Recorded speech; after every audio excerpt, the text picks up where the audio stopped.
Hello and welcome back to my channel. Make sure you like and subscribe to my channel. Let's begin. Chapter 1, Hearing the Words of Others. It was near noon at the small Kanto region town known as Pallet Town. The Pidgey were chirping and the wind was blowing gracefully through the air. Its townsfolk were going about their daily lives. Working in the gardens, exploring the nearby forests, children playing with wild Pokemon, and a certain Professor Oak was in his ranch studying Pokemon that belonged to trainers. On a dirt road, leading to Pallet Town from Viridian Forest, was a very special trainer who had a unique Pikachu on his shoulder. His name was Ash Ketchum and he was just coming back from competing in the Unova League in the distant Unova region. His efforts had placed him in a high position in the top 8 when his partner and best friend got beaten by the newly evolved Lucario that belonged to Ash's rival, Cameron. It was a devastating loss for Ash, but he was still happy with the progress that he made. "I can't wait to see Mom, Professor Oak and our other Pokemon friends." "Can't you, buddy?" asked the 15-year-old trainer to his best friend. "Pika Pikachu," replied Pikachu with a reason that he was happy was because he hoped Ash's mom had some ketchup he could snack on. "After all, it is lunchtime." "Yeah, buddy," said Ash, "I hope Mom made a big lunch. I'm getting pretty hungry after all this walking." Pikachu's sweat dropped at this comment. As they walked down the dirt road and into Pallet Town, some of its residents greeted Ash and congratulated him for getting so far in the Unova League. "Hey Ash. Congratulations on the league," said a man in his mid-20s who was working on his fence. "Thanks, Terrence," replied Ash. The town had changed in some ways while the duo were away. The buildings were repainted in a new layer of white, more paddocks were built for gardens and there was even a new Pokemon Center. At last, they had arrived at their destination. Ash's house. It was a small 2-story cottage with white walls and a seemingly new colored roof. There was also a garden surrounding the house, blooming with beautiful flowers of every color imaginable. Also with the exceptions of a new sprinkler system that was installed. Ash slowly walked up to the front door of the house, wanting to surprise his mother the moment he got inside. She didn't know that he was coming home today, and that is why he wanted to give her the surprise of her life by showing up unexpectedly. "Are you ready to go in and surprise Mom, Pikachu?" asked Ash with a cheery smile. He was clearly eager to see his beloved mother again after traveling for so long in distant regions and to once again taste her famous home cooking. He could only imagine the look on her face when she sees her son without warning. But before he could grab and turn the handle on the front door, our famous duo heard a series of familiar voices coming from the inside of the house. Ash decided to get a better hearing of who those voices belonged to by pressing the side of his left ear to the door. The voices seemed to be talking at the same time, but Ash was able to tell they were belonging to separate people. After about a minute of hearing and thinking, Ash was able to match the voices to their respective owners. They belonged to Ash's old traveling companions. Brock Slate, the former gym leader of the Pewter City Gym. Misty Waterflower, the 4th sensational sister of her family and the Cerulean City Gym leader. May Maple, a Pokemon coordinator who came from the Hoenn region and the daughter of the Petalburg City Gym leader, Norman Maple. Max Maple, younger brother of May and a future Pokemon trainer who looked up to Ash as an idol in their traveling days. Dawn Berlitz, another coordinator who is from the Sinnoh region and the daughter of famed former coordinator, Johanna Berlitz.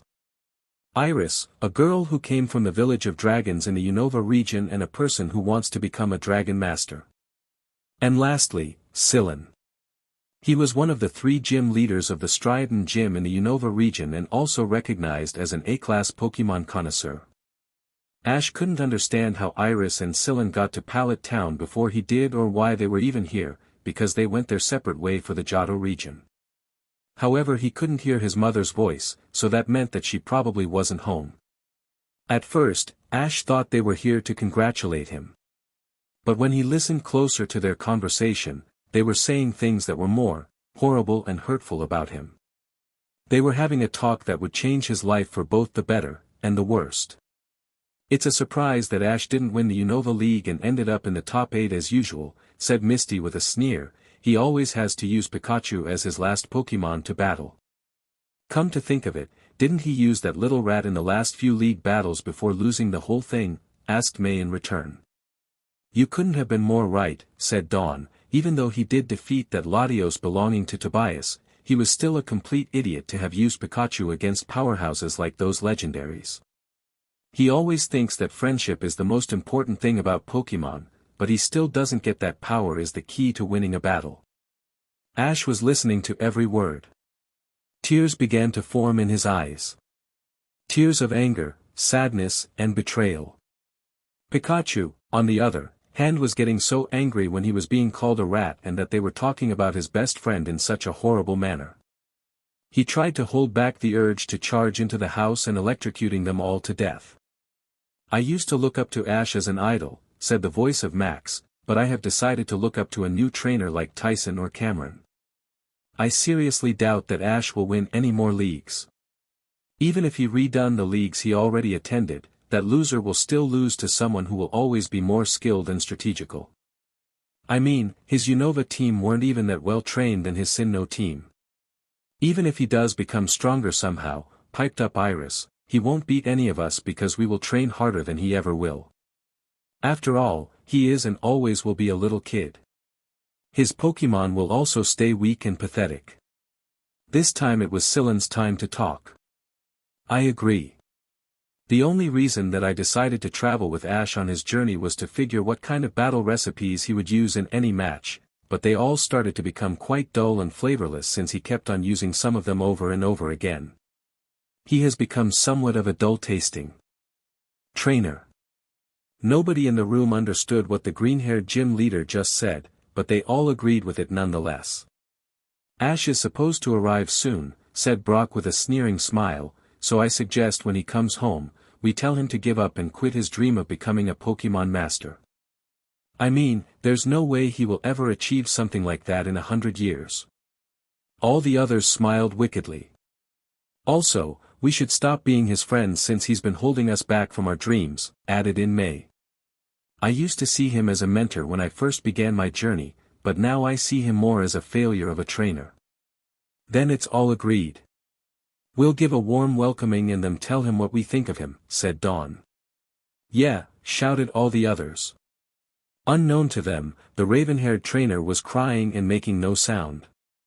Pikachu tried to comfort him, until his buddy began to walk away from the house and towards Professor Oak's lab. He couldn't believe that his now former friends would say such things about him. Charizard's Pokeball was trembling slightly, signaling that he wanted to come out and burn those traitors to the bone. But Ash simply told him not to worry, and the Pokeball suddenly stopped shaking as if Charizard actually heard his trainer's words. As they walked down the road, a shadow cast over Ash's face and with tears still fresh on the cheeks, while Pikachu's cheeks were still sparking with anger. Pika pika pika Pikapi said to Ash while pointing his tiny yellow finger back at the house. Don't bother, pal, replied Ash in a sad tone, they're not worth our time or effort. Besides, we could get arrested by the police if we attack with force. The mouse's cheeks stopped sparking and relaxed, but an angry face was still present on his face. As they walked up the hill to the laboratory, Ash decided to speak up. Let's just hope the other Pokemon don't think the same way those people do. They looked back to see if any of those other kids were watching them, but luckily, none were. XXXXX. But unknown to them, the certain eyes of an Axu and Buniri have been watching the duo making their way to the lab instead of the house. The two young Pokemon had sad looks and tears in their eyes for the unsuspecting trainer and partner. They felt sorry for them because they think that Ash is not an awful trainer and Pikachu was like a big brother to them. In Buniri's case, significant other. But for Axu, Scraggy was his best friend and sparring partner. If Ash heard what the others had said about him, it will mean that Ash will never come back. And that meant Axu would never see Scraggy again. They also felt anger towards their own trainers for rudely criticizing Ash and his Pokemon. The two Pokemon wanted to help Ash somehow, but they didn't know what to do. Until Buniri had an idea that was good, and somewhat crazy. They both decided to start talking quietly so the humans would pay no attention to their conversation. Axu, I an idea how we can be able to show Ash that not all of us agree that he is a bad trainer. And also a way I can be with cutie Pikachu, said Buniri to Axu. Okay, Buniri. What is it? Asked the dragon Pokemon with much curiosity and confusion on the last part. I suggest that we both become Ash's Pokemon, replied Buniri with determination. This made Axu's eyes go wide with shock and surprise. Are you crazy, Buniri? We already belong to our current trainers and we belong to them, no matter how much we hate them. If they find out we are missing, they will look for us no matter how long it takes and find us eventually. Yes, Axu, but I don't want to stay with my traitor of a trainer anymore, said Buniri. You see, the only reason I decided to become Dawn's Pokemon was because when I first laid eyes on Pikachu, it was love at first sight. If I didn't come along with Dawn, I would never see Pikachu again. And I soon started to participate in Pokemon contests to get Pikachu's attention, which was kind of reality. I loved Pikachu more than I ever loved Dawn. But now that this has happened, I might never see my sweet Pikachu again.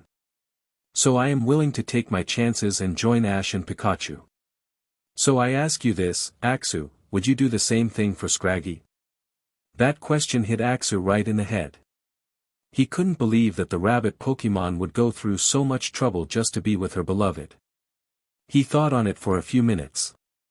When Axu and Scraggy first met, things started off a bit rough. But soon they became the best of friends and sparring partners. Nothing could separate them. But when Iris referred to Ash's Pokemon as weaklings, she also was talking about Scraggy, and Axu knew that their friendship would be over. And if that got told to Scraggy, he would headbutt him to death the next time they met, maybe as a Scrafty. Looks like you have a strong point there, Buniri. I have decided to go with your idea and join Ash, but I'm also doing this for my best friend Scraggy, said Axu with his final decision. Nice choice. Now we have to figure out a way to get away from these horrible people and to Ash, said Buniri as they started to think. But that was soon interrupted when Dawn decided to butt in.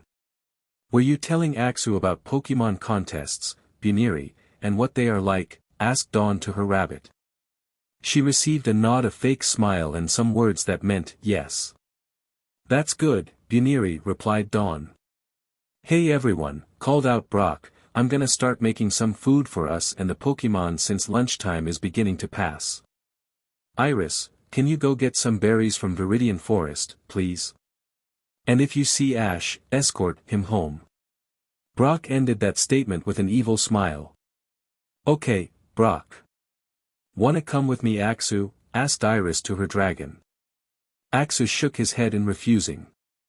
Iris then went out the door and into Viridian Forest. Brock, I think Max and I'll watch how you cook. It is very interesting, said May to Brock, who nodded in response. I'll just be taking a nap on the couch if anyone needs me, said Dawn as she curled up on the couch and began to doze off. Buniri and Axu couldn't believe their luck. The trainers were practically letting them go because their carelessness. They quietly took their respective Pokeballs out of the bags of their trainers. They also managed to make the spheres minimize in size. Okay, Axu. We have to go out the open window very quietly so no one can hear us, said Buniri. Got it.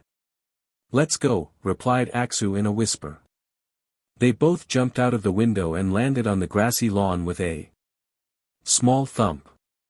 They also took a few seconds in saying their final goodbyes to the traitors. As they left the Ketchum residence, the two small Pokemon began running at full speed towards the laboratory, each with a miniaturized Pokeball in their hands. Ash, Pikachu, Scraggy. Please don't leave without us, thought Axu. XXXXX. As Ash entered the laboratory door, he was suddenly greeted by a happy smile of Professor Oak. Ash, my boy, said the elderly man, in a happy manner, welcome back. I see you have finally come back from Unova. Your other Pokemon, especially Bayleaf, and I have been worrying that you wouldn't come home. It's good to see you too, Professor, replied Ash in a simple and low tone, showing his sadness. This both startled and concerned the professor upon hearing this. "Ash, is there something wrong, my boy?" asked the professor in a calm voice. "I don't want to talk about it. I just want to be alone right now," answered Ash as he walked past the man and through the back door and into the ranches. He saw all kinds of Pokemon roaming free in the fields, some flying types were sitting in trees, and some others were swimming in the river. Suddenly, he heard a deep rumbling sound in the ground. He quickly turned to the source of it and saw a huge herd of toros stampeding towards him. Those were his 30 toros that he caught in the Kanto region. He quickly stepped out of the way as the herd of crazy bulls ran past him. He didn't want to be disturbed in his time of depression. He then released his Pokemon that he had in his Pokeballs. Out came Snivy, Oshawott, Pignite, Charizard and Scraggy.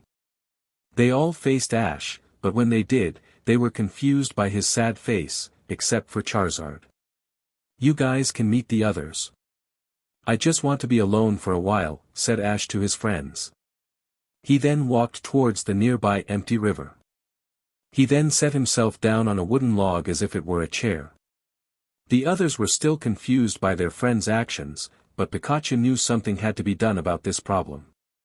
Chapter 2, A Great Family Reunion. Up in the Hall of Origins, the legendary Pokemon of the world were looking down upon Ash in his time of sadness and heartbreak. These Pokemon were the Titan Bird Trio, Mutwo, Mew, the Beast Trio, Ho-Oh, Lugia, Celebi, the Regi Trio, Latias, Kyogre, Groudon, Rayquaza, Jirachi, the Lake Trio, Manaphy, Phyone, Dialga, Palkia, Regigigas, Giratina, Cresselia, Darkrai, Shaymin, the Swords of Justice, the Weather Trio, Reshiram, Zekrom, Kyurem, Meloetta, Victini and Arceus. They had seen what the Chosen One's former friends said in such a vile manner, and to them, it was hardly believable. They always thought that his companions were always there to help Ash in his time of need, but it looks like they gave in to their own selfishness and arrogance. They all felt sorry for Ash, but some couldn't help thinking about how to kill the traitors. Except for Axu and Buniri. How dare those humans belittle Ash in such a way? Have they no shame for their actions? Roared out Terrakion. He was so infuriated at the traitors, he could skewer them with his horns without regret. "We ought to make them pay for their horrible remarks," added in Cresselia. She was particularly angry at Dawn and Brock since they helped Ash save her from Team Rocket's trap.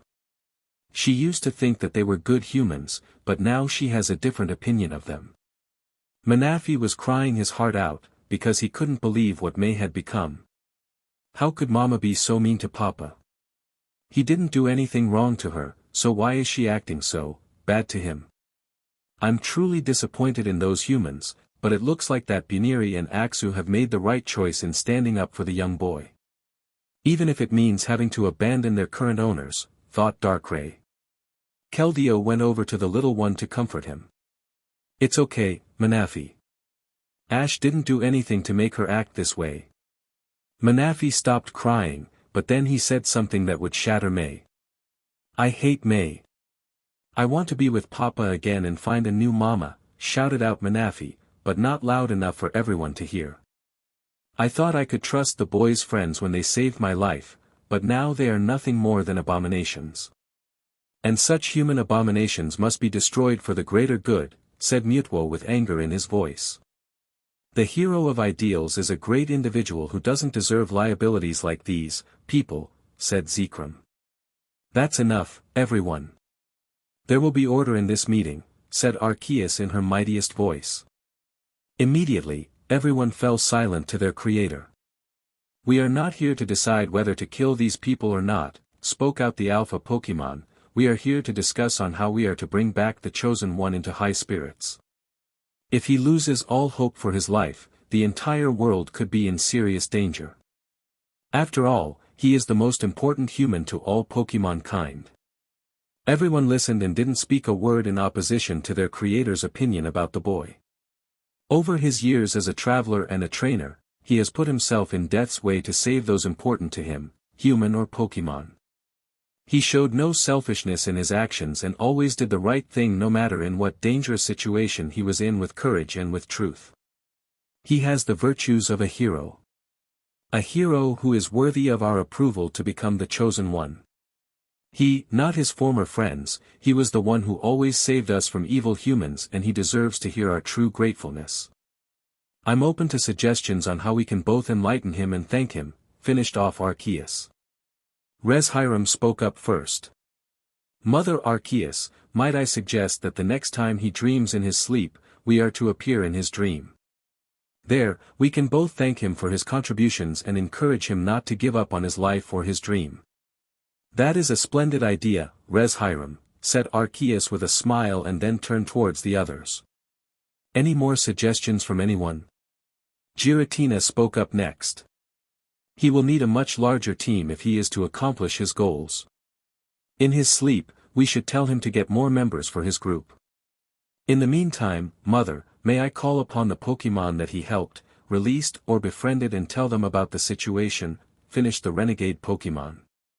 That is also a great idea, and yes you may, my son, replied Arceus. Arceus, I want to do something to make Papa feel better, but I need your approval to do it, said Manaphy. What is it that you need my approval for, young Manaphy? Asked Arceus. I wish to join Papa on his journey.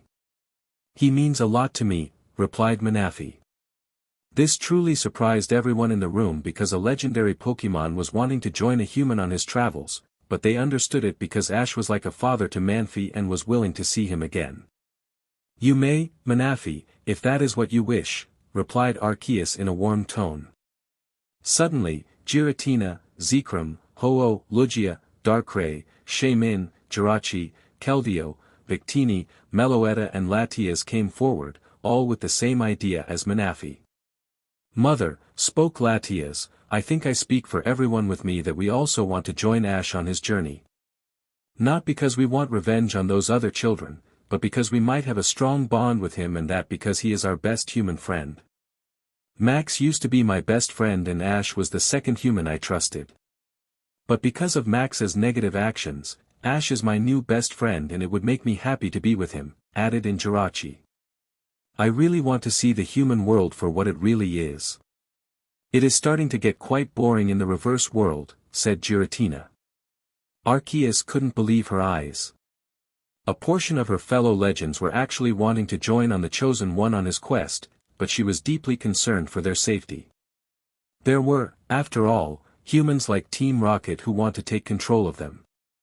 Are you all sure about this decision? You do know you might have to battle with him and enter those little spheres, asked Arceus with concern in her eyes. Kyurem suddenly spoke up. Actually, I would like to go with the child as well. I really want to see the look on the face of that brown-faced female human when she sees me again. I mean, she doesn't like ice types and adores dragon types, and I am of both. Don't worry, Mother, assured Zekrom, knowing the hero of ideals, he would never let anything happen to us or his fellow partners. As well as that, we are strong enough to take care of ourselves. Besides, I could use a good workout of battles after being at my village for so long and under overprotection, said Meloetta with a smile.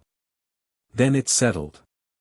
When we are to appear before him tonight, we will tell him what we will contribute to him, our plans to help him and to thank him for all of his generosity for the Pokémon world, said Arceus. XXXXX. Back at Oak's Ranch, Pikachu has just finished explaining to Snivy, Oshawott, Pignite and Scraggy why Ash was very depressed and what his former friends said about him and his Pokémon. They were all furious by the end of the story. How could they say such nasty things about us when we even haven't done anything wrong, shouted out Pignite. His nose began spouting out weak embers of fire in his anger. Snivy didn't look too pleased either. I knew I couldn't trust Iris and Scyllin. They are basically my Tiana in Mareep's clothing.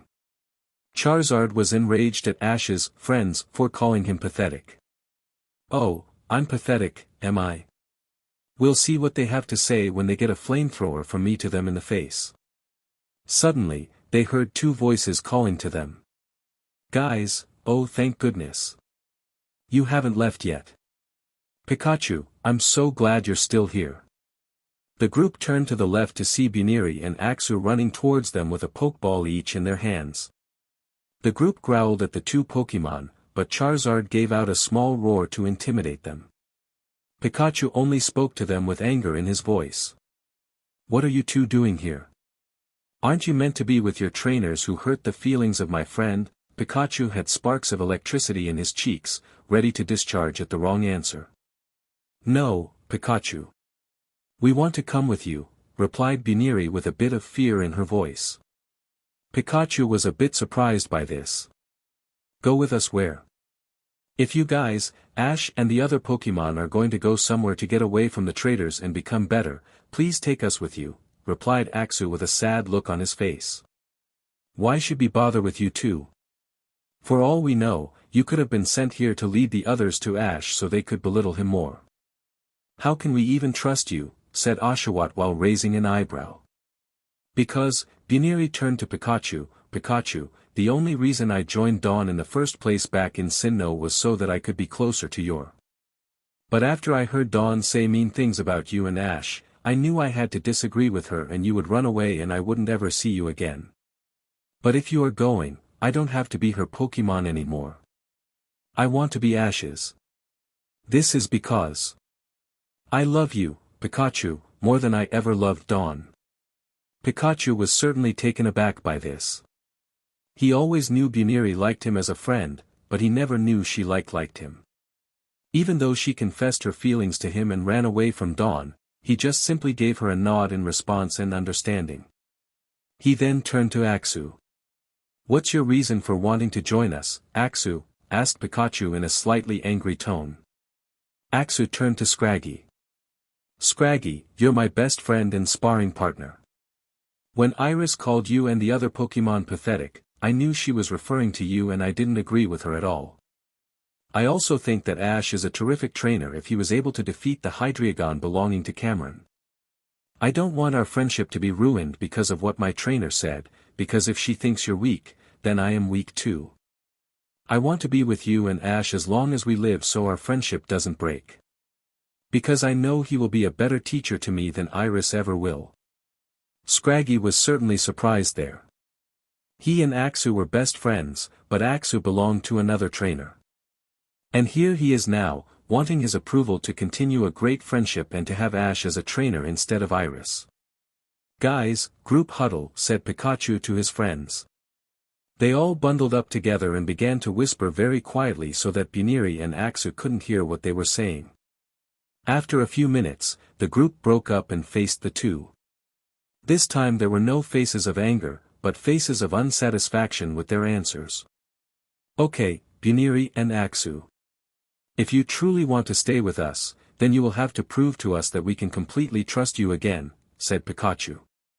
But Buniri and Axu had just the plan for this.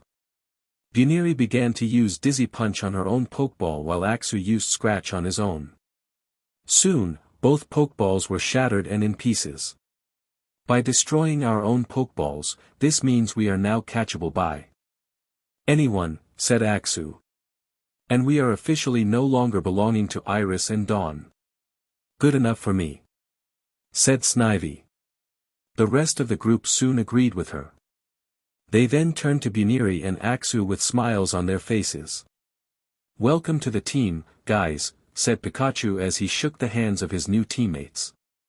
He then went up to Buniri and planted a kiss on her cheek. She soon had hearts in her eyes, a wide smile on her face and gave a great hug to the mouse.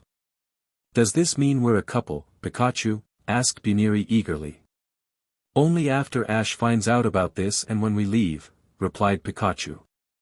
Right now we have to gather the rest of the gang and tell them of what happened.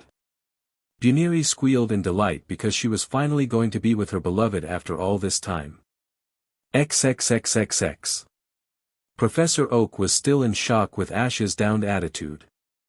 Normally, he would be cheerful and energetic, but he was now as sad as his Torkoal when it cries.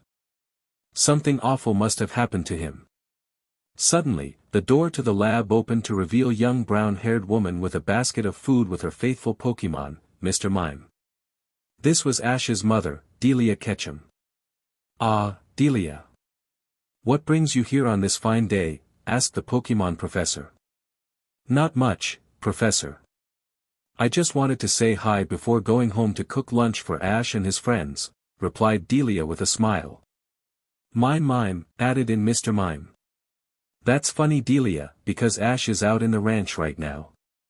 But there is something that concerns me about the young man, said Professor Oak in a sad tone. What do you mean, Samuel? Did something happen to him? Is my son all right? Asked the woman with much concern in her voice. I asked him what was bothering him, but he didn't want to talk and just wanted to be left alone. And I think he seemed to be crying when I took a look at him, said Professor Oak. Delia gasped. Her son. Crying. She had almost never seen him cry nowadays, but something must have happened that broke his heart. She had to find out what had happened to her fragile son. Mr. Mime was both confused and saddened. I think we should go talk to him, Professor. If something did happen to him, I want to find out what it was so I could make him feel better. It has been a very long time since Ash has cried before and I never thought he would now, said Delia. Samuel nodded before the three of them went through the door to the ranches and began to look for Pallet Town's favorite trainer. XXXXX. In the meantime, Pikachu and the others had finally got the entire gang back together. Pikachu had found Bulbasaur earlier and asked him to make a signal as a call to the others. Bulbasaur used Solar Beam to make a flare in the sky as a signal. In less than a minute Mook, Kingler, Snorlax, the herd of 30 Tauros, Bayleaf, Kalava, Totodile, Noctowl, Heracross, Donphan, Sceptile, Swellow, Torkoal, Corphish, Glalie, Torterra, Infernape, Staraptor, Bizel, Gibble, Glisker, Unfeasant, Boldore, Palpitoad, Levany and Crocodile showed up. They were all eager to see their trainer and best friend again, but to their surprise, he wasn't with the others. They also noticed Axu and Buniri were with them, which left some wondering why they are here and not with Dawn or Iris. So you're finally back from the Unova region, huh Pikachu, stated Heracross. Can you tell me what happened to you and Ash while you were there, please? Hey, I'm surprised you're here, Charizard. I thought you were at the Cherisific Valley for training, said Sceptile to Charizard with a look of interest in his eyes. Glisker just looked at Buniri and Axu with confusion. What are you doing here, Buniri, and where's Dawn? Then he faced Axu, and what kind of Pokemon are you supposed to be? This is Axu. He's a Pokemon from the Unova region, answered Buniri, and as for your question, Axu and I have decided to join your team. The reunion of Pokemon went on for a few minutes. The Pokemon from Unova were introducing themselves to the ones from the other regions that Ash had traveled to. Oshawott instantly fell for Bayleaf, but was soon dejected when she said she liked Ash more. Everyone, Pikachu finally called out, the reason that you have been called for a gathering was not only just to tell we are back or that to tell Buniri and Axu have joined us, but it's because we have a problem on our hands. What kind of problem, Pikachu? Has Team Rocket been bothering you again? Asked Donphan. Well, yes, but that is not the reason. The reason is. For about 10 minutes, Pikachu went on explaining to everyone what had happened when they got back to Pallet Town. How they overheard their former friend's evil words, how Ash ended up wanting to be alone, and why Buniri and Axu have joined them. This was something no one could believe. Glisker was snapping his pincers in anger, Bayleaf was crying, Infernape looked like he would activate Blaze from pure rage and the others were either shocked or very annoyed. How could they say such bad things about my Ashie?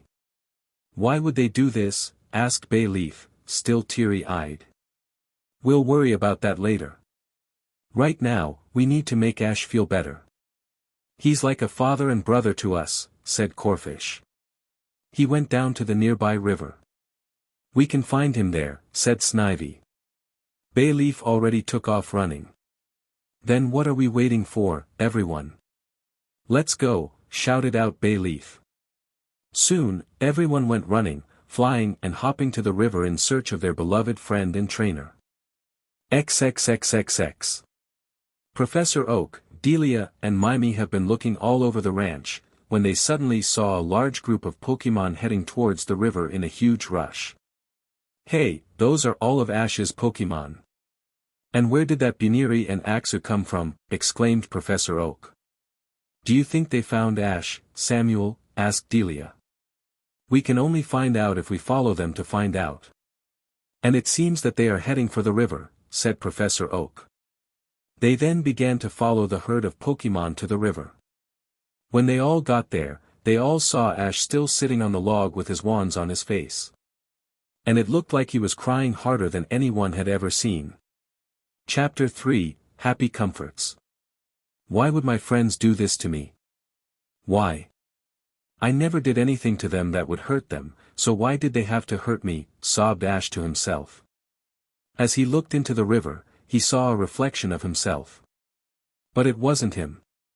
It was the picture as a complete failure. It was true.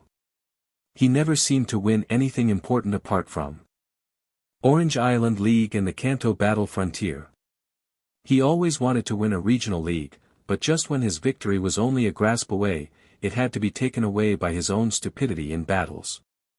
Maybe they are right. Maybe I should give up my dream of becoming a Pokemon master. Because now that I think about it, it's impossible to achieve such a huge goal, said Ash to himself in a low, sorrowful voice. Don't you ever say that, Ash Ketchum. Don't you ever say that in front of me, said a voice behind Ash. He turned around and was surprised to see Professor Oak, his mother, Mr. Mime and the rest of his Pokemon. Professor Oak and Delia both went up to Ash and sat next to him. His Pokemon all followed and sat around him.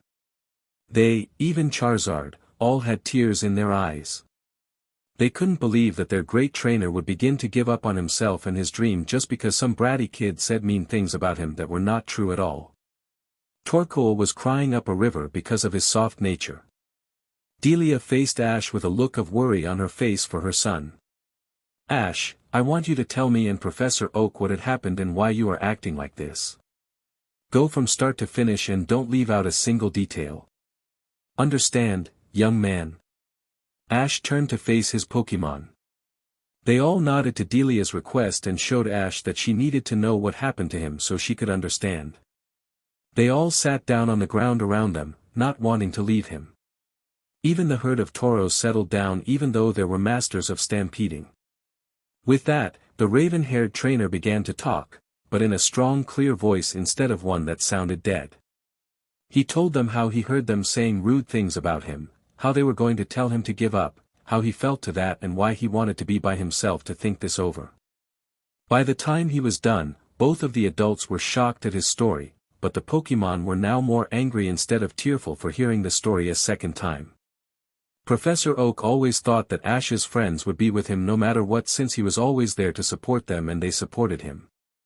He knew that May and Dawn looked up to Ash like their older brother and mentor because he helped them start on their journeys, but he guessed that they were so full of themselves nowadays that they no longer need him. Even as a friend. He also knew Brock was most long-lasting friend because he traveled with Ash for the longest above all others. Now he wanted to get rid of Ash, probably because he was getting more attention from so many girls and that was starting to affect his love life. Delia was feeling great rage for his former friends. She had met them all when they came today to congratulate Ash. She thought that they all nice people who knew Ash as not only a valuable member to their group, but also as the one who kept them on their feet towards their own dreams. She could only imagine what they had said about Ash. Ash, just because they want you to give up doesn't mean you have to. I may not know them that well, but I know you far too well and I know you'll never, ever give up on your dream to become a Pokemon master, said Delia softly to Ash. Ash, my boy. I want to tell you something important that I think you ought to know. This is something that I told all the other trainers who left Pallet Town on their journeys before you and Gary, said Professor Oak. Okay, Professor. What is it? Asked Ash, who was now wiping tears from his cheeks. You see, your journey is about you and achieving your dream. It isn't about others and their dreams.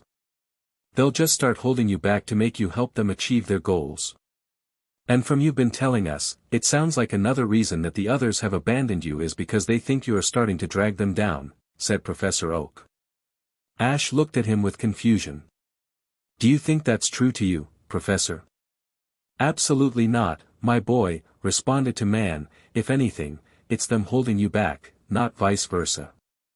He's right, Ash, agreed Delia, because when they journeyed with you, it somehow seemed to me that they always cut into your training time so you could help them. So I think that you are much better than all of them combined when it comes to battling right and treating your Pokémon with plenty of love. Ash was starting to feel something. Their words were breaking into him and beginning to heal him on the inside, but he was still feeling a little bit uneasy. Then he just remembered something. Professor Oak, said Ash. Yes, Ash, replied Professor Oak. Do you think that Gary is in on this, too? Asked Ash. He was beginning to wonder if his best friend from childhood and arch-rival was siding with the traitors. Professor Oak looked at him with surprise. No, Ash, he isn't. In fact, he called me at the lab just a few days ago from the Sinnoh region. He told me that when you come home, he told me to tell you that he was impressed by your placement in the Unova League and asked me to congratulate you for him. So, congratulations, Ash. Ash smiled. When Gary was his rival back during his Kanto journeys, he would always boast about how he was going to be the greatest Pokémon master to have ever left Pallet Town. He always treated Ash like an inferior, but when he lost at the Kanto League before Ash did, he must have changed for the better and began to treat Ash like his best friend just like in the childhood days. But after he said that he was going to become a researcher instead of a trainer, that practically meant that the rivalry between the two could end and the friendship could continue to live on. Ash was starting to feel better about himself now, but there was still one more thing that he was quite unsure about. And that was his abilities as a trainer. He didn't know what to think of himself, so he was going to ask for the opinions of his family and Pokémon. Thank you, everyone. I'm starting to feel like myself again, but I still need your opinions on something, said Ash. Of course, Ash. What do you need our opinion on? Asked Delia. Ash took a deep breath. And then he spoke clearly. Do you think that I'm a good trainer to you all, even after what they said? The group was shocked. They all thought he was an extraordinary trainer. One that was full of spirit, energy, and the guts to continue even at a devastating loss. He showed he was one to never give up under any circumstance by wanting to challenge the League in every new region he traveled in. But here he was now, asking his Pokémon and family if he was still worthy of being their trainer. Of course you are, my boy, said Professor Oak. As a matter of fact, you are the pride of Pallet Town. After the Pokémon Center here was established, a lot more visitors, tourists and trainers have been coming to see the home of our most famous trainer of this generation. My laboratory has also been a great hit, but mostly because children want to see your Pokémon. They admire you as their idol. It would be a shame you were to quit now. I'm sure you don't want to let down your fans, do you, Ash? I don't at all, Professor, said Ash, who seemed now to be in more cheerful spirits. Ash, no matter what happens, you'll be the greatest trainer in my heart any day, said a happy-looking Delia. Your father would be very proud of you no matter what if he was with us right now. The Pokémon began to cheer. They were all very joyous to see their old trainer back to his old self again. Some even went up to him to show their happiness. Gibble and Totodile latched to both sides of his head, Bayleaf nuzzled against him and Seatile decided to give him a pat on the back. Torkoal was crying tears of happiness. Thanks, you guys, replied Ash happily. Hey, Corfish, can you do me a favor? Corfish, said Corfish. Ash pulled out 2 items from his pockets. They were a fishing lure that he had received from Misty and half of the terracotta medal that he had won during a contest with May. Can you please use Crabhammer to pulverize these things? They bring back bad memories. Korish obeyed his trainer, knowing there were no good memories in those objects. One of his pincers glowed white and hit the ground where the items were. When he lifted his pincer, the lure was snapped in 2 and the metal was broken into 3 pieces. The ribbon parts were also torn. Ash thanked Corfish for the favor. He was about to throw the remnants of them into the river, but his mom spoke up. Actually, Ash, could I have those? I might need them. Ash gave her the pieces, which she put into a small bag. He was still confused at why she would want that, trash. Suddenly, Ash saw the two newcomers within the crowd. At first he seemed a little bit agitated to see Axu and Buniri because they belonged to two of the traitors, but then something told him that the two Pokemon were on his side. Axu. Buniri. What are you two doing here? Asked Ash. Gibble and Totodile let go of his head and landed on the ground. Buniri, said Buniri while making hand gestures to herself, Axu and Ash. If I'm not mistaken, I think you just said that you don't agree with the traitors about me being weak. Am I right? Said Ash. He was starting to know where this was all going. She nodded. Pikachu began to talk to Ash, even though he could only understand a small amount of what the mouse actually said. Are you saying that they want to join our team, Pikachu? But they still belong to Iris and Dawn, said Ash with a bit of confusion on his mind. Pikachu nodded. Pika Pika Pikachu, exclaimed Pikachu while pointing back at the ranch. He then took off in a sprint. Ash got the idea that Pikachu wanted him to follow. Come on, guys. I think he wants to show us something, Ash said to the others. They all went in the direction Pikachu took off to and soon stopped where Pikachu was waiting. Pika Pikapi, said Pikachu while pointing on the ground in front of him. Ash could see the remnants of what had been Buniri's and Axu's Pokeballs. All of a sudden, Ash understood the whole thing. Did you two break your own Pokeballs just so you can join not only me, but Scraggy and Pikachu too? Asked Ash to Axu and Buniri. They both nodded. Well then, welcome to the team, you two, said Ash while shaking hands with the two new recruits. Buniri then hopped over to Pikachu and hugged him, overjoyed that they would a couple soon and forever. I guess I can understand that they value you in some ways more than they did with their previous owners, Ash, said the professor to the trainer. Yes, Samuel. I'm just glad that some didn't think of him negatively, added Delia as she bent down to pet Buniri and Axu. They liked that a lot. Just then, something really big stomped up right behind them and cast a shadow upon them all. Everyone turned around only to have a gigantic tentacruel robot stare back at them. A hatch on top of it with "Ha Big Red" are opened up to reveal the attackers, Team Rocket.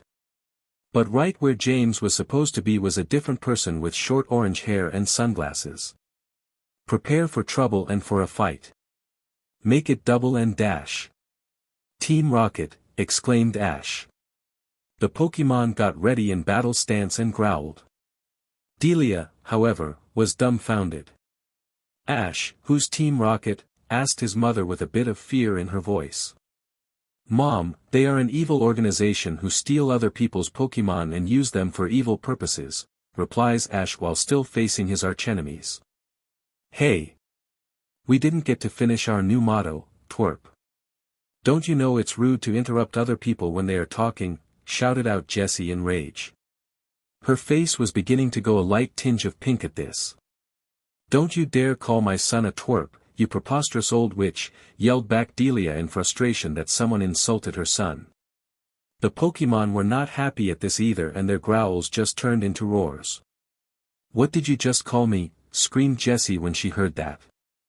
Her face was so blood red, it matched her hair color and she looked like a tomato berry. Come on, Jessie. We have to stay focused on the mission here or the boss will surely be angry with us, said the new person. Where's James? Asked Ash, who seemed to be losing his cool. He decided to ditch us and go on his own journey, said Meowth, so the boss recruited Caleb here to be our new teammate. Ash was actually surprised. He always thought that James wasn't meant for Team Rocket because of his distraction to the vintage, bottle caps and his childish nature. Not to mention that he made some truces with him and his friends, such as the time at his nanny and Pop-Pop's summer cottage. Ash was finally glad that James decided to make something of himself and prove that he can actually be somebody instead of a criminal who barely pays attention. This new Caleb guy sounded like he wasn't going to be any smarter than James was. Meowth continued. But enough chitter-chatter. With our new Tentacrolbot Mark IV, your Pokemon will soon belong to the boss and we will be his best agents in the entire organization, twerp. Like that's ever going to happen, you pathetic excuse of a furball. We'll just defeat you and destroy your silly contraptions, again and again, said Sceptile. Yeah, said Gibble while licking his lips. How about I'll just eat it again like the last 2 times? Meowth was hit hard by the insult. You are going to regret saying that, you big lizard. As the trio re-entered the cockpit of the robot, the tips of the tentacles opened up to reveal claws. 2 of the claws suddenly tried to grab Pikachu and Snivy, but they both dodged their fates. The other claws looked ready to grab the other Pokemon. That's enough. Everyone, how about we give them a good blasting off with one huge combination attack, said Ash to his Pokemon team. The Pokemon nodded and roared at the robot jellyfish. Then they launched their own special attacks varying from Pikachu's Thunderbolt to Corphish's Bubble Beam to Crocodile's Stone Edge. Even Buniri and Axu helped by adding in Ice Beam and Dragon Rage. As the attacks came closer, they all merged into a huge ball of hot fire surrounded by streaks of colored lines of the other attacks. When it collided, a huge explosion occurred that completely destroyed the robot and sent the trio of rockets flying into the sky. So this is what it feels when you guys lose to that boy, said Caleb calmly to the others as if he didn't even care what just happened. I was sure that the big robot was the key to putting the twerp in his place and us on top of the Team Rocket rankings, pouted Jessie. Well, the only thing this situation unlocked for us is a big punishment from the boss when he finds out about this, said Meowth. And it looks like we're blasting OFF again, yelled out the 3 as they disappeared into the sky with a twinkle. When the smoke cleared, Ash's Pokemon cheered for another victory against Team Rocket. Delia and Samuel just watched at how Ash was acting like himself again, knowing that they won't be seeing a gloomy face from him for a while. XXXXX. After the traitors heard the explosion from Professor Oak's laboratory, they all raced outside the Ketchum residence to see what had happened, but the smoke from the robot's explosion had already cleared. This left them all very confused. What was that? Asked a shocked-looking Iris. Maybe that was just Gibble trying to scare Ash's other Pokemon with his Draco Meteor, said Brock as he was washing dishes from the lunch they all just ate. Ash has a Gibble? Asked Scyllin. Yeah, but a dumb one, replied Brock with a sneer, remembering that. Then Dawn came into the kitchen in a hurry. Has anyone seen Buniri? I haven't seen her since my nap and I can't find her anywhere, said Dawn. Come to think of it, I haven't seen Axu since I went to Viridian Forest to get some berries, said Iris with a worried expression on her face for her little dragon. And where on earth is Ash? Groaned out Max. It is already 2 o'clock and he was supposed to be here at noon. He was really starting to get impatient. Well, Iris and I are going out to look for Axu and Buniri, said Dawn to the others. We'll be back in a little while. Besides, if Ash is so late, he's probably being chased away by Beedrill. XXXXX. You know, Ash, said Delia to her son, now that Team Rocket is gone and you look like you're back to normal, why don't we have a celebration? That's a great idea, Mom, said Ash. What did you have in mind? Why don't we have dinner back at home? You can bring all the Pokemon over and we can eat outside under the stars tonight as a family, replied his mom with her idea. But the traitors are back home. What do we do about them? Asked Ash, suddenly remembering the people who abandoned him. His mom chuckled. Don't worry about them, said Delia and turned to Mr. Mime, leave that to me. Come on, Mimey. Let's go home and prepare for dinner. They both headed home and with mischievous grins on their faces. That only left Ash, Professor Oak and the Pokemon gang. Say, Ash, said Professor Oak. Yeah, Professor Oak, replied Ash. Professor Oak continued. Since you are back to your old self, and you still want to achieve your dream, I'll bet you'll be getting ready to go on another adventure soon. Correct, am I not? That's right, Professor Oak, said Ash with his classic smile. During dinner tonight, I'll tell everyone my new plans for my new journey. All of Ash's Pokemon were all eager to find out about the journey so they could go too, but it looks like they'll have to wait until dinner tonight. Chapter 4, Gonna Start All Over Again. Arg, out May. What is taking Ash so long? He should have been back by now. Yeah, agreed Max, I'm getting tired of waiting. Why don't we just go already if he is going to be so late? Then we can say what we want to him the next time we meet again. No way, Max, said Misty in response, because by then we won't be all together as a group and it won't be enough to get to Ash if we are separate. Dawn and Iris, on the other hand, were still looking for Axu and Buniri and didn't find them. They had absolutely no idea that their own Pokemon had been left their trainers for the one the trainers betrayed. If I don't find Axu soon, Elder isn't going to be very pleased with me. I mean, she was the one who gave me Axu, said Iris in worry. Hi, this is hopeless, groaned out Dawn. We searched for those two all over town, the meadows and the garden. If I don't find Buniri, I'll have to dismiss the offer for her modeling career. Just then, the door to the house opened to reveal Mrs. Ketchum and Mr. Mime. They both had frowny faces that were looking to the ground, but that was all part of the act to get the traitors out from her home. Hello, Mrs. Ketchum. Good to see you are back in fine shape, said Sillin in his gentleman's voice. Delia didn't respond.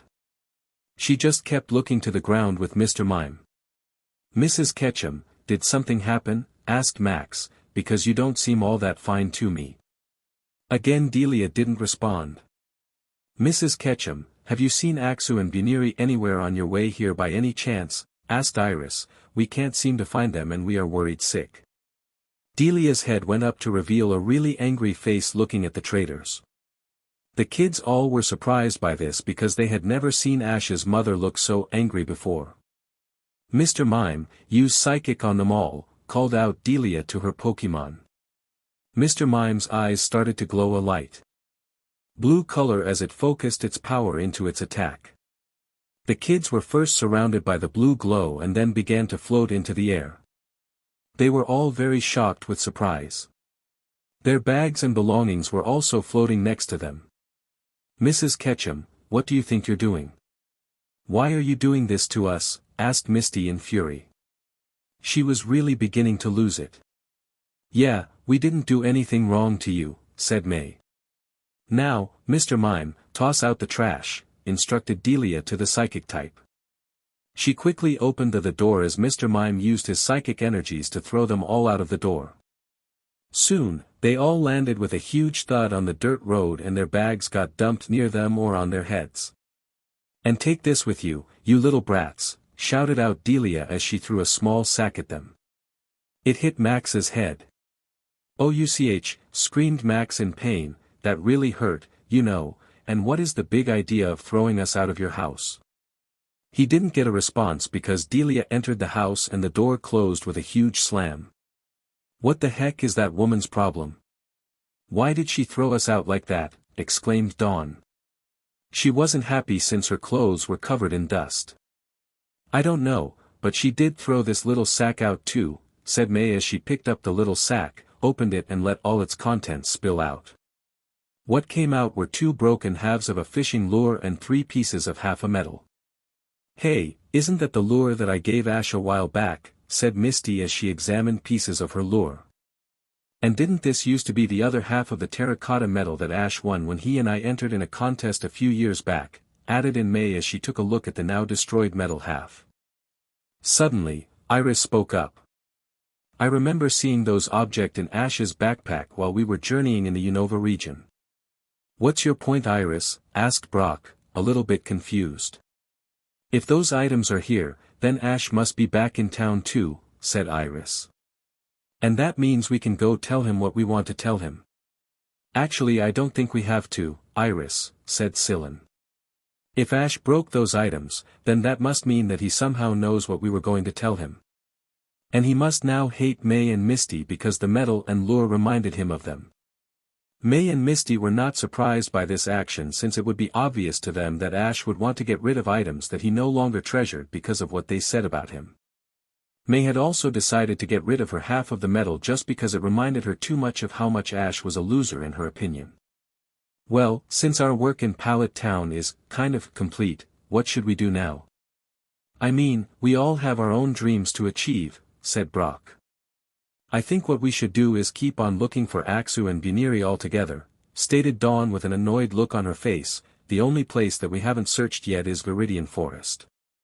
Since we are still together at the moment, we should all split up to cover more ground. But what if we don't find those two, then what do we do? I mean, we can't search for them forever. I have a life, you know, asked May. This silenced Dawn and Iris. Dawn's Buniri was chosen to be in a fashion model magazine in Sinnoh, and if she was to tell her offers that Buniri couldn't attend because she was missing, this could mean big trouble for Dawn and her future. Johanna might also have a say in this and give Dawn a long motherly lecture about Pokemon care. Iris Aksu was personally given to her by Elder of the Village of Dragons, and she promised to take care of him no matter what path she chose. Iris could only start to imagine what Elder would say to her when she finds out Aksu has gone missing. She might even not be allowed to return to the Village of Dragons as a permanent punishment. If Iris were to give up looking for Aksu, this could affect and ruin her dream of becoming a Dragon Master. This also meant that Georgia has a strong chance of finally becoming an expert Dragon Buster and defeat Iris. If we can't find them by morning tomorrow, we have to give up the look completely. No matter how much their dais appearance will affect you 2-inch, said Max. Dawn and Iris both nodded sadly with their heads down. And tears were starting to appear in their eyes. This could be their last chance to find their beloved Pokemon before giving up completely. But what they didn't know was that when they finally discover why Aksu and Buniri disappeared, the result will leave them broken and shattered. Almost permanently. But unknown to Brock, in one of his shrunken pokeballs, a certain Krogunk was thinking things over about what had happened earlier today. He also thought that Ash was a great trainer and also wanted to go with him, but he had to stay with Brock to make sure he doesn't flirt with any more girls. I'm sorry I couldn't join you, Ash, thought Krogunk, but to show you that I am on your side, I'll make sure Brock never gets a girlfriend. The group of traitors then walked into the forest and vanished into its thickness. XXXXX. Back at the Ketchum residence, as soon as Delia saw that the traitors were out of sight, she gave a big cheer and high-fived Mr. Mime, who also joined her. Alright, now that they are out of the way, it's about time I started to prepare the special dinner for the whole family, said Delia as she started to empty out her shopping basket and laying out all the groceries on the bench top of her kitchen. Mr. Mime was taking out all the required utensils to cook the meal for tonight's dinner. It's going to be so nice to have a nice dinner all together, said Delia as she started to chop up some peeled potatoes. It has been a long day for Ash, but I'm sure nothing like a good dinner would fix him right up. I am going to make his favorite dishes after all. Wouldn't you agree, Mimey? Mime Mr. Mime, replied Mr. Mime with a smile as he began to use Psychic on some a grater which began to grate some cheese all by itself. And for some strange reason, Delia couldn't help wonder if this betrayal would change things for the better for Ash. She was going to find out soon enough. Then she heard the front door open and close, showing that someone had just come in. She heard the voice of her favorite son. Hey, Mom, I'm here. How did you get the others to leave in such a short time? Called out Ash. Delia turned around to see her son with Pikachu on his shoulder. Oh, let's just say with Mimey's Psychic, we easily threw out the trash, said out Delia with a big chuckle. Ash and Pikachu both started to laugh at this, getting the joke. Why don't you go get washed up? It has been a long journey for you in the Unova region, so I think the most appropriate thing for you to do right now is to go get yourself cleaned up. We can have dinner with a smelly trainer, young man, said Delia. Pikachu got a big laugh out of this while Ash just sweat-dropped in embarrassment. Okay, Mom. Also the other Pokemon are in the back garden. I hope you don't mind that they are there until tonight, said Ash. Of course I don't mind, Ash. Just as long as they don't mess anything up out there, replied Delia. She looked out the kitchen window and into the garden to check up. The Pokémon were all comfortably relaxed and were talking to each other, but the herd of Tauros were all running around the meadows outside of the garden's fence. Don't worry, Mom. I already told them that, said Ash as he walked up the stairs that lead directly to his bedroom. His bedroom was just as he remembered it when he left for Unova. All neat and tidy, with the exception of some dust that was on his desk, which he took the pleasure of wiping it off with his hand. He began to empty out his backpack. He took out his sleeping bag, some spare and used clothing, his miniature case of Unova gym badges and certificate that he got for coming in the top 8 in the Unova League. There was also his small keyring of Alder that he received after the Junior Cup tournament he attended. He decided to put the badges with his other trophies and awards he received over his travels on his dresser. If anyone saw his awards, they would be impressed. There was the certificate that he received when he ended up in the top 16 in the Kanto League, the trophy for defeating the Orange League champion Drake, the trophy for winning at a racing contest he participated with Bayleaf in Johto, the certificate for coming in the top 8 in the Johto League, the certificate for coming in the top 8 in the Hoenn League, the certificate for coming in the final 4 in the Sinnoh League, a focus band he won in participating in a wrestling tournament with Pig Knight, and a full set of gym badges from every region. Ash smiled. All of those awards were, to him, a sign that he is getting one step closer every time to achieve his dream. Even without any traveling companions, he'll go for the dream no matter what. Even if it takes decades. Well, Pikachu, I'm gonna have a shower and clean up. How about you go see what the others are up to, said Ash to Pikachu, who was sitting on the bed. Pika Pika, said Pikachu as jumped from the bed and began to fun on all fours downstairs to the back garden. When he got there, was greeted by Buniri and Snivy. This Kanto region looks like one of the most beautiful places I have ever seen.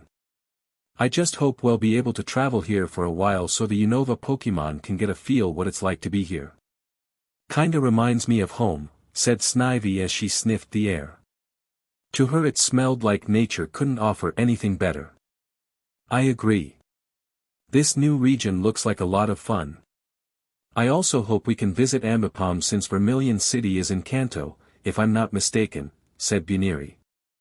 Say, Buniri, how were your adventures in the Hoenn region when you were traveling with Dawn? Asked Pikachu. Buniri flinched at the name of her old trainer, but still answered her question. We had a great time traveling in Hoenn since it was home to Pokemon contests. We managed to get to the Grand Festival, but we got totally defeated by Nando. Pikachu still remembered the harp-playing trainer and coordinator. He met Ash and company while they were traveling in Sinnoh. They helped him to make a decision on whether he would do contests or gym battles, and he decided to do both. But then we went to the Johto region to participate in the Wallace Cup that was being held there. We made it to the finals, but we were also defeated by Ursula, continued Buniri. Pikachu couldn't remember much about Ursula, except for the fact that she continuously called Dawn by her nickname, DD. She wasn't very nice to Dawn in particular, but she didn't seem so bad towards Ash. When the trio got to the rest of the gang, Pikachu and the Unova team began to tell the other Pokemon about their Unova adventures. They included the times when they stopped Team Rocket from gaining control over the Weather Trio, when they stopped Team Plasma from controlling Reshiram, and how they met Victini and Zekrom up close. Everyone was amazed at the adventures they had, and Buniri almost fell into tears when she heard the part where Pikachu was almost completely taken control of by Team Plasma's machine. But Pikachu assured her it won't ever happen again. XXXXX. When night fell, the back garden of the Ketchum residence was a sight to behold. It was the perfect scene of a dinner by candlelight. Torches on poles were lit and were placed into the earth around the dinner table. The round dinner table itself was big enough to sit 4, but it was only meant for 3. There was a clean white tablecloth spread on it, and it was all set up with glasses, knives, forks, spoons, plates, and some candles in the middle added the finishing touch. Nearby, there were food bowls for the Pokemon, ready to be filled. Earlier today, Ash decided to help his mother in preparation with foods, and he actually did a pretty good job. There were no mishaps like burnt foods, spilt milk, or even finger cuts.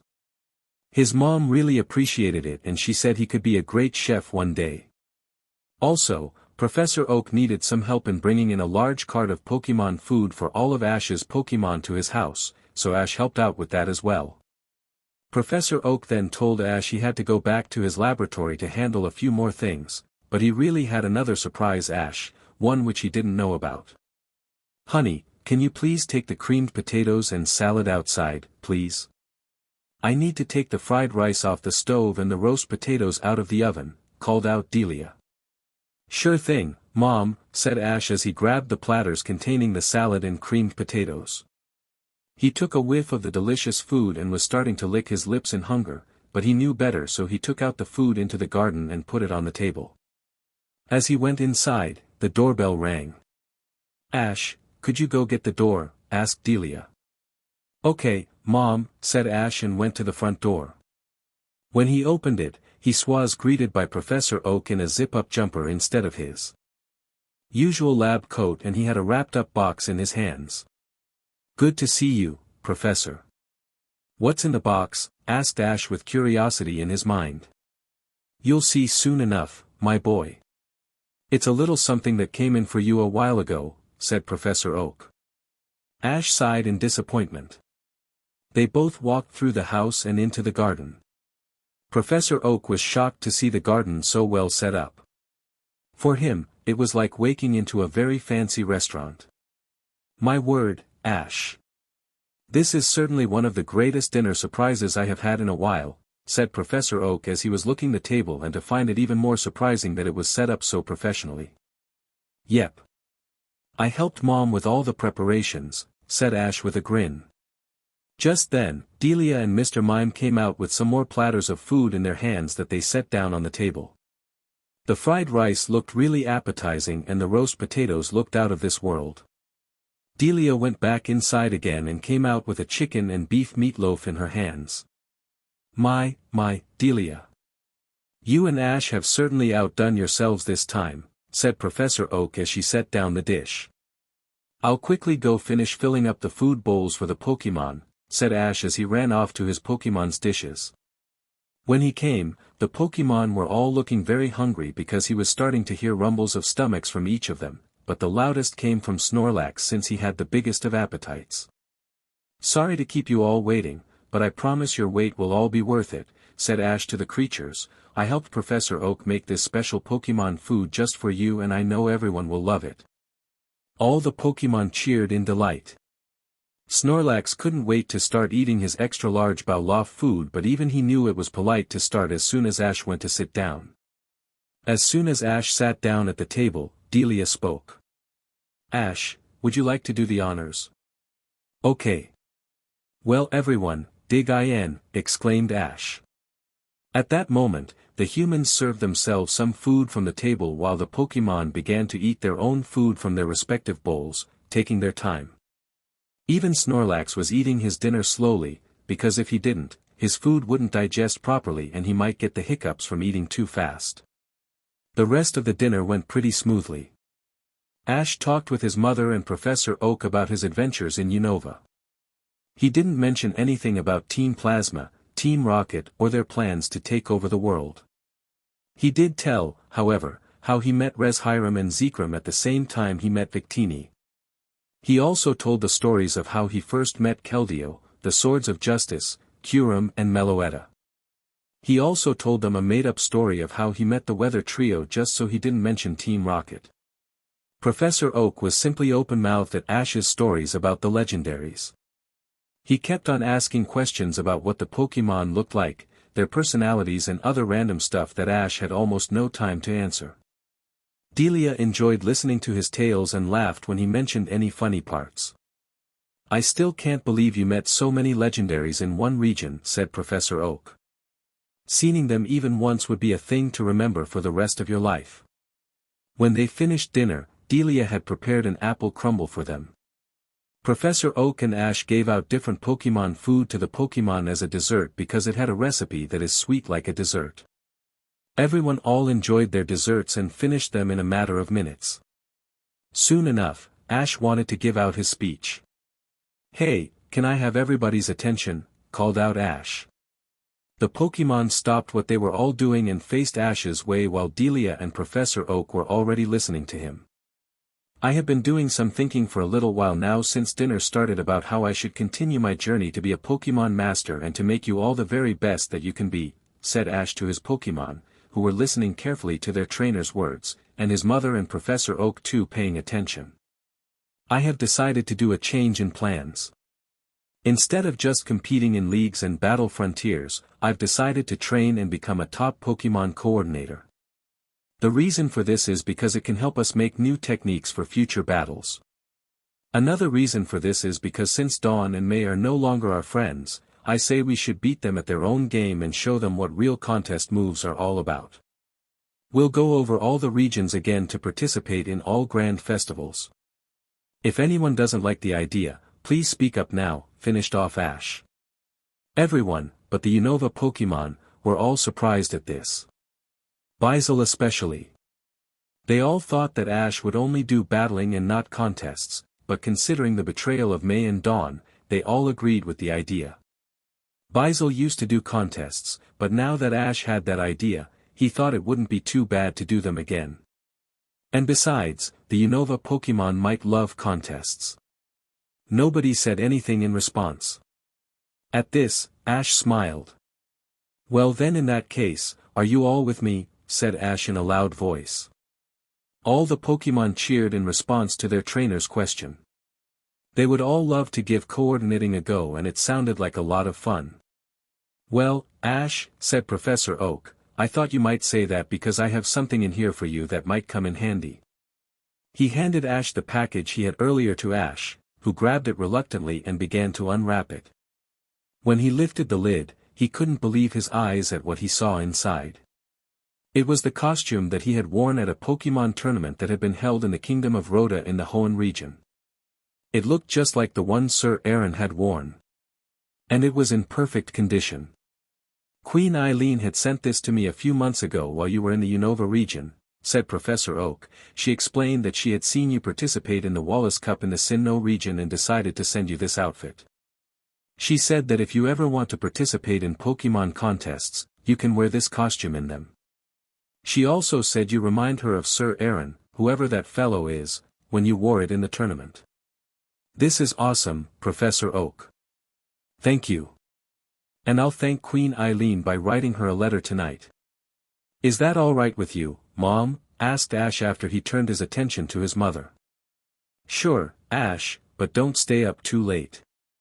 Also, when are you going to start your new journey?" asked Delia.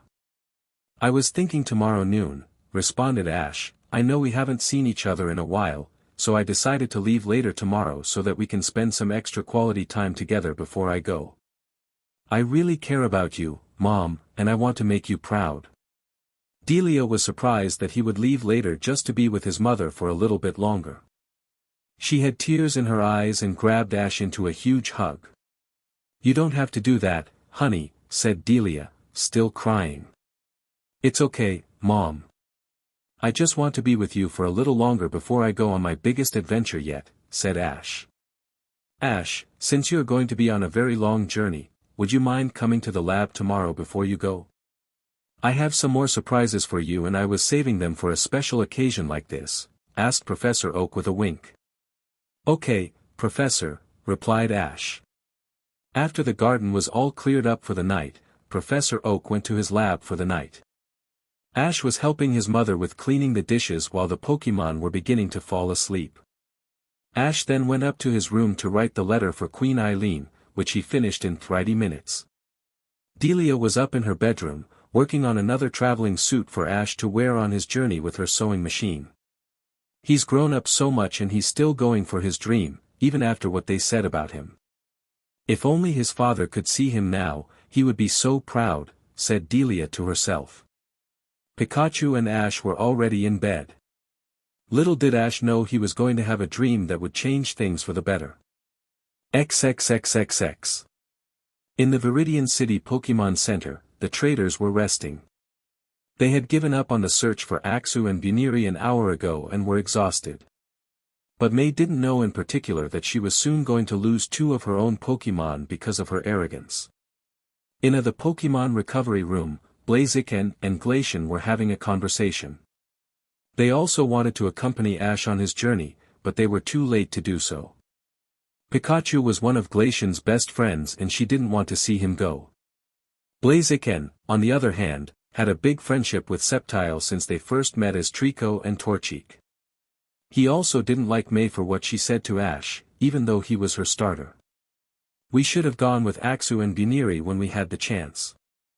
For all we know, Ash could already be in another region, whispered Glacian sadly while thinking about Pikachu. I know, Glacian, but they were out of their Pokeballs while we were not. There was nothing we could do, replied Blaziken in a whisper. What do you think we are to do now? Asked Glacian.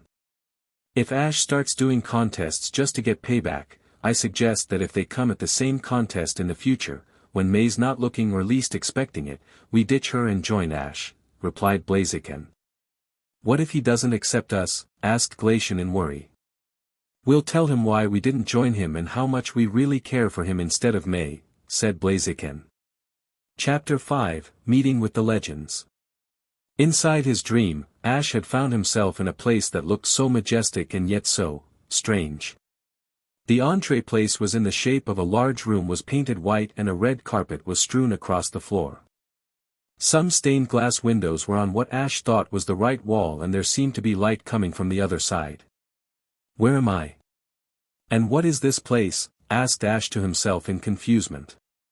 The windows showed some pictures of legendary Pokémon. Then something caught Ash's eye. In one of the windows, he saw Lugia, the great beast of the sea, flying during what looked like storm, and he was carrying a human on his back as he flew. As Ash walked over to the window to get a closer look at the scene, he recognized the human who was in the window. It was him. Then he suddenly remembered the scene.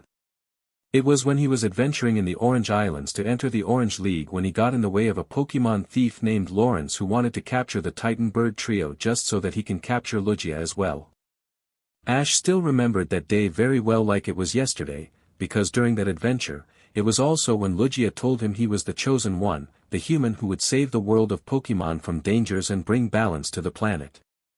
When he turned his attention to another window, this one showed a scene of him with Latias and Latios in the secret garden in Altamari. This brought back bad memories for him because he witnessed the death of Latios and having to leave Latias to continue his journey. But he will never forget the moment when he became friends with them. Ash thought something was strange about these windows, so he decided to walk around to look at them all. As he passed one after another, he kept on seeing more pictures of himself with different legendary Pokémon like Mew, Zekrom, Victini, Kyogre, Jirachi and even Arceus. All of a sudden, Ash figured out the connection between them. These were all the scenes from all previous adventures he had when he was traveling.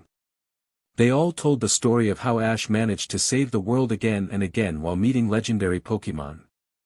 The windows didn't show another human in them, not even Ash's former friends.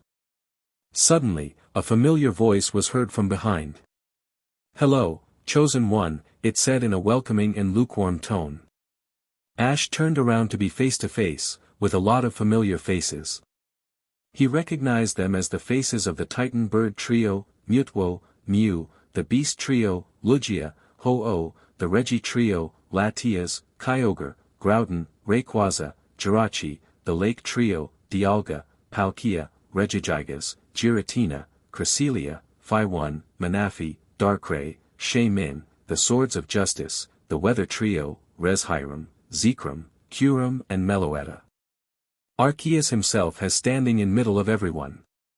"It has been quite a while, hasn't it, Ash?" asked Arceus. "Yeah, it has," replied Ash. He then looked at everyone else standing in front of him. "And it is great to see you all again too, everyone." The Legendaries all said their greetings to him in their most politest way. But some others had better ideas. Latias and Shaymin in his sky for me quickly flew up to him and tackled him to the ground, nuzzling him. Manaphy quickly ran up to Ash and gave him a big hug, while Jirachi simply floated over and landed on his head, giggling. "I'm really happy to see you again, Ash," said Latias. "Hello, Papa. I missed you so much," said Manafi with tears of joy starting to form in his eyes. "Long time no see, Ash," said Shaman. "Hey, friend Ash," squeaked out Jirachi. "And it's all fantastic to see you all too," said Ash to his friends that he hadn't seen in a very long time. As he began to regain his balance and stand up. The other legendaries chuckled. "It's great to see you in such fine health, Ash," said Arceus, still holding in laughter. "Now, do you know where you are, Chosen One?" Ash then remembered that he was going to ask Arceus about where he was. "No, Arceus." "Where am I?" asked Ash, still wondering about where he was in the world. "Well, my friend, you are in the Hall of Origins," said Arceus. "The Hall of Origins?" asked Ash in confusion. He had certainly heard of places like Spear Pillar, but he had never heard of such a place as the Hall of Origins. The Hall of Origins is the place of myths and legends to humans. This is where Arceus first began to shape the universe from, and also the place where legendaries come together for special gatherings, much like this one right now, said Landoris. "Wow! This place is incredible," said Ash in delight. "Indeed," replied Ho-Oh, "and these pictures on the windows are symbols and memories. Symbols of your heroism and courage when you protected the world from harm again and again. They are memories to us because they remind us of you. Now, Ash, let's continue this meeting," said Arceus. "Do you know why you are here?" Ash didn't have a clue why he was in an unknown location with all the legendaries that he knew, so he responded, "No, I don't, Arceus. But my best guess is you called me here to tell me that a new danger has arisen upon the world and you want me to stop it." Some of the legendaries were surprised that Ash would even think of danger the night before his new adventure, but most of them laughed at his guess. "Nonsense, boy," said Palkia, "we simply called you here to speak about your new adventure." "Yes," said Dialga, "for all the times that you either helped us or saved us, we didn't properly manage to thank you for your good deeds. Ever since Lugia first told me you were known as the Chosen One," spoke Arceus, "I've been keeping a close eye on you to see if he made the right choice. And he has. I've watched you through the rest of your journey through Sinnoh and your journey in Unova. I have been told that you've been up to your old hobby again. And that is protecting the world from ever coming harm. After all these unselfish acts were reported, we were going to at first bring you here just to give our gratitude and thanks as all at one time." Ash couldn't believe this. The legendaries were all coming together and putting so much trouble just to thank him for saving the planet. This was unbelievable to him. "But then we all saw what your so-called friends did to you," said Mutuo. "This changed the plans for the meeting and made into something more. We are also here to bless your new quest, and some of us have some things that we wish to tell you." This was news for Ash. He didn't know the legendaries had figured out about the betrayal, because Ash always thought they had their own duties to attend to and no time to look over him. "Ash, your new quest is, in my opinion, going to be the one to determine your destiny as a Pokemon Master," said Rayquaza. "There are many humans who will want to always be stronger than you, including your betrayers. If you are to achieve your dream, then you must not only push yourself to the limits to become more intelligent and strong, but you must also acquire a much larger group of Pokemon to be in your team. Because the way I see it, you will need all the help you can get, and it is a very long way to the top." Ash understood this. He had dreamed of catching more Pokemon to befriend and train. But in his case, most of the Pokemon that joined his team, like Torkoal, Squirtle and Heracross, had wanted to go with him because he had done something meaningful for them. But with Rayquaza's words, he now felt more determined than ever to catch more Pokemon. "I understand, Rayquaza. I will not ignore your words and do my best," said Ash in a strong voice as Rayquaza gave a smile of proudness.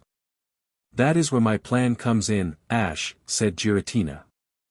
"I had noticed that over your travels, there were a lot of Pokemon you have befriended, saved or helped, and they had taken a liking to you. I told them about what had happened, and they all agreed to accompany you on your journey. I also told some other Pokemon you knew in a bad way, but they also decided to come with you nonetheless. As well as them, any Pokemon that you have released will also be coming back.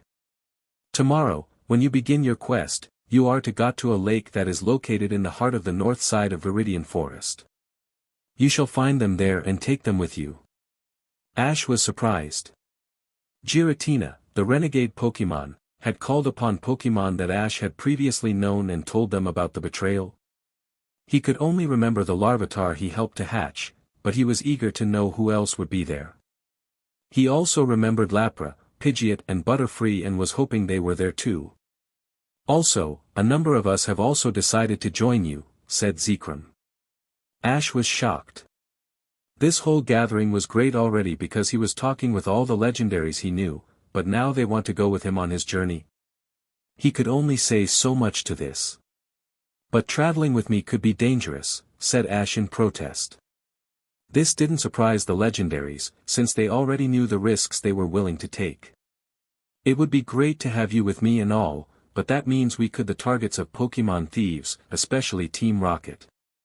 Also, you all have duties to do in your regions, and I don't want to interfere in those duties. And this might mean for those who want to come, you might have to participate in contests of battles. The legendaries were astounded by the boy's protests because he was truly trying to protect them again from any unwanted attention. But just because they were legendary Pokemon doesn't mean they could have their own trainer also as a friend and they can protect themselves without trouble. We all understand your concerns for us, Chosen One, said Lugia, but we want to see the world from the way you have seen it. And as for our duties, they are really minor jobs in our lives that we can get bored from. Besides, you did a great favor for each of us in the past, and now it is time for those who are willing to come with you to return the favor. Yeah, Ash. Arceus already ordered another Latias and Latios pair to protect the soul due back in Altamari. I had also told Bianca and Lorenzo about what I wanted to do and they allowed me, said Latias. Ash couldn't believe at the efforts of the legendaries who wanted to go with him. He knew he couldn't win this argument, so he gave out one final answer. Okay. For those who want to come with me, you can come. But I can't promise you a pain-free journey since battles will be involved in it, said Ash softly, but I will do the best that I possibly can to make sure you will never be put in harm's way and I will take all responsibilities for all actions. The legendaries smiled. The Pokemon who were coming all cheered in excitement. That's great to hear, Ash, said Mutwo. Now do you remember when I told you that some of us wanted to talk to you about some things? Yes, Mutwo. I remember, replied Ash. The legendaries suddenly all disappeared except for Zekrom, Ho-Oh, and Lugia. Zekrom started off. Hero of Ideals, do you remember on the first day of your Unova journey, I shot lightning at Pikachu and rendering him powerless without electricity for a short time? Do you know why I did that? Yeah. I remember that day very well. I forgot to ask you that when we last met, replied Ash as that day came back to his mind. Well, my lightning bolts are a sign of judgment, explained Zekrom, and when I first laid eyes on Pikachu, I knew instantly he was worthy of a power much greater than what he had already. During the time he was without electricity, there was a power growing in him that he still hasn't unlocked today. And in an area of his mind that he has not yet uncovered. What I gave him was the power to use my signature moves, Bolt Strike and Fusion Bolt. Ash could only stand in shock when he heard this.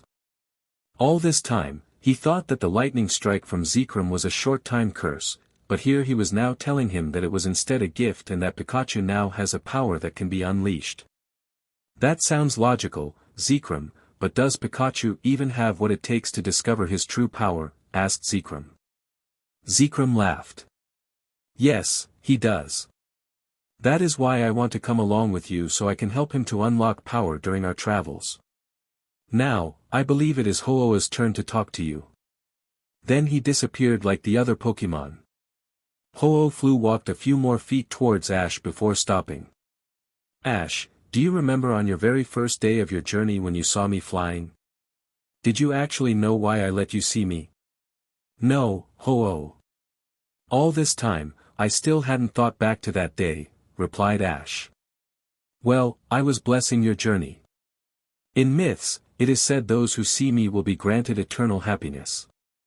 I see you have sort of found eternal happiness by now. During your travels, you have met many new Pokemon and people. And no matter how many leagues you lost, you always had the determination to go on. You also met your friends with dreams of their own that they want to accomplish, but now that they have left you, I wish to personally bless your new journey. Face to face, said Ho-Oh. Then Ho-Oh dug her beak into her back like she was trying to flatten her magnificent coat of feathers. Instead, she plucked out a feather out of her back with her beak and put it in Ash's hand. In other myths, those who receive a feather from me won't just have a very happy journey, but they will also find someone that they can trust forever without doubt, said Ho-Oh. Thank you very much, Ho-Oh, thanked Ash. He was still thinking if there was anyone he could still trust apart from his Pokemon, Gary, Mom and Professor Oak. Even after the betrayal. You are very welcome, Chosen One.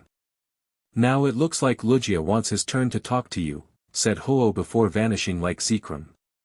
Lugia spoke. I'll bet you have been wondering about something in particular about yourself for quite a while now. Have you ever wondered why I decided to make you as the Chosen One? Out of all the things that ran in Ash's mind, that question was what he thought about the most in his life since the Orange Islands. He thought to himself over and over again why he was the Chosen One and not someone else. No. Lugia, out of all the people in the world, why did you choose me? Asked Ash. Ash, I have been searching out for a human worthy to be the Chosen One for countless centuries. I have come across some who seem to have the potential to be the Chosen One, but they were all missing the same aspect. And that is a heart that knows no boundaries of love for Pokemon, explained Lugia. I couldn't seem to find that person. Until you were born, that is. I looked deep into your soul and saw that you were to definitely have what it takes, have the heart of a true Chosen One. But after seeing what happened to you during the first conflict between Mew and Mewtwo, I knew that the Chosen One was going to be you. When you interfered in that conflict, I saw that you loved all kinds of Pokemon, clones or not. So I made it my mission that I was to tell you that you are the Chosen One. And that time luckily turned out to be at the Orange Islands. Ash had listened carefully to Lugia's whole story. He now understood the truth about his second identity. So he was chosen because of an aspect he had that others didn't. A heart that knows no boundaries for love of Pokemon. Lugia, it all makes sense to me now. Thank you, for everything. And I will continue to adore Pokemon just the way they are, said Ash. Lugia smiled. Then the Legendaries began to reappear, but not all were present. The ones that were all present were Arceus, Celebi, Lugia, Ho-Oh, Latias, Jirachi, Manaphy, Giratina, Darkrai, Azelf, Shaymin, Keldeo, Meloetta, Zekrom, Victini and Kyurem. Ash, our meeting is coming to a close. The Pokemon in front of you, excluding myself and Celebi, will be joining you on your journey. You will find them in their respective Pokeballs in your desk drawer when you wake up. The others have already left, but they wish you grand luck on your journey, said Arceus. Suddenly, the Legendaries, except Arceus, turned into flashes of red light and were sucked into Pokeballs they were carrying that Ash hadn't noticed. The Pokeballs all went off with a ding, signaling their capture, and then vanished. Also, Ash, just what because you can no longer trust your former friends doesn't mean you can't trust anyone else you have met who doesn't agree with them. This means there might still be someone out there who does. Appreciate your skills, said Celebi before vanishing too. Soon, the only ones that were left in the Hall of Origins were Ash and Arceus. But not for long. Ash, said Arceus. Yes, Arceus, replied Ash. It's time to wake up, said Arceus before giving off a huge light. That was the last thing Ash remembered before closing his eyes. XXXXX. Ash's eyes snapped open as he awoke. Pikachu was still sleeping at the foot of his bed with his mouth drooling. He must be having another dream about ketchup again. Ash slowly sat up in his bed, careful not to wake up Pikachu. He looked at his clock and it showed that it was 6:30 in the morning.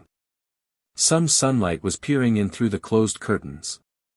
His mind was still going over about what happened at the Hall of Origins. Was all that real, or was it just another dream that he had? His head was beginning to go a little bit crazy. Suddenly, he saw something glistening from under his pillow. He put his hand in and pulled out a shining feather. Ash recognized it as the one Ho-Oh had given to him in his dream. So it wasn't a dream. And that meant it all really happened. The Hall of Origins. The meeting. The Legendaries. It was all true. And that meant one other thing. Ash quickly scrambled out of bed, waking up Pikachu in the process. "Pika Pika," said a yawning Pikachu, a little bit annoyed to be woken up from his great dream. "Sorry about that, Pikachu, but I have to see something," apologized Ash as he ran towards his desk. He then opened its top drawer and revealed 14 Pokeballs. They were the Pokeballs of the legendary Pokemon. "Yes, so it wasn't a dream at all," exclaimed Ash. Pikachu was confused at why his trainer was acting so jumpy. "Pikachu Pikapi?" asked Pikachu. "Oh yeah, Pikachu. Sorry for waking you up, but there is something I want you to see and tell you," said Ash. He showed the little mouse the feather of Ho-Oh and the 14 new Pokeballs. "Pika Pika Pikachu?" asked Pikachu in confusion. The items all looked interesting to him. "I guess it would all make sense if I explained the whole dream to you," sweat dropped Ash. "Well, you see, I had this dream." For about 10 minutes, Ash explained the whole dream he had to Pikachu, not leaving out a single detail. He explained what the Legendaries had told him about his journey, meeting again with old Pokemon friends, how some of the Legendaries explained to him important details and what Legendaries were in the Pokeballs. He also mentioned the part where Zekrom said Pikachu had his powers and could use his signature moves. All of this made Pikachu really excited because he will get to see Manaphy and his other legendary friends again.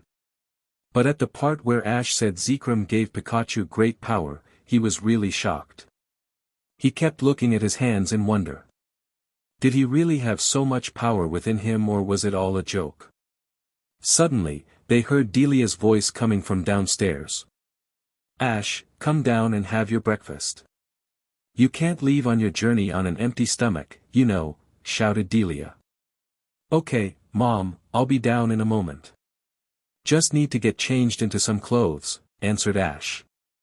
Pikachu didn't want to see Ash getting changed in front of him, so he quickly bolted out of the room and downstairs to the kitchen. Ash didn't know what he was going to wear until he saw a new set of traveling clothes on his dresser waiting on his dresser.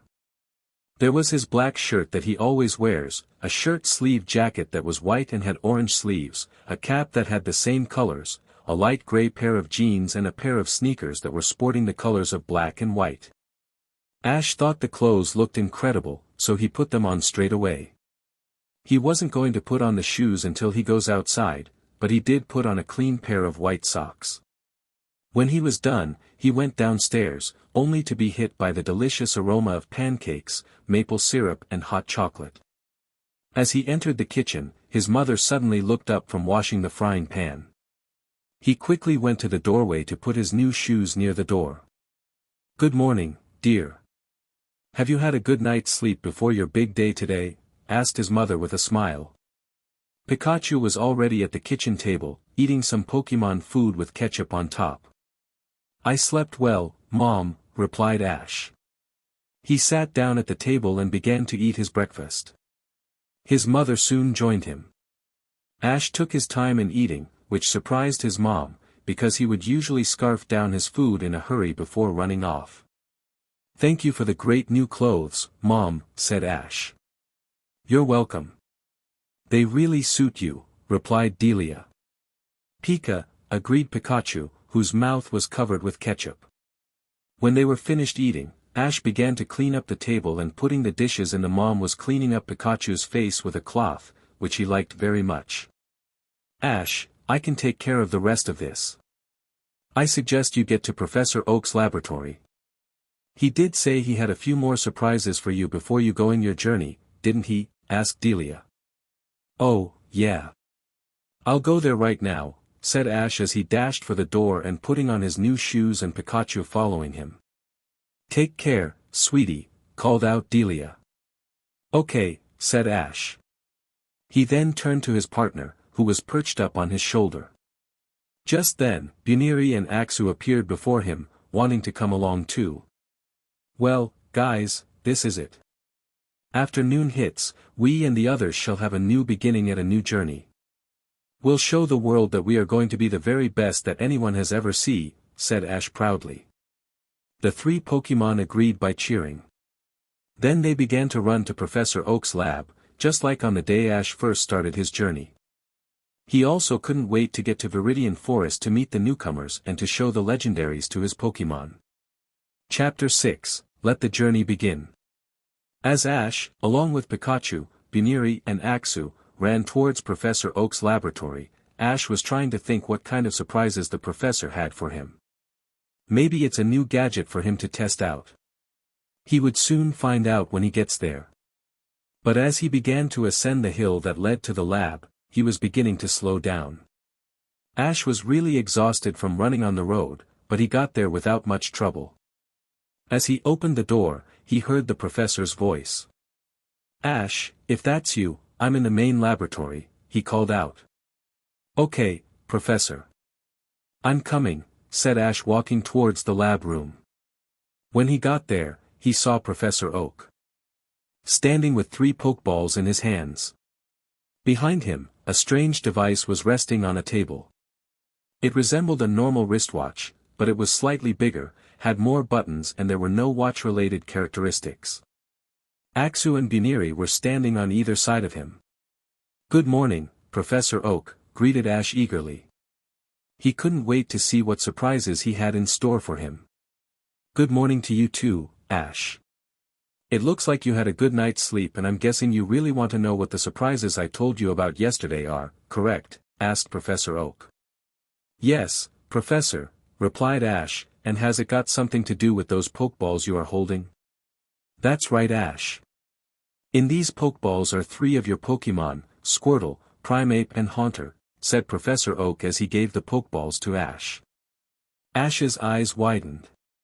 He had completely forgot about these 3 Pokémon during his travels, but now that he has been reminded of them, he was beyond overjoyed to see them. Thanks so much, Professor, said Ash excitedly and then turned to his Pokémon. Did you hear that, Pikachu? We'll be seeing some of our old friends again after so long. Pika Pikachu, exclaimed Pikachu happily, clearly wanting to see the trio of Pokémon again. Ash turned to Buniri and Axu, who were confused on who Ash was talking about. Buniri and Axu, these are some of my Pokémon that I traveled with during my first journey. Haunter was only with me for a short time before he stayed with the Saffron City gym leader, Sabrina. And to tell you the truth, I never caught him. I only befriended him. But I know that you two are going to be great friends with them once you get to know them.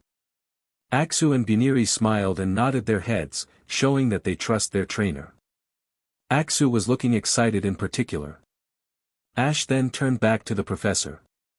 When did they arrive, Professor? Asked Ash, only calmer this time. Primeape and Squirtle have just arrived today. I called Anthony and told him that you needed Primeape on your journey, but I didn't tell him about the betrayal. He told me that he was going to call me soon anyway so you could have Primeape back because there was basically nothing left to teach Primeape and he was an accomplished P1 champion. When Primeape heard your name on the other side, he began to hit the monitor furiously as if you were trapped in it. Then I called the officer Jenny that was in charge of the Squirtle squad. I told her that you needed Squirtle back and she said she was fine with it. She also told me that there have been less fires because the Squirtless have learned powerful water-type moves. And because that the team has been so successful, the other Squirtless allowed yours to go with you since they could handle things perfectly while he was away.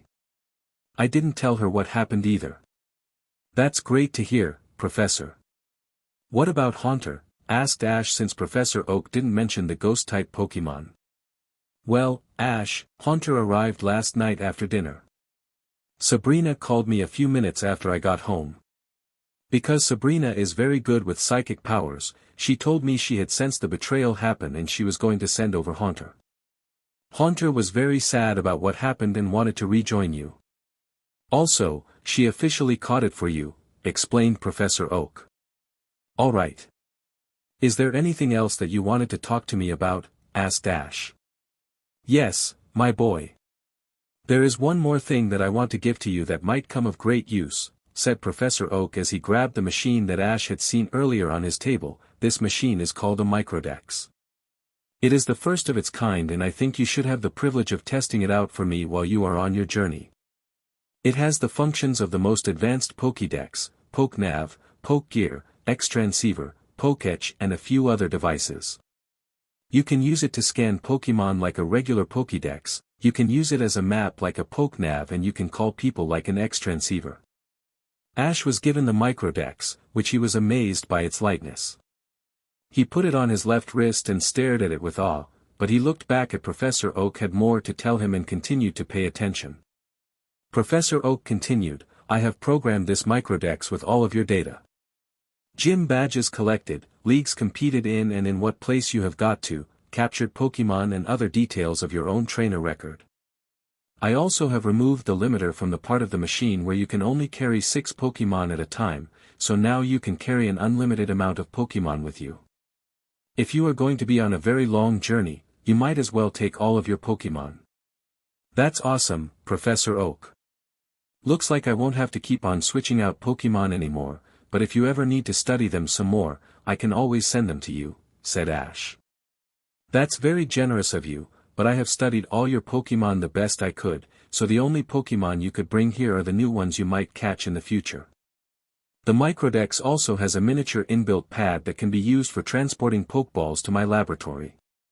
Also here is the manual on how to use the microdex, so I suggest you read it before using.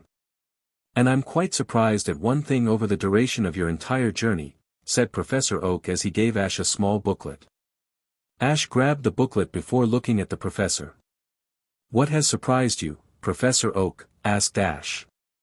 From day one of your journey to today, you still haven't checked your money savings, said Professor Oak. This confused Ash because he didn't know anything about any savings that he had. What do you mean by my savings? You see, I keep on forgetting to tell you something important, but since I just remembered and you are here, I can tell you. Every beginning trainer gets a bank account on the first day of their journey. You see, you can earn money from battles. This includes trainer battles, gym battles, frontier brain battles, league battles, elite four battles, champion battles and contest battles. The amount you get depends on what Pokemon you and your opponent use and what level they are, what strategies are used, how long the battle lasts, type advantages and class of battles. All of your savings then get transferred from your Pokédex to the regional bank of the region it is made in. All of your savings records have also been recorded to the microdex. Why don't you take a look at them, said Professor Oak. Ash was surprised he even had an account. He was given a good amount by his mother at the beginning of his journey, but he never knew he had a real account. I might just do that, replied Ash. He quickly went to the section in the booklet on how to check personal details and finances. He then followed the instructions and went through the microdex data until he reached personal savings. He opened that file and then began to read its contents. Name, Ash Ketchum. Hometown, Pallet Town. Current age, 15. Home region, Kanto. Bank account number, 380295. Kanto Regional Bank balance, 485,690 Poke-dollars. Johto Regional Bank balance, 367,902 Poke-dollars. Hoenn Regional Bank balance, 534,807 Poke-dollars. Sinnoh Regional Bank balance, 669,467 Poke-dollars. Unova Regional Bank balance, 430,682 Poke-dollars. Ash couldn't believe his eyes. He had that much money in the bank account he never knew he had. During his travels, Brock and Syllan always seemed to spend money to provide for the group's needs, but now he could provide for himself and his Pokémon since he is going to be traveling alone. "Professor, this is incredible," said Ash while stuttering. "I know, my boy," said Professor Oak. "Now, why don't you go back home? I'm sure your other Pokémon will want to really meet those three. I'll see you later on in the afternoon. Your mother invited me for lunch and I'll bring some Pokémon food over." "Great, Professor. I'll see you then," said Ash before turning to Pikachu, Axu and Buniri. "Come on, guys. Let's go introduce the others to these three. You'll get to see them too."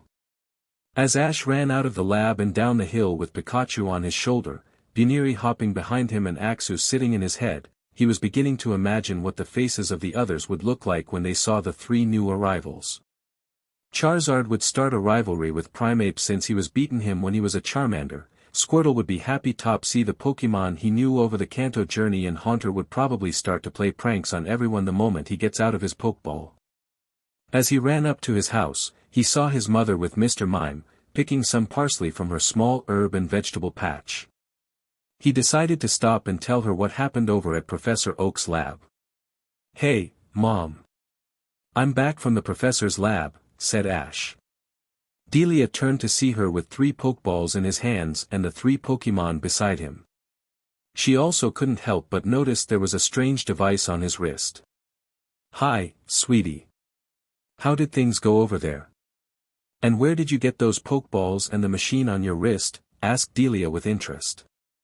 "Do you remember me telling you that I had a Primeape, Squirtle and Haunter?" said Ash. Delia thought for a moment before answering. "I do." "Why do you ask?" asked Delia.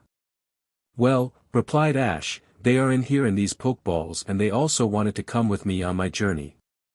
In case you are wondering about the machine, that's called a Microdex. Professor Oak gave it to me so I can use it as my new Pokédex. It also has other features like a map and a phone. So you can call me whenever you need to." "That's great.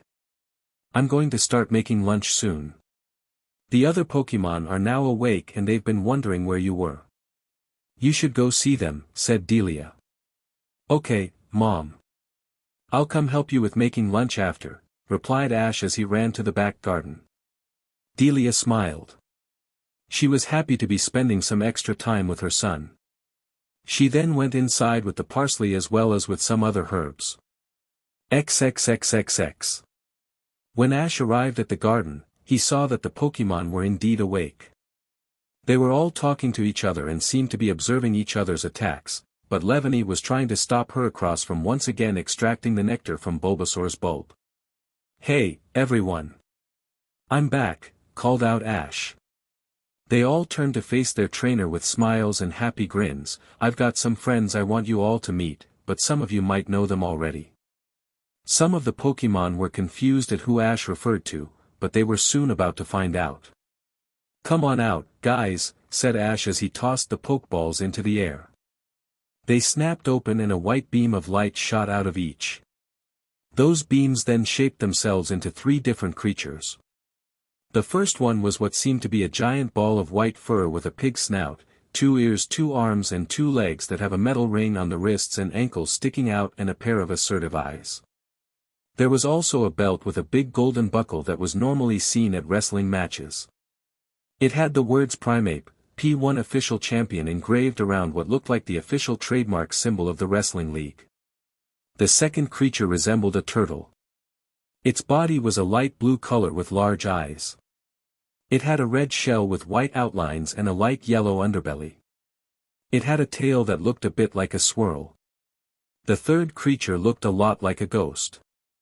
It was completely purple in color and floating in midair. There were purple teeth that seemed to blend in with its purple face that had a pair of mischievous-looking eyes. And there were also a pair of purple hands that weren't connected to the rest of the body. "Squirt, Squirtle, squirt," said Squirtle upon release. "Primeape," said Primeape, possibly looking for a strong opponent to defeat. "How, Haunter," screeched out Haunter. When they looked at the large group in front of Pokémon in front of them, they were slightly confused since they didn't look all that familiar, apart from a few, and there was no sign of Ash. Then they heard a voice behind them that belonged to their trainer. "Hey, guys. It has been a while, hasn't it?" said Ash with a small chuckle.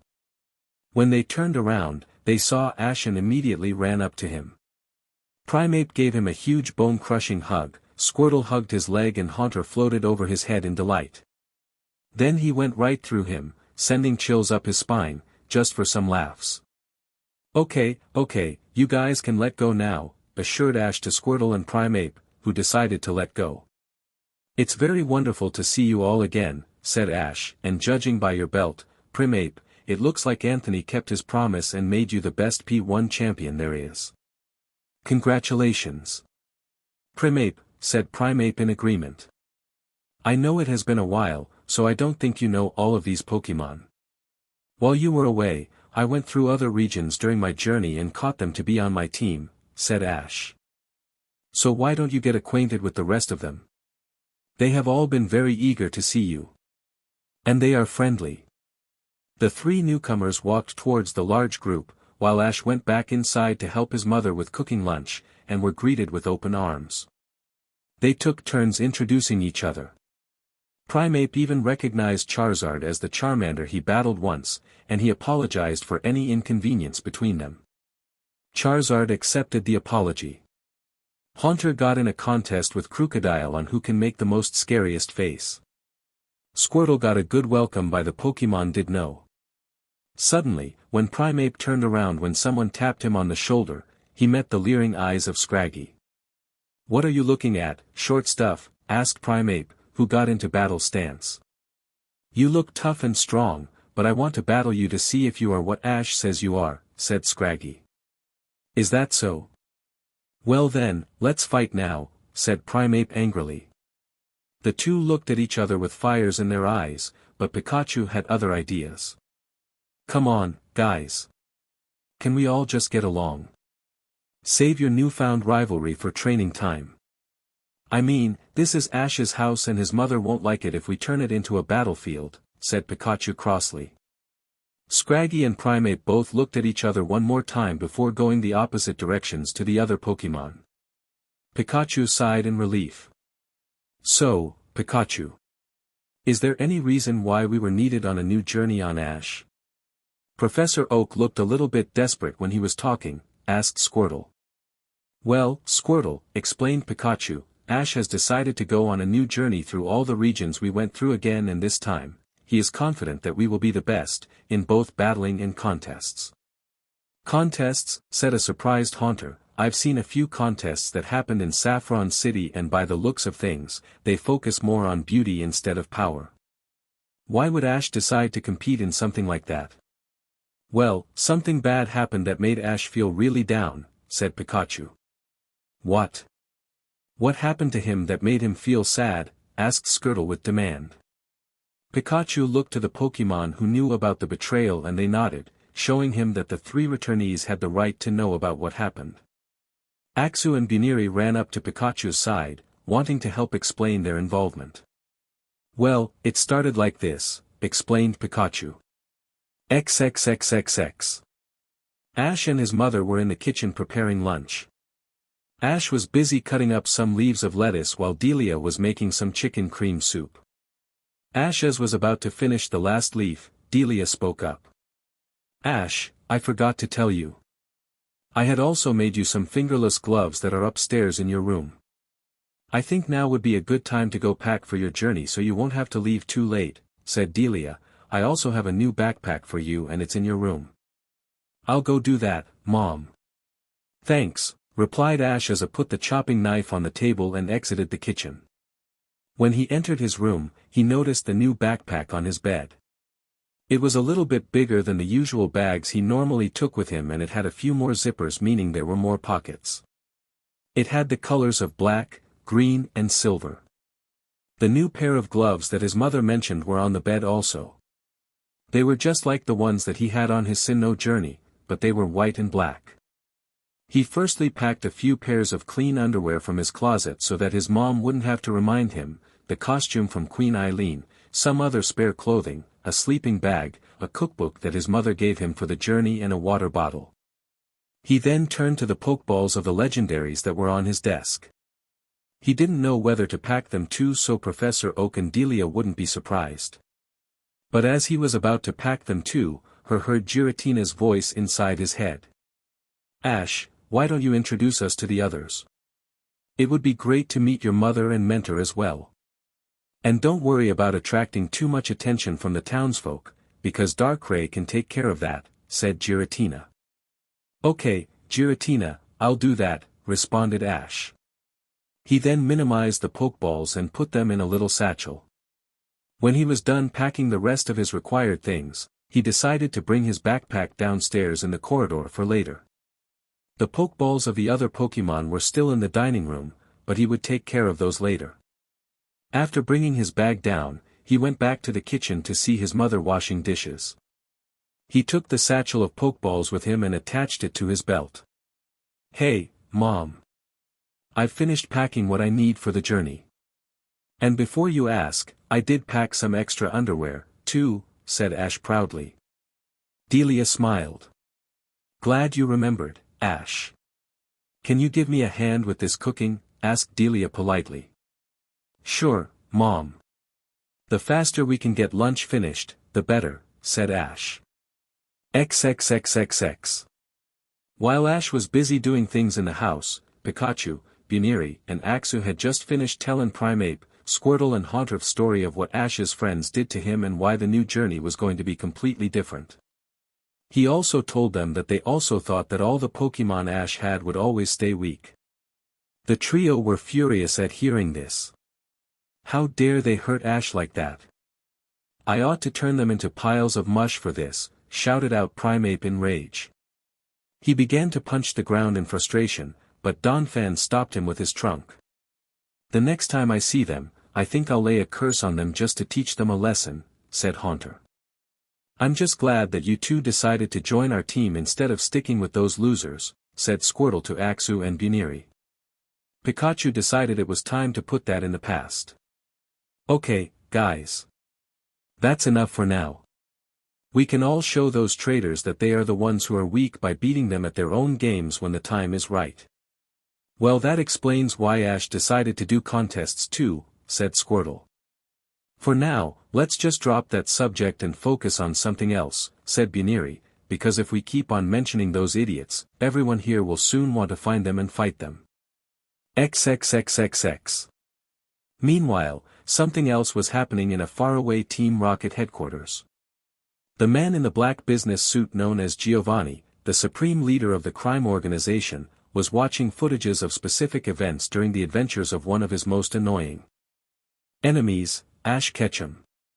The trio of Caleb, Jesse, and Meowth had just finished explaining their latest failure of capturing Ash's Pokemon and their leader decided to watch some evidence. On multiple screens, I continued to show Ash in many different locations with many different legendaries. There was Ash in Altamari helping Latias to stop Annie and Oakley, him during the time that Jirachi was awakened and he was stopping the fake Groudon from destroying everything, him trying to save Zorua and helping him to get back to his mother while stopping another man, him saving Lugia from Professor Namba's rage-triggering machines, him riding upon Zekrom while trying to stop the sword-shaped castle form disturbing the Dragon Force and many other scenes where it involves him saving the world and legendaries. He also decided to see some scenes where he was responsible for the failures of Cassidy and Butch, the trio's latest failure, and when he first showed himself at Viridian City where he first stopped Team Rocket from stealing Pokemon from the Pokemon Center. So this brat has been a thorn in Team Rocket's side for about 5 years and stopped many of our major plans. And he has met just about legendary in existence and stopped other criminal organizations. What's so special about him that gives him those kinds of opportunities, said Giovanni in a low voice. Caleb decided to speak up. Sir, I know that I just met that kid, but by the looks of him and the strength of his Pokemon, I can tell you that he is no pushover. He means business. I see, replied Giovanni as he turned to Jesse and Meowth, you two seem to know him best since you are always seem to try to steal his Pikachu. What's so special about that Pikachu that separates him from the rest? And since James decided to quit, can you tell me? Well, sir, began Jesse, ever since he first stopped us in Viridian City, we began to trail him during the twerp's journey trying to catch him. It may have been a waste of time, but Pikachu was getting stronger every step of the way. Heck, he defeated a Regice that belonged to Brandon of the Kanto Battle Frontier and, just last year at the Sinnoh League, a Latios that belonged to a trainer who also had a Darkrai. As well as that, at the beginning of the twerp's Unova journey, he was shocked by Zekrom and that had to mean something. And because of the bond he shares with his trainer, he used his electricity to break free himself and Hiram from Team Plasma's mind control device. And, if you remember, he fired a huge electro ball at us when he foiled Operation Tempest. He is far stronger than any normal Pikachu. Giovanni was surprised. Normally, Pikachus, to him, would be only good for trainer or gym battles. But this one was mainly used to save the world and defeat 2 legendaries. Is there anything else that you want to tell me about the boy? Because now would be the best time since we are talking about him, asked Giovanni as he picked up a cup of hot coffee. Well, sir, there are 2 more things that are very surprising about him. The first one is that he is somehow descended from Sir Aaron and can use aura. And the other will be most shocking to you. Most legendaries that he met referred to him as the Chosen One.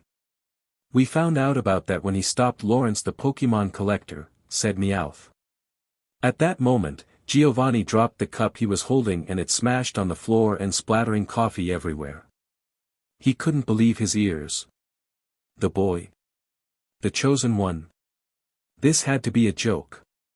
But that had to explain why he met so many legendary Pokemon and they respected him.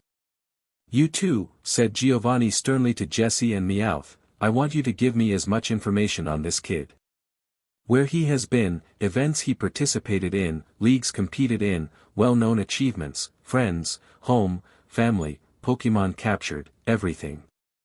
Then I want you to keep on following him on his journeys and report to me anything that is of high importance. But don't disturb him or let him see you, because he will suspect our actions. That will be your new assignment and you will be provided with fundings and supplies. Caleb will join you. It looks like Ash Ketchum is something more than just a nuisance. Jessie and Meowth were shocked that their boss was giving them a mission that seemed important to him. And it was tracking the twerp like they always did. So they began by telling him everything they knew on their enemy. XXXXX. In Viridian City, the traitors were busy touring the place. They decided to stay here since there was going to be the first Pokemon contest tomorrow for the year since the Grand Festival just ended. They wanted to see May and Dawn compete for the first ribbon of the year. Ursula, Drew, Harley, Zoe, Kenny, Nando and some other coordinators were also going to compete, but they had no idea that a certain raven-haired trainer was also going to be in the contest. But at the Pokemon Center, Blaziken, Glacian and some other Pokemon that belonged to their master's friends were relaxing after practicing for the contest. Blaziken and Glacian were the only 2 awake, so they could talk. I hope Ash gets to this town soon, because the sooner he gets here, the sooner we can get away from May. I really hope Sceptile can forgive us, whispered Blaziken. I just hope Pikachu and the others will be able to accept us like they must have accepted Buniri and Axu already, said Glacian sadly. He is really important to me and Ash looks like he can somehow make me better. Suddenly, there was a flash of light in the room. That caught the attention of Blaziken and Glacian and the light was beginning to wake up some of the others. As the light died down, there was a pink bipedal creature with a dark pink skin tail floating in midair. This was Mutwo.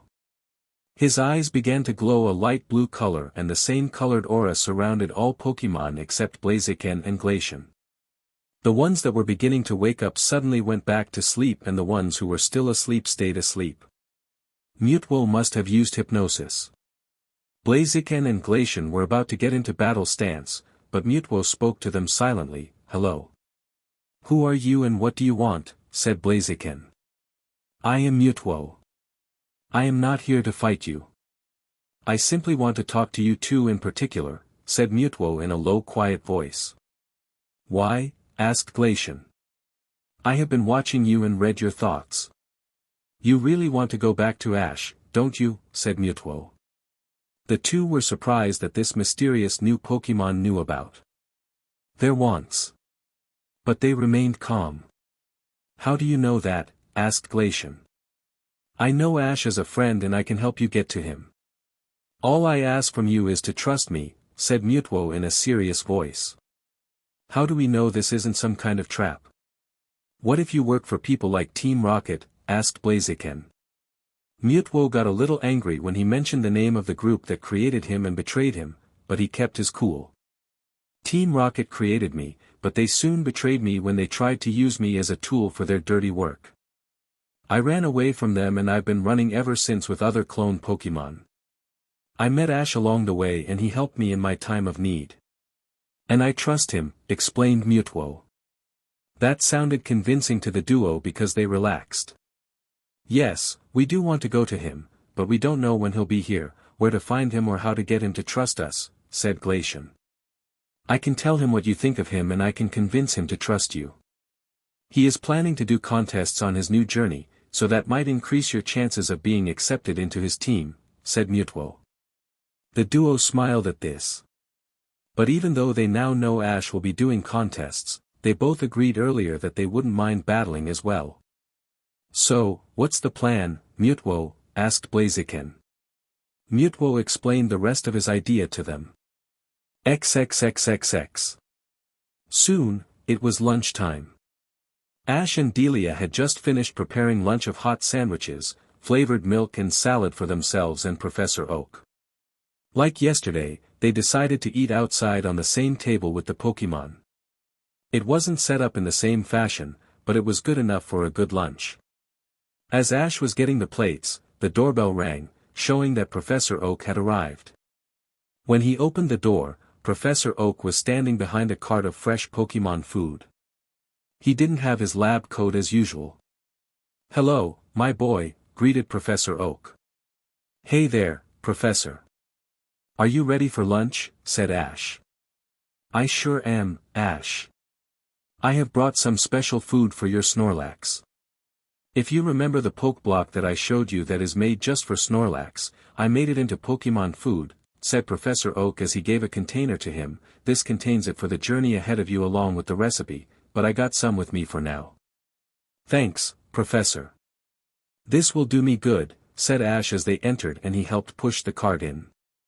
"You're welcome, Ash," replied Professor Oak, "and that is a fine smell of sandwiches." Ash laughed. "Yep. The table is all set outside. You can sit down while I bring the Pokemon food out." After he wheeled the cart into the backyard, he grabbed the food bowls that were in the cupboard and set them all out on the grass. The Pokemon saw this and began running towards Ash, in hunger. Even the Tauros ran in an orderly fashion. "Don't worry, everyone. Lunch will soon be here.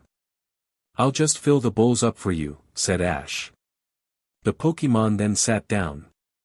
When Snorlax sat, a small earthquake could be felt. "Also, we're going to have some more friends joining us for lunch, and I think you guys are going to be very surprised by who they will be." Everyone except Pikachu was confused. They didn't think there would be anyone else joining them. Ash pushed the cart beside the bowls and began to fill them up. Some Pokemon began to drool at the smell of their lunch, but stood their ground. When Ash got to Snorlax's bowl, he only put a handful of Pokemon food in the bowl. This confused Snorlax. "Lax?" asked Snorlax.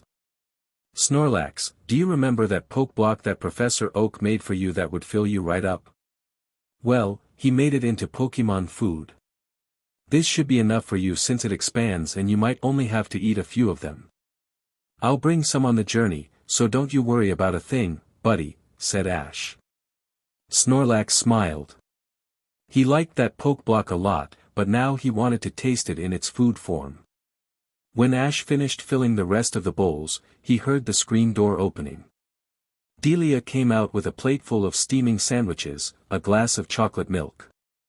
Ash went into the house and came back out with a bowl of salad.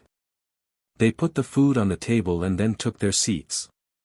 "Ash, is there anything that you would like to tell us all before we eat?" asked Professor Oak. Ash took the sachet from his belt and emptied the pokeballs onto the table. Yes, I do, Professor, said Ash before turning to his Pokémon. In fact, I'd like to show you some more of our teammates. The Pokémon looked eager to see who were joining them. Ash, I don't remember seeing these Pokeballs before, said a confused Professor Oak. Who are these Pokémon that you caught? Actually, I didn't catch them. They decided to join me, smiled Ash before throwing the Pokeballs in the air. Come on out, everyone. The 14 Pokeballs snapped open and a flash of light from each came out. These lights soon solidified into 14 unexpected Pokémon. They were Ho-Oh, Lugia, Jirachi, Latias, Azelf, Manaphy, Giratina, Darkrai, Shaymin, Victini, Zekrom, Kyurem, Keldeo and Meloetta. The bigger ones materialized outside the fence while the smaller ones, no bigger than Snorlax, materialized inside the garden. Immediately, Manaphy, Shaymin, Latias, Keldeo, Jirachi, Victini and Meloetta all sped in Ash's direction. As they collided with their friend, Ash fell off his chair under all the weight. They all hugged him with delight, happy to see him after so long. Papa, it's really you. I'm so happy we are together again, said Manaphy in tears of joy. It's so good to see you again, Ash, said Latias while still hugging Ash. Ash. Great to see you in good shape, buddy, said Keldeo. Friend Ash, it has been a while. It is joyous to see you again, squeaked out Jirachi. Nice to see you again, Ash. Do you have any macaroons on you? Asked Victini. Meloetta spoke next. It is so good to see you after all this time, Ash. It's good to have you back to your old self, Ash, said Shaymin. It's great to see you all too, said Ash. It's great to see you in dreams, but it's even better to see you in reality. However, Delia, Professor Oak and Ash's Pokémon were completely open-mouthed and speechless. They could not believe that in those 14 Pokeballs were 14 different legendaries that they helped over the years. No one saw Ash capture them, so they were all really confused how Ash has them. Oh. My. Goodness, stuttered Professor Oak. Ash, would you mind explaining why you have 14 legendary Pokémon? That you never told us about and how did you catch them? Okay, but I'll introduce them to you first, said Ash. Everyone, this is my mother and Professor Oak. The legendary Pokémon all gave their greetings, but when Latias shook Delia's hand, it felt like lukewarm and lovely. Ash and Pikachu turned to each other. They were the only ones who knew about the dream and the truth. Ash then turned to Professor Oak and Delia while Pikachu turned to the Pokémon. Well, as for your explanation, Professor, I didn't really catch them. What really happened was, began Ash. Pika Pikapi Pikachu Chu Pika Pika Chupi, explained Pikachu to the others. XXXXX. Unbeknownst to them, 3 figures were watching the whole thing unfold from the top of a cliff through binoculars. It was Team Rocket. Guys, are you seein' what I'm seein'? Said a relatively shocked Meowth. I do, Meowth, the twerp has legendary Pokémon with him and the other Pokémon didn't know about it. And if I'm not mistaken, that must be the same Meloetta that we tried to capture, said Jessie. We should try to steal them. There's no way that's happening, Jessie, said Caleb. After all, the only stuff we have is this communication gear and laptop. I suggest we call the boss and tell him. Jessie sighed. Alright, but one day, we will have those legendary Pokémon. Mark my words, twerp. XXXXX. When Ash and Pikachu had finished explaining to everyone why the legendaries are here, they were all very surprised and shocked. These were all the legendaries that they knew the best or had grown a strong friendship with. Giratina also explained to Professor Oak and Delia about Ash's dream and how they agreed to go with him on his journey. Ash now decided to tell the complete truth about what he had done in his travels. He told Professor Oak and his mother his conflicts with Team Plasma, Zero, Phantom the Pirate and all other villains he had faced in his travels. Professor Oak was speechless, but Delia was crying. Not because she was sad with him because he would have died, but because she was crying because she now knew his son kept on risking his life to do the right thing and help others. Ash, do you have any idea how depressed I would have been if you went into one of these conflicts and never came out again alive? Asked Delia sternly through tears. I do, Mom. But I was only doing the right thing to save them like I helped to rescue others, answered Ash, but if I believed in myself, I would always make it through. Delia hugged her son tightly, still in tears, but now smiling. You remind me so much of your father.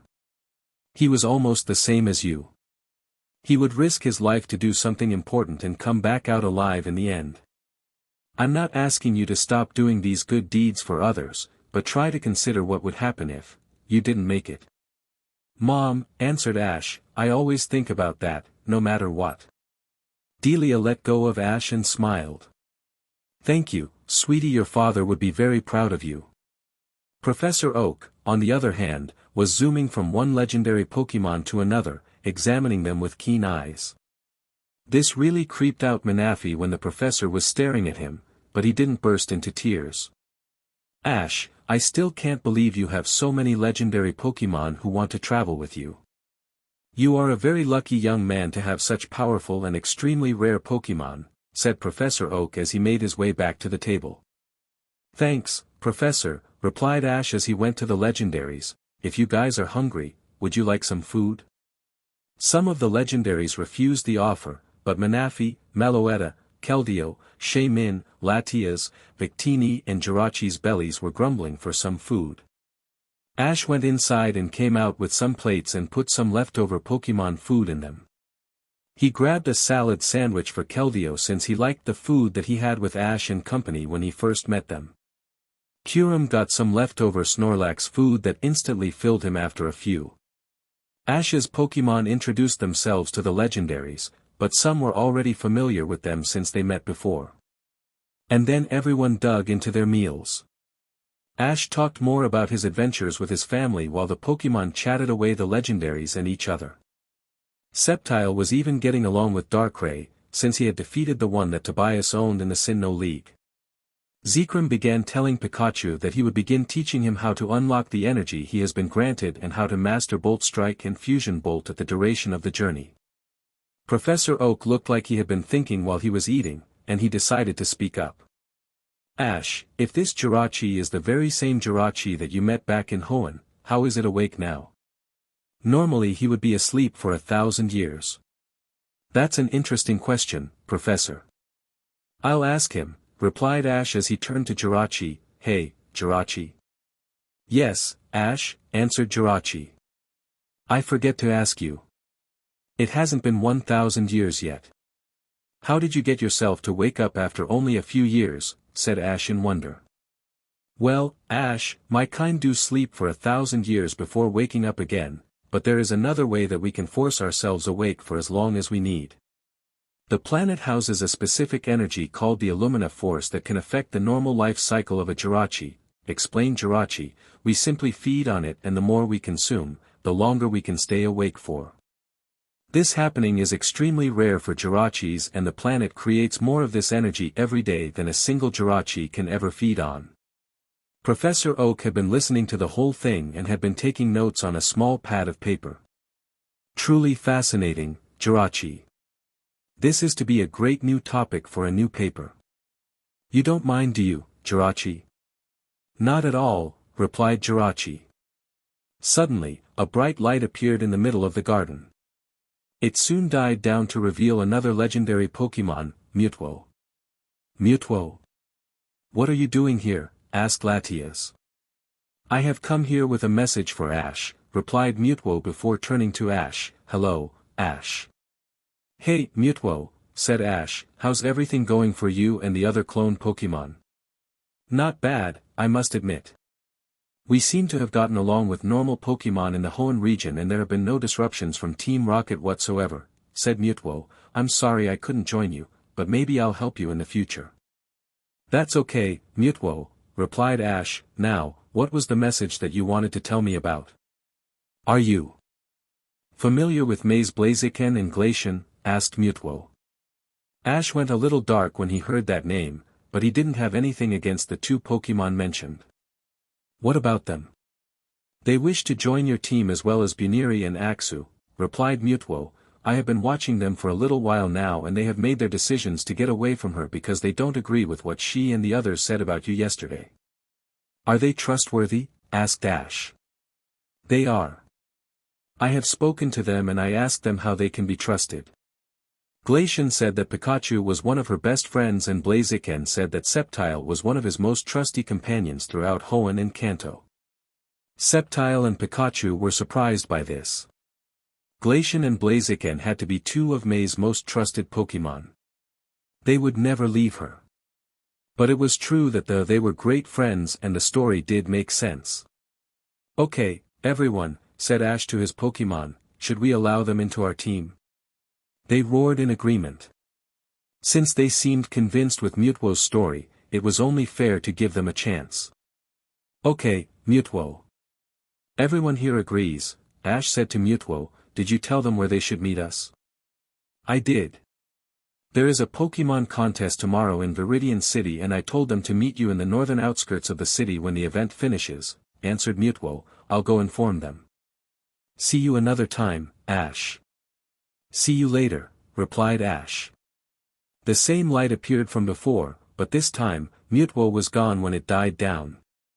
Well, Ash, it looks like your team is going to get even bigger, said Professor Oak. Pretty soon, you might even have the biggest team the world has ever seen. XXXXX. After about half an hour, lunchtime was over. The Pokemon had finished their meals and Ash helped Professor Oak to gather up their bowls back into the cupboards. Delia was washing the dishes in the kitchen with Mr. Mime at her side. Manaphy stayed with Ash the whole time since he was his father and because it has been a long time since they saw each other. Papa, can I ask you a question? Asked Manaphy. Sure, Manaphy. Ask away, replied Ash as he got the last food bowls in the cupboard. He then went outside to clear the table. Do you think, now that May is not my mama anymore, that we will find a new mama someday? Said Manaphy in a shy tone. He didn't want to mention his former mother's name. That was a question Ash had not yet considered. May was no longer his friend or Manaphy's mother and he was not so sure there was any other girl he could trust. But thinking back to what Shalebi said in his dream, there was likely a girl he could still trust and perhaps, love.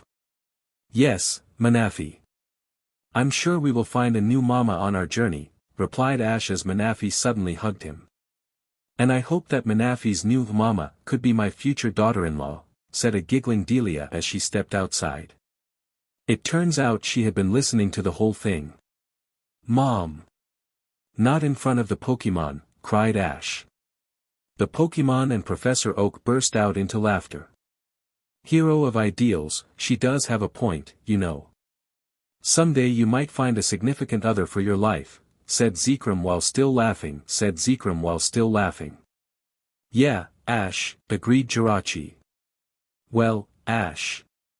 Everything is all taken care of now, said Professor Oak. The only thing left to do now is, for you to begin your journey. You're right, Professor, said Ash as he put the small box of Pokeballs on the grass. Guys, I can now carry an unlimited amount of Pokemon with me thanks to Professor Oak's Microdex. You can all come with me together. All the Pokemon cheered in delight. Ash then began to return them to their respective Pokeballs, but he decided to let Manaphy, Buniri, Axu and Meloetta stay out with Pikachu. After that, he went to his backpack and stuffed the Pokeballs into it, but there was still some space left for other things. When the humans and Pokemon came outside of the Ketchum residence, Ash's mother stopped him. Honey, I know you are getting all grown up, but I still want to tell you one more thing before you go, said Delia sternly. Ash had an idea of what it was, but he decided to let his mom say it. Sure, Mom, what is it? Please make sure that you change your underwear daily, said Delia with a giggle. Ash's sweat dropped as the Pokemon and Professor gave out a huge laugh. Then he remembered something he was going to ask. Meloetta, since the Legendaries were all here, how come they didn't attract any attention from the other people? When Darkrai came out earlier, he used hypnosis to put the entire town to sleep except us. They should be waking up soon, explained Meloetta. Oh, well that explains it, said Ash. Well my boy, it looks like your new journey begins. I've decided to give you some spare Pokeballs so that you can catch any Pokemon before you get to Viridian City, said Professor Oak as he handed Ash 6 fresh Pokeballs. He also gave Ash Pidgeots and Butterfree's old Pokeballs, just in case. Thanks, Professor. I'll be sure to call you whenever I can. I'll stay safe and so will everybody else, said Ash to his mentor and mother. Delia suddenly ran up to her son and hugged him tightly in tears. Ash, no matter what anyone else tells you, you will always be the best Pokemon master to me, Professor Oak and all those who still care. Thank you, Mom. So, this is goodbye for now, but I'll be sure to visit soon, said Ash as he was released from the hug. We'll be seeing you soon too, Ash, my boy, said Professor Oak. Goodbye, sweetie. I'll see you soon and perhaps your girlfriend, said Delia. Ash blushed at this and started to run towards Viridian Forest with his Pokemon behind him. He knew he wouldn't let his family and Pokemon down, so starting today, no more fooling around. He waved back at his family, who waved back. Chapter 7, A Contest, Former Friends and New Friends. As Ash runs through Viridian Forest, along with Pikachu, Axew, Buniri, Manaphy and Meloetta, he begins to think where to start in the Kanto region for his new journey. He had already defeated the Kanto Battle Frontier, so that only left the Kanto Grand Festival and the Kanto League. But since there was a contest in Viridian City, he might as well start there and work his way up. He will also have to ask the Nurse Joy in the next Pokemon Center if he has to get new badges to compete in the league. But right now, he was focused on getting to the lake that Giratina described in the northern side of the forest. There was a dirt path in the forest which led north and Ash was beginning to hear running water. That meant there was a stream nearby and that had to mean he was getting close to the lake. All of a sudden, he saw a large flock of Pidgeot flying overhead. That flock of Pidgeot looks familiar somehow, but where have I seen them before, said Ash to himself. The other Pokemon saw the flock too, but it seemed familiar to Pikachu as well. Pika Pika, said Pikachu in wonder. Hey, Buniri, since we are on the new journey, I guess this means we are a couple now, said Pikachu to Buniri. Buniri suddenly leapt up and tackled Pikachu to the ground from Ash's shoulder, nuzzling him on the cheek. Oh thank you, Pikachu. I know we'll be great together forever. Alright, everyone. Let's get back on our goal. Manaphy, you can take a ride on my head. You look like you're tired. Meloetta, why don't you sit on my other shoulder, said Ash. Manaphy jumped on his head in delight while Meloetta sat on Ash's right shoulder. Axew decided to leap on Ash's backpack, but Buniri stayed on the ground, still not tired from hopping. Even with all the weight, Ash continued towards the source of the water sound. He went by a tree that had Kakuna hanging from it, but he avoided it with caution and care. He didn't want a swarm of newly evolved Beedrill chasing him again. There were some other trees where some Metapod were resting upon, but he passed them too. At last, they arrived at a clearing. There was a beautiful waterfall streaming down a cliff and the water was running into a lake in the large meadow. A river stream was connected to the lake and it was running into the distance. Ash was sure he never seen this part of Viridian Forest before. I think this is the place. I don't really see any other waterfalls with lakes, said Ash to himself.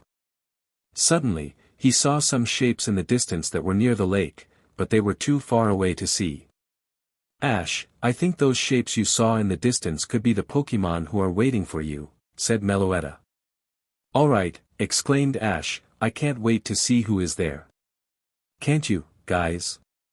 The Pokemon gave out some cheers of happiness. They all then began to sprint towards the waterfall. As they got closer, the shapes started to become more clear. The gang could already begin to make out a Lapras that was in the lake, a Larvitar on the ground and a floating Butterfree. Hey, called out Ash to the Pokemon. Some of the Pokemon turned towards Ash. They instantly recognized him and ran back at him with great speed and happiness. When they collided with him, Ash crashed to the ground behind him under the pressure of the Pokémon. He identified the Pokémon as a Spoink, Hippopotas, Riolu, Venipede, Jigglypuff and Zorua. The Pokémon that Ash was carrying jumped off him just in time and were now laughing. "Hey, Ash. It's been too long," said the Zorua. Instantly, Ash knew that voice. "Hey, I remember you. You're the Zorua that I helped back in the Sinnoh region." "That's right, Ash. I'm glad you remember me," said Zorua. "Zorua, is that really you?" "How are you?" asked Pikachu. "Yep, Pikachu. It's great to see you too," replied Zorua. As Ash sat up, he took a look at the other Pokémon, but he didn't seem to be familiar with them. "Hey, everyone. You seem familiar to me too, but I don't remember where. Why don't we go to the lake so I can get to know you all and the others?" They all agreed. They got off Ash and began to walk back to the waterfall. Ash and the others followed them and they got closer to the waterfall. There were some other Pokémon waiting there as well. There was a Pidgeot, Lapras, Butterfree, Larvitar, Togepi, Spiritomb and a Shirelden. Ash instantly recognized Larvitar, Pidgeot, Butterfree and Lapras. Pidgeot, Lapras, Butterfree, Larvitar, called Ash as he got closer to them, "It's me, Ash." Like the other Pokémon, they tackled Ash to the ground at the edge of the river. Larvitar hugged Ash while Butterfree, Pidgeot and Lapras nuzzled. "You guys all look in great shape. How have you been?" asked Ash. "Pidgeot," screeched Pidgeot. "Free said Butterfree. "La Lapras," said Lapras. Larvitar, squeaked out Larvitar. "They said they have been doing great, Ash," said Zorua. "Thanks for the translation, Zorua," replied Ash. "Pidgeot, I saw a flock of other Pidgeot earlier. Was it the same flock that you have been guarding when I let you go?" "Pidgeot Pidge Piei," replied Pidgeot. "Pidgeot says that when you left, he began to train the other Pidgeotto and Pidgey. They eventually became stronger to individually defend themselves. When they all evolved into Pidgeot, the Fiero and Spearow all fled to someplace else since they didn't stand a chance against such odds. And if there were to be any more future enemies, the flock can protect themselves while Pidgeot can be with you," translated Zorua. "Awesome, Pidgeot. That's a great job," congratulated Ash. The bird Pokémon gave a happy chirp in response. Ash then turned to Lapras. She looked a lot different than how he saw her last time. She used to be a young child, but now Lapras had grown up into a beautiful young adult. It was a majestic sight to see. "Wow, Lapras. You've grown up so much. You look like the biggest of your kind that I've ever seen," said Ash. "Lap Lea Lapras Lap Lapra," said Lapras. Lapras says that she had shown her herd that there are some humans they could trust, and that includes you. She learnt more about the world while she was traveling and it was very fascinating. But when she heard about what your former friends did to you, she desperately wanted to rejoin you on your journey. Her herd respected her decision and allowed her to go, as long as you take good care of her," said Zorua. Ash gave out a small laugh. "Don't worry, Lapras. I'll make sure you will get the best treatment, just like I first met you." Lapras nuzzled him on the cheek in happiness. Ash gave a quick look around before facing Butterfree. "Butterfree, I don't see your mate anywhere. Do you know where he is? Did something happen?" Butterfree gave a look of sadness before answering. "Free re. Butterfree is saying that she was really happy with her other and they had two Caterpie who are now Butterfree and out somewhere in the world, possible with their own true love. But when she was told that you were abandoned by your friends, she knew he had to go back and told her husband. But he didn't want her to leave. Since they were all happy together. Butterfree offered him that he could go with her to be with you, but he said he was free and wanted to stay that way. He then tried to force her to stay, but then Butterfree said that she loved you more she loved him. This angered him and he went away, not wanting to see her again. Butterfree was heartbroken, but she was soon back in high spirits when she saw you again, said Zorua. Ash was shocked. When he released Butterfree to be with her mate, he was happy for her but was also heartbroken to see his first Pokémon leave him. Now here she is, here because she sacrificed her love for the one who made her what she is. Butterfree, I'm sorry for what happened. But you didn't have to come with me if you didn't want to. You looked so happy with him and I didn't want to get in the middle of it. Your life with him seemed more important than you being with me, said Ash with tears starting to form in his eyes. Free said Butterfree. Butterfree says that she always remembered you every day of her life. You were more important to her more than anyone else, even her mate. If there was a time that he wouldn't respect her opinion, she would leave him and look for you, no matter how long it took, said Zorua. Ash leaned forward and gave Butterfree a gentle hug. Butterfree returned the hug by wrapping her wings around him. Free, said Butterfree as they let go of each other. Butterfree says this wasn't your fault and she is just glad that she is together with you again. That is all that matters, said Zorua. Thanks, Butterfree, said Ash. He then turned to Larvitar. Larvitar, you look in excellent shape.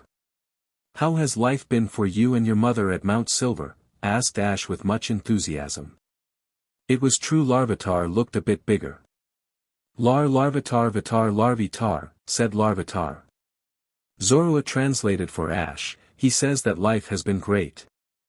There has been complete peace and tranquility on Mount Silver and there were no poachers. He told his mother about his adventures with you and she was happy to hear you have been taking care for him. Larvitar has even begun to teach itself new moves and how to protect himself when his mother is not around. When Giratina told him about what happened to you, he desperately wanted to go back to you because you can make him the best he can be. His mother didn't have a problem just as long as you took care of him, since she already trusts you. Thanks, Zorua, said Ash. Larvitar, it was great for you to join me. Larvitar gave Ash a hug of happiness. He then turned to the other Pokémon. So, guys, you guys look like you all know me, but I seem to forget you. Who would like to reintroduce themselves? I want to, Ash, said a voice in his head. Ash looked into the direction of the sound source and was soon facing Riolu. Are you using telepathy to talk to me, Riolu? Asked Ash. No, I'm communicating to you through aura. You can hear me because you can use aura too, replied Riolu. Oh, yeah. I guess I can use aura since I have the same aura as Sir Aaron, said Ash to himself. That's right. Now this should be able to remind you of who I am, said Riolu. He then performed Aura Sphere, which he launched at the closest tree and it exploded on impact. A Riolu that can use Aura Sphere, said Ash while thinking before he suddenly remembered, wait a minute. You're the Riolu from the Sinnoh region. I helped to save you from Hunter J and return you to your owner, right? Yes, that's me, said Riolu happily. I also have a message to you from my keeper. Riolu then handed a piece of folded-up paper to Ash. Ash unfolded the paper for it to reveal a handwritten letter.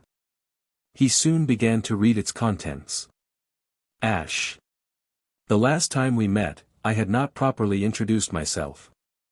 My name is Hanzo Dolores.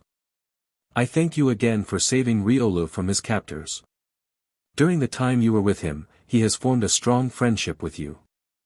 I must admit something when Riolu told me that you had the same aura as the legendary Sir Aaron, I was quite surprised to see another future aura guardian like Riley. Giratina has told me and Riolu about what happened between you and your friends, and I must say that I am truly disappointed in them. Riolu, having the strong friendship with you, wanted desperately to find you. I agreed to this since he has finished all of his aura training at my homestead. I also found out that besides you having aura, you haven't had the proper training of how to fully utilize it yet. Another reason why I decided to let Riolu go with you is because so he can teach you how to use aura. You look worthy to be Riolu's new trainer and aura student, so I ask you to take good care of Riolu and he will serve you well. As well as that, good luck on your future journeys and aura training. I hope we can meet again soon. Kind regards. Hanzo. When Ash finished reading, he smiled. He can finally learn on how to use his aura with Riolu as his teacher. As he folded the paper again, he noticed a minimized pokeball attached to the paper. This had to be Riolu's new pokeball. Well, Riolu, thanks for being on my team. And I'm really looking forward to all the aura training, said Ash. You're welcome, Ash, replied Riolu, and since you are my new trainer, I should start calling you Master, Master. This was something that Ash didn't like. He didn't want to be called that since it makes him feel more superior. He kneeled down to Riolu's head height and spoke.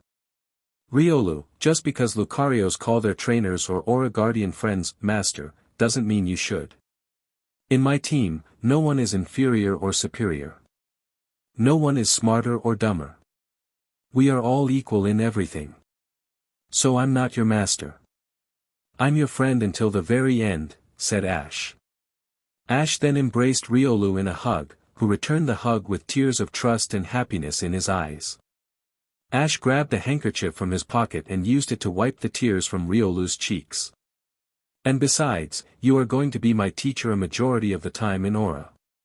Maybe I'll start calling you Master. That won't be necessary, Ash, replied Riolu as he let go of Ash. How about we meet the rest of the Pokemon here before we go anywhere else? Good idea, Riolu, said Ash as they turned to the rest of the Pokemon. He was eager to meet them all again. XXXXX. Meanwhile in the forest, the Rocket Trio were hiding in the trees. They had just finished observing Ash with the other Pokemon and were just contacting Giovanni to tell them about this. And also yet to tell them about Ash having legendary Pokemon. Soon, the laptop screen showed the face of the Team Rocket leader. Yes, Jesse, Caleb and Meowth. Is there any new information that you have on me about the boy? Yes, sir, said Caleb, he has left home to begin his new journey and we are still in pursuit of him. We have not been detected yet. Good. Anything else? Asked Giovanni. Yes, said Meowth, the twerp also has 14 legendary Pokemon in his possession. They are the ones that know him the best. At that moment, Giovanni almost fell out of his chair in the background. This was unbelievable to him. First they tell him Ash is the chosen one and now they tell him he has 14 legendary Pokemon. He had to know more. I want you to tell me exactly which ones he has, you three, said Giovanni in his stern voice. He is in possession of Lugia, Ho-Oh, Latias, Jirachi, Manaphy, Darkrai, Giratina, Shaymin, Azelf, Victini, Zekrom, Keldeo, Kyurem and Meloetta, said Jesse quickly. This is most interesting, said Giovanni. Where is the boy now? Currently, he is in a clearing in the northern side of Viridian Forest. He has just met up with some of the Pokemon he had released and some Pokemon that he perhaps possibly knew on his past journeys. There is a Pidgeot, Butterfree, Larvitar, Lapras, Venipede, Riolu, Jigglypuff, Zorua, Togepi, Spiritomb, Spoink, Hippopotas and Sheldon. Well, this kid's team is certainly growing at a huge rate, said Giovanni. Good job. Keep on following the boy, but don't let him know you are watching him. If he gets that Riolu on his team, he might be able to sense you through its aura. I is best if you keep a big distance so you are out of range. Yes, sir, said the trio before the screen went black. XXXXX. Ash was almost finished get reacquainted with the Pokemon he met. It turns out he either met them once or twice during his journeys. The Hippopotas turned out to be the very same one that Ash had met in the Sinnoh region twice. He last saw him with his friend, Hippowdon in a small sandy desert. Ash didn't even think that Hippopotas still remembered him, but he did become friends with him, so it seemed to be logical for Hippopotas to be here. The Venipede was actually the very same one that Ash and company met back in Castelia City in the Unova region. Venipede was found hurt in the city's sewers, but Ash helped him out. Ash soon remembered Venipede when he gave him what seemed to be a piece of worn-out fabric, but it turned out to be Venipede's worn-out bandage. Ash didn't think Venipede even cared about him, but it looks like he earned his trust and his respect. When Ash first saw Spoink, there was something really familiar about him. Then Ash recognized it instantly as the Spoink he met twice back in the Hoenn region. Spoink kept on losing the pink pearl that was on his head all the time, but Ash and company helped it twice to get it back. Jigglypuff decided to introduce itself to Ash first. It showed him a small stick which was actually a marker with a mini microphone cap on it. This made Ash realize this was the Jigglypuff that kept on following him through Kanto, the Orange Islands, Johto and a bit in Hoenn. Its singing kept on putting everybody to sleep and that angered Jigglypuff, so it drew on its victims' faces. Ash said that if Jigglypuff can keep its singing under control and not do it at the wrong time, it can be well recognized the way it wants to be. Jigglypuff agreed to this. Shirelden was actually one of the herd of Shirelden that Ash helped to protect against Hunter J alongside Gary, a Pokemon Ranger, and Professor Rowan. In fact, it was the one that got separated from its group and had spent more time with Ash than the rest. Shirelden still remembered Ash to this day and now wanted to return the favor for saving him by joining his team. All that was left now was Spiritomb and Togepi. Alright. I don't think I have met you before. Can you remind me if possible? Asked Ash.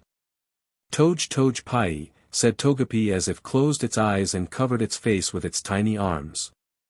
When Togepi removed its arms, there was a completely different face that looked very evil. Ash instantly recognized that face anywhere. Wait a second. You're the Togepi that I met back in Sinnoh. You kept on tricking Team Rocket and me into repetitive traps in their building, exclaimed Ash with a shocked look on his face. Toj Pai, chirped out Togepi as its face returned to normal. Ash then turned to Spiritomb. Then this must mean that you are the very same Spiritomb that I also met in Sinnoh.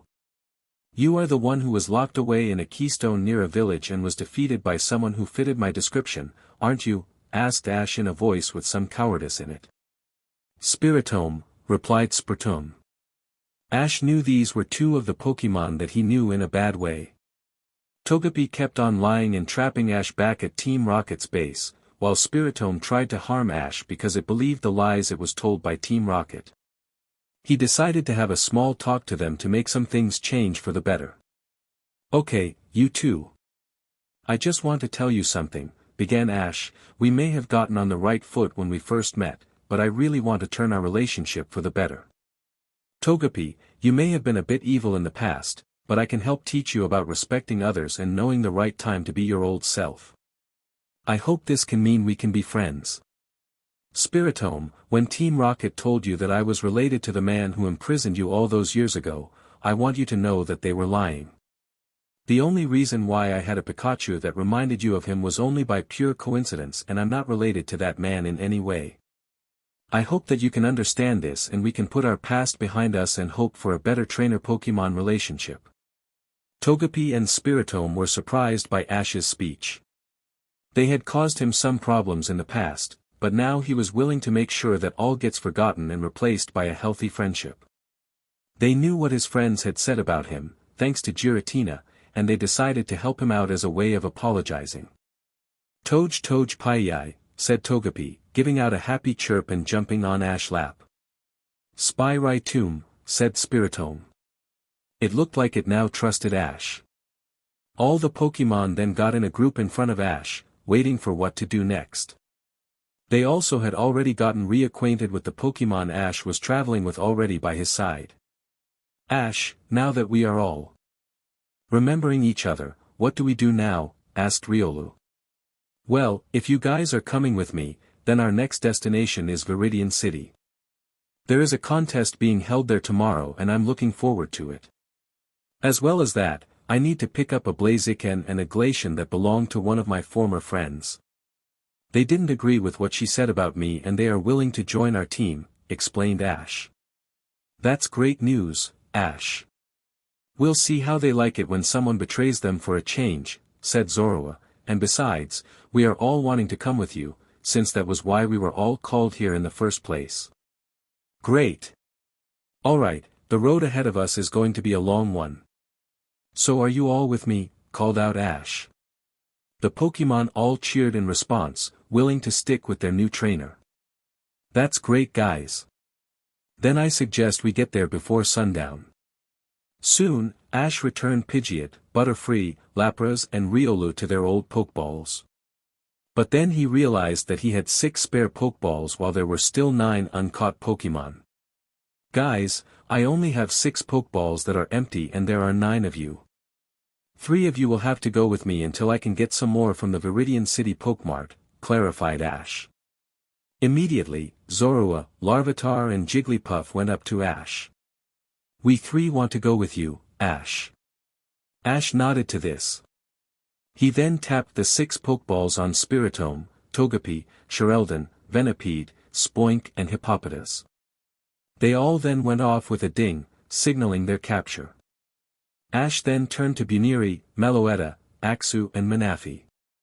Guys, I think it would be a good idea if you got in your Pokeballs too. It isn't a good idea if we attract too much attention, especially from the traitors. They all nodded. They all got SCKED into their Pokeballs and Manphy was last.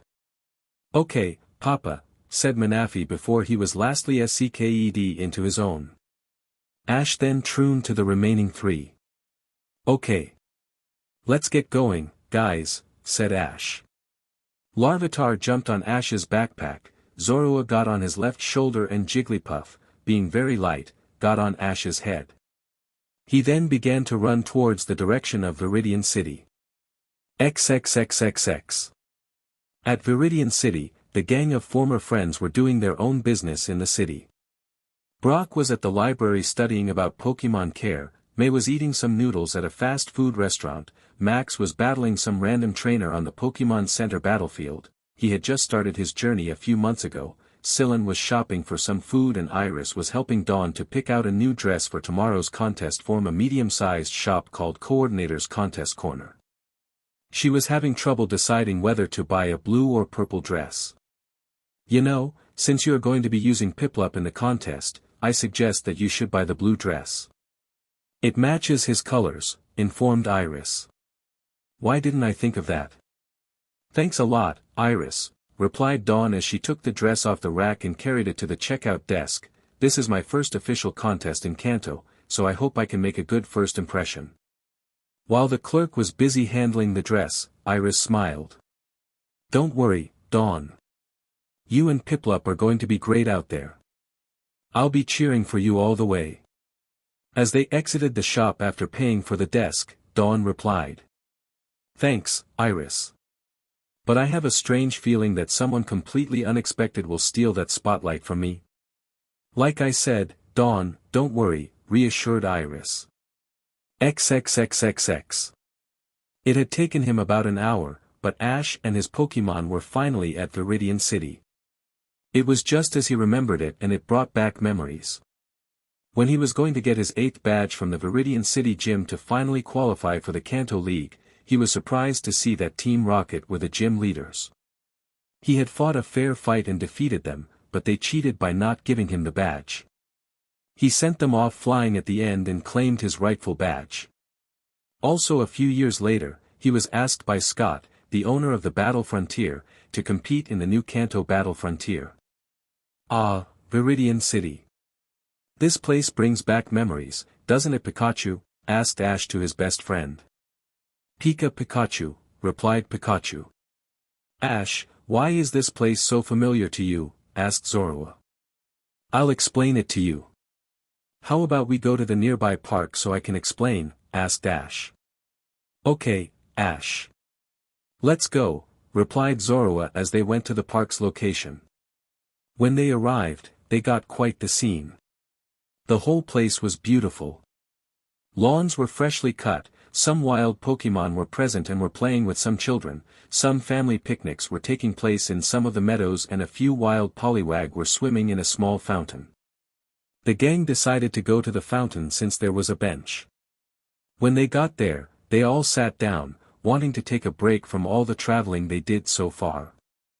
As Ash was about to begin telling his past experiences in Viridian City, he got a little surprise from Pikachu. Pika Pika, cried out Pikachu while pointing out towards something.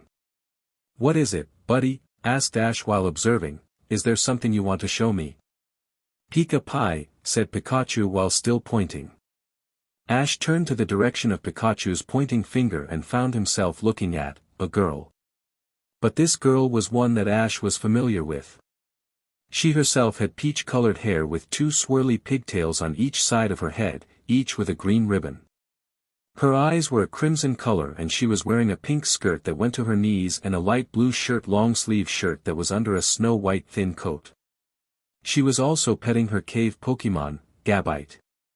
This was none other than Dawn's archrival, Ursula. Ash had known Ursula during his Sinnoh journeys. He only saw her a few times during contests and the Sinnoh Grand Festival. She didn't act badly towards him, but she pestered Dawn to no end, continuously calling her DD. He might as well say, hi. Hey, Ursula, called out Ash while standing, hoping to get her attention. The girl turned towards the direction of the voice and saw the raven-haired trainer. At first she was a bit confused at how he knew her, but the memories came rushing back to her.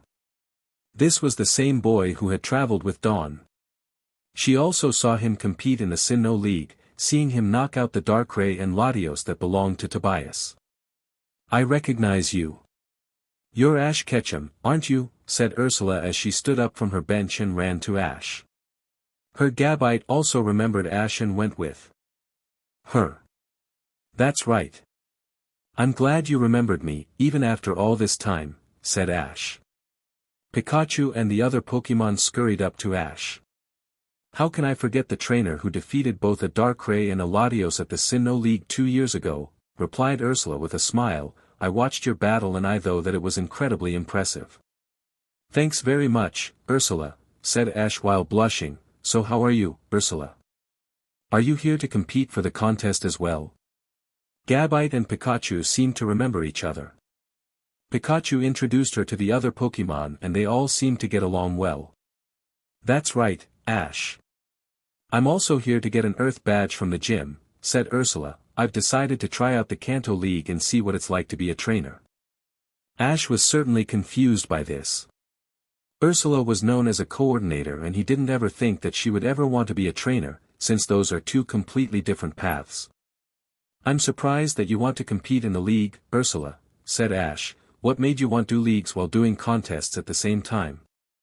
Well, one way to do well in contests is to make sure your moves and combo moves are as powerful as can be so they can be more appealing, explained Ursula. My Pokemon didn't just have to practice moves.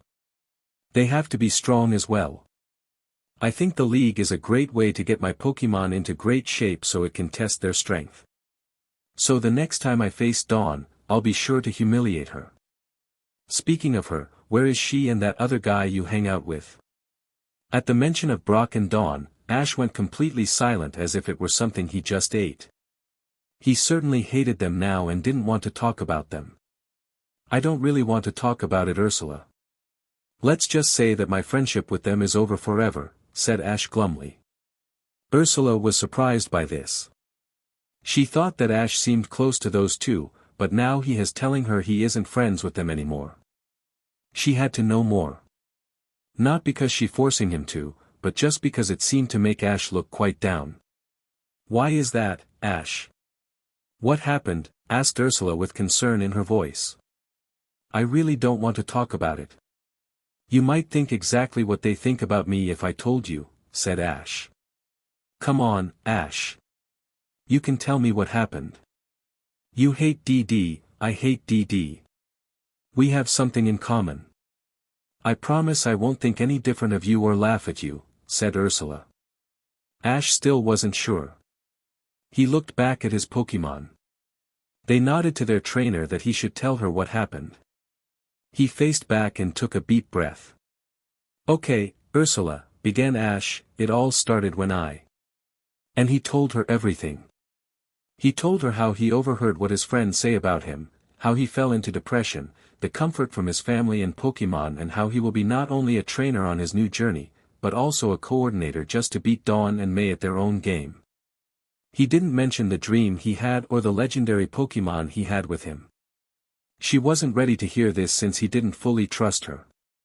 Ursula was absolutely shocked at his story and she felt sorry for him. I always thought that DD was somewhat of a liability, copycat and freeloader, said Ursula with a small hint of rage in her voice, and that guy Brock was always creepy since he flirted with girls. They have no idea what kind of dumb mistake they had done abandoning you, since you kept them going. If there's anybody who's pathetic, it's those losers. Yeah. Ursula, would you mind if I showed you some friends of mine, but don't tell Dawn or Iris? Asked Ash in a nervous tone. Sure, Ash. Why would I want to talk to DD about anything? Replied Ursula. Ash grabbed Buniri and Axu's pokeballs out of his bag after checking that neither Dawn or Iris were present and threw them into the air. They both snapped open and released the white energy which then materialized into Buniri and Axu. Buniri recognized Ursula and stayed calm, knowing she is not as bad as Dawn. Hey, I don't know this green Pokemon, but isn't this Dawn's Buniri? Asked Ursula with confusion. She is. In fact, Axu, which is the name of this dragon-type Pokemon, used to belong to another one of the traitors. These two didn't agree with what Dawn, Iris and the others said about me. So they abandoned them to become part of my team. Buniri has a huge crush on Pikachu while Axu is best friends and sparring partner of another one of my Pokemon, Scraggy, explained Ash. That serves them right. Now they will know how they like it when they get abandoned by their own Pokemon. Also, I guess it explains why Buniri liked Pikachu so much, said Ursula. It was true that Buniri was actually kissing Pikachu on the cheek. Ash quickly returned her and Axu to their Pokeballs in case Dawn or Iris showed up. Yeah. Well, Ursula, what are you going to do now? Asked Ash. I need to go get some things from Coordinator's Contest Corner before the contest starts. Also I need to book a room at the Pokemon Center for the night. What about you? Said Ursula.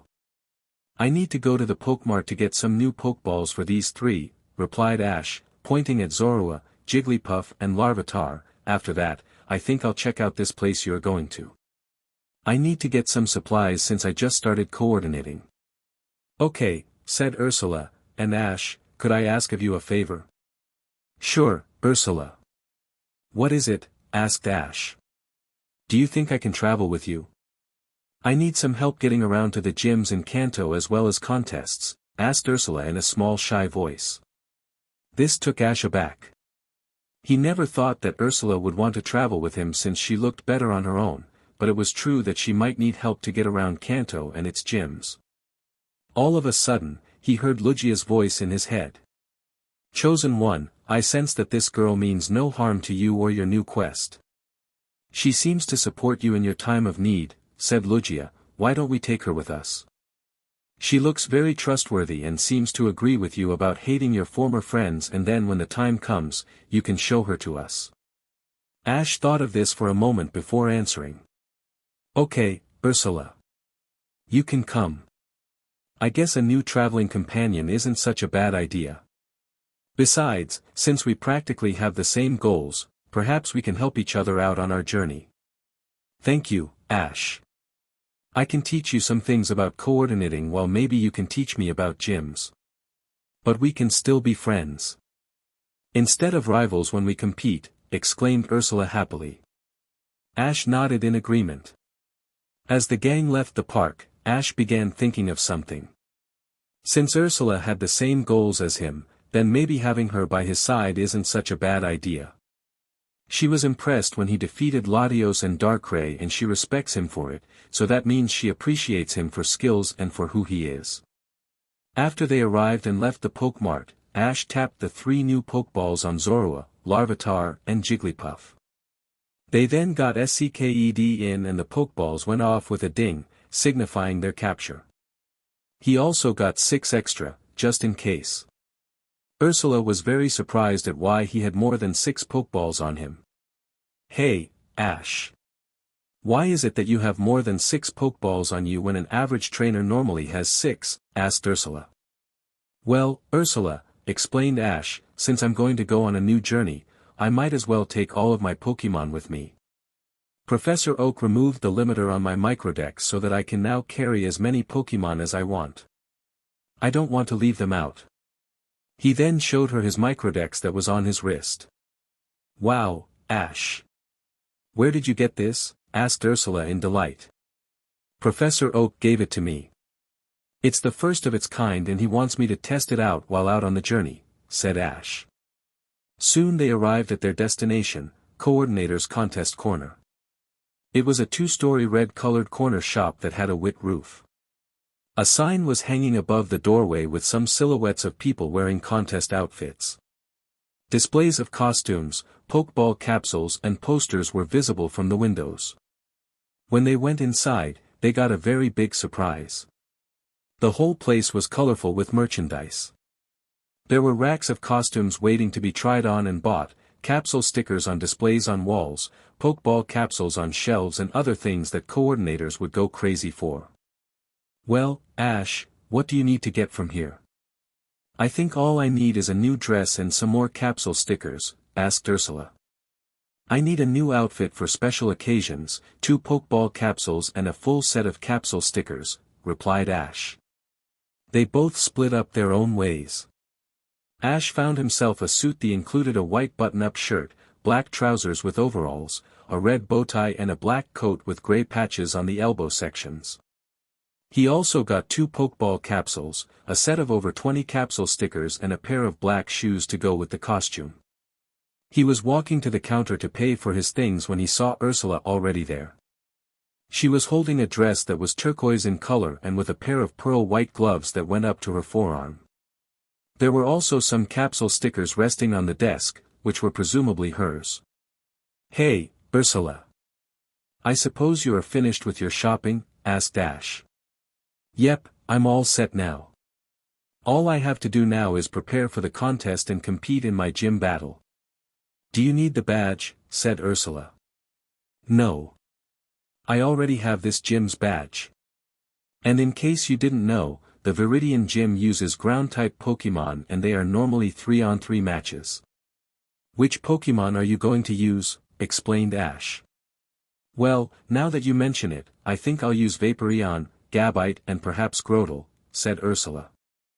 Wait, I didn't know you had a Grotle, said Ash, part surprised. I got Turtwig as my starter Pokemon when I began my journey. I used her in some of my contests, but now I use her rarely since she became slow when she evolved, explained Ursula. Don't worry about that.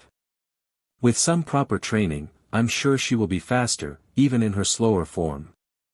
I have a Torterra and he's not too slow in my opinion.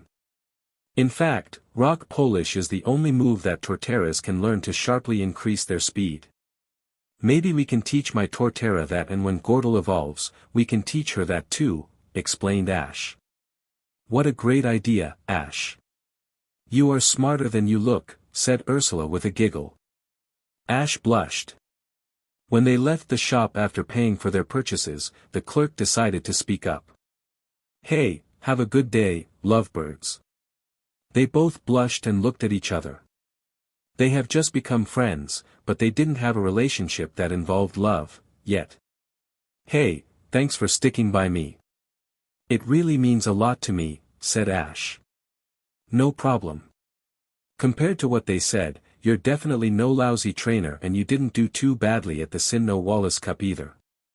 I think you'll make a great coordinator, said Ursula, and I hope, that along the way, you can prove them wrong and I can humiliate Dee Dee like she deserves with each other's help.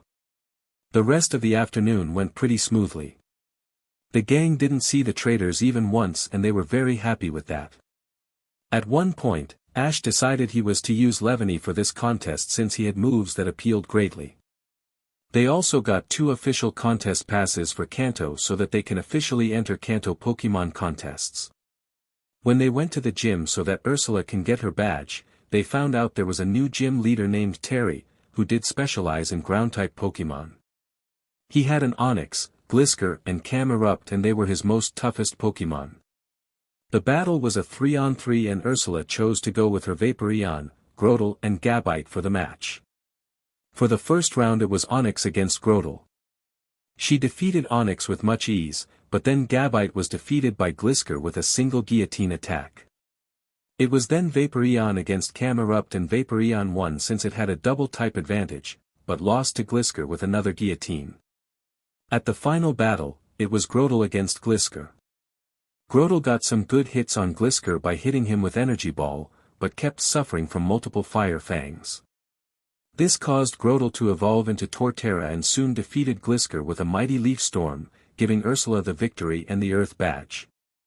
About an hour before sunset, Ash and Ursula decided to practice moves with their Pokémon. Ursula decided to go with her Flareon for this contest since it had recently learned Flamethrower. Levany had also just learned Leaf Storm, which was perfect for the contest since it would be great for the appeals and the combo Ash has been working on. But they both rented rooms for the night at the Pokémon Center with the help of someone who looked like he was an assistant. When night fell, Ash, Ursula, Gabite and Pikachu had dinner at the Pokémon Center cafeteria. Ash and Ursula talked about the adventures they had since Sinnoh. Ursula explained that she had traveled to Hoenn since it was home of contests and she wanted to see if it was as good as Sinnoh. It was a great experience for her and she qualified for the grand festival that was held there. She also heard of the Wallace Cup that took place in the Johto region and she competed in it. Dawn was eliminated by Kenny during the second round and Ursula defeated Zoe in the finals, winning the Wallace Cup. When she returned to Hoenn to compete at the Grand Festival, she was beaten by Harley, but Dawn was beaten by Nando in the finals. She then decided to go to Kanto to start anew. Ash told her about his adventures in Unova. He told her how he first met Zekrom when he arrived in Unova, but he didn't tell her that Pikachu can now use his signature moves. He also explained how he went through Unova's gyms to enter the Unova League and how he met Trip on the first day of his journey. He used to call him a Boonie, but Ash had gained his respect after Trip left. As well as that, he explained to her how he and his former friends kept on stopping Team Rocket's major plans to take over Unova and how they put the plans of Team Plasma to an end in freeing Reshiram. He even mentioned how he met Meloetta, the Swords of Justice, Kyurem and Victini. Ursula was staring at him in awe as if he was a hot superstar or something. Wow, Ash. That's incredible. It seems a little hard to believe, but, wow, said Ursula while still amazed. Gabite and Pikachu were having a conversation of their own. So, Gabite, what have you been doing with Ursula all this time? Asked Pikachu. Oh, nothing much.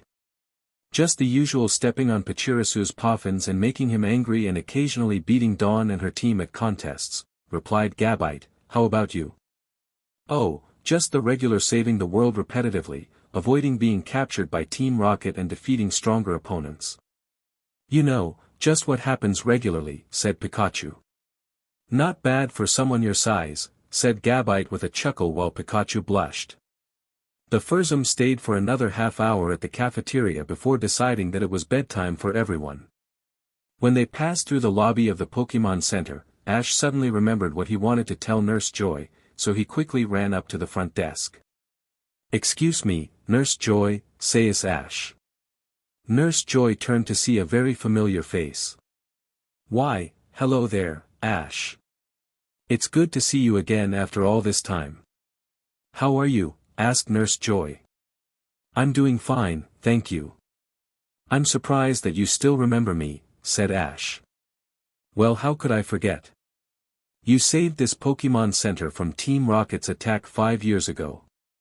Now, what did you want to ask me? Asked Nurse Joy. I was wondering something. I want to compete in the Kanto League again, but I still have the same badges from 5 years ago. Do I have to get new badges to re-enter? Asked Ash. No, Ash. You can reuse the badges you already acquired if you want to enter the Kanto League again. The same thing applies with ribbons and grand festivals. You don't need to earn any new ribbons either. As long as you have the right regional ribbons or badges for the right regional league or festival, you can enter as many times as you want, explained Nurse Joy. Thank you, Nurse Joy. That's all I needed to know. Have a good night, said Ash as he left. You're welcome, Ash, and good night to you too, replied Nurse Joy with a smile. When he rejoined Ursula, he told her about the good news Nurse Joy gave him. She was pleased with hearing this. When they reached upstairs with their belongings, they opened the doors to their separate rooms. "Well, Ursula, I'll see you tomorrow at the contest. Let's hope one of us wins that Viridian ribbon," said Ash to Ursula. "Good night to you too, Ash." "No matter what happens, we are still friends," replied Ursula as she and Gabite disappeared behind the closed door of their room. When Ash entered his room, he laid down the backpack on the floor and Pikachu jumped on the bed. He then got into his pajamas while Pikachu was looking away and lay down on the bed, covering himself and Pikachu in the blanket. "Buddy, tomorrow is our first official contest. Let's win this for good luck for the rest of our journey. And we'll be traveling with Ursula from now on," said Ash quietly. "Pika Pikachu," replied Ash. Suddenly, Manafi's Pokeball began to shake, wanting to come out. Ash quickly grabbed the Pokeball and Manafi came out with a smile. "Papa, can I sleep with you tonight?" asked Manafi. "Of course you can, Manafi," said Ash happily as Manafi snuggled with Ash underneath the covers. The trio then fell asleep. XXXXX. The next morning, Ash seemed to be all ready for the contest and was walking beside Ursula towards the contest hall. He was dressed in his aura suit and carrying his backpack while Ursula had her classic red and black contest outfit on with her own bag. Pikachu was on his shoulder. They had already gotten breakfast at a small cafe before preparing and were looking confident. "You look very handsome in that suit, Ash. Where did you get it?" asked Ursula. "I got it as a gift from Queen Eileen. This was the very same suit that I wore while competing in a tournament that was held there at the Kingdom of Rhoda 2 years ago. She gave it to me in case I wanted to do contests," said Ash. "That was very nice of her," said Ursula. At last they had arrived at the contest hall. As they entered, there were at least 10 coordinators, including Dawn, May, Zoe, Harley, Nando and Kenny. May was wearing the same costume she used at the Sinnoh Wallace Cup and Dawn was wearing the blue dress she bought yesterday. Luckily, they didn't notice them since they were talking with the rest of the traitors. The duo also heard that it wasn't about Ash. Ash and Ursula hurried to the waiting room so they can put their belongings in the lockers and make some last-minute preparations. But there was someone already in the room. "Well, if it isn't Ash," said a voice. The duo turned to face the green-haired coordinator, Drew. He was dressed in a black tuxedo and his Roserade was beside him. "Good to see you too, Drew." "Though I might be seeing you here," replied Ash. "So you're going to enter the contest too, huh? And that's a pretty good outfit you got there along with your girlfriend," said Drew with a snicker. "Sorry, but she isn't my girlfriend. Her name is Ursula and she is a good friend of mine," said Ash while he and Ursula were still blushing. "I'm surprised to see you here. Without May and your other friends. Want me to go tell them you are here?" asked Drew. Ash instantly replied. "No. I don't want to see them. They are not my friends anymore, including May."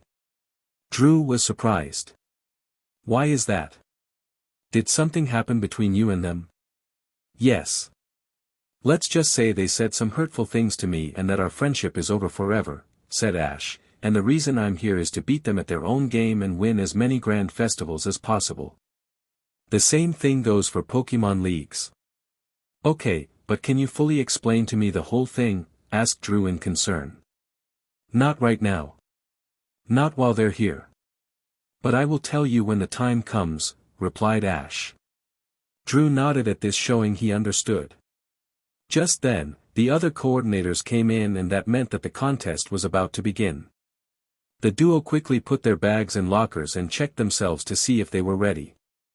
They both had their Pokeballs with capsules on. Ash's had a leaf sticker on it and Ursula's had a flame sticker on it. They both looked confident. They also took notice of May, Dawn and other familiar coordinators and turned around quickly. Suddenly, the TV above them switched on, showing the whole stadium and the audience. "Ladies and gentlemen, boys and girls," announced the MC, Susan on the microphone, "welcome to the Viridian City Pokemon Contest. We have a lot of coordinators for the first contest of the year, that's for sure. And I'm sure all of you are excited to see it happen, so let's introduce our panel of judges. First up we have the Chief of the Pokemon Activities Committee, Mr. Contesta. Hello, everyone. It's wonderful to be here, said Mr. Contesta. Next up we have the President of the Pokemon Fan Club, Mr. Sukizo, said Susan. Hello, Viridian City. You're remarkable, said Mr. Sukizo. And lastly, we have our Viridian City's very own, Nurse Joy, said Susan. Greetings, everyone. I hope to see a good contest today, said Nurse Joy cheerfully. At that moment, Brock zoomed out of the stands and was soon kneeled down in front of Nurse Joy. Oh, Nurse Joy, you are the image of a beautiful angel and AWOF. Krogunk had other ideas as he gave Brock a good poison jab right on the bottom, causing him to fall and was soon dragged away. And Krogunk is the image of a painful danger. XXXXX. At the stands, the group of Ash's former friends sweat dropped. Why does he even do that? Asked Iris, he's such a little kid. Whenever he sees a pretty girl, he just goes completely nuts for them, said Max. XXXXX. Well, back to the show everyone, we got the appeal rounds first, so let the contest begin, called out Susan. Everyone cheered out. So first off, we have a coordinator from Sinnoh who got into the top 32 in the Sinnoh Grand Festival and top 8 in the Hoenn Grand Festival, Ursula, announced Susan. As Ursula stepped out behind the curtains, she got a good round of applause from the audience. She decided to give a wave. When she reached the battlefield, she began her routine. Flareon, the stage is yours, called out Ursula as she tossed the Pokeball in the air. When the Pokeball opened, a stream of fire escaped that then disappeared, presenting the fire evolution of Eevee. Okay, Flareon, let's start off with a Shadow Ball, straight into the air. Then send a flamethrower after it, said Ursula. Flareon fired a dark sphere into the air and then unleashed a flamethrower after it. The two attacks exploded on impact and they exploded into a shower of small embers and purple sparkles. The crowds gave some "uhs" and "ayahs" at this combo. What a great first performance for the year, said Mr. Contesta. Remarkable, said Mr. Sukizo simply. That was truly a beautiful performance, said Nurse Joy. XXXXX. The appeals then continued. It was revealed what Pokemon the coordinators Ash knew were using. Dawn used Piplup, May used Munchlax, Drew used Roserade, Harley used Wigglytuff, Zoe used Glamour and Nando used Cricketune. At last, it was Ash's turn to compete. And folks, we have our last contestant, announced Susan. He's a new coordinator in the contest circuit, but is an accomplished trainer with achievements too numerous to name. Let's all give a big welcome to Pallet Town's pride and joy, Ash Ketchum. Upon hearing his name, the crowd went absolutely crazy. As he stepped out behind the curtain in his Aura Guardian suit, people began to chant his name while some girls began to shout out to him. Pikachu was perched up on his left shoulder. When Ash reached the stage, Pikachu ran up to the judges' table so he could watch. Ash, we love you, screamed out one group of girls. We love you, Ash, shouted another. And what a gorgeous costume, if I do say so myself, said Susan. XXXXX. Wait, Ash is competing in this too, exclaimed Dawn in shock. He must be here to beat us as a way of getting payback for what we said about him. And if I'm not mistaken, that's the same suit he wore when he was at the Kingdom of Rhoda, said May. Well, we won't let that happen. We'll beat him in contests to show him he won't surpass us, said Dawn with a sneer. Don't be so sure about that, DD, said Ursula suddenly from behind. The two girls turned around to face the crimson-eyed coordinator. What do you mean by that? And don't call me DD, asked Dawn with an angry face. He's been practicing his new combo move yesterday and he's got this in the bag. Matter of fact, I know he's going to defeat either one of you two if I don't beat you and win the ribbon, said Ursula. Dawn and May glared at her and then turned back at Ash's performance. However, back at the stands, Brock was wailing in disappointment. How come he gets all the girls? There's no way that loser will beat my sister, said Max. Ick. Why did he have to use a bug type, cried Misty in disgust, they scare me. XXXXX. Levany, red carpet, shouted out as he threw the pokeball in the air and it snapped open. A storm of green glowing leaves escaped out of the pokeball and there was a big bundle of them in the center. As it set itself down, Ash gave out a command. Levany, use X-Scissor to break free, said Ash. The bundle suddenly burst apart and its remains showered all over the stadium in a dazzling gleam of green sparkles. In place of the bundle, there was now a beautiful green mantis-like insect, Levany. Levany, said Levany. The crowd gave a loud cheer and clapped out loud than ever before. And Ash goes with his ever-faithful Levany. Let's see what kind of surprises they give us today, folks, said Susan. Levany, let's start off by firing 2 energy ball into the air. And then cut them up by using Leaf Storm, said Ash. Levany powered up an energy ball and shot it from his mouth, but it was followed by another one that shot out of the mouth as well. They both sailed into the air and seemed to float there. Next, Levany jumped into the air and activated its Leaf Storm attack. A barrage of sharp glowing leaves rushed towards the 2 energy ball and began to slice them up. When the last 2 leaves went through their own green spheres, they suddenly exploded. A shower of dry green raindrops fell before the crowd and receiving some cheers. Levany landed softly in a kneeling stance before rising. He then rejoined Ash and the duo bowed before the crowd. Spectacular. Looks like Levany has shown its true contest style. Let's see what the judges have to say about this wonderful performance, said Susan. I have to admit this. It was by far the best performance to be appealed by a bug type that I have ever seen, said Mr. Contesta. Everyone, I think I'll use something else to describe this performance. This was an exceptional performance, no doubt, said Mr. Sukizo with a small chuckle. A very graceful performance, if I ever saw one. Well done, Ash and Levany, said Nurse Joy. Well, everyone, that wraps up the appeal rounds. We'll take a 5-minute break before we can announce the 16 coordinators that will be moving on to the battle rounds. Also, in celebration of Mr. Contesta's 53rd birthday, all coordinators and their friends can enjoy a buffet that will be set up in the waiting room after the contest is over and done with, announced Susan. As Ash went back behind the curtain with Pikachu once again on his shoulder, he was greeted by Ursula and her Flareon. That was a great performance you pulled off there, Ash. Well done. Thanks very much, Ursula, said Ash as they re-entered the waiting room, only to be confronted by May and Dawn. You think you can beat us? You weren't even good enough to get through the appeal rounds, said Dawn with a sneer on her face. Yeah, how about you just quit right now and save yourself all the humiliation, added in Dawn. They thought he was going to say something to counter back, but he just laughed. That's pretty big talk coming from the girl with dandruff in her hair and the noodle addict. If you think I'm going to back out now, you're very mistaken, said Ash in strong with response, while Ursula burst out laughing. The 2 girls' faces suddenly went red in anger and embarrassment.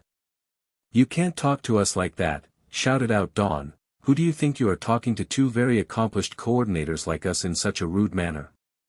This caught the attention of everyone in the room, including the ones of the people Ash knew. You. Accomplished coordinators. Neither one of you have won a grand festival yet, while I have won the Kanto Battle Frontier and the Orange League, said Ash. You can't call yourselves accomplished unless you actually won a grand festival. Once again, the 2 girls got mad and left to be someplace else. But Zoe decided to intervene. What was all that about, Ash? This is your first official contest and they should be supporting you. What's with them? Zoe, they are not my friends anymore. I'll explain to you what happened when the time comes, but not right now. Ursula here is my new friend, unlike those backstabbers of friends I once had, said Ash. This left Zoe with a lot to think about. Whatever happened between them must have really hurt Ash badly. I think I'll avoid them for the time being until I find out what happened, thought Zoe. Suddenly, an announcement was heard on the loudspeakers. Ladies and gentlemen, we have our 16 coordinators that will be passing to the battle rounds. If you look on the screen, you'll see them now, announced Susan. Ash looked to the TV monitor that was above him and it began to display the pictures. There was Zoe, Dawn, Ursula, May, Harley, Drew, Nando, himself and 8 other coordinators. He was happy to see both himself and Ursula since they can beat May and Dawn. Then the first round matchups showed. He was going to be facing Harley in the first round, Dawn against Nando, Drew against Zoe, Ursula against May and the other coordinators were given shown. It was his battle with Harley first, so he made his way to one side of the battlefield. Harley took the other end. Well, Ash, there can only be one winner out of this battle and I won't be going easy on you, said Harley with a chuckle and released Wigglytuff. I don't want you to. Give it all you got, pal, said Ash with a smile. And released Levany. XXXXX. When the 3 rounds were over, the 2 remaining contenders that were facing each other off were Dawn and Ash. Ash had won his battle with Harley, Ursula defeated May, Dawn beat Nando and Zoe beat Drew easily. 4 other coordinators also won their battles. In the second round, the 4 known coordinators were battling the 4 unfamiliar coordinators and won. In the third round, Ash won his battle against Zoe surprising, but Ursula lost against Dawn. Normally she would say something to get her revenge, but she simply walked off the stage after giving Flareon words of congratulations. Now it was the final match between Dawn and Ash. Obviously, Ash had the advantage, but he had another strategy to beat Dawn. The 2 made their way to the battlefield for the final contest match of the day. You're not going to win this, Ash. I know I will, said Dawn with an evil smile. If you keep on talking like a little kid, your mouth might fall off, DD, countered Ash. Don't call me DD, cried out Dawn. Okay. Coordinators, let's start the battle, called out Susan. Pikachu was sitting at the judges' table so he can watch the battle. Piplup, spotlight, said Dawn as she threw the Pokeball in the air and it snapped open. Bubbles floated out of it and Piplup came out from amongst the bubble cloud. Piplup, he called out as he landed on the stage. Levany, red carpet, shouted Ash as he threw Levany's Pokeball into the air. The same barrage of leaves came out, but this time, Levany was not in a bundle. Levany, said Levany gracefully. Piplup, use drill peck quickly, commanded Dawn. Piplup's peck suddenly glowed and grew in length. He then jumped up into the air and began to spin downwards towards Levany. Levany, when Piplup gets close, jump above him and use Energy Ball to throw him off course into the ground, said Ash. Levany patiently waited a few more seconds before jumping above Piplup and firing a green sphere at him. Piplup couldn't react quickly enough and the impact with Energy Ball slammed him to the ground, taking major damage. But he still got back up. Piplup, use Ice Beam to freeze Levany. And then hit him with another drill peck, said Dawn. Piplup sent out a beam of ice energy from his mouth. Levany, counter that ice beam with Leaf Storm to send it right back, said Ash quickly. Levany sent the wind and leaves towards and it blew the ice beam right back at Piplup, freezing him in place. Piplup, no, cried out Dawn. A worried look appeared on her face. Levany, power up an energy ball, but swallow it instead of firing it. After that, use one final Leaf Storm full power, said Ash. Levany powered up an energy ball and swallowed it. His body began to glow in a green aura, showing a boost in his grass-type powers. Then it summoned the biggest leaf storm anyone had ever seen. The sharp leaves cut through the ice, shattering it. And since the attack was stronger, the remaining leaves hit Piplup continuously. He then fell on the ground with swirls in his eyes. Piplup is unable to battle. That means that Ash Ketchum and Levany win the Viridian City contest and the Viridian Ribbon, called out Susan. Ash, could you come to the center of the stage to claim your prize? The crowd erupted into cheers and whistles. Dawn quickly returned Piplup to his pokeball and walked back to the waiting room. "You did it, Leaveney. You won your first contest," said Ash to Leaveney as he hugged his beloved Mantis. "Leaveney Leavan," said Leaveney happily as he hugged back his trainer. They then both made their way to the center of the stage where Susan and the judges were waiting for him with the Viridian ribbon. "So, Ash, I'll take it this is your first official contest win?" asked Mr. Contesta. "That's right, sir. I'm planning to take the Kanto Grand Festival by storm and do the very best I can with my Pokémon," replied Ash, smiling. "Good to see some spirit, young man. So I happily present you with your prize, the Viridian ribbon," said Mr. Contesta as he handed the ribbon to Ash. "All right, guys," said Ash to Pikachu and Leaveney, "we just won the Viridian ribbon." "Hi Pikachu," said Pikachu excitedly. "Leo Leaveney," said Leaveney. Ash then put his new ribbon in the new ribbon case he received yesterday when he got his Kanto contest pass. He was proud of Leaveney and he was determined to make it all the way to the Grand Festival. The crowd gave out one final cheer as he walked back through the curtains and into the waiting room where all the other coordinators were digging into a buffet of food. Ursula was waiting for him along with Zoe, Drew, Nando and Harley, but they were in their traveling clothes. "Congratulations, Ash. You did well for your first contest," said Drew as he patted Ash on the back. "Nice job, hun," said Harley simply but with a smile. "For a beginner in contests, your Leaveney isn't so bad in power," said Zoe as she examined. "Well done Ash. You did exceptionally well," praised Nando. "That was a great performance Ash. For a boy who likes to battle a lot, you put on a great show," said Ursula. The gang went on to the party and decided to get some food.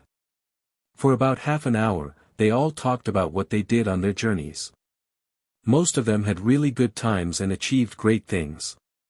Ash talked more to Ursula about his past adventures and experiences.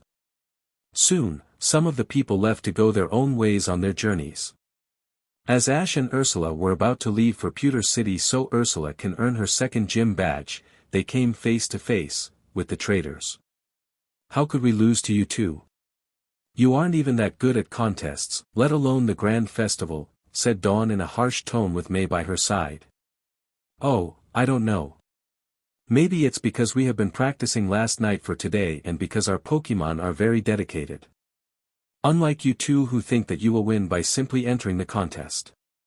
Honestly, you two are such little kids," said Ash. "Hey, that's my line, catch 'em," said Iris.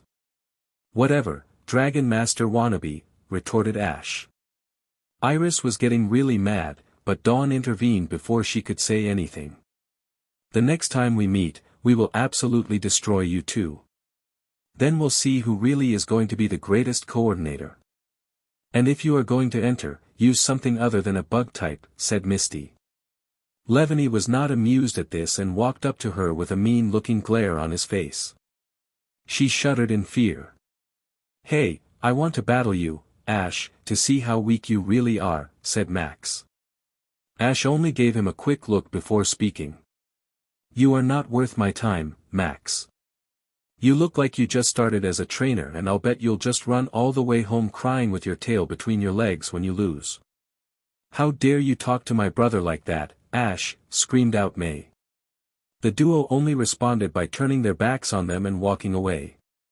"Don't you dare walk away from me, Ash, yelled out May as she quickly grabbed a piece of cake from a platter and threw it at the duo. "I'm still yelling at you." But Pikachu had other ideas. Without any orders from Ash, his tail quickly turned a metallic color, showing he is using Iron Tail, and swung it at the cake piece, hitting it back and having it splatter in May's face, making her fall backwards. She sat back up and wiped the cake off her face, revealing a very angered expression. "That's it. Let's get them," said Brock as he and the others ran after Ash and Ursula. "Pikachu, use Thunderbolt," commanded Ash. "Pikachu!" shouted out Pikachu as he unleashed his best Thunderbolt at the traitors, cooking them to a crisp. They all fell down on the ground completely burned and Dawn's hair was full of sparkles. When Ash, Pikachu and Ursula left, they stopped. So, Ash? Where's the next gym and contest? Well, the closest gym to here is the Pewter City Gym and the next Pokemon contest is going to be held there too, said Ash. We can go there next for our journey. The gym uses rock-type Pokemon, so maybe you might need to catch some more Pokemon that you can also use for contests. I'll get some too. Great idea, Ash, said Ursula. They soon were at the north side of the city outskirts when two familiar figures appeared before them. Blaziken and Glacian. Blaziken was holding two Pokeballs. It's good to see you two again, said Ash with a smile. Pika Pika, said Pikachu happily. Blaziken, said Blaziken.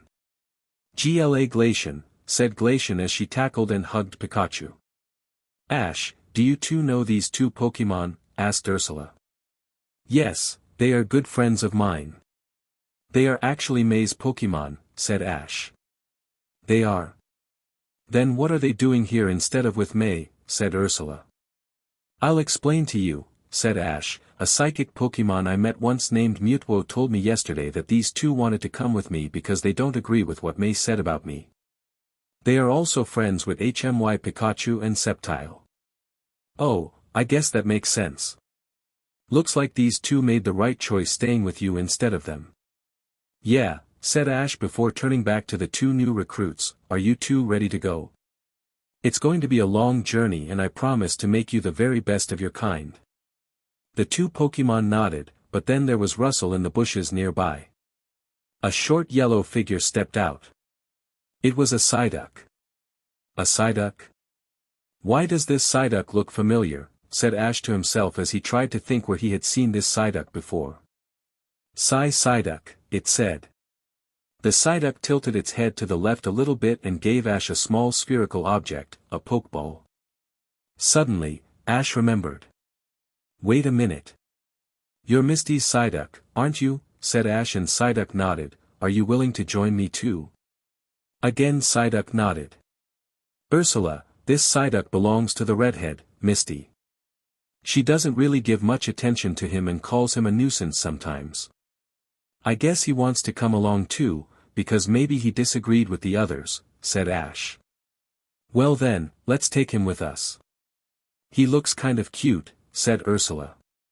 Psyduck, want to come along with us? Asked Ash. Psyduck, said Psyduck in delight. Well then, you three. Welcome to the team, said Ash and the Pokemon cheered. He then returned them to their Pokeballs and put them in his bag. I wonder how Misty and Miss Noodle Addict will react when they find out their Pokemon have abandoned them, asked Ursula to herself. As they all went into the forest towards Pewter City, little did Ash and Ursula know that their friendship will go beyond them and it will make them more than just friends in the future. XXXXX. What do you mean Blaziken and Glacian are not here, Nurse Joy? Where have they gone to? Have they been stolen? Asked Nurse Joy in panic. And what about Psyduck? Where is he? Asked Misty. The traitors were now in the Pokemon Center. They had come to take back their Pokemon, but they soon found out that Blaziken, Glacian and Psyduck weren't there. Please calm down, everyone. They were not stolen, I assure you that. Let me just check the security footage from the recovery room. You are all welcome to come and look for it yourselves, said Nurse Joy as she went on her computer and began to access the center's security systems. The gang crowded around her. When she finally got to the correct footage, it began to play back to when they disappeared. The footage didn't show any signs of thieves, but what they saw was completely shocking. There was Blaziken, Glacian and Psyduck going out of the door of the recovery room. Another piece of footage showed them entering the Pokeball storage room, grabbing their respective Pokeballs and coming out again. A piece of footage from another camera to the main lobby showed the trio sneak out when no one was looking and there was nothing more after that.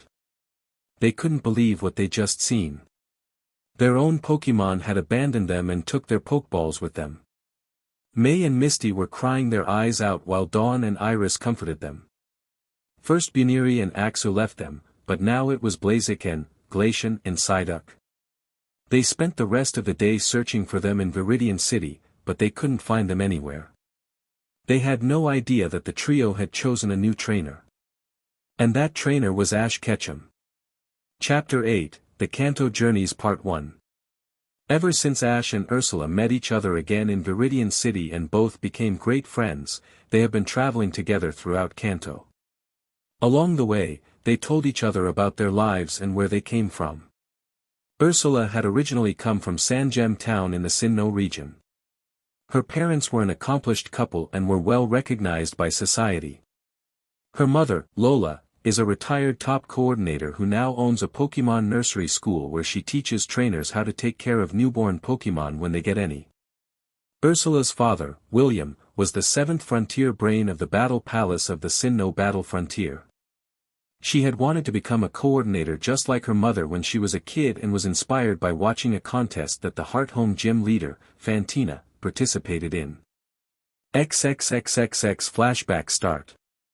A young 6-year-old Ursula was silently watching on TV a contest that was currently taking place in Heart Home City. The appeal rounds were just beginning and it was Fantina who was going first. "Haunter, steal the show," said Fantina as she tossed a capsuled Pokeball into the air above her. The Pokeball snapped open and a stream of smoke escaped. The smoke then began to spin into a miniature hurricane and a Haunter came straight out of it, giving a cackle. "How Haunter," cackled Haunter with a grin. "Haunter, use Psychic to hold a shadow ball in front of you. And then fire straight one large will-o-wisp into it," said Fantina. Haunter first formed a shadow ball in his floating hands and then his eyes glowed a blue aura as it used Psychic to hold it in place at the center of the stage. Next, small blue fireballs appeared out of nowhere and joined together to form a single larger blue fireball. He then released the will-o-wisp into the still floating shadow ball. When the two attacks collided, they exploded into a shower of purple and blue raindrops of darkness and fire. The crowd was truly amazed at this combo as they clapped and cheered for the gym leader. "Now to finish it off, Haunter, use Psychic to gather up all the drops into one place in the air and then concentrate Scary Face into it," said Fantina. Haunter's eyes glowed blue and the same aura surrounded all the pieces of Shadow Ball and Will-O-Wisp as they all came together for a violet screen in the air. But then, a frightening face appeared in the screen and gave out an evil laugh. "Ha ha ha ha ha, comma," it cackled, and then the whole thing disappeared in the blink of an eye. Some of the audience went a little pale from this. Ursula was truly amazed at this. She noticed great beauty from that performance, but was a little bit jumped by the finale. Nonetheless, it was one to remember. Then her mother came into the living room. She had light skin just like Ursula had, her hair was a maroon color and her eyes were an emerald color. She was wearing her normal uniform that she wears to the nursery school every day and she was just hanging her apron on the co-track. "So, dear. How did the contest go?" said Lola. "Mommy, it was very good. It was a little bit startling in the end, but I still liked it," said Ursula cheerfully as she hugged her mother tightly. Her mother gave a small laugh and hugged her back. "Mommy, I want to be a top coordinator like you when I grow up. I want to be the best in the world," said Ursula. "Is that so, honey? Well, all you have to do is work hard, use your imagination, respect your Pokemon and you'll be great." "I'm sure you be great, no matter what," replied Lola. XXXXX flashback end. Ash told Ursula about his own life, besides him coming from Pallet Town. His mother was actually the manager of a popular restaurant called the Pallet Plate, but she was originally a trainer back in her younger years who had won the Kanto League. Her Pokemon were still at Professor Oak's ranch where she visits them often. He had little information on his father. His dad had left on a journey of his own 4 years after Ash was born and he hasn't been back ever since. He didn't know much about his dad, but he received birthday gifts overseas from him over the years, so that meant that he was still out in the world somewhere. But otherwise, Ash didn't know him that well. Ash told Ursula that when he was a younger boy, he had always wanted to become a Pokemon master because of his love towards battling and Pokemon. He had first got his motivation from watching a battle between the Kanto champion, Lance, and Kanto Elite 4 member, Bruno. XXXXX flashback start. It was the time of the Kanto League again and an exhibition was about to commence. It was the champion of Kanto, Lance, against Kanto Elite 4 member and rock-type specialist, Bruno. Ash, as an 8-year-old, was watching TV at home, eager for the battle begin. He had seen many battles with the champion, but this was probably one of the best battles to happen yet. The Kanto League exhibition match is about to begin, called out the referee. Each trainer can only use one Pokemon for this battle. The battle will end when one of either side is unable to continue. Trainers, select your Pokemon. Dragonite, battle time, called out Lance as he released his faithful orange dragon Pokemon. Being the normally gentle creature it is, Dragonite gave out a small roar. Onyx, time to fight, cried out Bruno as he released his rock snake Pokemon. Gruawayer, roared out Onyx. Battle begin, called out the referee. Dragonite, let's start off with a Dragon Rush, said Lance. A blue aura surrounded Dragonite in the shape of a dragon with wings and charged towards Onyx from the sky. Onyx, use Dig to evade it and then use your best Dragon Breath at point-blank range, commanded Bruno. As Onyx dug into the battlefield, Dragonite suddenly stopped in his tracks. He quickly scanned the area for a clue to where Onyx might resurface. Onyx suddenly burst out of the ground behind Dragonite and launched a burst of clear dragon breath from his mouth. Dragonite, counter that with a flamethrower quickly, shouted out Lance.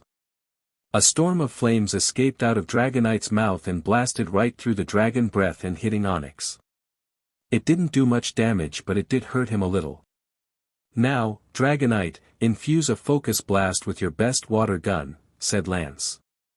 Dragonite created a sphere in his hands that was focus blast and released it with a water gun from his mouth. The two attacks merged together and his Onyx right on his face. The rock Pokemon then fell in defeat with swirls in his eyes. Onyx is unable to battle. Victory goes to Lance and Dragonite, shouted out the referee. Well done, Dragonite. Looks like you have once again proven yourself to be the most powerful of your kind. Congratulations, said Lance to his dragon as he gave him a good pat on the head. Dragonite suddenly surprised Lance by hugging him. Ash had seen the whole thing. It looked like Lance and his Dragonite were best friends. They also made defeating an Elite 4 member look so easy for even a trainer. Someday, I hope I can be friends with Pokemon when I become a trainer. Then we'll maybe one day become the greatest team in the world and defeat Lance, said Ash to himself as he turned off the TV. That's great spirit, Ash. Just like your father, said a voice from behind the boy. He turned around to see Delia. Do you really think so, Mom? Asked Ash. Of course, Ash, replied Delia. XXXXX flashback end. On their way to Pewter City, Ash had already captured an Abra, a Growlithe and a Ponyta. As well as catching those, he also encouraged Blaziken, Glacian and Psyduck to be captured by Ash's own Pokeballs and they agreed. Ursula had caught a Seal, Bellsprout, Poliwag, Shelder and a Sandshrew. She also caught a wild Squirtle that knew both Ice Beam and Surf. This was probably her strongest catch in Kanto. When they finally reached Pewter City, they had found out that Brock's younger brother, Forest, had become the new gym leader. His top Pokemon were Shuckle, Rhydon and Brock's old Sudowoodo. Sudowoodo was definitely happy to see Ash again since he didn't know what happened between him and his friends. Ursula decided to immediately challenge the gym and it turned into a 2-on-2 battle. Forest decided to use his Shuckle and Rhydon while Ursula decided to try out her new Shelder and Poliwag. The first battle turned out to be Shelder against Shuckle. Shuckle was high-leveled, but along the trip, Ash had decided to show Ursula how to use the counter shield technique in battle.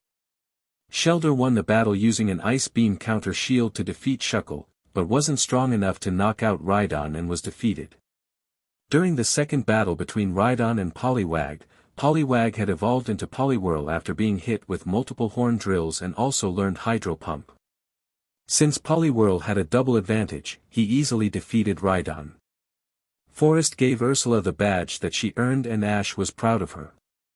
But then, Forest asked why they weren't traveling with Brock. Seeing that Forest was Brock's younger brother, Ash explained about the betrayal and why he is not friends with not only Brock, but the others. XXXXX flashback start. Brock actually called you weak, Ash? Well, I never. I'll have to tell the rest of my family about this as soon as I can, said Forest. Forest, I'm not too sure about that. Do you think that is a good idea? Asked Ash in concern. Of course I should tell them. My younger brothers and sisters are tattletales and tell on each other all the time. It wouldn't make a difference if I told on Brock for what he did, said Forest. Ash nodded to this. XXXXX flashback end. When the Pokemon contest took place the next day, Ash had decided to skip out on this contest to let Ursula have a shot at winning the pewter ribbon. He also decided to show her how she can have her Pokemon perform the spin technique, counter shield, swallow technique and ice aqua jet the night before. They also trained to make their moves stronger as well as practicing the combo moves. Ursula had even shown Ash how to pull off some moves that she had up her sleeve. They looked relatively easy.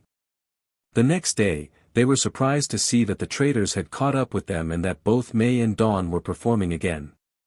Ash and Ursula ignored them so they wouldn't have to keep on hearing their complaining and babbling.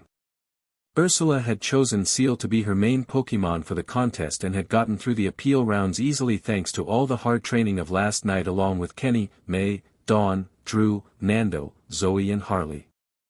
By the time the finals had arrived, it was Dawn against Ursula. Dawn had decided to use a Bellossom that she must have caught at some unknown point. XXXXX flashback start. Folks, this is the last battle for the Pewter City contest and only one of the two remaining contenders can take home the pewter ribbon. Will it be Dawn or Ursula? Said Susan. Let the battle begin. Bellossom, spotlight, said Dawn as she threw her Pokeball into the air.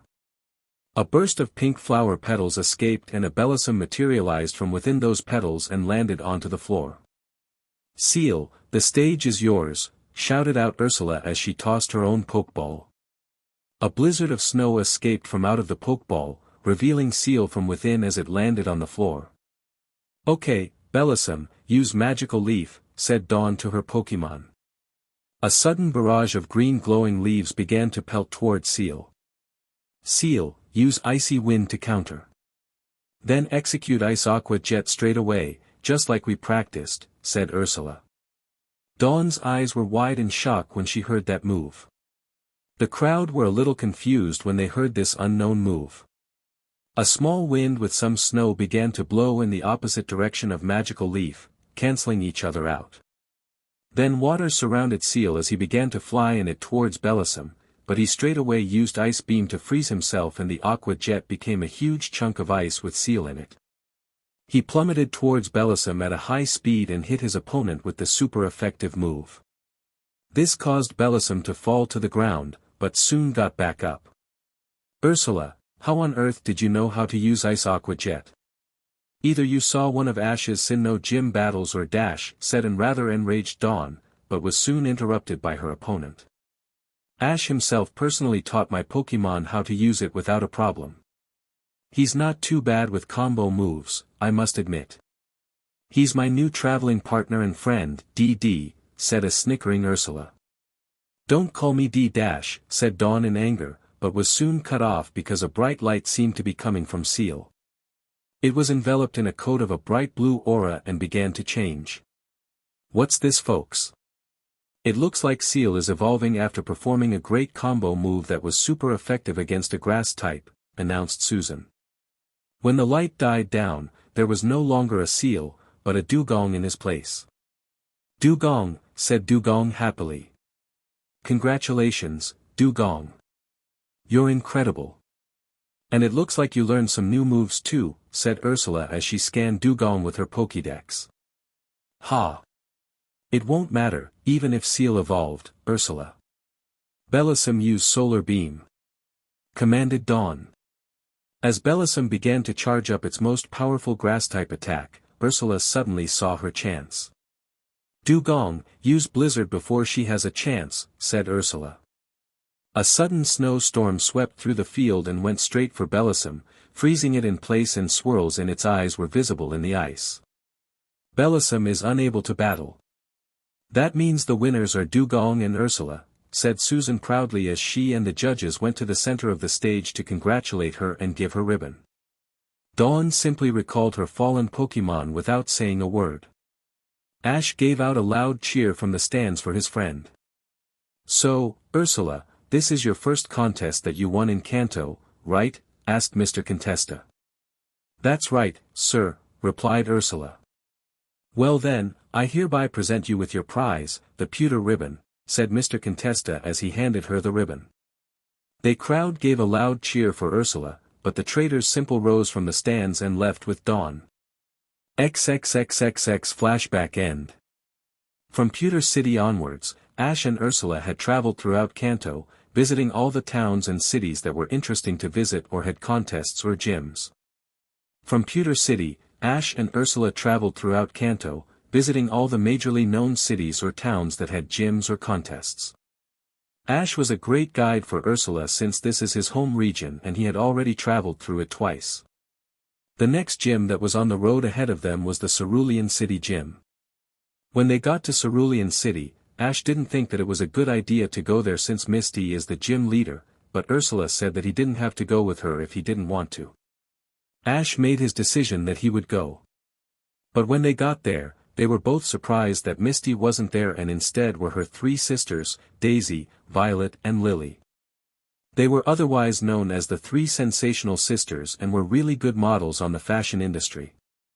The sisters remembered Ash since he wanted to battle them for a Cascade badge, but they were giving it to him just because they didn't want to battle. They were happy to see him, since he helped save the gym from Team Rocket. Ash asked them what they were doing back in Cerulean City and where Misty was. They said that they had just come back from their latest world fashion tour and were exhausted. They decided to take care of the gym for a while until Misty returns. Misty had called them the day before telling them she was going to Hoenn to catch some more water-type Pokémon there to get a bigger collection. And since they were the gym leaders again for a short time, they had decided to improve themselves in their battling. They also made a rule that since there were three of them, any challengers can choose to battle one of the three to earn a Cascade badge. Ash had told her on the way to Cerulean City that the city's gym specializes in water types and Ursula decided to use her Plusle, Minun and Jigglypuff if they did 3-on-3 battles. But since it was now 1-on-1, she decided to use her Plusle in a battle against Lily. Lily's main Pokémon was Poliwhirl. During the battle, it turns out that Plusle had learned Electro Ball and Thunderbolt. Even though Poliwhirl was high-leveled, Plusle still won the battle, earning Ursula the Cascade badge. When Ash and Ursula were about to leave, the three sisters stopped to talk to them about something. Ash had asked them earlier about where Misty was and they wanted to know why. Ash told them that he was just surprised that she wasn't here, but they didn't buy it. So Ash decided to tell them what had happened. The betrayal, the new journey with Ursula and everything else that had to do with it. By the time he was finished explaining, the three sisters were not wearing faces of surprise, but faces of anger. XXXXX flashback start. Why that little girl? She should be, like, ashamed of herself for doing this to you.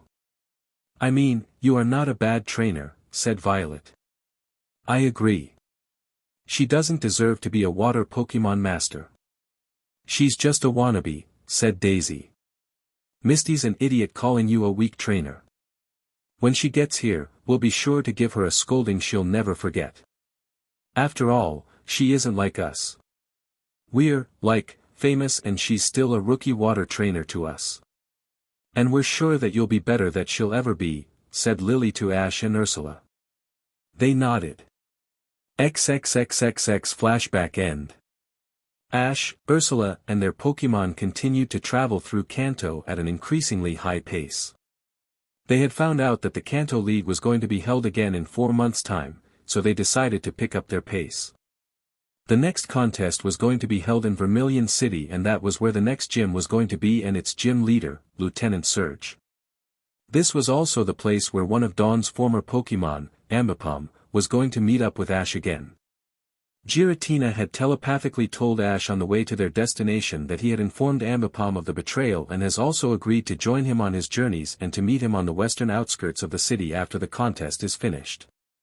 Seeing as how Ambipom used to be Ash's Pokémon when she was still an Apom, it seemed to make sense of her wanting to go with him. When they got to the gym, Ash was instantly greeted by Lieutenant Surge. XXXXX flashback start. Well. If it isn't Ash, the boy with the Pikachu, said Lieutenant Surge in a sarcastic tone. He was wearing a pair of trousers that had camouflage patterns on them, a plain white tank top, and some dog tags were hanging from his neck on a necklace. His Raichu was standing right beside him and smirked when he saw Pikachu. Good to see you too, Lieutenant Surge. It has been a while since we last seen each other. How's everything here at the gym? Replied Ash. Not too badly, kid. Just get the regular challengers and the occasional winners here. And I see that even after 5 years, you still haven't evolved your Pikachu yet. But I must say, who is this girl? Is she your girlfriend or something? Said Surge while giving out a cry of laughter. Ash and Ursula both suddenly blushed a furious red color. No. Her name is Ursula and she's my traveling companion. She would like to battle you for a Thunder Badge, replied Ash quickly. Is that so, Ursula? Asked Surge to Ursula. Well then, it will be a one-on-one battle. Which Pokemon will you be using? Ursula replied. I'll be using my Gabite for this battle. As Lieutenant Surge went to go get a referee for the battle, Ursula decided to ask Ash something. Hey, Ash, how do you know this gym leader? When I was on my Kanto journey, he was the 3rd gym leader that I challenged. I lost when his Raichu battled against my Pikachu. That was also the day that I found out that Pikachu didn't want to evolve, and I don't think he'll want to evolve for a very long time. I finally defeated Lieutenant Surge the next day by using speed to my advantage, explained Ash. That's very impressive, Ash, said Ursula. The battle then commenced about 5 minutes later. Raichu was the Pokémon that Lieutenant Surge was going to use while Ursula used Gabite. It was obvious that Ursula had a complete advantage over Raichu, but he was still not to be underestimated. Gabite first used Earthquake to start off the battle, but Raichu managed to evade it using agility. He then collided on Gabite using a Giga Impact, which did some high damage, but wasn't able to move for a while. That gave Gabite a good chance to land a Dragon Pulse on Raichu, dealing damage. However, Raichu still got back up and hit Gabite with Focus Blast. But one powerful Stone Edge was enough to knock out Raichu out of the battle. Ursula and Gabite won the match and the Thunder Badge. That night, Ash and Ursula had decided to do some last-minute contest practicing before the contest on the next day. Ash had decided to use Snivy and Ursula was going to try out her new Squirtle. XXXXX flashback end. When the duo arrived at the Pokemon contest the next day, they were surprised to find only May, Max and Dawn. The others must have gone their separate ways, but they already knew Misty was probably in Hoenn. Max was probably here to compete in the Kanto League while the girls were going to compete in the Kanto Grand Festival. But other than them, Zoe, Kenny and Harley were there as well. Ash already knew May and Harley had contest ribbons for Kanto, so they must be entering contests to improve their skills. During the appeal rounds, May used Wartortle, Zoe used Galade, Kenny used Floatzel, Harley used an Azumarill and Dawn used Mamoswine. Ash and Ursula also performed and they really stood out to the crowd. In the finals of the battle rounds, it was Ash against Harley. Snivy had an advantage over Azumarill since she was a grass type, but she was at a size disadvantage because she was only at her first evolutionary stage and Azumarill was fully evolved. Ursula was cheering from the stand since she lost to Zoe in the second battle round. XXXXX flashback start. Well, folks, it has been an exciting contest today, but now we are down to the final two coordinators, Ash and Harley. Only one of these two can be the winner. So let the battle begin, announced Susan. Snivy, let's start off with your leaf blade to deal some beginning damage, said Ash. Snivy's leaf-shaped tail suddenly began to glow a bright green color and she lunged forward in her rolling stance towards Azumarill. Azumarill, honey, counter that with your own iron tail, said Harley. A metallic color enveloped Azumarill's tail and it met direct contact with Snivy's tail. Leaf Blade was not strong against Iron Tail and the impact sent Snivy flying backwards. Now let's go with Hydro Pump, said Harley. A huge torrent of water suddenly flshed out of Azumarill's mouth and headed towards Snivy at full speed. The water suddenly hit Snivy with great force and she was knocked down on the ground, but still got up. Snivy, can you go on? Asked Ash with concern. Snivy, said Snivy when she faced her trainer. Suddenly, a bright blue aura surrounded her. What's this, folks? It looks like after getting hit with that hydro pump, Snivy is evolving, announced Susan. Snivy's form began to change. Her body began to take on a more taller and slender form. The arms and legs grew a little bigger while a few more leaves had begun to sprout from her tail. When the aura suddenly vanished, there was no longer a Snivy. Instead there was, by far, the most beautiful female grass snake Pokemon, Servine. Servine, said Servine happily. Congratulations, Servine. You learned some new moves. And you look fantastic, too, said Ash. Servine, replied Servine, blushing. No matter, hun. Even if Snivy has evolved, she still doesn't stand a chance, said Harley. Let's finish this with a hyper beam, Azumarill. A bright orange orb began to form in Azumarill's mouth and, with quick thinking, fired it straight at Servine. Servine, use agility to dodge. And while you are still moving, charge up a solar beam and fire it when ready, retaliated Ash.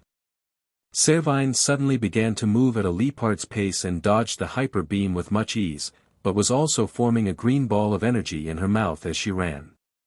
She then fired the solar beam at Azumarill. The water Pokemon suffered much damage and fell to the floor with swirls in its eyes. Azumarill is unable to battle. That means Ash and Servine are the winners of the Vermilion City Pokemon Contest, announced Susan. After he received the Vermilion ribbon, Ash had retrieved his belongings and changed out of his aura suit with Pikachu on his shoulder as usual. He then met up with Ursula. After the contest was over, Ash and Ursula continued on their way towards Saffron City for Ursula's next gym battle with Sabrina. But they picked up Ambipom first, who was waiting in the forest. She was extremely happy to see Ash again and showed it by classically stealing his new hat. Ash had to keep on chasing Ambipom to get his hat back, but he finally did and got her in one of his new Pokeballs. Ursula giggled the whole time, thinking it was funny, and she actually thought that he was kind of cute. XXXXX flashback end. The journey through Kanto for Ash and company went very well and was really exciting for them as the region had changed in many ways.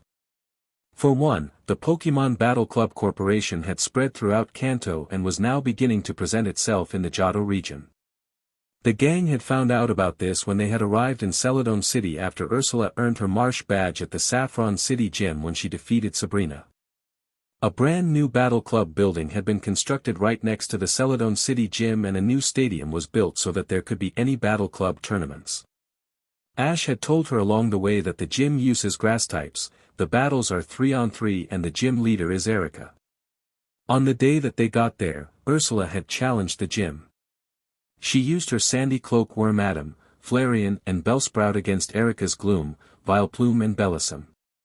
During the match, Flareon had managed to knock out Vileplume with a single Fire Blast, but had also done some damage to Bellossom before being knocked out.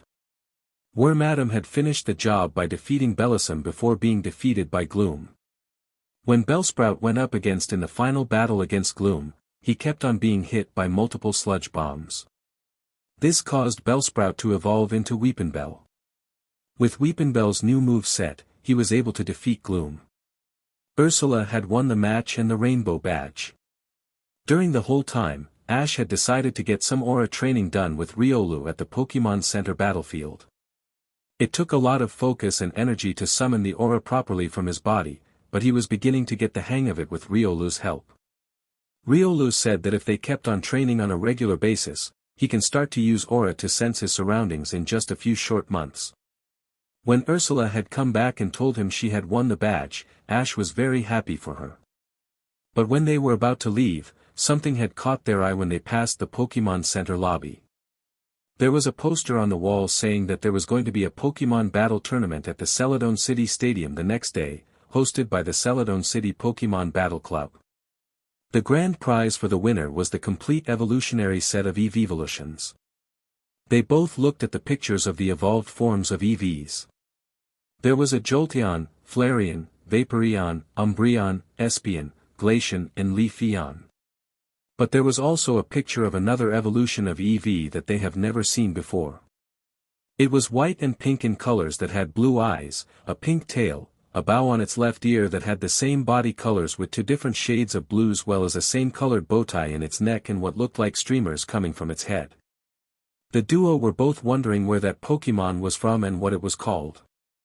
But one thing was definitely for sure. If that was a new Pokemon that they never seen before, then it had to come from a completely different region.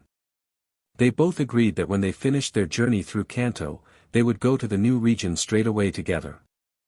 There was also a list of rules at the bottom of the poster.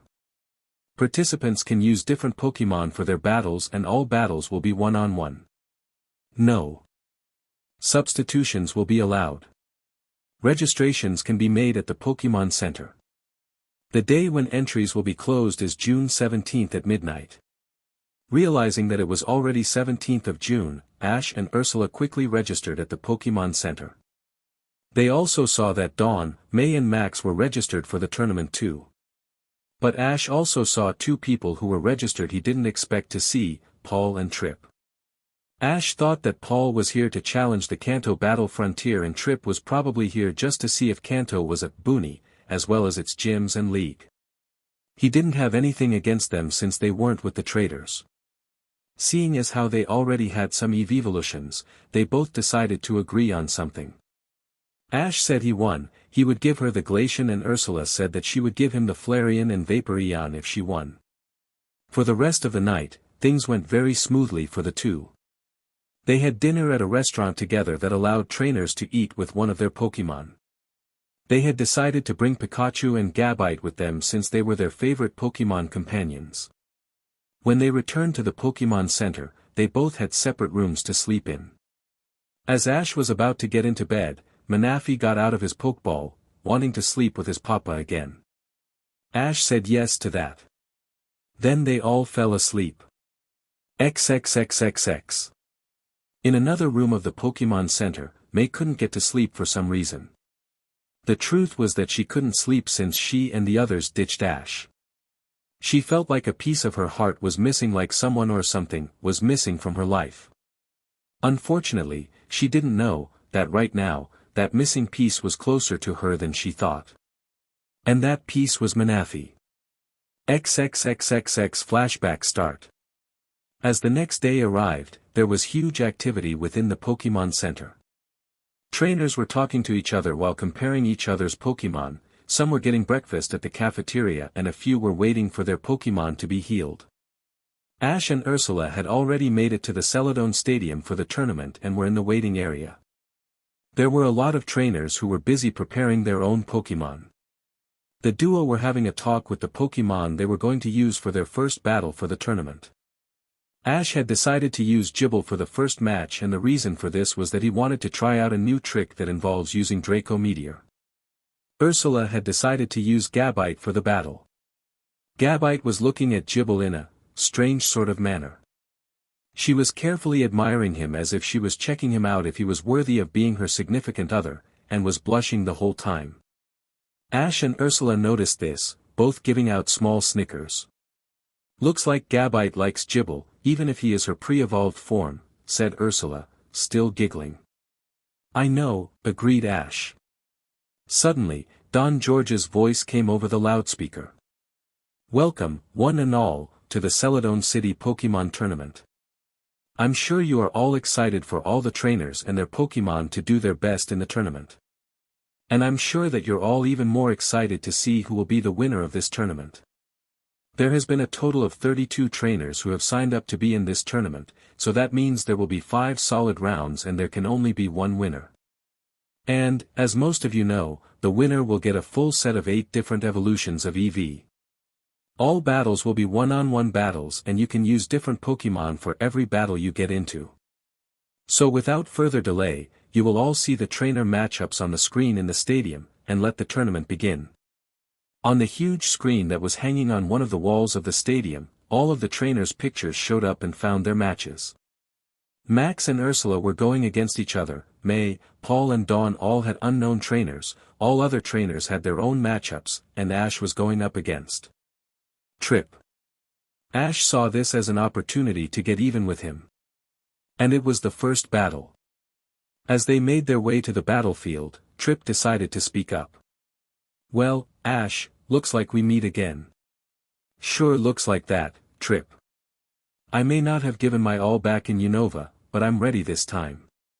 And just because you might think that the Pokemon I'll be using for our battle isn't as strong as you probably think, he is definitely no pushover, said Ash with a grin. The battle between Ash from Pallet Town and Trip from Navima Town will now begin. Each trainer can use only one Pokemon for this battle. The battle will be over when either side's Pokemon will be unable to contain. Trainers, select your Pokemon and begin the battle, shouted out the referee. Superior, let's go, said Trip as he released his regal Pokemon. When Superior saw Ash, he was suddenly reminded that this was the same trainer who used a Pikachu to defeat him at the Unova League.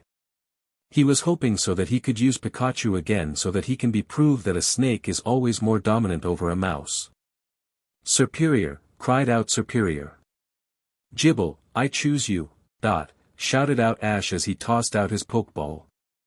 Gibble soon came out in a flash of light and then solidified into his solid form. Gibble, he said. Trip was surprised that Ash even had a pseudo-legendary Pokemon in his possession. A Gibble?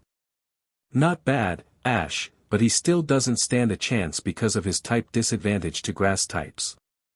Superior, use Leaf Storm. But Ash was already a step ahead of Trip. Gibble, use Dig to evade that and then when you resurface, use Dragon Pulse. Gibble then started to dig his way down into the ground, easily escaping the barrage of leaves. As he continued to dig his way toward Superior, he began to power up a blue orb in his mouth. And when he came back up above the surface, he fired it behind Superior, hitting his back and taking some major damage. Superior, use Iron Tail, said Trip out loud.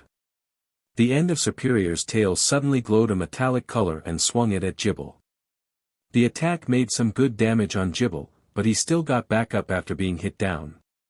Gibble was beginning to pant heavily, but Ash had just the plan to help him. Gibble, power up a Draco Meteor, but instead of firing it, swallow it, said Ash. What? What are you planning, Ash? Said Trip in a confused and surprised manner. Gibble concentrated all of his dragon energy into the center of his body and a big orange sphere was beginning to form in his mouth. He then swallowed the sphere back into his mouth. Gibble was suddenly surrounded by a dark blue and purple aura, showing a boost of his dragon-type powers.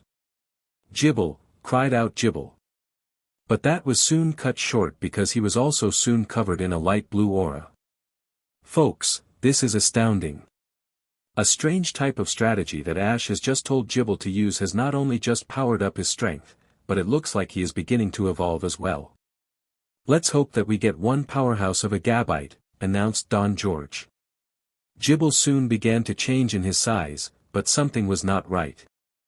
Gibble was growing at a size that was far bigger than the size of a normal Gabite, but the crowd were about to get a huge surprise out of this. The fin on his back was growing much larger, the wings on his arms were much bigger than usual and the rest of the body soon stopped growing after a few moments. As the aura surrounding him broke away, everyone could not believe their eyes at what they are seeing. Where there was supposed to be a Gabite, there was instead a Garchomp. "Gar!" shouted out Garchomp. "Folks, are you all seeing what I'm seeing? Ash's Gible has just evolved all the way into his final evolutionary form, Garchomp. The only possible way for a Pokémon to perform such a feat is only if they are already had an insane amount of power within them and if they get a major power boost from a battle," said Don George in shock. The crowd suddenly cheered for the duo as if they were Cynthia and her Garchomp. However, the traitors were completely shocked to death with their jaws dropped. This was something none of them have ever seen before. Ursula's Gabite was actually having hearts in her eyes as she looked at Garchomp in a dreamy way. Ursula was completely speechless at this, and at the other end of the waiting area, Paul gave a small smile.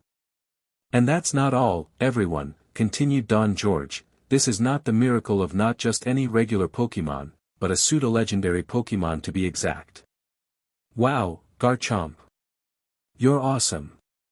Congratulations," said Ash to his dragon.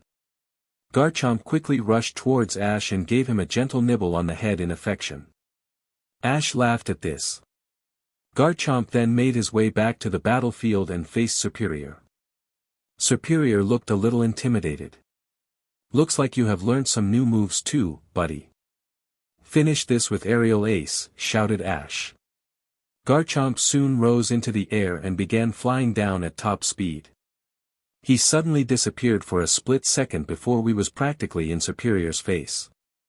Superior was then hit with the attack and was knocked backwards into the stadium wall, unable to battle and with swirls in its eyes. Superior is unable to battle. "The victory of the first match goes to Ash and Garchomp," said the referee. The crowd suddenly erupted into cheers for the two winners. Ash ran up to Garchomp and gave him a hug, while Garchomp returned it. As the two parted, Trip walked up to them. As Ash and Trip shook hands, Trip smiled and spoke. "Well, Ash, I guess that from our battle today, you have definitely proven that you are no boonie, and I respect that. If you are going for the Kanto League, then I'll see you there since I'm going to compete in it." "I hope to see you there too, Trip." "And good luck," replied Ash. As they both exited the battlefield, Trip had grabbed up his backpack and left the stadium.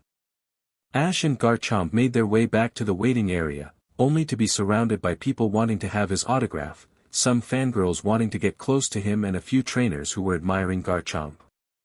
After dealing with the crowd, Ash and Garchomp had met up with Ursula and Gabite.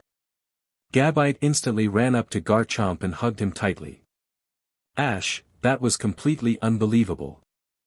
I know that Pokémon can evolve to their next form on at a time, but Gible has performed the almost impossible and evolved straight into Garchomp," said Ursula. "Yep, I guess good things come to you when you do your best at things," replied Ash. The rest of the tournament went pretty well for the duo. Ursula had defeated Max quite easily, Paul had beaten his opponent without surprise with his Ursaring, and May and Dawn had won their battles on close calls. When the second round began, Ash had switched to using Glisker against an opponent who had an Ariados. Ash won that battle when Glisker learned Guillotine. May had went up against Ursula and lost when her Wartortle got defeated by Ursula's Dugong, and Dawn had won her battle with Mamoswine against a trainer who used a Swellow. During the third round, the tension was really beginning to heat up. Ash had used his Crocodile in a match against a trainer who had unfortunately used a Luxray. And because he had a type disadvantage, Ash won that battle too with flying colors. Ursula went up against Paul with her Weepinbell, but was beaten by him and his Honchkrow without much difficulty. Dawn had won her battle with her Kalava against a trainer who had a Meton. At the semi-finals, Ash versed against Dawn while Paul battled against another trainer. Dawn had decided to use Piplup for the battle and kept on hitting Ash with rude words and phrases, which truly surprised Paul. But Ash had only countered them with much better remarks, like calling her DD. He decided to use Bizel since he used to belong to Dawn and he wanted to have a chance at defeating his former owner. Throughout the battle, Bizel was already beating Piplup by a mile, but he had also evolved into Floatzel. As a finishing move, he had delivered a new combo move that he and Ash had perfected before their battle, Glacier Crash. The move consisted of freezing a whirlpool with Ice Beam and then using Iron Tail to hit it at Piplup. Basil had quickly learned Whirlpool with Ash, and he had learned Iron Tail, Ice Beam and Hydro Pump while he was at Professor Oak's. Ash won the battle. Paul also won his battle with much ease. At last, it was Ash against Paul in the final battle. Pikachu was standing next to the referee. As the referee was calling out the details of the battle, Paul decided to start a little conversation. "Ash, it has been quite a while since the Sinnoh League, hasn't it?" said Paul in a calm, yet positive tone. "It has, Paul. At this battle, I hope you can give it all you got because I'm going to use my most powerful Pokémon," replied Ash softly. "Is that so then? Well, it just so happens that I am going to use my powerhouse as well. So it looks like it is going to be a battle of the Titans," said Paul. "Trainers, battle. Begin," shouted out the referee. "Torterra, stand by for battle," said Paul as he tossed the Pokeball of his starter Pokémon. Torterra materialized from the white light and landed on the battlefield. "Torterra!" it shouted. "Charizard, I choose you," said Ash. The Pokeball that he threw snapped open and a white light escaped from it. Charizard soon materialized from it, battle ready. "RRRGH," he bellowed his greatest roar. As he faced Torterra, a sudden fire in their eyes appeared and were giving each other death glares. This was the beginning of a new rivalry. "Torterra, let's start off with Stone Edge," called out Paul. Sharp stones began to form all around Torterra's body and were soon launched towards Charizard. But Ash had a good defense for this. "Charizard, spin vertically and use Steel Wing to destroy that Stone Edge." Charizard's wings turned into a metallic color and began to spin in midair. The stones simply broke apart into tiny pieces, not doing any effect to the Steel-type move. "Now dive in and use Dragon Tail," said Ash. Charizard's wings returned to their original state, but now his tail had become a blue color. He then began to charge from the sky and flew down towards Torterra. "Torterra, use Frenzy Plant to stop Charizard in his tracks and then use Giga Drain," said Paul. From out of the ground, gigantic vines sprouted from under Charizard and waited for Charizard to get nearer, while the rocks on Torterra's back glowed green and some beams of energy shot out towards Charizard. "Charizard, use Metal Claw to cut up that Frenzy Plant when you're close enough at top speed and use Flamethrower to counter the Giga Drain," said Ash quickly. Charizard's claws became a shiny steel color and, when he came into range, he began to slice up the vines at lightning-fast speed. He also shot a burst of flames at the green beams, complete obliterating them. Some of the fire also hit Torterra, causing some good damage. Since using Frenzy Plant rendered Torterra immobile for a short time, this gave Ash a good chance to try out another combo attack. "Charizard, let's try out your combo move." "Use Molten Claw," said Ash out loud. "What kind of move is that?" asked Paul in total confusion. The faces of the crowd were also full of confusion as they had never heard of this combo move before. Charizard's fists suddenly went ablaze with a double fire punch, but the claws also turned a metallic color, showing that it was Metal Claw. The metal suddenly went a bright red color, indicating that it was absorbing the heat and becoming hotter. Charizard then suddenly lunged forward and swiped his blazing claws at Torterra's back, dealing a major amount of damage. Torterra suddenly fell down in exhaustion with swirls in his eyes. Torterra is unable to battle.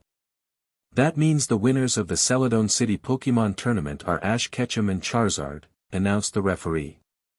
Ash had also just decided to release Floatzel, Garchomp, Crocodile and Glisker so that they all can be congratulated with him and Charizard. And there you have it, folks. Ash Ketchum is the winner of the Celadon City Pokemon Tournament. He has accomplished many great things at the tournament today and shown off some pretty good combos with skill and greatness. Let's all give him and his Pokemon a big cheer for their great efforts, called out Don George. The crowd erupted into cheers, shouts, whistles and screams. Some groups of girls were admiring Ash, some were taking pictures of him and his Pokemon FO memories and some were beginning to get at the waiting area to get his autograph. Ash and his Pokémon waved back at the crowd. Paul returned Torterra after giving some words of thanks and walked up to Ash. There wasn't any frowns on his face, but a warm smile. Congratulations, Ash. You and your Pokémon have definitely improved since we met last. The combo moves were actually pretty good and Gible evolving straight into Garchomp is nothing short of impressive. Thanks, Paul. You did well, too. So I'll take it that you are here to participate in the Kanto Battle Frontier and finally defeat Brandon, asked Ash in return. That's right. I'm also going to participate in the Kanto League as well. If you are going to participate in that too, then I won't be going easy on you. And it looks like you were right about one thing, said Paul. What's that, Paul? Asked Ash. I guess being nice to your Pokémon can really pay off. Ever since I became a lot friendlier to mine, they have been more cooperative as well. I learned that from you, replied Paul. That's good to hear, Paul. Do you want to travel with me and Ursula for a bit? Asked Ash pointing to Ursula. No thanks, Ash. I think I'll stay by myself for a while.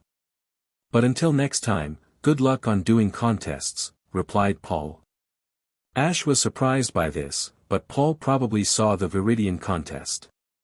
Paul then turned away and walked out of one of the stadium entrances. He was probably going to the Pokémon Center to get his Pokémon healed. But not before waving goodbye. Ash and his Pokémon then proceeded to the middle of the battlefield where Don George was waiting for him with a small box. So, Ash, congratulations on your win today. You ought to be proud of yourself and your Pokémon.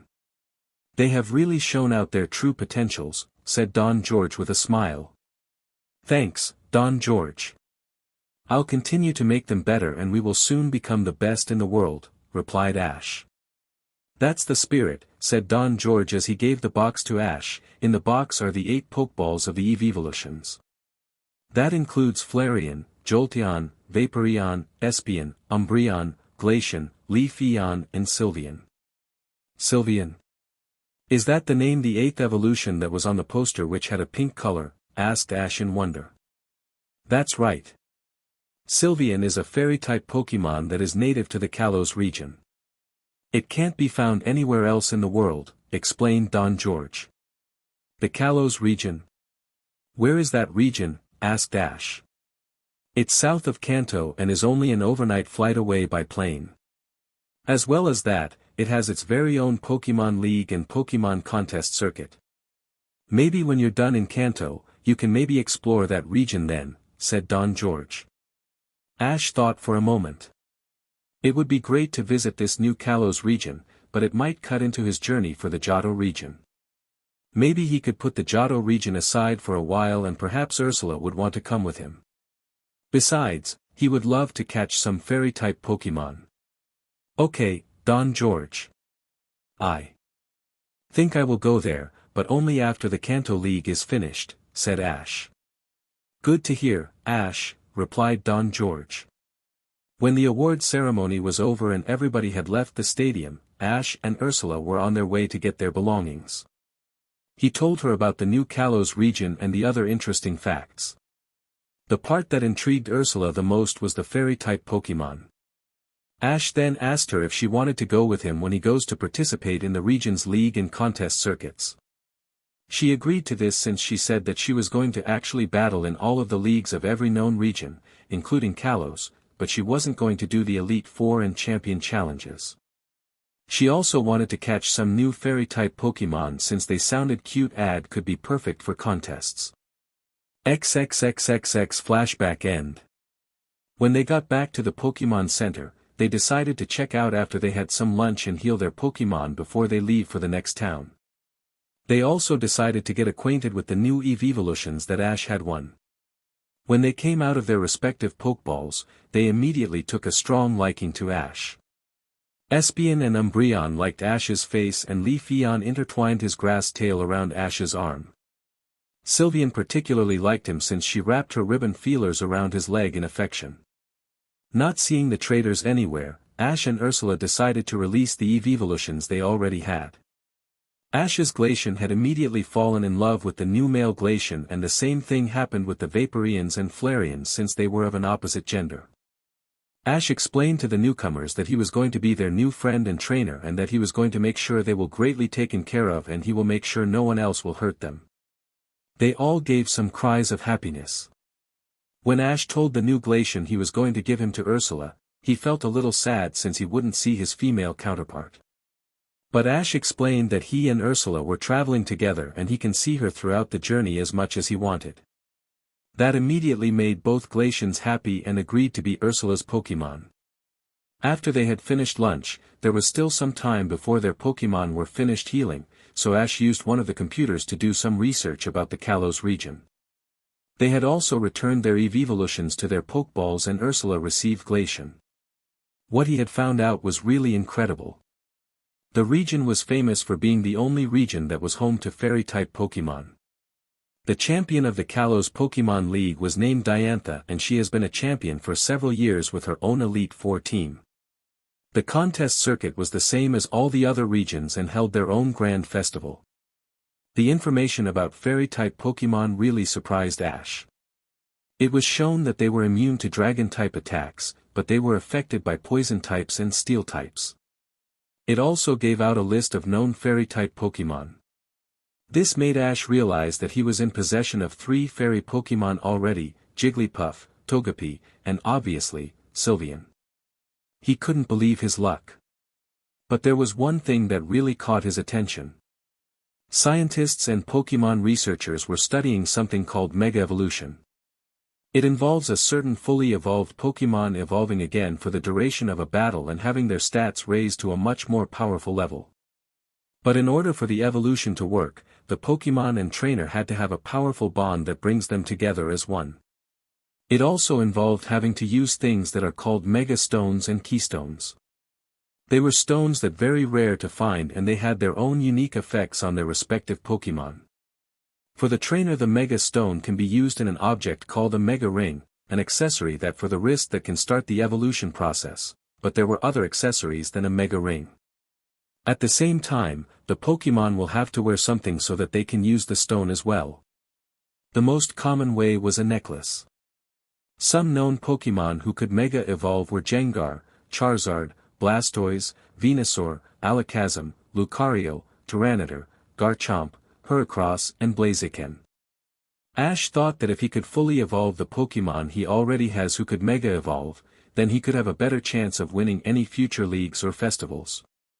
But he will still have to have a good bond with Blaziken since he used to be May's Pokémon and he had been with Ash for a short while. About half an hour later, Ash, Ursula had received Pikachu and the rest of their Pokémon from Nurse Joy. They turned to leave for the next town. Pikachu jumped on Ash's shoulder in delight while he and Ursula put away the Pokeballs in their backpacks. As they walked out of the front door they once again with May, Dawn and Max. XXXXX flashback start. You may have won this tournament, Ash, but when we meet at the Kanto League, I put you in your place of being a loser. And if you think that those evolutions that you won will help you to win, you had better think again. They were weak looking anyway. You must have somehow cheated, cheater, shouted Max. And we have more experience at grand festivals than you two ever will. We'll beat you so badly, you'll never want to do contests again, said May. Dawn nodded in agreement. Ursula and Ash both looked at each other for a few seconds before bursting into laughter. Pikachu followed their example and laughed too. This both infuriated and confused the traitors. Seriously, Max? In case you haven't seen, some of my Pokémon had evolved throughout the tournament, including a pseudo-legendary Pokémon like Garchomp. As well as that, I also made some new combo moves that can help me win the Kanto League. If you haven't seen any of that, then that means that not only are your eyes completely busted up, but also your skills as a trainer and your brain. The only reason why they evolved and I won is because we have been training more than you ever have been, so I didn't cheat, said Ash in return and then turned to May and Dawn, and as for you two, Ursula has been giving me really good advice about coordinating. It's you two who are going to be completely humiliated. And that includes at any future Wallace Cup tournaments. That's right, DD, short stuff and Miss Noodle Addict. With each other's help and expertise, we'll become better than you faster than you can say, darn, I lost, said Ursula, cutting into them deep like a Gyarados teeth. This had truly crossed the traitors' line. Ash may have insulted the traitors the last time they have met and they ended up completely fried, but this really takes the cake, him saying that they themselves are liabilities at battling and coordinating. Well then, let's see how you deal with this, retorted Max as he threw a pokeball into the air, revealing a Grovyle.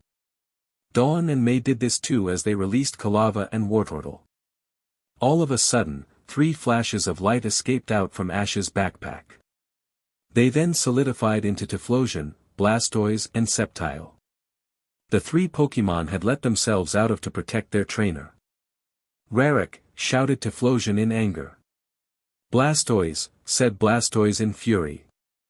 Sceptile, said Sceptile calmly, but in a negative tone. While Ash and Ursula had been traveling through Kanto in the last fortnight, they had some training sessions with their Pokémon. Ash's Kalava and Squirtle had helped Ursula's Vaporeon and Flareon to get stronger and they had evolved into Typhlosion and Wartortle in the process. The next few times they had training sessions, Wartortle had evolved into Blastoise and Typhlosion had learned Fire Blast and Sceptile had learned Dragon Pulse. The 3 fully evolved starters gave angry looks at their enemies and their weak-looking pre-evolutions. The leaves on Sceptile's arms grew and glowed green, some flames began to form in Typhlosion's mouth and the cannons on Blastoise's back took aim at Wartortle, ready to fire. The traitors and their Pokémon sweat dropped in fright and backed away.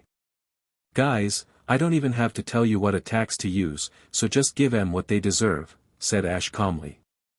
Sceptile suddenly rushed forward and hit Grovyle with Leaf Blade, Typhlosion sent a Fire Blast straight at Kalava and Blastoise blasted a Hydro Cannon at Wartortle. When the attacks hit their targets, they sent them flying straight into the stomachs of their trainers. This sent them all flying a few meters backwards. May was soaking wet with her Wartortle, Dawn had some burn marks from the Fire Blast as well as her Kalava and Max had some minor bruises like his Grovyle. Great job, you 3. Your power has really astounded me. Well done, said Ash to his Pokémon as he gave them some Pokeblock. They happily accepted them and ate them, savoring the yummy flavors of the candy. Now that our business in Celadon City is done, let's get going, guys. It's noon right about now, so we should get to the next town by dusk, said Ash to his companions and Pokémon. They all nodded. And, Max? One more thing. The Kanto League is taking place in about 2.5 months, so I suggest that you better get a move on if you even want to participate, said Ash with a grin. They then turned their backs to the shocked traitors and walked away. XXXXX flashback end. As Ash and company continues their journey through Kanto, they continue to improve their skills. They had exchanged as much information as possible about their techniques and strategies. One move that Ash had explained to Ursula was Thunder Armor. It was the very same combo that he used in a gym battle in Hoenn with Pikachu and Swellow. He explained to her that the move was incredibly powerful, but it was too risky to do again. But he said that he could make his flying type stronger and that he could perhaps do it in the future. Ursula explained some contest technique of her own and they were actually not half bad in Ash's opinion. During the journey, they also caught more Pokémon. Ursula had caught her own male Caterpie, a female Nidoran, a Clefairy, a Farfetch'd, a Meowth that obviously couldn't talk, Staryu, a Tentacle, a male Lapras, a male Horsia and a Goldeen. Ash had caught a Magnemite, a Vulpix, a Scyther, a Magikarp because he wanted a strong Gyarados on his team, a Dratini and a female Horsia of his own. But he caught 3 other Pokémon he thought he would never see again. They were an Aerodactyl, a Kabutops and an Omastar. But they were just any random fossil Pokémon. They were the very same fossil Pokémon that Ash had stumbled across back on his Kanto journey on the day that Charizard had evolved from Charmeleon, and the Aerodactyl was the same one that taunted him. XXXXX flashback start. Ash and Ursula were eating spaghetti for lunch while Pikachu and Gabite were eating Pokémon food. The meadow was close to the former excavation area that was closed down after an attack by prehistoric Pokémon. Ash was just explaining what happened on that day to Ursula. The prehistoric Pokémon, Charizard evolving and some other unimportant details. Everything seemed fine until they saw something that caught their eye. The wall of the large mountain where the excavation site used to be was beginning to crack and there seemed to be some ponding noises coming from the inside. Ash quickly grabbed Charizard's and Garchomp's Pokeballs from his backpack and released them while Gabite stood ready, expecting the worst. "Charizard, do you remember that place?" asked Ash to Charizard while pointing at the mountain. Charizard was a little confused for a moment, but then he finally recognized the mountain. It was the same place where he had evolved and battled Aerodactyl. He suddenly began to growl in anger at the memory of that repulsive Pokémon. "Looks like you do remember, buddy. And coincidentally, there is a pounding sound coming from the inside of it. If that is the very same Aerodactyl and his friends trying to break out, how would you like to settle the score with him, once and for all?" asked Ash. At hearing this, Charizard took a battle-ready stance and extended his wings. Right now, he wanted, more than anything, to defeat Aerodactyl and take his revenge. But all of a sudden... Crash! Suddenly, the cracks broke apart in the wall and formed a large hole. Out from the hole, flew out an Aerodactyl and some Kabuto, Omanite, an Omastar and a Kabutops exited the mountain. They first shielded their eyes from the blinding light, but then they looked around at their surroundings. It looked very strange to them, but at the same time, familiar. "Ursula, these are some Pokémon that Charizard and I have a score to settle with. You and Gabite stay back. We can take care of this," said Ash. "Are you sure about this?" said Ursula in concern. Gabite felt the same way for Garchomp. "Yes," said Ash. He then ran towards the fossil Pokémon while Charizard and Garchomp took off into the air. As soon as they got close enough, Ash gave out a shout to get there. "Attention! Hey! Everyone! Remember us?" shouted Ash out loud to the fossil Pokémon. The fossil Pokémon turned Ash's way to face their oppressors. The Omastar and Kabutops gave out a roar of anger, showing that they remembered Ash and Charizard and that they want to show him they want payback for trapping them in the cave for so long. Aerodactyl also saw Ash, but he was keeping his attention more focused on Charizard. He gave out a shrill cry and Charizard gave out a roar of challenge. "So we meet again, you overgrown lizard," said Aerodactyl while forming a smirk on his face and cackling. "Have you come back to humiliate yourself some more? You and I have a score to settle, you old fossil." "I want revenge and I will get it today," said Charizard. "Well then, bring it on." "What are you waiting for?" said Aerodactyl. Charizard suddenly charged forward without warning and slammed into Aerodactyl. The impact sent him falling to the ground, but he still got back up.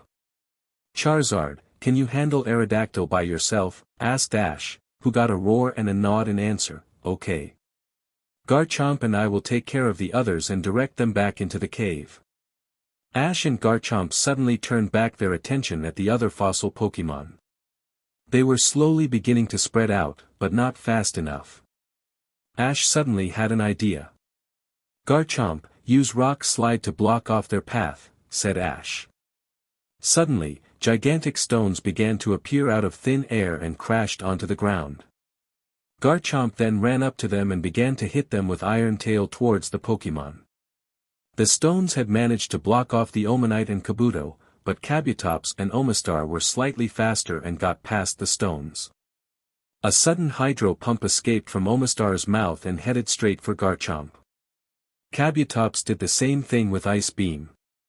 Garchomp, quickly counter those attacks with Dragon Breath and then get up close and do a double brick break on them both. "I think we should add them for our team since they know such powerful moves," said Ash while observing the opposition. Garchomp jumped up in the air and glided using his wings to dodge both attacks.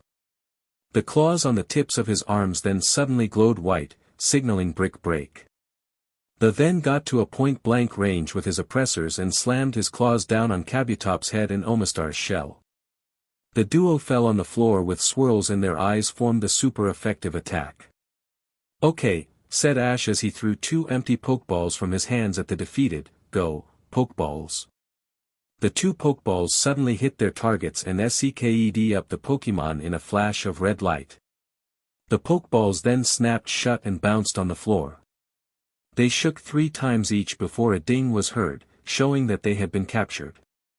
Alright, Garchomp.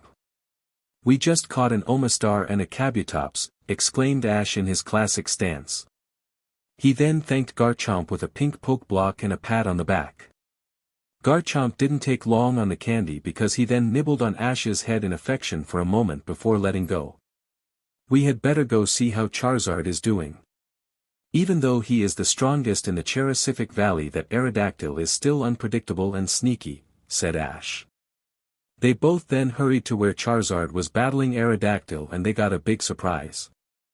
Charizard was actually winning the battle against his opponent, even though he was at a double disadvantage.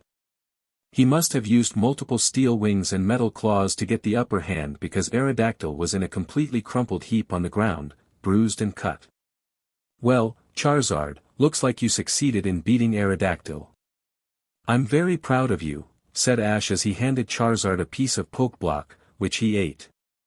He then tapped a 3rd pokeball on the unconscious Aerodactyl. He was ejected in a bright flash of red light and disappeared into the sphere. A moment later, a ding went off. Looks like we caught ourselves another fossil Pokemon, said Ash to his 2 partners, but we still have to somehow deal with the problem of the Omanite and Kabuto. As they got back to where the leftover fossil Pokemon were, Ash saw Ursula and Gabite were there. Well, I'll take it that you were successful in stopping the prehistoric Pokemon, asked Ursula. That's right. And we even caught the Aerodactyl, Omastar, and Kabutops, said Ash. That's great, Ash. So what do we do with the other Pokemon? I mean, we can't just leave them here, said Ursula. Ash thought for a moment. The hole in the mountain was pretty big and he didn't think filling it in would help because they would just break out again. But he soon had an idea. There is a river nearby. Maybe we could lead them there and that river could possibly go out to sea and they can be free into the wild. That sounds like the only thing for us to try, explained Ash. Great idea. Let's get started, replied Ursula. When the giant stones were cleared from around the prehistoric Pokemon, the only thing that was left for them to do was to somehow get there. Their Pokemon helped to talk for Ash and Ursula to the fossil Pokemon and told them that they were going to set them free into the ocean. It took a little convincing, but soon, the prehistoric Pokemon were drifting down the river towards the ocean, towards their home. When that was done, they went back to what they were doing. And that was having lunch with their Pokemon. XXXXX flashback end. While on their journey, Ash had suggested something. It would be faster if they flew on their Pokemon. This led to Ash riding on the back of Charizard while Ursula rode on Garchomp for the rest of their Kanto journey. This allowed them to get to contests and gyms faster. The remaining 2 gyms that Ursula had defeated were the Fuchsia City Gym and the Cinnabar Island Gym. They were 2 of the gyms that Ash had conquered and he persuaded Ursula to get her badges there. Not much had changed about the Fuchsia City Gym when Ursula had defeated it, but there were some new things about Cinnabar Island.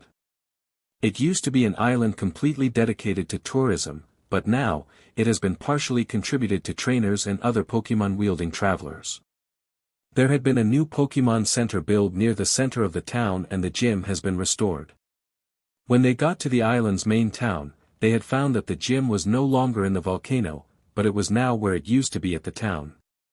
Ash had remembered that when he first got though what was the Cinnabar Gym, it was completely wrecked and in a pile. But it had been completely restored to its former glory and was rebuilt as a domed building that was red in color. Ash had told Ursula that Blaine uses fire-type Pokemon in his battles and he does 2-on-2 battles. Ash also said that when he battled with Blaine last time he used a Rhydon and a Magmar. That made Ursula choose her Vaporeon and Gabite for the match. Before Ursula could have her gym battle, Ash and Blaine decided to catch up together. Blaine said that ever since he had his gym battle with him 5 years ago, he decided to call up the Pokemon League Association so that he could discuss with them to build a new gym in town since the old one was destroyed by Team Rocket. And ever since the new gym and Pokemon Center were built, there have been a lot more trainers showing up for gym battles. Ash was impressed by this and was impressed even more when he saw that Blaine's Magmar had evolved into Magmortar and he also had a Torkoal as a second fire type. By the end of that day, Ursula had won her 8th and final gym battle for her to compete in the Kanto League. Ash was very proud of her and he was amazed that they had managed to get to all 8 gyms in just a month and a half. That was thanks to their fast walking paces and to Charizard and Garchomp for flying them. At the same time, Ash and Ursula have been doing exceptionally well in Pokemon contests. Charizard and Garchomp had assisted them for getting around on time. For most contests, they kept on seeing the remaining trio of traitors as well as other coordinators that they knew such as Drew, Zoe, Kenny and Nando. They had all won a good amount of ribbons to qualify for the Kanto Grand Festival, but Ash and Ursula had also won their 5 ribbons so that they could enter too. Believe or not, by coincidence, a Wallace Cup tournament event was held at the Cinnabar Island Battle Stadium. Obviously, May, Dawn, Zoe, Kenny, Drew, Harley and Nando entered for the opportunity to get the Wallace ribbon, but Ash and Ursula had also entered without giving it a second thought. That Wallace Cup turned out to be one of the most memorable events to happen in contest history because of the participation of an unexpected and beautiful Pokemon that Ash used to win. And that Pokemon was Ho-Oh. XXXXX flashback start. The night before the Wallace Cup, Ash and Ursula were silently laying in their own beds at the Pokemon Center. Ursula's Gabite was laying at the foot of her bed, unable to sleep from the excitement raging in her. Gabite was going to be her main performance Pokemon for the Wallace Cup tomorrow since she had improved in strength and beauty. However, Ash still hasn't decided which Pokemon he was going to use for the Wallace Cup. Pikachu and Manaphy were fast asleep in Ash's bed, both covered in a warm blanket and resting their soft heads on the pillow. He thought of using Levany or Pikachu, but he knew that there would be a lot of Pokemon that would have a major advantage against them. He, at one point, thought of using one of his legendary Pokemon, but he then knew that would attract a lot of unwanted attention and it could risk their safety. He was about to think of using Typhlosion when he heard Ho-Oh's voice. Chosen One, I sense that you are having trouble deciding on who to use for tomorrow's contest. Correct, am I not? Asked Ho-Oh. Ash quickly grabbed Ho-Oh's Pokeball and whispered back a response, not wanting to awaken the other two. Yeah. I'm really confused at the moment. I don't know who to use. Why don't you allow me to compete? It sounds like fun, said Ho-Oh. Are you sure about this, Ho-Oh? Asked Ash in concern. Of course, Ash. Also there is another reason why I decided to start this conversation.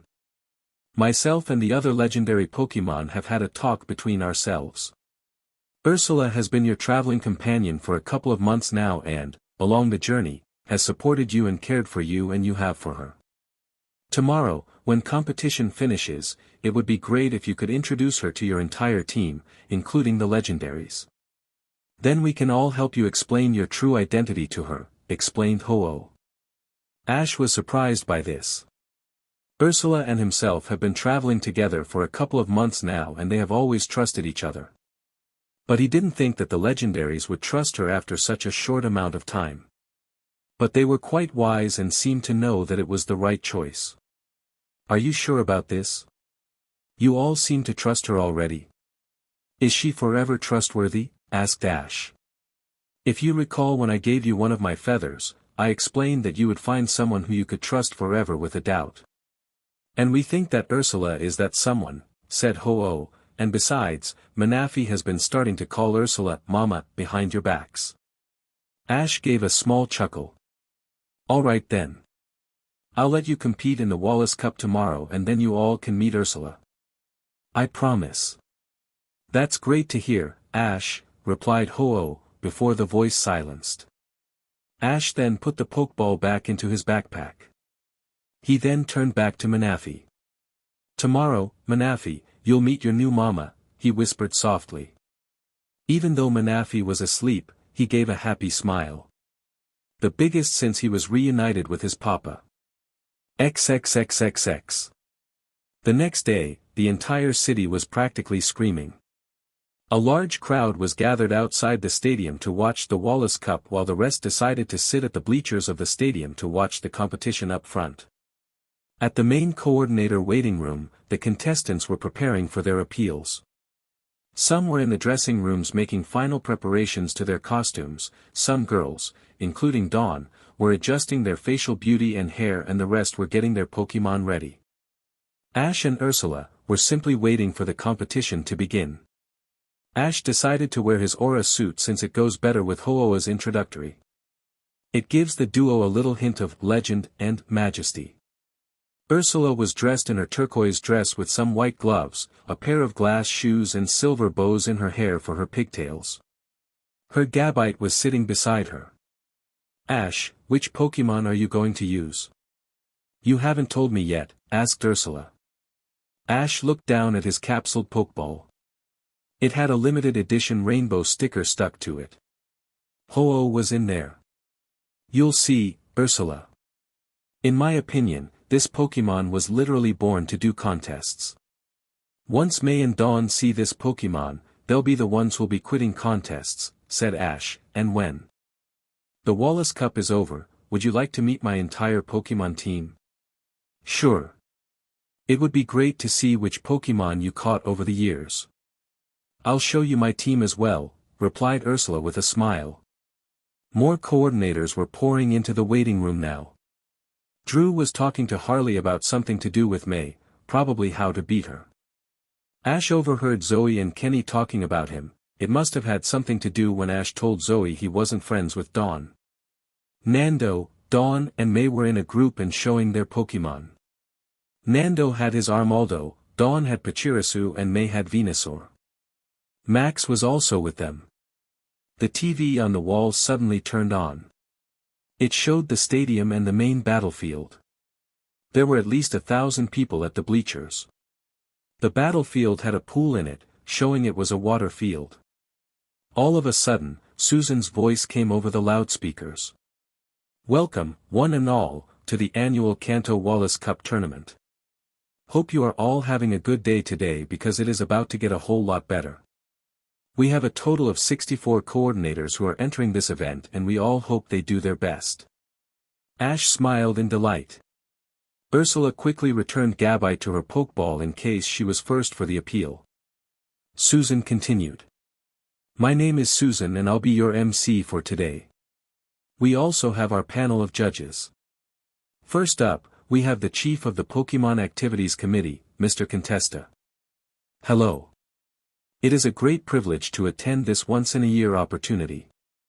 I hope to see great Pokemon and event greater performances, said Mr. Contesta. Next up, we have the president of the Pokemon Fan Club, Mr. Sukizo, said Susan. Hello, everyone. Have fun and good luck on this wonderful event, said Mr. Sukizo. We also have the Pokemon Center's very own Nurse Joy, shouted out Susan. Hi there. Good luck to all coordinators and their Pokemon on this wondrous day, said Nurse Joy in a smile that was probably enough to make Brock run up to her in complete dumbfoundness. And lastly, we have a very special guest with us today. He is a world-renowned top coordinator and the Hoenn champion. Let's give a great warm welcome to Wallace, said Susan. At that moment, a Milotic burst out of the water in the battlefield. On its back was Wallace. He was wearing his classic white and green clothes and hat. Milotic suddenly launched him into the air.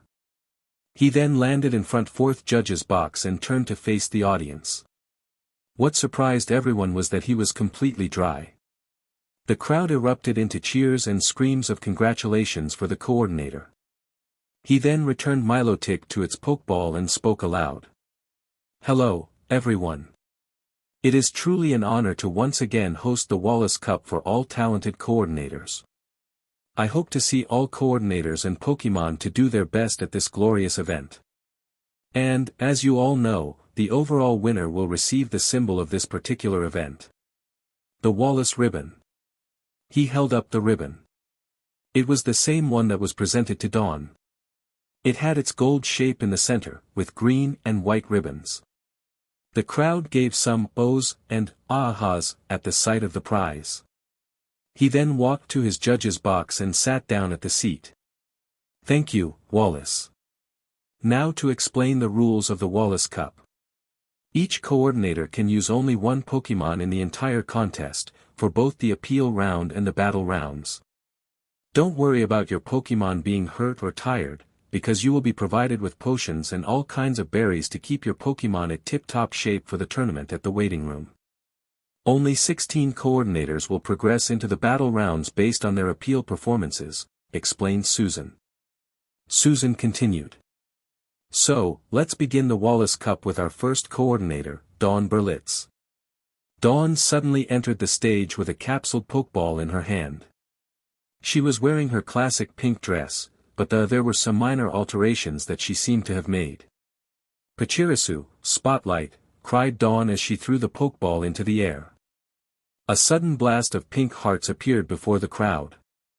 They all separated from each other, revealing the ELE Squirrel Pokémon. Chi-Pa Isu, cried out the little squirrel in delight and cuteness. Some of the crowd gave out cheers, including Max. Pachirisu, jump up into the air and spin while using discharge, said Dawn. Pachirisu suddenly leaped into the air. He then let loose a discharge of blue electricity and began to spin in midair.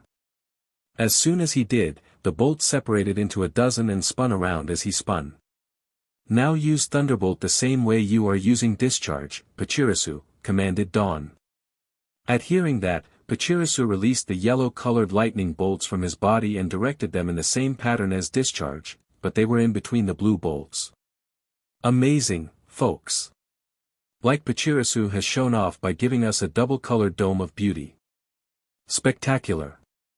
Let's see what our panel of judges have to say about this performance, said Susan and pointed to the judges. A truly impressive performance indeed. Good job, said Mr. Contesta. A remarkable performance from an electric type, said Mr. Sukizo. Quite a beautiful performance coming from a cute little Pokemon like Pachirisu, said Nurse Joy cheerfully.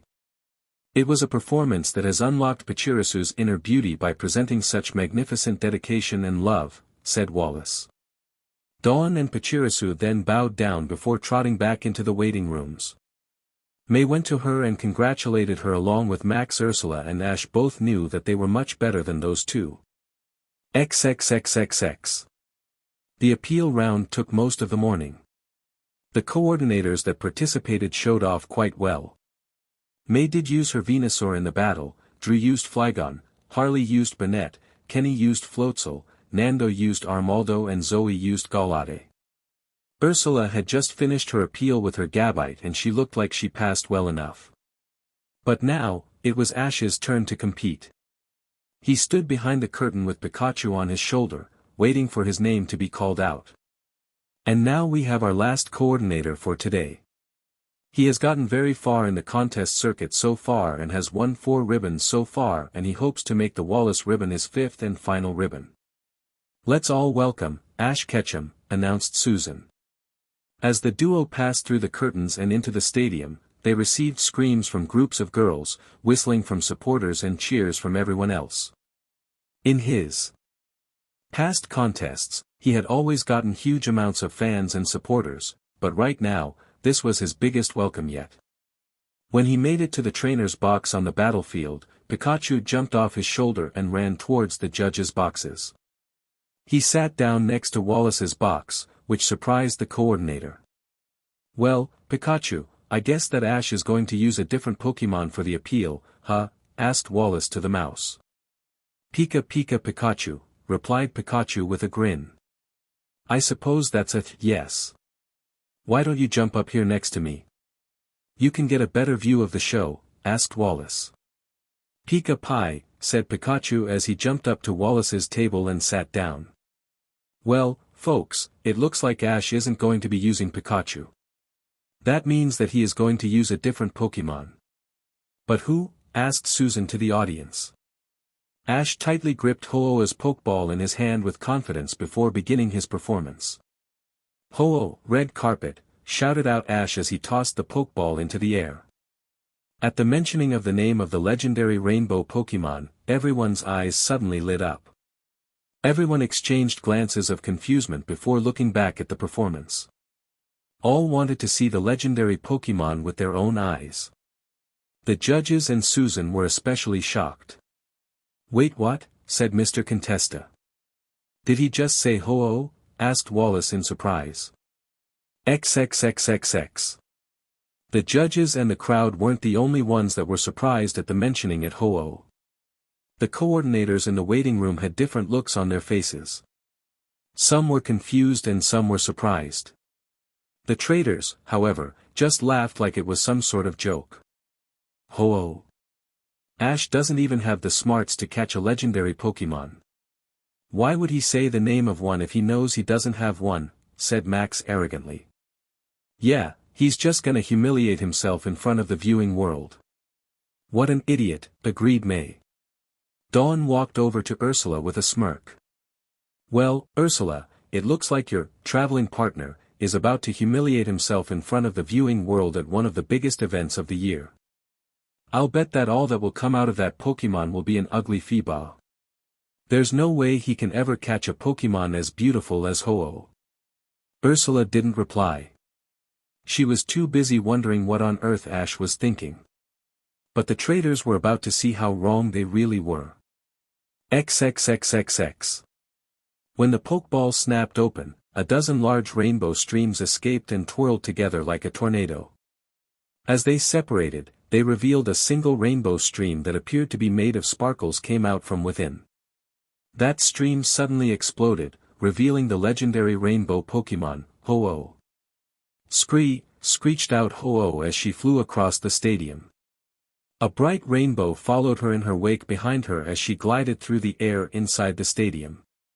Everyone who was at the stadium and the waiting room were all completely open-mouthed with speechlessness. Outside, the viewers in the city and the entire viewing world were at the same state. Susan finally decided to break the silence. Folks, are my eyes deceiving me or is that really the legendary Ho-Oh that Ash has just called out? Ash, are you sure this isn't a Zoroark? Ash just laughed at this and replied. If it was a Zoroark, it wouldn't be able to use Sacred Fire, would it, Susan? At hearing this, Ho-Oh suddenly fired a large fireball from her mouth and into the sky above her, and then she landed onto the battlefield. As the fireball soared higher and higher, it began to shrink in size. But then, a sudden explosion of crimson sparkles showered upon the crowd in the stadium. There was a small silence after all the sparkles disappeared. And then came the biggest explosion of cheers, screams, and yells of excitement from the crowd. Hooray for Ash and Ho-Oh, shouted out someone. Woohoo, shouted someone else. You go, Ash, shouted out a girl. XXXXX. Inside the waiting room, all of the coordinators cheered loudly for Ash and Ho-Oh. The traitors stayed silent. Ursula's face turned into one of happiness and relief. Ash, I have no idea how you have caught Ho-Oh, but you have some explaining to do after the Wallace Cup is over, she said to herself. Well, folks, I guess that we can all say that Ash has caught a real Ho-Oh. This Pokemon is said to bring eternal happiness to those who see it. And it looks like we are seeing it now, said Susan. Ho-Oh, how about we start our real performance for all to see, said Ash. Indeed, Ash. Let's do this, replied Ho-Oh. It may have been through telepathy, but it sounded like it was actually speaking. And even more surprising, Ho-Oh is talking through telepathy to its trainer. Ash, that is certainly a special Ho-Oh you have got. How on earth did you catch it? Asked Susan. I did it like everyone else does. With a pokeball, replied Ash. Some of the crowd and the judges gave out some laughs at the joke. Ho-Oh, let's start off our performance with a sandstorm. And then, send a fire blast straight into it, said Ash. Ho-Oh's eyes suddenly glowed blue for a split second before a tornado of sand rose up from the battlefield. It stayed in the same place before Ho-Oh sent a star-shaped blast of fire into the sand tornado, which created an explosion. When the smoke cleared, an adult-sized tornado made entirely out of glass was standing right where the sandstorm used to be. Now Ho-Oh, you are going to have to use your keen eyes to perform this next part of the appeal. Think you can sculpt a statue of Wallace out of that glass? Asked Ash. No problem at all, my friend, replied Ho-Oh. In that case, when you are ready, use Aerial Ace with Steel Wing to do the sculpture, said Ash in response. She then looked at Wallace for a few seconds before rising up into the air and began to fly down again. Her wings turned into a metallic color and she gained speed as she headed for the glass. At a blinding speed, she began to continually slash through the glass over and over again. At last she stopped.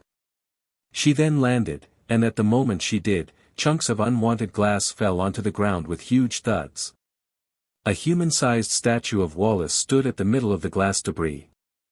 It showed him standing in his suit and hat. The crowd began to clap and cheer in sight of the beautiful creation. Folks, I cannot believe this. Normally, it would have taken people hours to sculpt a statue out of glass like this, but Ho-Oh has just done it in under a minute with its superior eyesight and reflexes. Let's see what the judges have to say about this miracle of a lifetime, said Susan. Ash may have impressed me when he used Levany back in Viridian City, but his has to be by far one of the greatest shows to be ever put on, especially for a legendary Pokemon. Terrific, you too, replied Mr. Contesta. Absolutely marvelous, said Mr. Sukizo. I never expected Ash to use a legendary Pokemon in a contest. But he nevertheless amazed me, said Nurse Joy. In all my years of being a top coordinator, never have I seen a more spectacular performance put on by a more beautiful Pokemon like Ho-Oh and its skillful trainer. Looks like Ho-Oh is, in my opinion, the perfect Pokemon for coordinating, said Wallace, but Ash? I must ask, what are you going to do with that statue? Actually, Wallace, I was thinking of dedicating it to you as a monument and a symbol of your supremacy of being a contest master, replied Ash. Well, that's very generous of you, but where are you going to put it? Asked Wallace. Ho-Oh used extrasensory to put the statue on the flat platform on the right-hand side of the stadium, said Ash. Ho-Oh's eyes suddenly glowed blue as she levitated the statue onto the platform Ash had described. The statue landed softly. The crowd clapped and cheered. Everyone, let's give one last round of applause for Ash and Ho-Oh, shouted out Susan. Again, the crowd gave a good amount of cheers for the duo as they both walked back into the waiting room. Ash decided to let Ho-Oh stay out of her Pokeball so he could be the first one to meet Ursula. Pikachu followed them back inside and jumped on Ash's shoulder. The moment they entered, they were surrounded by all other coordinators. They all cheered out for them in excitement and congratulations, except for the traitors. Ash, that was awesome, said Drew as he patted Ash on the back. Incredible, Ash. You and Ho-Oh were just incredible, said Zoe. Indeed, Ash. A magnificent performance with a magnificent Pokemon, said Nando. Ash, could I please touch Ho-Oh for a second? Please, begged Kenny. Sure, Kenny. Just don't be too rough, replied Ash. Kenny stroked Ho-Oh's back. The bird relaxed as she enjoyed it. Hun, that was not a good performance. That was an excellent performance, praised Harley. Thanks, everyone, said Ash as he and Ho-Oh made their way towards Ursula, who was waiting at the back of the room. She had a look of both happiness and confusement. Ursula, I know I haven't told you about me having a legendary Pokemon in my team, but I'll explain to you everything once the Wallace Cup is finished. How does that sound? Said Ash reassuringly. Okay, but don't leave out a single thing, said Ursula. She looked completely fine now. Ho-Oh decided to introduce herself to Ho-Oh. It is a privilege to meet a traveling companion of my trainer in the flesh, Ursula. It is an honor to meet a Pokemon as beautiful as yourself, too, Ho-Oh, said Ursula. The traitors decided to butt in. They had looks of anger and jealousy on their faces. How is this possible? It is nearly impossible to catch a Pokemon as rare as Ho-Oh. You must have somehow poached it, didn't you, you cheater, said Max angrily. The trio of heroes faced the traitors with scowls of their own. Ho-Oh was not amused by his arrogance. How dare you talk to Ash in such a manner, you arrogant little creature. He would never poach a Pokemon in his life, and he caught me fairly, if you must know. The talk suddenly attracted the attention of everyone in the room. Some were confused while others glared at the traitors. And that included Drew. Max, if Ho-Oh said that Ash caught her fairly, then she is telling the truth. What the heck is wrong with you today? He asked in a slightly tempered voice. Stay out of this, bushhead, shouted Max. Ash is simply too stupid to catch a legendary in his life. He's definitely poached Ash. But Pikachu had had enough of his small talk. Pikachu, he shouted as he released a thunderbolt at Max, burning him like firewood. Drew smirked at this, not liked being called a bushhead. Ugh, shrieked Max in pain. That's what a human like you deserves, said Ho-Oh in anger. Max, screamed May, you'll pay for this, you overgrown bird. When we face each other on the battlefield, I will show no mercy in defeating you. Yeah, we'll see just how strong that Pokemon is at battling instead of performing, said Dawn.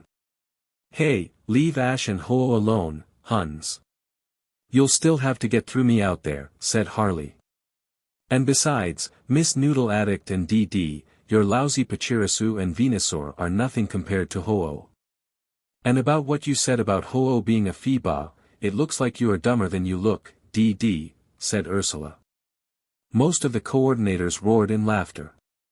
May and Dawn's faces flushed red in embarrassment and anger. At hearing the part about being called a Feebah, Ho-Oh was truly outraged. Well, I never. You three arrogant humans are such abominations in the world today. The traitors had heard enough, because May dragged the still unconscious Max away and Dawn followed her. Ash, Ho-Oh, and the other coordinators continued to shoot dirt looks at them. Just then, the screen in the room suddenly lit up. Well, folks, we have our final 16 coordinators who will be advancing to the battle rounds. You should see them on the screen now, said Susan. Immediately, Ash's picture was the first one to appear. Then he was followed by Zoe, Ursula, Kenny, Nando, Drew, Harley, May, Dawn and 8 others. Then the matchups commenced. Ash was going to be against Zoe, Drew against May, Kenny against Dawn, Ursula against Harley and the other coordinators against each other. Well, Ho-Oh, it looks like the real fight is about to begin. We have to give all we got if we want to win this. Are you up for it? Asked Ash. Of course, Ash, replied Ho-Oh. XXXXX. As the battles progressed, each round was more challenging than the last. The Pokemon that the contenders owned were a lot more powerful at battling than they were at performing. In the first round, Ash easily beat Zoe, May defeated Drew, Dawn defeated Kenny, Ursula beat Harley and 4 other coordinators remained. In the second round, the known coordinators went up against the others. Ash won his battle, as did May and Ursula. But Dawn was knocked out by her opponent's Claydol. In the semi-finals, Ash had won his battle against Dawn. However, Ursula was beaten by May. May said some things that must have gotten Ursula very agitated, but she simply retaliated by calling her Miss Noodle Addict and walking away.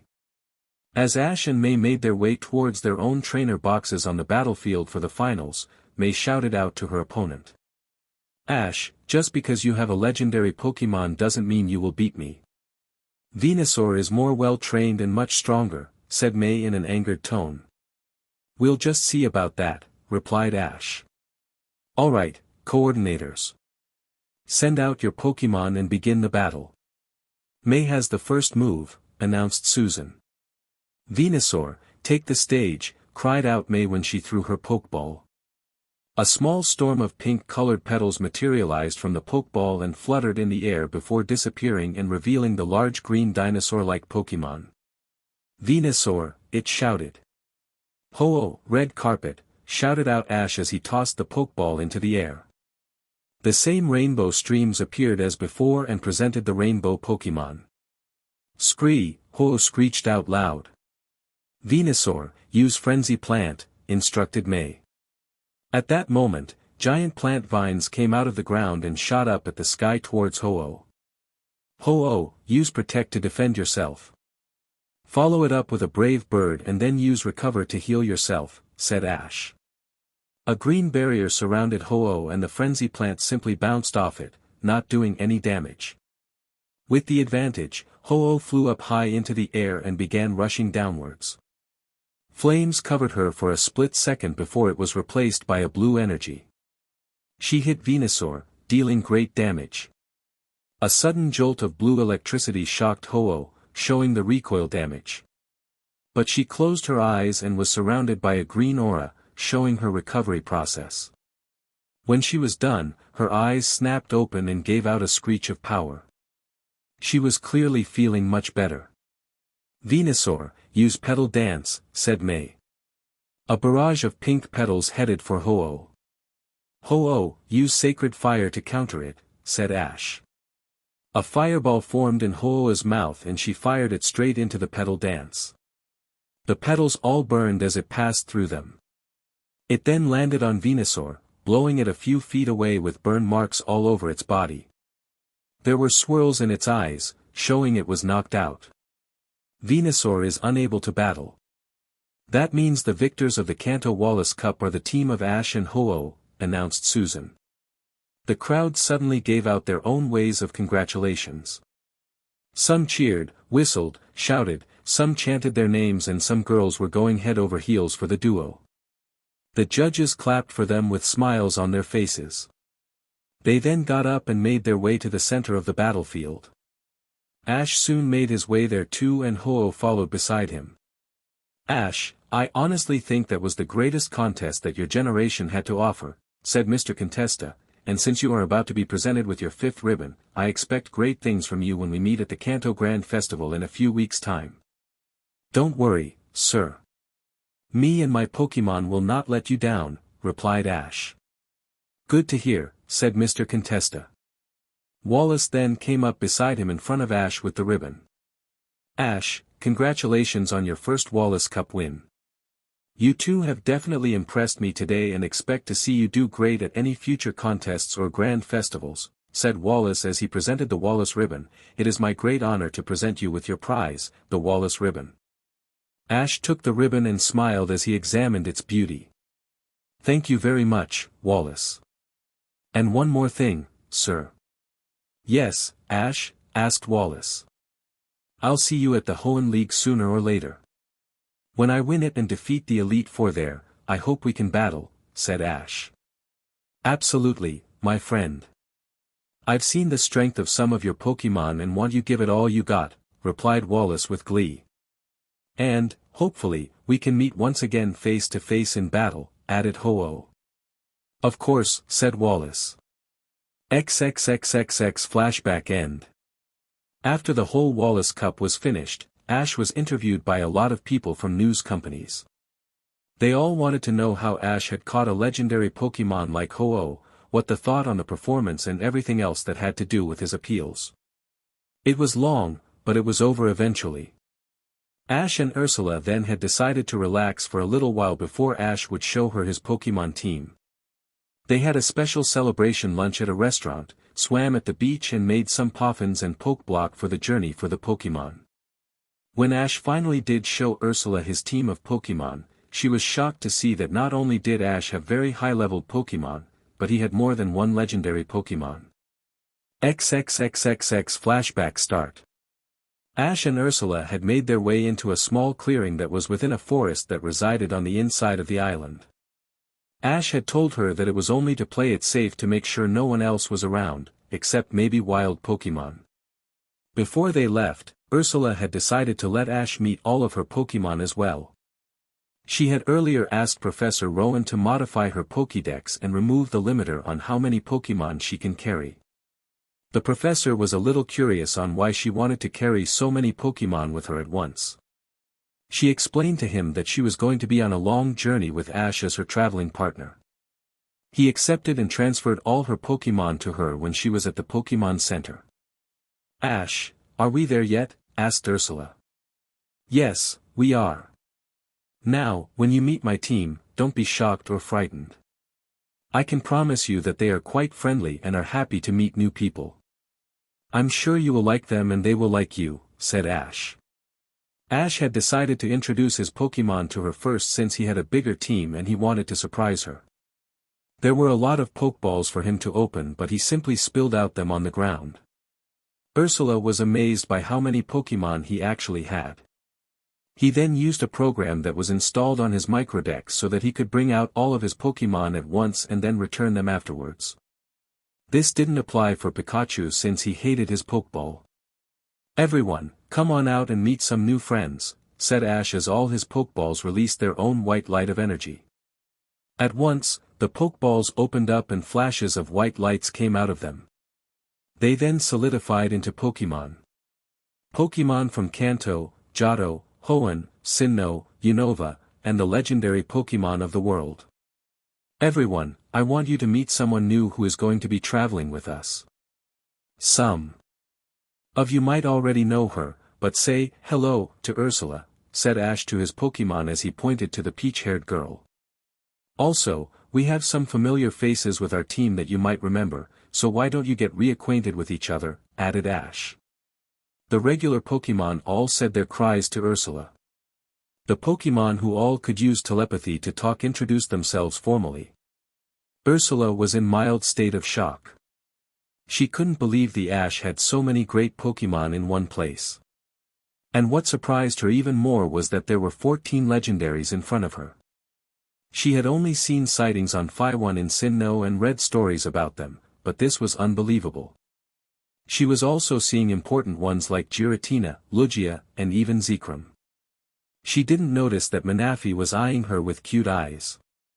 "Ash, I know you already have Ho-Oh, but you never told me you had 14 of them," said Ursula. "I know, Ursula. I can explain everything to you. In the meantime, why don't you introduce your Pokémon," said Ash. "Okay," said Ursula as she took out her own Pokeballs. "Come out, everyone."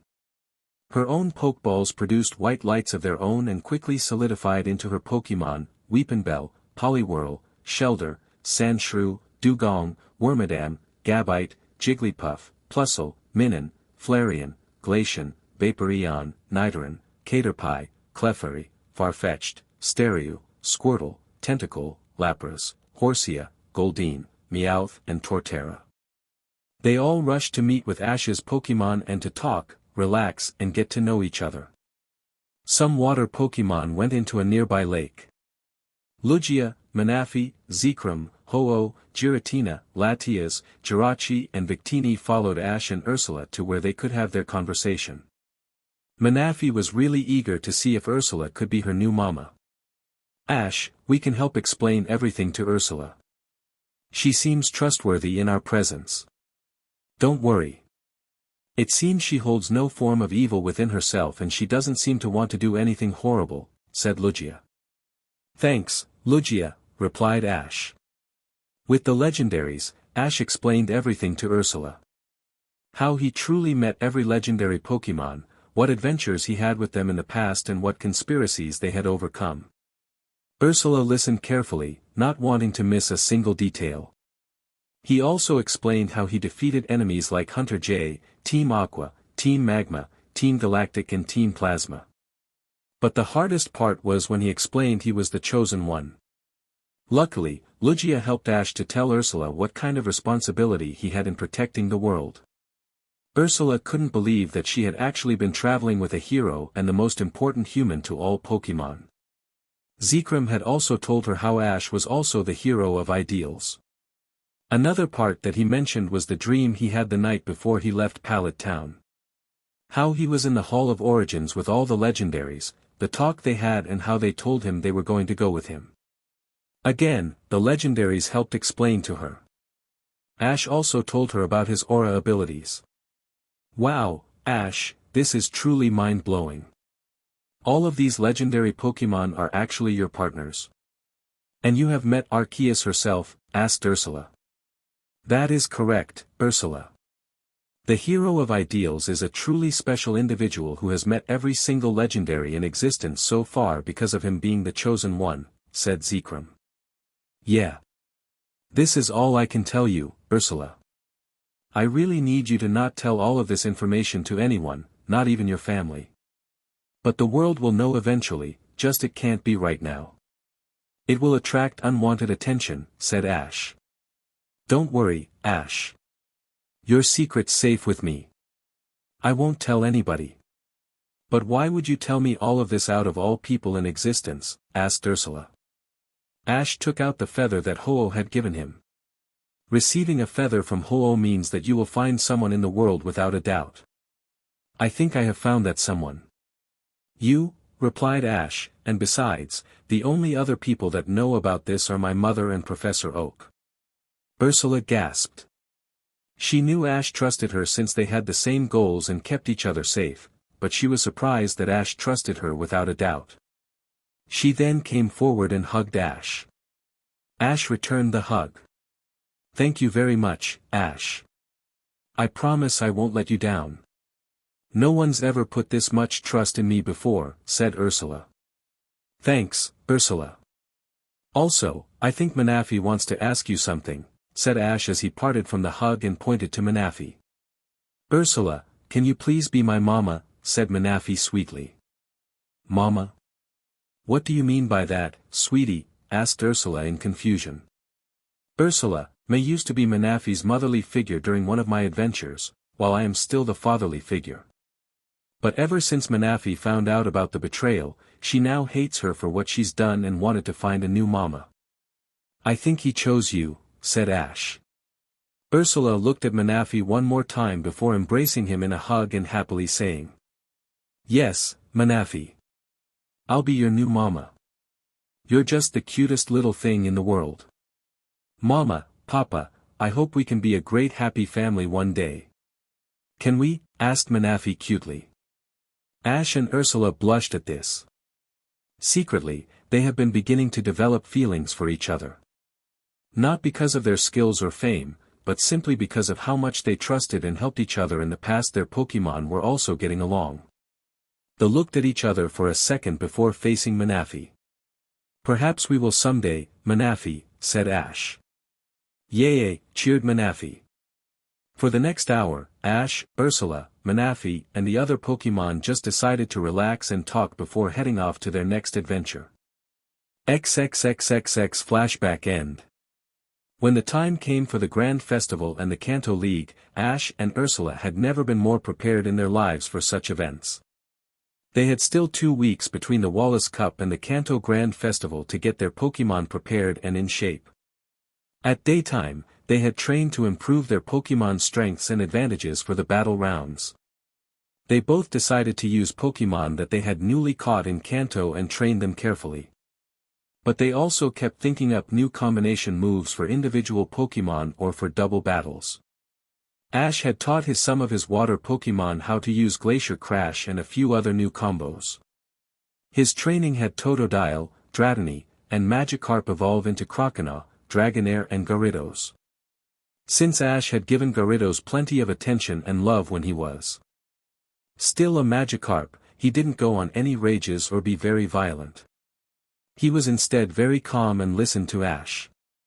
Ash had managed to teach the 3 of them Glacier Crash, as well as Blastoise. Ash had invented some other moves as well. One of them was called Stellar Bomb and was probably Ash's winning knockout move. Sadly, the move can only be used in a double performance since it required Draco Meteor, Flamethrower and Psychic for it to work. Luckily, Ash had trained Abra enough for him to evolve into Kadabra and he can use Psychic. He could use only either Kadabra and Garchomp together or Dragonair and Kadabra. Ash had also been training all of his other Pokemon that he caught in Kanto 2. He had managed to get, from long training hours and a couple of evolution stones, Arcanine, Magneton, Seadra, Ivysaur, Duat, Togekiss, Fracture, Crawdaunt, Grumpig, Scolipede and Rapidash. He also managed to help Psyduck with his headache by teaching him Calm Mind and how it can ease the pain, which evolved him into Golduck. Even the fossil Pokémon were listening to Ash after some convincing. Ursula had also been busy in preparations for the Grand Festival. She worked on some combination moves of her own and making sure her Pokémon were in shape. A new move that she had perfected was called Bomb Shower. Her Gabite had just recently evolved into Garchomp after Ash's Garchomp taught her Draco Meteor. It worked a little like Stellar Bomb, but the attack was a little different. The Pokémon required were Garchomp and Wormadam. She had also trained her other Pokémon so they became strong, and the ones who evolved were Victreebel, Butterfree, Nidorina, Starmie, Tentacruel, Clefable and Seadra. The Grand Festival, as always, was held at the Indigo Plateau.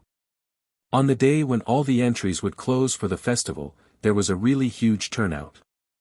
There were at least 100 coordinators present, and the rest of the people were most likely family and friends there to cheer for them. Besides Ash and Ursula, there was May, Dawn, Harley, Drew, Zoe and Kenny. Ash had checked the rules for the Grand Festival. The days of appeal rounds would depend on the number of coordinators, and only 64 can proceed into the battle rounds. All battles in the battle rounds will be double battles, and it is optional if you want to use the same Pokémon or not. There will be 5 battle rounds to determine who will be the overall winner and top coordinator. Immediately after registering for the festival, Ash and Ursula had rented a room in the luxury apartments for the two of them. The room came with 2 single beds, a bathroom, a lounge room, a kitchen, a closet, and a balcony. They both agreed that it was perfect for them. That night at the ceremony, the Grand Festival had officially begun. There was announcement that exactly 123 coordinators had registered and were participating, and that 2 days will be spent for the appeals and that 5 days will be spent on each battle round. On the 7th day, there will be a closing ceremony that will announce the top coordinator for Kanto this year. On day 1, the appeals had begun. 62 coordinators had done magnificent jobs in performing their own styles of appeals. May, Zoe, Nando, Harley and Ursula had performed with all of the others. May used a seemingly new Magmar that she must have caught, Zoe used a Shiftry, Nando used Roserade, Harley used Banette and Ursula used Victreebel. She used a new combo called Leaf Love. It consisted of Razor Leaf being used and then using Vine Whip at rapid speed to slap them into place in the shape of a giant heart in midair. There was a different amount of judges at the festival. Instead of 1 Nurse Joy, there were 3. On the second day, it was time for the remaining 61 coordinators to do their performances. Drew, Dawn, Kenny and Ash. For his performance, Ash had used Crawdaunt. He taught him how to use a new combo called Bubble Galaxy. It had to do with standing on one leg while spinning clockwise and using Bubble Beam. The spinning will eventually cause the bubbles to form a pattern in the shape of a galaxy spiral in the air. Then to finish it off, Crawdaunt clanged a double crab hammer against each other to form a small pulse wave that popped all the bubbles, making a sparkling view. Drew had used his Absol, Kenny used Empoleon for their performances and did great, but Dawn's had completely backfired. When she let out Togekiss and told her to do the appeal, Togekiss had disobeyed her and didn't do a thing. She then flew in towards Dawn and grabbed her Pokeball and tearing off the capsule. After that, she flew away into the air. This caused Dawn to be disqualified from the Grand Festival based on the judges' reviews. Ash must have known that Togekiss somehow known about the betrayal and decided to get payback. Ash knew Togekiss must have been heading for Princess Salvia in the Sinnoh region. The rest of the coordinators did their appeals and finished off the appeals round for the Grand Festival. That night, an announcement was made by Mr. Contesta that he and the other judges had decided on the 64 coordinators who would be advancing into the double battle rounds. Ash, Ursula, May, Harley, Drew, Zoe, Nando and Kenny all passed to the double battle rounds along with 57 other coordinators. Dawn was so depressed that she left after she had her chance at the Grand Festival, leaving May and Max. Ash and Ursula were both quite happy that Dawn wouldn't be getting in their way for the festival. Min agreed with them since she despised Dawn. The third day, it was the beginning of the first battle round. The coordinators had their first matchups for the day. Ash had decided to wear his new black suit for the grand festival while Ursula used her classic blue dress. Ash's first opponent was Zoe and Ursula's opponent was Drew. Ash had decided to go with Togekiss and Riolu while Ursula used Jigglypuff and Cloyster. Zoe used Glamour and Gallade while Drew used Flygon and Absol. XXXXX flashback start. Folks, the double battle between Ash of Pallet Town and Zoe of Snowpoint City is about to begin. Each side will use 2 Pokémon and the battle will end when either side's points are down to 0 or their Pokémon are unable to battle. Coordinators, select your Pokémon and begin the match, spoke Susan over the microphone. Glamour and Gallade, curtain, shouted Zoe as she threw her own Pokeballs. One of them spat out golden stars as it opened and revealed Glamour. The second one got a fog coming out of it that filled the battlefield. When it cleared, it revealed Gallade. Meower, said Glamour.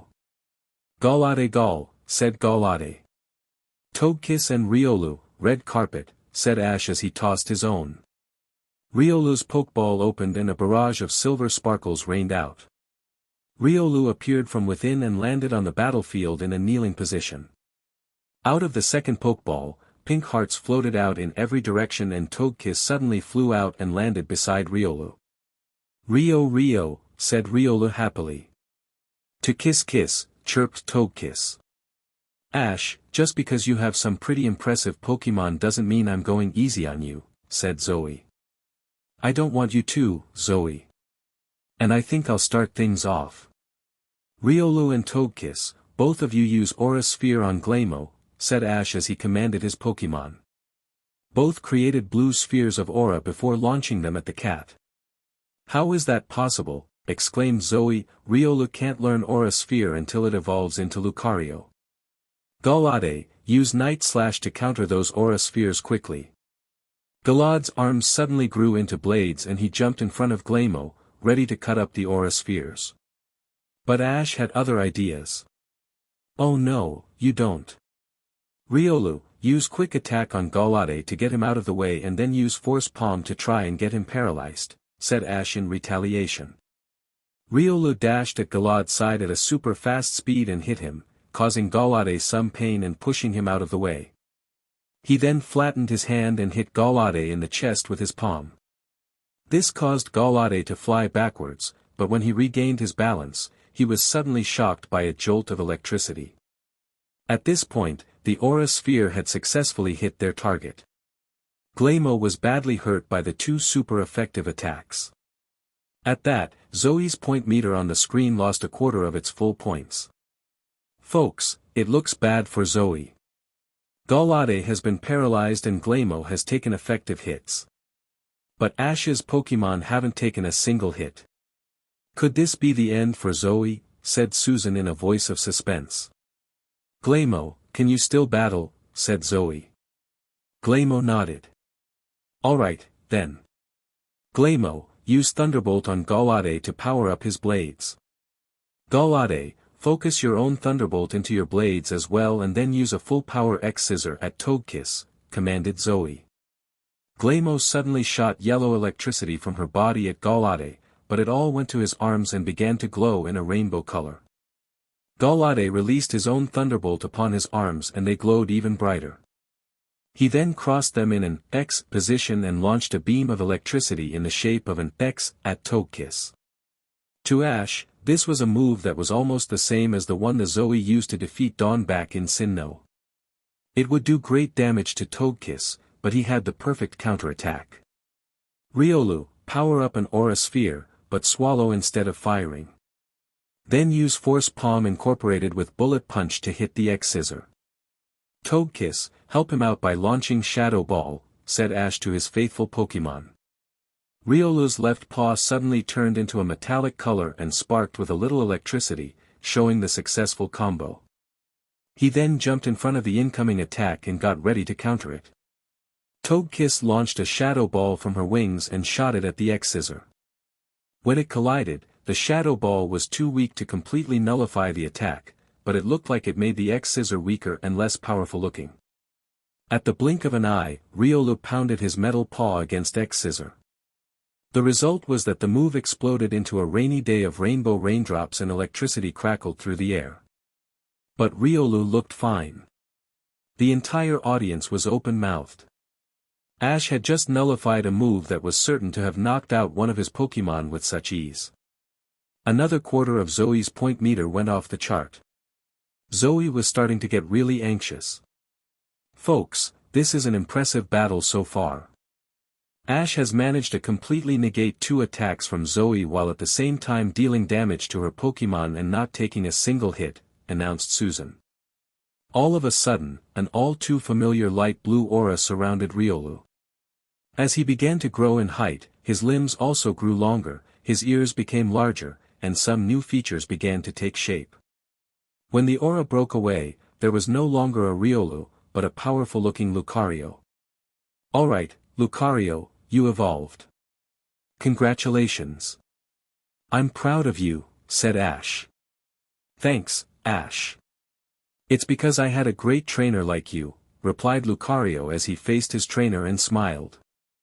That's great that Riolu evolved, Ash, but this battle isn't over, interrupted Zoe as Ash suddenly remembered the battle. Glamour, use Thunderbolt on Togekiss, and Galade, use Focus Blast on Lucario. Glamour suddenly released a discharge of yellow electricity that was soon fired. I beg to differ, Zoe. Guys, let's finish this off quickly. First dodge those attacks. Togekiss, hit Galade with Sky Attack at full speed. Lucario, use Close Combat repeatedly while doing Extreme Speed on Glamour. Both of them narrowly dodged the attacks coming from their enemies. Togekiss then charged in from the sky and hit Galade with much power. Lucario was moving at the most fastest of paces while punching rapidly at Glamour from all directions and angles.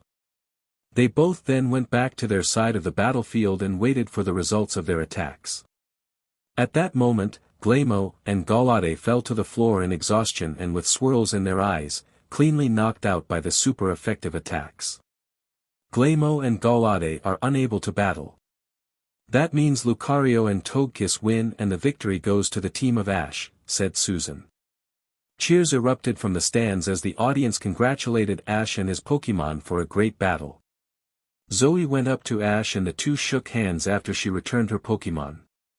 Togekiss and Lucario followed their trainer with smiles on their faces. That was an intense battle, Ash. You did exceptionally since you defeated the 2 Pokémon that I used to defeat Dawn. But I must ask, where did you get a Riolu that can use Aura Sphere? He belonged to someone else in the Sinnoh region, but we became friends after I saved him from a thief. Lucario's old keeper sent him to me not too long ago so I can be his new trainer, replied Ash. Good for you, Ash. Well, I hope you do well for the rest of the Grand Festival, said Zoe. Thanks, I will, replied Ash. XXXXX. 4. The rest of that day, things went well. Ursula won her battle as Ash had, May won her match with Skitty and Wartortle, Harley won his with Cacturne and Ariados, Nando won with Armaldo and Lopunny, but Kenny lost his. This allowed them to gain progress into the next battle round. After all the other battles ended, Ash had decided to do some more aura training with Lucario and some more training with his other Pokémon for the remainder of the Grand Festival and the upcoming Kanto League. His aura abilities have been improving lately since he was now starting to sense things around him from a very short distance. During his training with his Pokémon, some more had managed to evolve. They were Alakazam, Gengar, Feraligatr, Pupitar, Lopunny, Gigalith, and Zoroark. Others had learned some new moves. After Ash finished his overall training, he had decided to practice some more combo moves with Ursula since they were friends, not rivals. On the day of the second battle rounds, Ash had decided to use Floatzel with Pikachu against a coordinator who used a Combusken and a Noctowl. Ash had beat him easily because of a new combo move he used. It was called Electric Glacier Crash. It was basically the original Glacier Crash, except the whirlpool had to be electrified using Thunderbolt before it was frozen. The contained electricity within the glacier shocked Noctowl into fainting, while the impact with the whole thing on Combusken caused him to faint too. He wasn't quick enough because the glacier was hit with a double iron tail. Ursula had won her battle as well against another coordinator with her Lapras and Victorybell against someone who had a Honchkrow and a Bellossom. She had invented a new combo move called Leaf Blizzard. It involved using a Razor Leaf Barrage at top speed towards the enemy while using Blizzard to freeze them rapidly into shards of ice with leaves in them. After they had their turns, May, Harley and Nando had still managed to win their battles. All their victories had gotten them into the top 8 of the Grand Festival so far, but were determined to do better. During the third day of the battle rounds, Ash had used Pikachu and Zoroark to win his battle against a coordinator who used a Gothorita and a Croconaw. Again, he devised a new combo move called Dark Bright Thunder, which consisted of Dark Pulse and Thunderbolt being put together. Ursula had her battle with Garchomp and Glaceon against Nanadu and won. May won her battle with Skitty and a seemingly new Vaporeon, but Harley finally met his maker when he got defeated by another coordinator. Ash, Ursula, May and a coordinator named Mikey were in the final 4 semi-finals that were going to be held in the next 2 days. Ash was going up against May while Ursula was battling against Mikey. That very next day, Ash had his battle first with May. XXXXX flashback start. The semi-finals match between Ash of Pallet Town and May of Petalburg City will now begin. Each trainer will use 2 Pokémon for their double battle. Without further ado, release your Pokémon and begin the battle, announced Susan. Magmar and Fiero, take the stage, shouted out May as she threw her Pokeballs. One snapped open to reveal flames while the other blew silver feathers in the wind. They then both revealed a blazing Magmar and a mean-looking Fiero. But at the moment Fiero saw Ash, he began to screech in anger. He even wanted to pierce his neck at him, but held his ground position. Fear, screeched Fiero. Magmar, shouted out Magmar. Ash was confused at why Fiero looked angry at him at first, but then realized that it was someone he knew. It was the same Fiero from Viridian Forest that has a grudge against him because of the rock incident at the beginning of his journey. But Ash knew exactly how to deal with him. Pidgeot and Spiritomb, red carpet, said Ash as he tossed his own. The first one seemed to have released at least 100 little purple souls with scary faces on them while the other sent out a tornado with brown autumn leaves. The next moment, Spiritomb and Pidgeot materialized. When Pidgeot and Fiero locked eyes, they growled and gave each other death glares. Pidgeot, screeched Pidgeot. Spiritomb, spoke out Spiritomb in a ghastly voice. May seemed a little intimidated at seeing Spiritomb. Fiero, use Drill Peck at Spiritomb and Magmar, use Flamethrower at Pidgeot, commanded May. Fiero's beak grew in size and charged straight at Spiritomb while Magmar blasted a wave of flames from his mouth at Pidgeot. Spiritomb, dodge that Drill Peck and Pidgeot, use Rain Dance to weaken that Flamethrower and then use Brave Bird, said Ash. Spiritomb quickly dodged the incoming Drill Peck while Pidgeot seemed to have summoned a rainy weather from the sky and now droplets of water were raining upon the battlefield. The rain extinguished the Flamethrower and Magma looked a bit surprised. But what he didn't expect was the sudden attack from a physical bolt of blue from behind. He fell down on the ground but soon got back up, shaking off the pain like it was mud.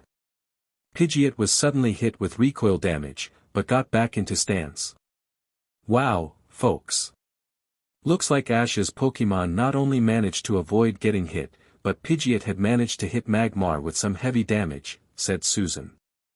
May's point meter suddenly went down a little bit. May growled in anger at her opponent, but kept her cool and thought of a way to counterattack. Spiritomb, use Dark Pulse on Magmar, but use Psychic on the rings to hit him until they are gone. Pidgeot, use Steel Wing on Fiero while using Heatwave, said Ash. Spiritomb suddenly fired the Dark Pulse, but he quickly used Psychic to take the ring's purple rings out of the attack like numbers from an equation. The dark energy hit Magmar, but the rines were repeatedly hitting him to no end and started to look tired.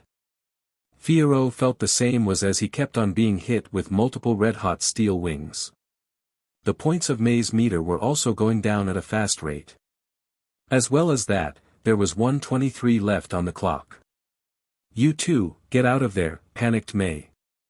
Her two Pokémon suddenly dodged their attacks. "Let's finish them off with your best individual attacks. Fiero, attack Pidgeot with Sky Attack fused with Steel Wing. Magmar, combine Flare Blitz with Giga Impact and head for Spiritomb." Fiero was suddenly encloaked in a white energy and charged at Pidgeot while, at the same time, his wings became a metallic color. Magmar was covered in flames before he charged with much speed towards Spiritomb. Ash wasn't about to let May take his rightful victory. Pidgeot, infuse Twister with Hurricane. Spiritomb, use Psychic to split a Dark Pulse. Pidgeot firstly summoned a tornado and then a giant storm combined with it too for a powerful aerial natural disaster. Fiero and Magmar were both caught in the storm and were thrown through the air out of control. Spiritomb fired a Dark Pulse at first, but then it was split into two, each half heading for a separate target. When they hit, the storm suddenly came to a standstill and the two Pokémon fell to the ground, with swirls in their eyes. Magmar and Fiero are unable to battle. "That mean the first winners of the semi-finals match is the team of Ash of Pallet Town," said Susan. "Alright, you guys did it. Now we are on our way to the final two," said Ash as he praised his Pokémon. They gave their own shouts of victory. XXXXX flashback end. After Ash had finished his battle with May, she left straight away to be away from any embarrassment. Ash thought that she must have caught Magmar as a way to replace Blaziken. He still didn't know how she would replace, but he will at some point. He felt pretty good for his win against May, but the same couldn't be said for Ursula. She had used her Garchomp and Clefable to battle against Mikey, but the guy had a Metagross and a Volcarona that he used to defeat her. They were two extremely high-leveled Pokémon who evolved at very late stages, so that meant he was a very experienced coordinator who was bound to have more powerful Pokémon like the Iron Leg and Sun Pokémon. XXXXX flashback start. Ash and Ursula were hanging out at a small restaurant during lunchtime. They were eating their meals as they talked about tomorrow's match and what plans Ash could have to beat Mikey. "So, Ash, the first thing that you should decide is which Pokémon you are going to use for your finals battle tomorrow," said Ursula. "I know. All of my Pokémon are really good, but there are just so many choices and my Pokémon are all special in their own ways. But there is no telling which Pokémon Mikey is going to use. I think I'll have to use some of my most powerful, but they also need to have good appeal moves," replied Ash. "Who did you have in mind?" asked Ursula. "Well, right now I have to decide between Crocodile, Sceptile, Charizard, Floatzel, Garchomp Infernape, Staraptor and Lucario since they are my current choices." "What do you think in your opinion?" asked Ash. "Well, using Garchomp would be a little risky since mine got defeated. But my best guess is Crocodile, since he looks cool in those glasses of his, and Sceptile because he is fast and graceful," replied Ursula. "Then it's settled. I'll use those two," said Ash. Ursula giggles. "Hey, Ash, just why does Crocodile wear those glasses?" asked Ursula in wonder. "Back in Unova, Crocodile used to be the leader of a gang of Sandyless. Without his glasses, he goes a little scared," replied Ash. XXXXX. Later on that day, in the evening, Ash decided to have a meeting with his two chosen teammates for tomorrow.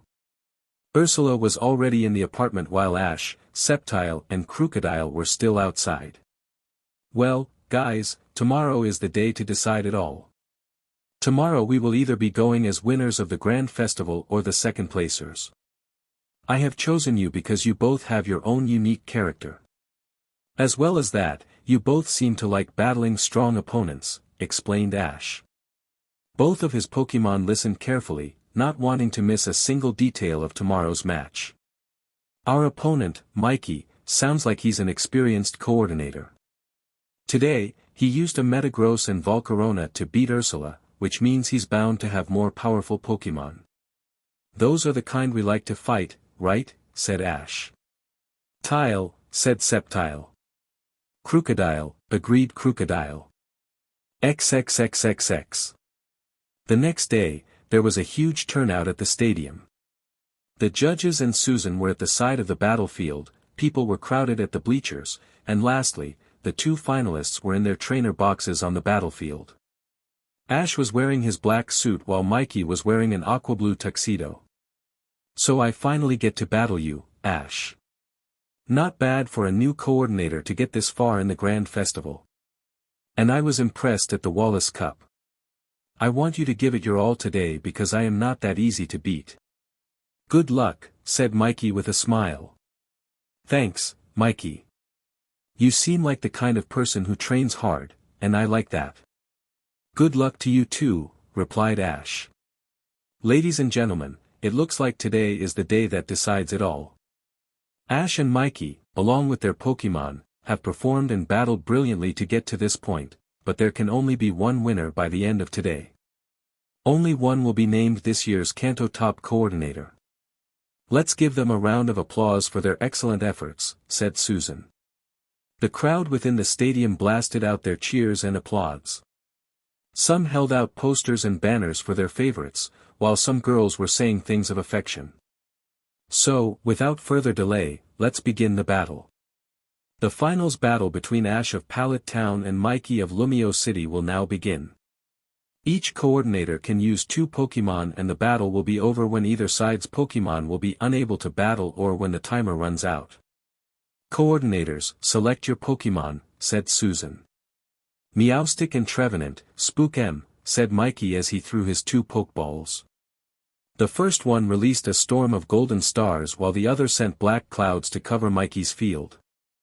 They joined together to form the appearance of a night sky. Ash was really confused as to what Pokémon he was referring to. He had never heard of those names, which means they were from a different region. They must be from Kalos, thought Ash to himself. When the clouds cleared, there were 2 Pokémon. The first resembled a feline-like creature. It was floating in mid-air with bright green eyes and its body is covered on dark blue and white patterns. The second Pokémon looked really scary. It resembled a big tree. It was standing on its roots and it had 2 large branches on either sides of its body which looked like its arms.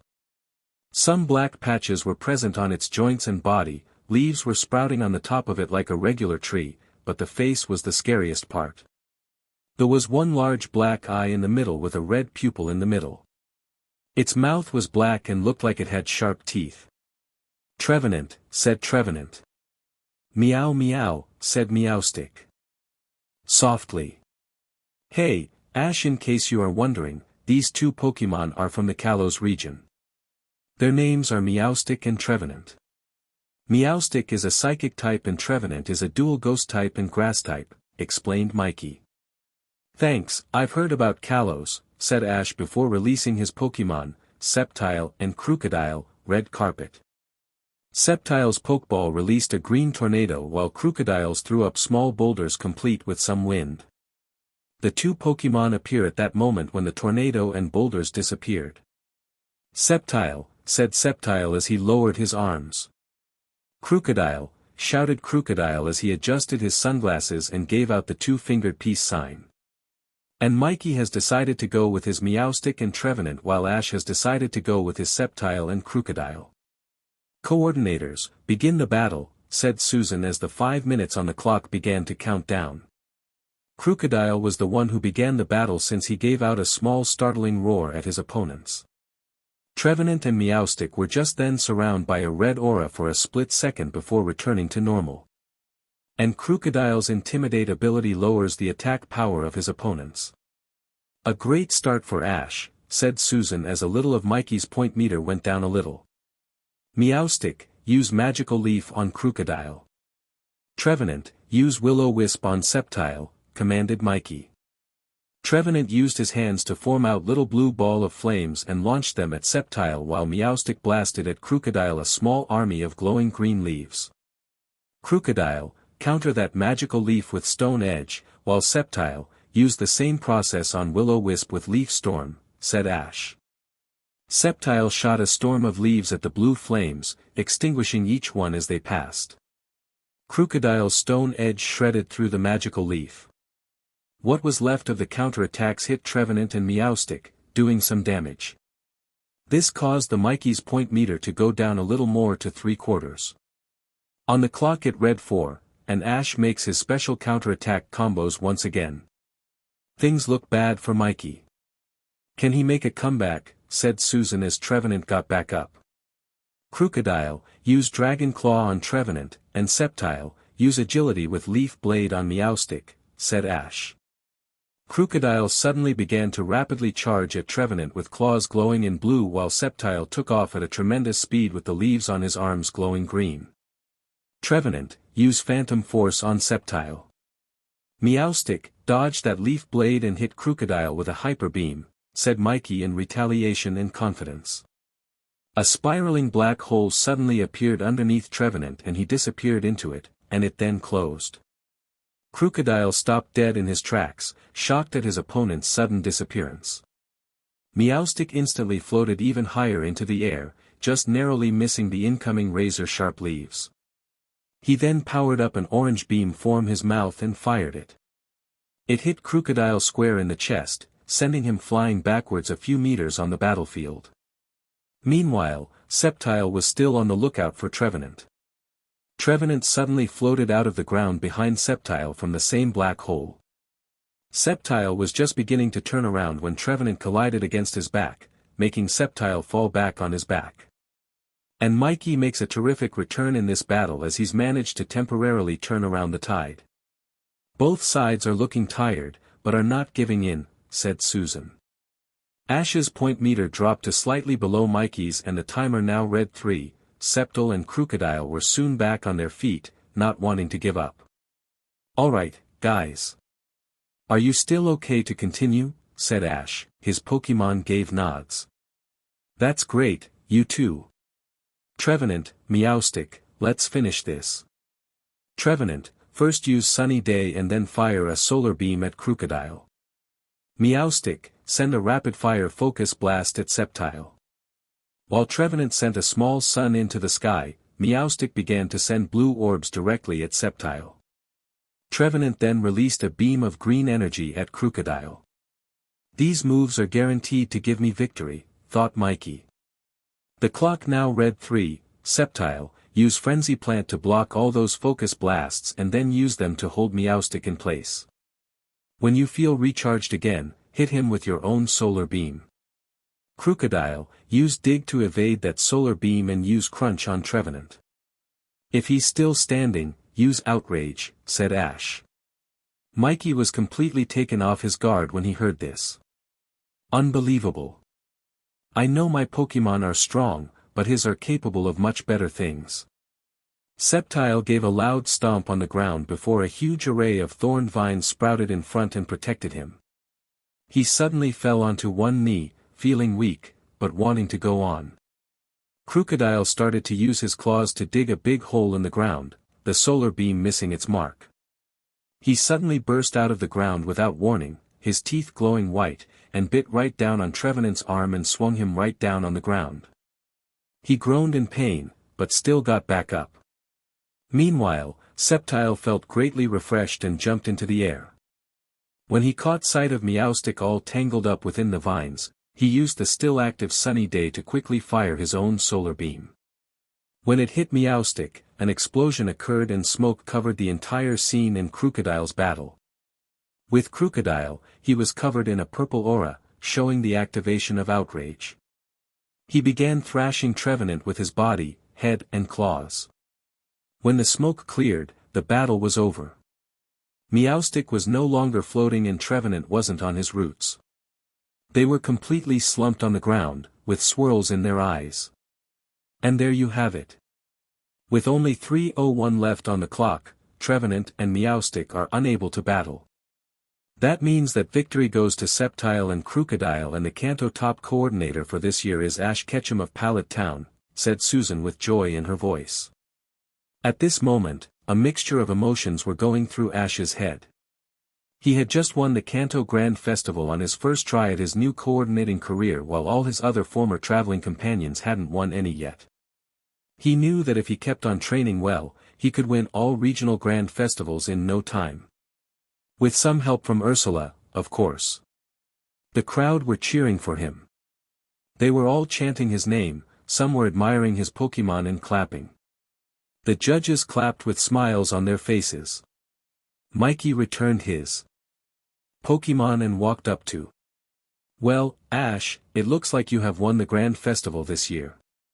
"Congratulations," said Mikey as he shook Ash's hand. Ash returned the handshake. "Thank you, Mikey.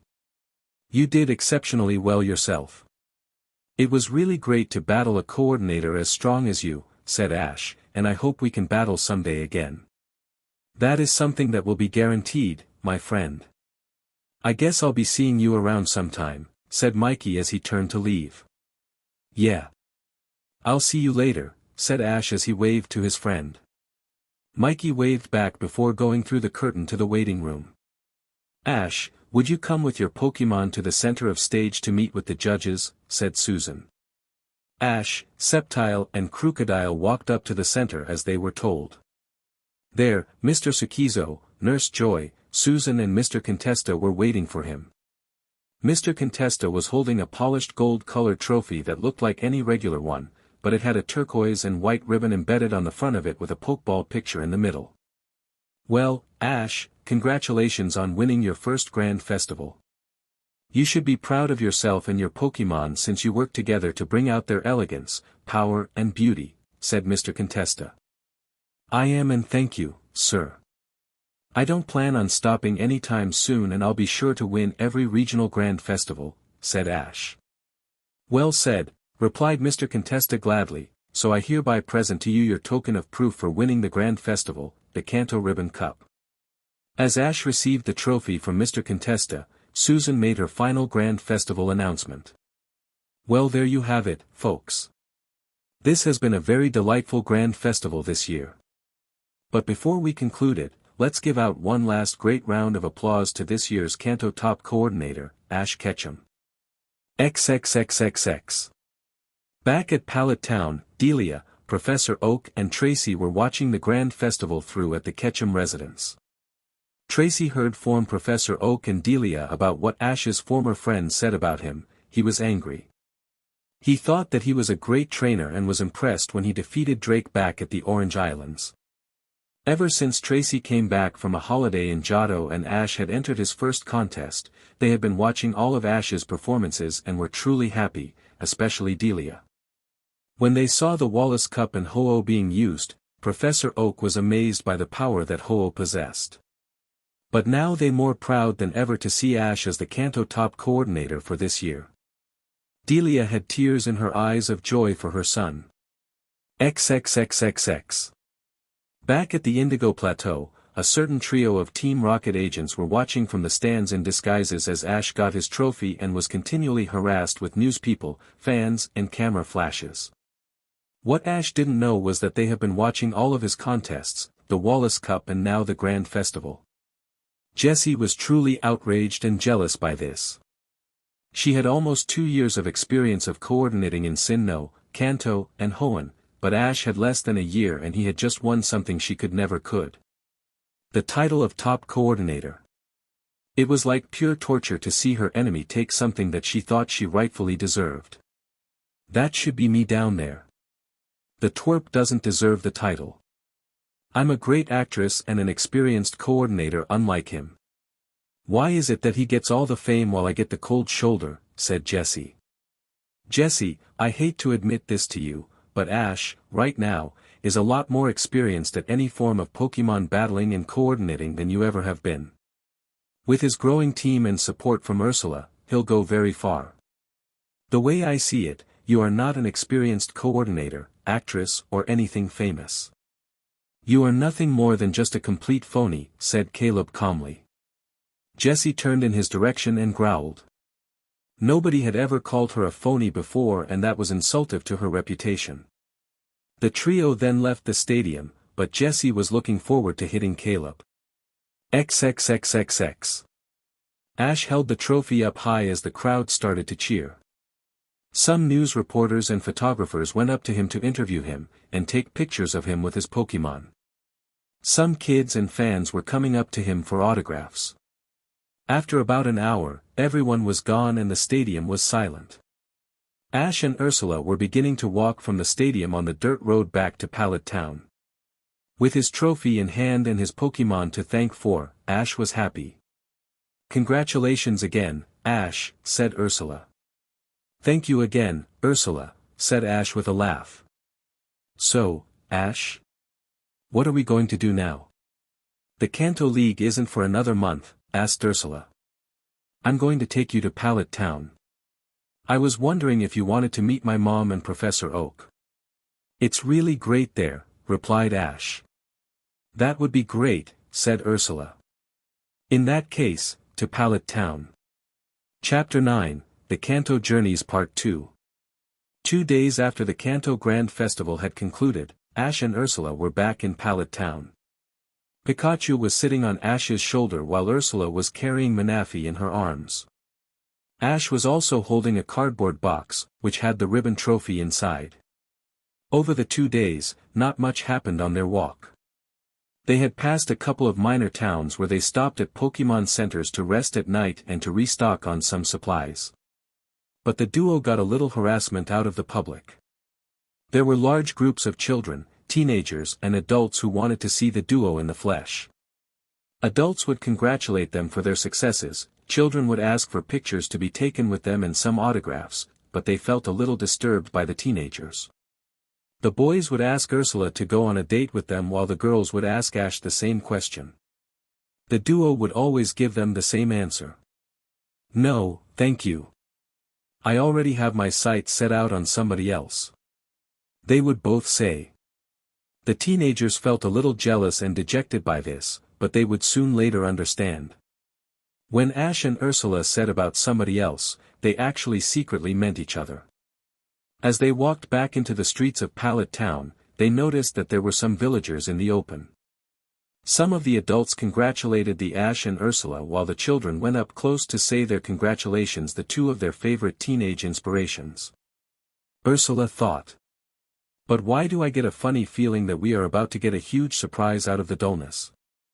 Why don't we go to my house? You can meet my mom. She's a really great person. Plus, I need to put the trophy away." "It's starting to get a little heavy," said Ash. "Pikachu," agreed Pikachu, but he was really hungry for some food with ketchup on top. "Yay, we can see Grandma again," squeaked Manaphy with excitement. "Manaphy, I keep on forgetting to tell you, but since the last time we saw each other, your speaking has improved greatly," complimented Ash. "Thank you, Papa. I have been practicing," replied Manaphy. "That makes you even cuter." "My little Manaphy is growing up so fast," said Ursula. "Thank you, Mama," said Manaphy. They group walked for a few more minutes. There were some people outside doing their business and children playing. As they passed, Ursula decided to hide Manaphy in her backpack, because the townsfolk were taking notice of them and congratulating them. At last, they arrived at their destination. The Ketchum residence. "Wow, so this is your house. Looks really pretty." "My house back in Sinnoh isn't too different, just a little bit bigger," complimented Ursula. "Yeah, I grew up here all my life," said Ash as he tried the front door. To their surprise, the door was unlocked and they entered. "Mom, I'm home. And I've brought someone I'd like you to meet," shouted out Ash. There was no response from anywhere inside the house. "Strange, she would be here at this time of day before going shopping," said Ash. They entered the living room and faced the tall shelf next to the couch. This was the achievement shelf, as his mom called it. This was where the family would put their awards and trophies. There was Delia's Kanto League Cup, the Orange League Trophy, the Kanto Battle Frontier Plaque, the full sets of regional badges and the small trophy from when Ash won the racing competition with Bayleaf. He took out the Kanto Ribbon Cup and carefully placed it on the top shelf. "Wow, Ash. You sure have some impressive awards, commented Ursula. Thanks. Did you have any achievements over the years? Asked Ash. Well, I got a certificate for winning a poffin-making competition and all my other awards are just contest ribbons and gym badges, replied Ursula, but she then noticed something on the coffee table. Hey, Ash, what's that note lying on the table? As Ash picked it up, he began to read it. Ash. If you come home today, I'm at Professor Oak's laboratory to help Samuel with some things. Come see us there. Also, Gary has come back from Sinnoh and Tracy has come back from Johto and are with us. Mom. Well, I guess we'll find them at Professor Oak's lab, said Ash. Ash, who's Tracy and Gary? Asked Ursula. Tracy Sketchit is a Pokemon watcher who I met in the Orange Islands. He traveled with me through the Orange Islands along with Misty long enough to see me defeat Drake. As for Gary, he's my best friend from childhood and my arch-rival. He used to be a bit of a show-off when he was a trainer, but he's decided to become a Pokemon researcher. Ursula laughed. I'm guessing he was a little bit irritating back then, wasn't he? Yeah, but we are now friends more than rivals. Isn't that right, Pikachu? Said Ash. Pika Pikachu, said Pikachu. Well, then guys, let's get going, said Ash. XXXXX. As the gang finally made their way to the front door of the lab, they stopped for a brief moment to catch their breath. Well, here we are. Professor Oak's Pokemon Laboratory and Ranch, said Ash. This place looks really fascinating. I wonder if Professor Oak was a trainer back in his day, said Ursula in wonder. He was. He still has his Dragonite, as a matter of fact. He's quite powerful, but not as much as Lance's Dragonite, said Ash in reply. Pika Pika, said Pikachu as his stomach grumbled. He was hungry from the long trip back home. When Ash opened the front door, they found the interior was completely abyss dark. Extremely faint sunlight was coming through the closed curtains, but it was otherwise pitch black. Strange, Mom said that they were going to be here today. Did they go somewhere else? Asked Ash in confusion. Maybe if we switch on the lights, we can find out more, said Ursula, as she, blindly, waddled around the large room against wall, trying to find a light switch. All of a sudden, her fingers felt something against the wall. A flick switch.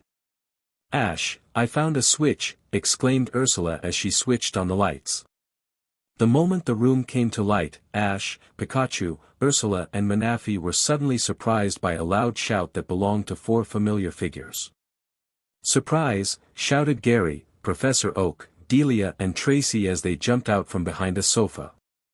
The gang were certainly taken aback by the sudden event. Everyone, it is so good to see you again after a while, said Ash in delight. Pika Pika, squeaked Pikachu in excitement. Ash, my boy, welcome back, said Professor Oak. Hey there, Ashy boy, said Gary with a smirk. Hiya, Ash, said Tracy. Good to see you, honey, said Delia before looking at Ursula, and who is this young lady standing beside you? Oh, yeah. Everyone, I'd like you all to meet Ursula. She's my new friend and traveling companion, said Ash. Ursula, meet my mom, Professor Oak, Tracy and Gary. Hello, everyone. It's great to meet you at last, said Ursula, smiling. The group took their turns greeting Ursula. Gary acted a little flirty, but Ursula lightly rejected them. Delia acted the most friendly, because Ursula looked like she was in a small romantic relationship with Ash. Little did she know she was going to know the truth later on in the day. Everyone, why don't we go out to the ranch? There's food for everyone and their Pokemon, said Professor Oak. The group went through the back door and into the ranch. There was a large table of food resting near a patio, also where many Pokemon food bowls lay on the meadow. Wow, is this a celebration party of some kind? Asked Ash. Yep. Since you won your first regional grand festival, we thought that we should celebrate such an achievement, said Tracy. Thanks everyone. This really means a lot to me, said Ash. No problem, Ashy boy, replied Gary. Suddenly, Ash perked up. Oh, I had better let out all of my Pokemon so they can enjoy the company as well. I'd better as well, said Ursula as they opened their backpacks. Ash quickly did some typing on his microdex and all the Pokeballs opened, and the white lights materialized into his Pokemon team. Even the Legendaries were out, which completely astounded Gary and Tracy. Ursula also released her Pokemon as well. Well, everyone, we're back at Professor Oak's lab. It's good to be back again, said Ash. Gary was staring in complete disbelief at the sight in front of him.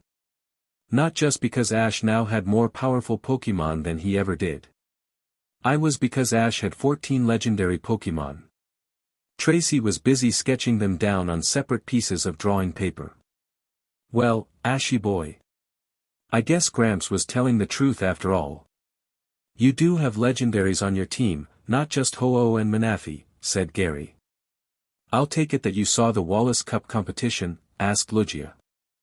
I have, Holy Arceus.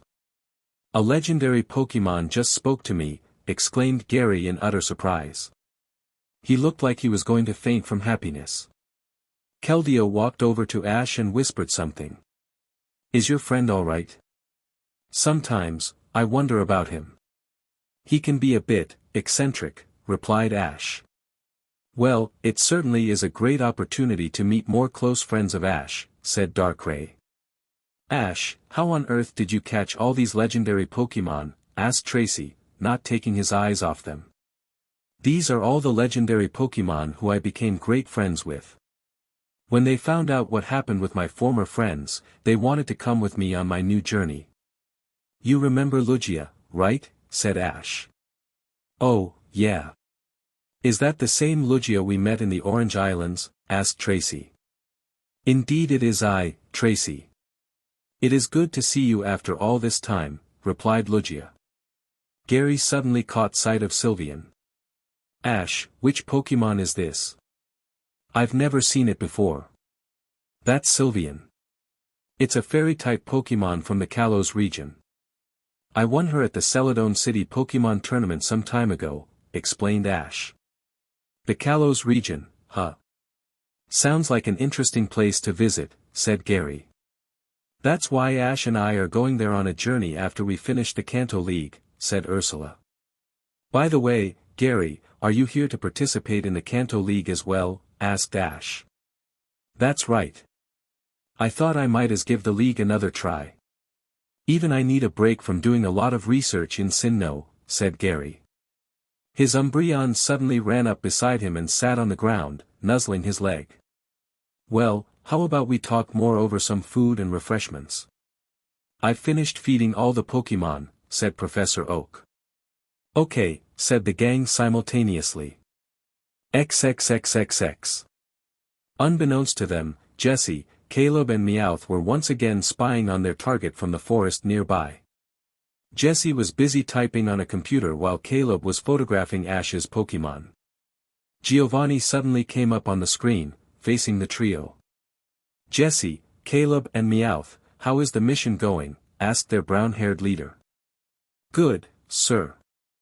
We had just found out that the target is going to participate in the Kanto League in a month's time. Anyway, we thought that you would like to know what new Pokemon the twerp has after some time now, said Jessie. Very well, you three, he replied. We'll be transferring the images via computer now, sir. Stand by, said Caleb as he finished typing on the laptop. On the other side, Giovanni received the photos. He was completely astounded as this was something he was not expecting. The Pokemon that Ash had caught had become stronger at a much faster pace than he had initially thought. Sure, the normal Pokemon were impressive, the pseudo-legendaries were incredible, but the legendaries are the ones that really caught his eye. He had too seen the Wallace Cup and Ho-Oh's performance. He was impressed by the power displayed and wanted that power to take over the world. From all the legendaries. But he knew better. With the current team in his possession and with the Pokemon he will probably catch in the future, he was practically untouchable. Excellent work, you three. Is there anything else to report? Asked Giovanni. Yes. He said that he and his new traveling companion are going to a new region called Kalos afterwards, said Meowth. Good. Return back to Team Rocket headquarters. We'll discuss plans there until he leaves for Kalos, said Giovanni before the screen went black. XXXXX. During the celebration, while the humans and some of the Pokémon were together, Zekrom had decided to have a talk with Pikachu. Pikachu, you are aware that you can use my signature electrical moves? He asked. Yes. Will I be able to start learning them soon? Said Pikachu. You will, but if you are to successfully learn them without trouble, you are going to have to put as much work into it as you possibly can. Do you think you can do that? Asked Zekrom. Yes, I can, replied Pikachu with enthusiasm. Good for you, Pikachu. Maybe the next time Team Rocket come for you, maybe they'll think twice about the next times, said Latias. Meanwhile, Ursula was thinking about something on her mind.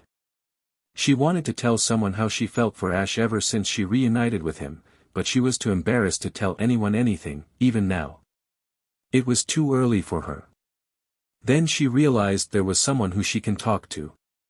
Her parents and Ash's mother. They would definitely understand her feelings for the trainer.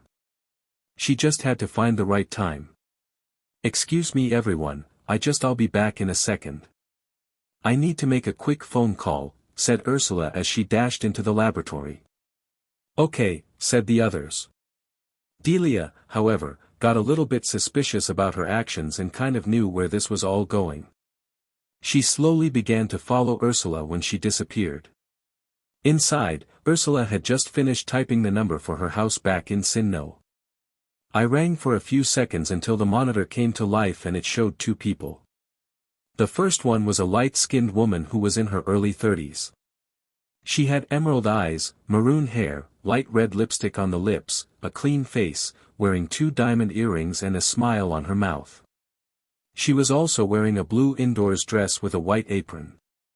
There was a ruby-encrusted ring on her left ring finger. This was Ursula's mother, Lola.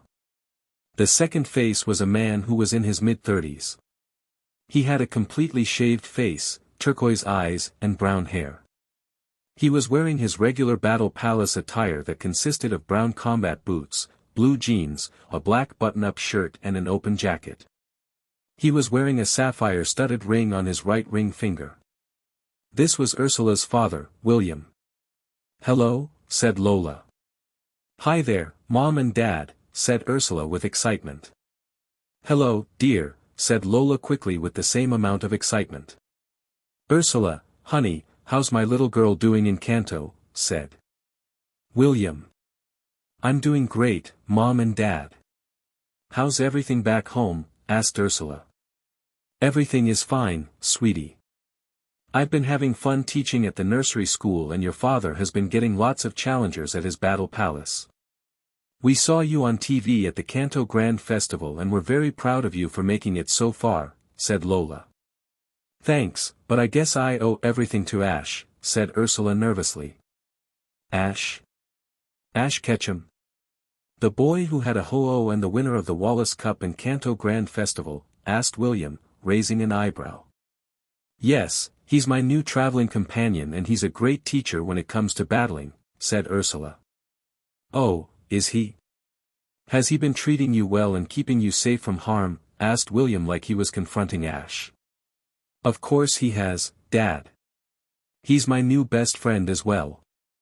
He teaches me how I can make my Pokémon stronger at contests and battles, while I tell him advice on coordinating. He even taught me some combo moves.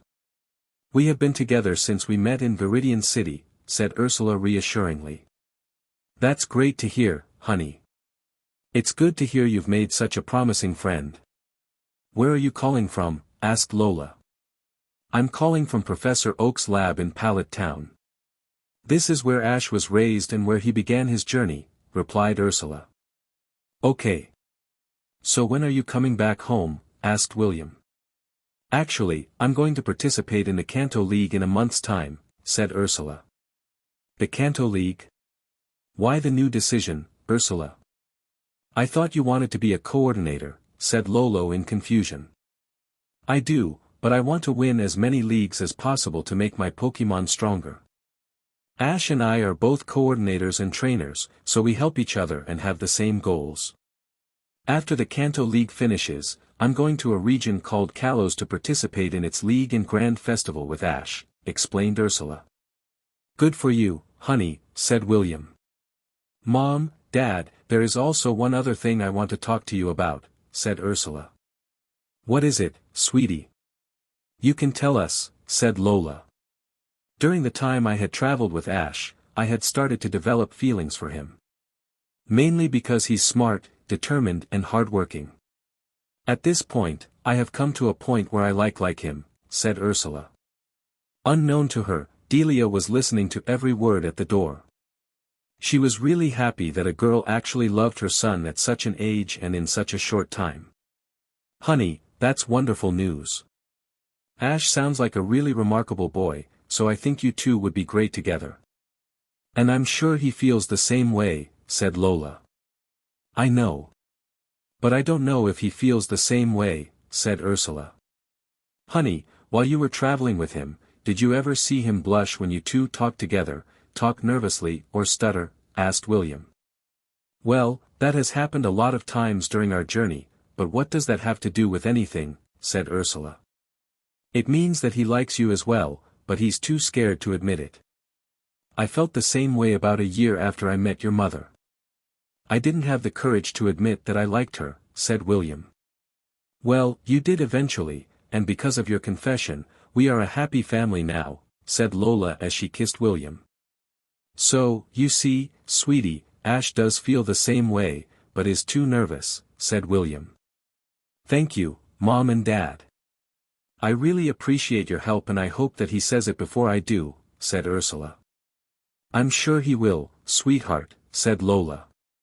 Well, I guess I had better get going. I call you back another time, said Ursula. Okay, Ursula, said her parents as the screen went black. As Ursula switched off the phone from her end, she heard a voice behind her. So you love Ash, Ursula, said Delia. Ursula quickly turned around in shock and surprise. Mrs. Ketchum, how much did you hear from the conversation? Just enough to know that a girl actually really likes my son, said Delia with a giggle. Ursula was really embarrassed with red all over her face. She couldn't believe that she admitted to liking Ash and she didn't know Delia was behind her the whole time. You're not angry with me, asked Ursula. Of course not. This is the first time I ever heard a girl confess how she feels about Ash, replied Delia. But do you think he feels the same way, asked Ursula. Well, he used to be a bit dense about love, but he's beginning to notice it. When he told me about you, he was blushing and stuttering, explained Delia. Ursula suddenly smiled strongly. I guess that means that he does like me. I'm sure he does. He just needs a little advice, said Delia. The girls then walked back outside to the ranch as Gary and Ash were busy talking to each other about the Kanto League while Tracy was showing Professor Oak one of his newest sketches. Say, Gary, are you going to stay here to train for the Kanto League? We still got a month to go, said Ash. Yep. Matter of fact, why don't we be training partners? Ursula can join in too. We can train as a group and teach each other new things, said Gary. That is a great idea, said Ash. Ursula ran up to the duo. Hey, guys. What did I miss out on? Nothing, Ursula. We have been talking about training together here until the Kanto League begins. Do you want to train with us? Asked Ash. That would be great, Ash. But where will I stay until the league starts? Asked Ursula. You can stay at my house. We always have room for one more, replied Ash. Thank you, Ash, said Ursula with delight. Great, I just need to check with Mom, said Ash as he ran to his mother. Mom, do you think that Ursula can stay with us until the Kanto League starts? Asked Ash. Of course she can, Ash. She can stay as long as she needs. Just as long as she can sleep in your room. It's only polite, said Delia with a grin. Ash sighed in defeat, knowing his mom was right. Okay, I can just sleep downstairs on the sofa. That's showing some manners. You really are growing up, said Delia proudly. Also, Mom, can we talk in private? There's something important I want to tell you, said Ash. Of course, Ash. Let's go to the river stream, said Delia. Ash and Delia, mother and son, walked a little towards the river.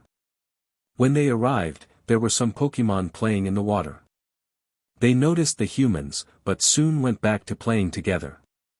So, Ash, what is it that you want to talk to me about? Asked Delia. Mom, I think I like Ursula, said Ash with a bit of nervousness in his voice. Oh, Ashy, you have no idea how long I've waited to hear you say that you like a girl more than a friend. I'm really proud of you, said Delia with happiness. Thank you for your support, Mom.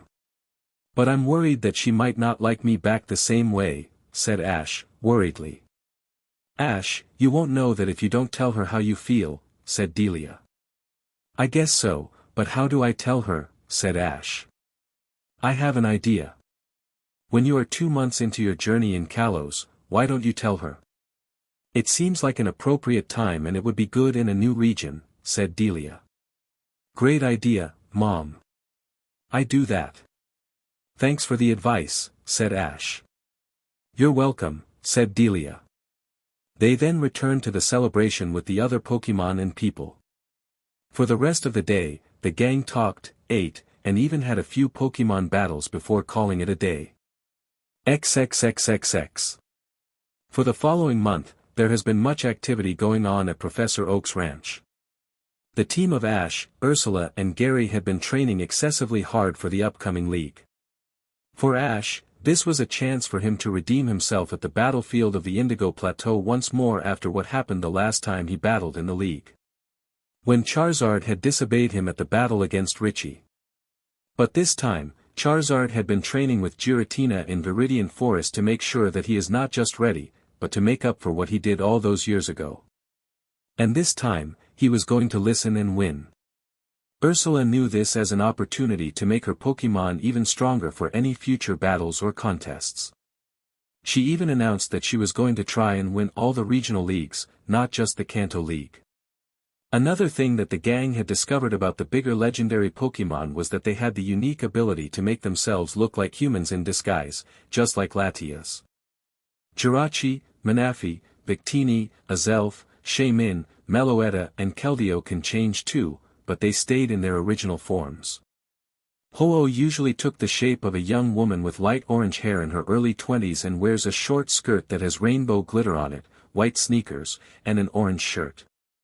Lugia has form of a man with light blue hair in his 30s. He wears white and blue trousers with a matching colored shirt and black shoes. Latias stayed in her original impersonation of Bianca. Darkrai took the shape of a dark-skinned man with black hair, black jeans, a white shirt with a red handkerchief tied around his neck and black sneakers. Giratina took in the shape of a middle-aged man with brownish blonde hair. He wears a black long-sleeved shirt, a golden necklace, red pants and gray boots. Zekrom has the looks of an adult man who has black hair and wears black clothing and yellow shoes. Kyurem has the shape of an old, yet muscular, man with gray hair. He wears a white shirt with a light gray coat, blue jeans and gray runners. Whilst training, Ash had also been taking a lot more lessons with Lucario with aura training. XXXXX flashback start. Ash and Lucario were on the side of the lake at the waterfall in a clearing at Viridian Forest. This was where they had been reunited at the beginning of Ash's new journey. Both were sitting on the grassy plain with crossed legs, eyes closed and quiet, and meditating. They had stayed there since a few hours before sunrise and weren't moving a muscle. Lucario had first told Ash that meditation was the first step to unlocking aura. It helps the user concentrate his energies and keep out all negative aspects from their concentration. Suddenly, the both of them relaxed and opened their eyes. Okay, Ash. Since meditation time is over for today, we are going to do a special short training course. You can sense the aura of living things from a very short distance, but we are going to try to improve it, said Lucario telepathically. Okay, Lucario. I'm ready, said Ash calmly. Good. Let's start the session off with emptying your mind. This will help you concentrate a lot longer without distractions and by not thinking of anything. Don't think of any memories, anything emotional or anything that naturally comes to your mind, said Lucario. Inside his mind, Ash began the process. Everything from deep within his mind began to fade away as he let go of them. Memories such as when he first got Pikachu, when he defeated Brandon and when he was at the Tree of Beginning. They all disappeared into the empty void, until finally, there was absolutely nothing left, but an endless white void. I sense you have perfectly pushed everything aside. Now, let the aura flow from your soul and let it surround you. Don't let any obstacles block your path and power on through, said Lucario. As the invisible aura began to run from Ash's figure, it slowly began to seep beyond his placement and spread around his surroundings. It soon began to rapidly gain speed and spread deeper into the forest. You're doing great, Ash. Alright, tell me what you sense about the things that surround you and what other creatures you can feel in their presence through their aura, said Lucario. Well, I can tell that the trees north of us have a healthy aura, but some of them are beginning to die of very old age. Some Kakuna are going to evolve any minute now along with the Metapod about south of us. A flock of Starly is coming our way and one of them is about to evolve into a Staravia and become its leader. As well as that, the flowers of a few Oran berry trees are about to bloom, healthy and ready to bear fruit, said Ash, eyes still closed and legs still crossed. Exceptional work, Ash. I have sensed those things as well and I can tell that you have improved greatly. In my opinion, you will have aura sensing training complete in just a little while longer. A month at the most. Can you tell me one more thing that you sense, said Lucario. Ash couldn't think of anything else, but there was one thing that he sensed and it was close. Closer than he thought. Lucario, I sense that you are hungry, said Ash. Lucario looked a bit confused, but he then found his answer when he heard the rumbling of his own stomach. Oops, sorry. I guess we should have gotten some berries to take with us before morning, said Lucario in embarrassment and rubbed the smile of his head. Ash suddenly opened his eyes and stood up, as did Lucario. That's okay, Lucario, but we still have to remember that breakfast is the most important meal of the day and we need nutrition. I'll remember that. How about we head back? That's enough aura training for today, said Lucario. The aura duo then limbered up and jogged back home, awaiting a meal to really start them up. XXXXX flashback end. Since the contest training is over until they got to Kalos, Ash and Ursula had been focusing more on battling and making their Pokémon stronger. In the process, Ash's Ivysaur evolved into Venusaur, Scyther evolved into Scizor, Vulpix evolved into Ninetales, Seadra evolved into Kingdra, Jigglypuff became Wigglytuff and Dragonair evolved into Dragonite. They all seemed happy in their new forms. Ursula's Pokémon had changed too. Squirtle became Wartortle, Goldeen became Sea King, Poliwhirl became Politoed and Sandshrew had become Sandslash. Gary revealed that he had caught some new Pokémon while he was still working as a Pokémon researcher in Sinnoh. He had a new Skarmory, a Drapion and a Gastrodon. They were strong, but not as good as some of Ash's stronger Pokémon. Ash, Gary and Ursula had some battles against one another and Ash ended up winning most of them. Gary won a good amount of them as well and Ursula got the least amount of wins due to her low amounts of experience of battles. It didn't take long for her to get used to battling without having to do any form of beauty or elegance. While that has been happening, Zekrom, in his human form, had been teaching Pikachu how to fusion bolt first. It turned out to be extremely difficult to master and it takes up a lot of his energy. Professor Oak and Gary had also been taking this month-long opportunity to do some research on some of the legendary Pokémon. Tracy had also spent countless nights and hours sketching. At the end of each day, when it was time to pack it in, the legendary Pokémon were allowed to stay at the lab with Professor Oak and Tracy along with the other Pokémon while Gary went back to his own home. Manaphy, Victini, and Lucario stay at Ash's house since they want to stay close to Ash and so Lucario can wake Ash up for early aura training. Ursula slept in Ash's room while Ash slept downstairs, which he didn't mind. XXXXX. About 3 days, before the Kanto League started, Ash, Gary and Ursula flew on the backs to Charizard, Skarmory and Garchomp to the Indigo Plateau.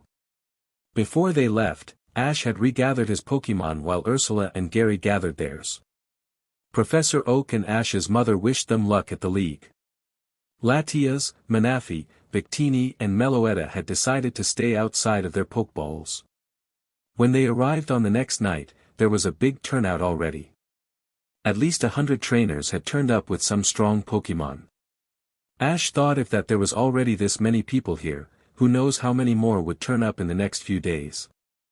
After they registered, they had met up again with one of Ash's old friends, Charlie Goodshow. XXXXX flashback start. As Ash and the gang exited the Pokémon Center, they made their way towards the Indigo Star Hotel, where they would stay for the duration of the tournament. All of a sudden, Pikachu's stomach grumbled. "Pikachu, I guess you're hungry, huh?" said Ash with a snicker. "Pika Pikachu," said Pikachu in embarrassment. "Don't worry. There's a restaurant near here that has some good selections. We can all have lunch there after we check out a room at the hotel," said Ash, but he suddenly stopped. "Ash, what's wrong?" asked Ursula. "There's Mr. Goodshow. He's the president of the Pokémon League Committee, and he's also a friend of mine," said Ash as he pointed to the short person. "Hey, Mr. Goodshow." The short, bearded man was talking to a receptionist at the reception desk. When he heard his name being called out, he suddenly turned Ash's way and smiled widely. "Ash, my boy, it has been a long time. How are you doing?" said Mr. Goodshow. "I'm doing fairly good, sir," said Ash. "I must say, who is this young girl who is with you right now?" "I already know Gary Oak from the Kanto League and the Johto League," said Mr. Goodshow, gesturing Ursula. "This is Ursula. She's a coordinator from the Sinnoh region and a new trainer in the league circuit. And she's my new friend and travel companion," explained Ash. "Well, Ursula, I wish you very much luck on your first league and give it your all. Speaking of coordinating, Ash, congratulations of the Wallace Cup and the Grand Festival." "Same to you too, Ursula," said Mr. Goodshow in joy. "Thank you, sir," said Ash and Ursula in unison. "Gary, it is good to see you too and I hope to see a good performance from you as well," said Charles. "I will, sir," said Gary. "By the way, Ash, when I saw you back at the Sinnoh League, I was completely surprised that you managed to defeat not only Tobias Darkrai, but also his Latios. I just want to tell you that if you manage to defeat 2 legendary Pokémon in one battle, then I have no doubt that you will win the first league you ever competed in," said Goodshow. "Thanks," said Ash simply. Mr. Goodshow then said his goodbyes and left to be at another place for something important. XXXXX. Over the duration of the next 2 days, a lot more people did turn up. Not surprisingly, Max, May, Paul and Trip showed up. May was only here to support her brother and took no interest in participating, not that she actually had any badges. When Ash and his friends met up with Paul and Trip at different times, they had their own conversations. Paul had just finished defeating Salon Maiden Annabelle, the frontier brain of the Battle Tower. Paul said that he decided to take the Kanto League as a warming-up way to get his Pokémon ready for the final battle against Brandon and his Reggie trio. He did this to be extra sure that he wouldn't lose like he did last time back in Sinnoh. Paul even congratulated Ash for his win on the Kanto Grand Festival. Trip had also talked to them about his journey in Kanto. He admitted that the gyms weren't actually that bad and they proved to be of a good challenge. The Pokémon he had caught here were actually good enough for his team, as he said. The gang actually crossed paths with Max and May once. Max challenged Ash to a full 3-on-3 battle. The end result was, well, let's just say Max lost without knowing it was coming. XXXXX flashback start. At the Pokemon Center battlefield, Max and Ash were preparing for their battle. Gary acted as the referee for the match.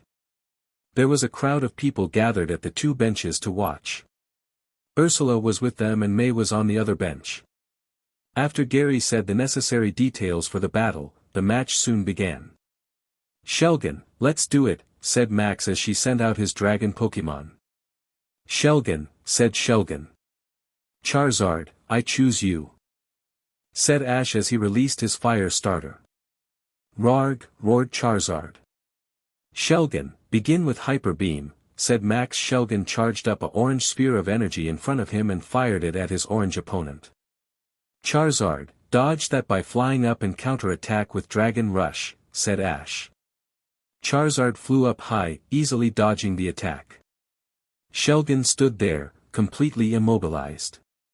Charizard was suddenly enveloped in a blue aura that took in a shape of a blue dragon head with spread-out wings. The blue dragon then opened his mouth and seemed to have eaten Shelgon, which was followed by an explosion. When the smoke cleared, Shelgon was on the ground with swirls in his eyes and Charizard was standing, proud of his victory over a pseudo-legendary. Shelgon is unable to battle. Charizard is the winner. "Trainer, send out your next Pokemon," said Gary. "Shelgon, return and had a rest." "Gyarados, let's go," said Max. Shelgon was soon replaced by a large oceanic serpent that looked like ashes, only smaller. "Charizard, let someone else have a turn." "Return," said Ash. Charizard lets out a small growl of approval before being recalled into his Pokeball. "Servine, I choose you," said Ash as he released his grass snake. "Gyarados, use Flamethrower," said Max. A sudden burst of flames shot out of Gyarados' mouth and headed straight at his opponent. "Servine, counter that with Leaf Tornado," said Ash in retaliation. Servine suddenly jumped and landed on one of her hands. She then spun her tail through the air and a tornado of leaves formed. The fire burned the leaves, but the wind extinguished the fire. "Servine, use agility and jump onto Gyarados' back," said Ash. Servine suddenly took off at a tremendous speed towards Gyarados. Gyarados attempted to hit her with its tail, but Servine was too quick and she was soon on his back. "Shake off that thing, Gyarados," panicked Max. Gyarados thrashed about but Servine hung on tightly. "Servine, use Attract," said Ash. A small shower of pink hollow hearts materialized in the air. Servine gave her trademark smile and wink before the herds floated in front of Gyarados. Unable to get out of the way, Gyarados suddenly calmed down and had hearts in his eyes. "Gyarados, snap out of it," yelled Max in panic and furiousness. But Gyarados was unable to hear him. "Servine, use a point-blank solar beam," said Ash. Servine suddenly charged a ball of green energy in her mouth and fired it at the serpent. Gyarados fell down in defeat with swirls in his eyes, but soon snapped out of his trance. Gyarados is unable to battle. Servine is the winner. "Trainer, select your final Pokemon," said Gary. Max was really starting to get really angry. He had to win this battle so that he can prove he was superior to Ash. So without hesitation, he released his next Pokemon. "Altaria, go get him," said Max. A large bird-like creature with cloud wings suddenly materialized from its sphere. "Sylveon, I choose you," said Ash as he threw his own Pokeball. The energy that just released materialized into the pink evolution, Sylveon. "Sylveon," said Sylveon sweetly and calmly. Some of the crowd began to admire Sylveon. There was just something that made it look like the most beautiful Pokemon. May also was admiring it, but only for a brief moment. "Altaria, use Dragon Breath on that Pokemon." "End it," said Max in anger. Altaria sent a blast of clear white energy at Sylveon. When it contacted, an enormous explosion occurred, making everyone shield their eyes. When the resulting smoke cleared, nobody, except Ursula, could believe what they are seeing. Sylveon was still standing where she was, completely unharmed and unfazed. "What the dash?" screamed out Max, how is this possible? That should have finished that Pokemon off. What gives? Sylveon is a fairy-type Pokemon that is from the Kalos region. The reason why it wasn't affected by Dragon Breath was because fairy-type Pokemon are immune to Dragon-type attacks, said Ash with a grin. What? You have got to be kidding me, said Max. But now it's my turn. Sylveon, use Hyper Beam, said Ash. While Sylveon was preparing the Hyper Beam, it was in a pink color instead of its usual orange. The attack fired and hit Altaria. Altaria suddenly dropped out of the sky with a soft landing with its soft wings, clearly knocked out. Altaria is unable to battle. Sylveon wins. And the victor of this battle is Ash of Pallet Town, said Gary. Max was still in shock as he returned Altaria. What the heck was that with the Hyper Beam? Why was it pink instead of orange? Tell me right now, Ash, shouted Max. First of all, stop your yelling. You are embarrassing yourself. As for your question, Sylveon has a hidden ability called Pixelate. It allows any normal type moves to become fairy type moves. So the Hyper Beam that hit Altaria was actually a fairy type move, said Ash. You just got lucky at this battle, but I'm going to absolutely humiliate you at the league. Just you wait, Ash, said Max in a deep grumble as he left the battlefield with May. XXXXX flashback end. When it was officially time for the Kanto League to begin, the usual torch ceremony had been held. Trainers of all ages and from all regions had showed up at the stadium for Mr. Goodsho's official announcement. The traditional lighting of the torch was performed when a runner had jogged on a huge flight of stairs towards a gigantic metal bowl. There they would light the flame of Moltres and that would signify the commencing of the Kanto League. That night, Ash had decided to explain the rules of this particular league to Ursula. There were 4 smaller stadiums around the original stadium and those counted as when battling during the preliminary battles. When you beat all 4, you can proceed to compete in the main tournament. Only 64 can proceed. During the main tournament, you can use up to 3 Pokemon in all battles. But during top 8 battles and above, you have to use 6 Pokemon. The next day, on the beginning of the preliminary battles, Ash and Ursula had got their first battles. Ash was going up against Trip at the Water Stadium while Ursula went against a trainer named the Rock Stadium. Gary had his battle in the Grass Stadium with a trainer named Lewis. XXXXX flashback start. The preliminary battle between Trip of Navima Town and Ash of Pallet Town is about to begin. Both trainers are allowed to use 3 Pokemon each and substitutions are allowed. The first person to be eliminated from the tournament is the one whose 3 Pokemon are unable to continue. Trainers, select your first Pokemon and begin the match, called out the referee. Superior, let's go, said Trip as he called out his Grass Snake Pokemon. And Trip chooses to go with his Superior for the first battle. What will Ash's Pokemon be, said the commentator. I think it's time to bring back an old classic to this game, right Pikachu, said Ash. Pika Pie, replied Pikachu. Kingler, I choose you, shouted Ash as he released his pincer Pokemon. Coogie Coogie, said Kingler. And it looks like Ash has decided to go with his mighty Kingler. And if I remember correctly, that Kingler won 3 battles in a row the last time he was at the Kanto League without losing during the preliminaries. Can Kingler do it again or will he meet his match with Superior, said the commentator. At this, Trip was surprised. He thought that Ash was legitimately going to use Kingler to damage, but not defeat Superior, but it looked like this Kingler has a rich history and was no pushover. Superior, start off with Leaf Storm, said Trip as the snake sent a barrage of glowing leaves at his opponent in a hurry. Kingler, counter it with Blizzard. Then fire an ice beam at Superior's body, said Ash in response. When Kingler opened his large pincer, a blizzard of snow rushed out and met the Leaf Storm dead on. Both moves seemed to either cut through the snow or the cold froze the leaves, making them drop into the water. A small amount of each attack hit their target. Both Pokemon winced in small pain, but soon recovered. Kingler then fired a blue beam of icy energy from the same claw and it hit Superior's slender body, freezing it in place. "Now use Crab Hammer," said Ash. Kingler jumped from his platform and leaped at Superior with his giant pincer glowing blue. "Superior, break out of there and use Wrap on him," said Trip.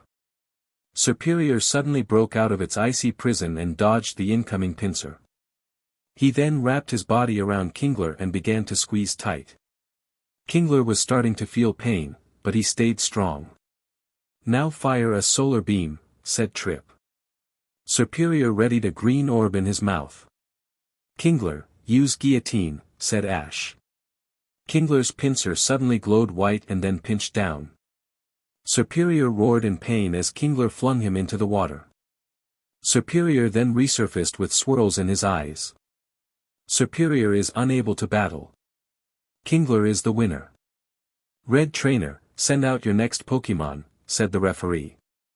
"Superior, return." "Conkeldurr, you're next," said Trip as he returned Superior and released his elder-looking fighting type. "Kingler, are you still fine to continue?" asked Ash to his crab. Kingler nodded. "Battle begin," said the referee. "Conkeldurr, use Brick Break," said Trip. Conkeldurr let go of his two concrete pillars and ran towards Kingler as fast as his old legs can carry him with his hand glowing white. As Conkeldurr closed in on Kingler and was about to land a first hit, Ash set out a command at the last second. "Kingler, counter that with Crab Hammer.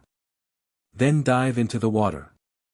Kingler raised his glowing pincer and collided it with the glowing hand. Both attacks sent out a small pulse of wind through the field and Conkeldurr soon landed back on his floating platform, grabbing his two concrete canes. Kingler dived into the water and soon was out of anyone's sight. "Where'd he go?" "Stay sharp, Conkeldurr, he could pop out anywhere," said Trip with a bit of panic in his voice. Conkeldurr continuously kept on darting his eyes from one spot to another. "Kingler, come up from below and use Crab Hammer on Conkeldurr's platform," said Ash.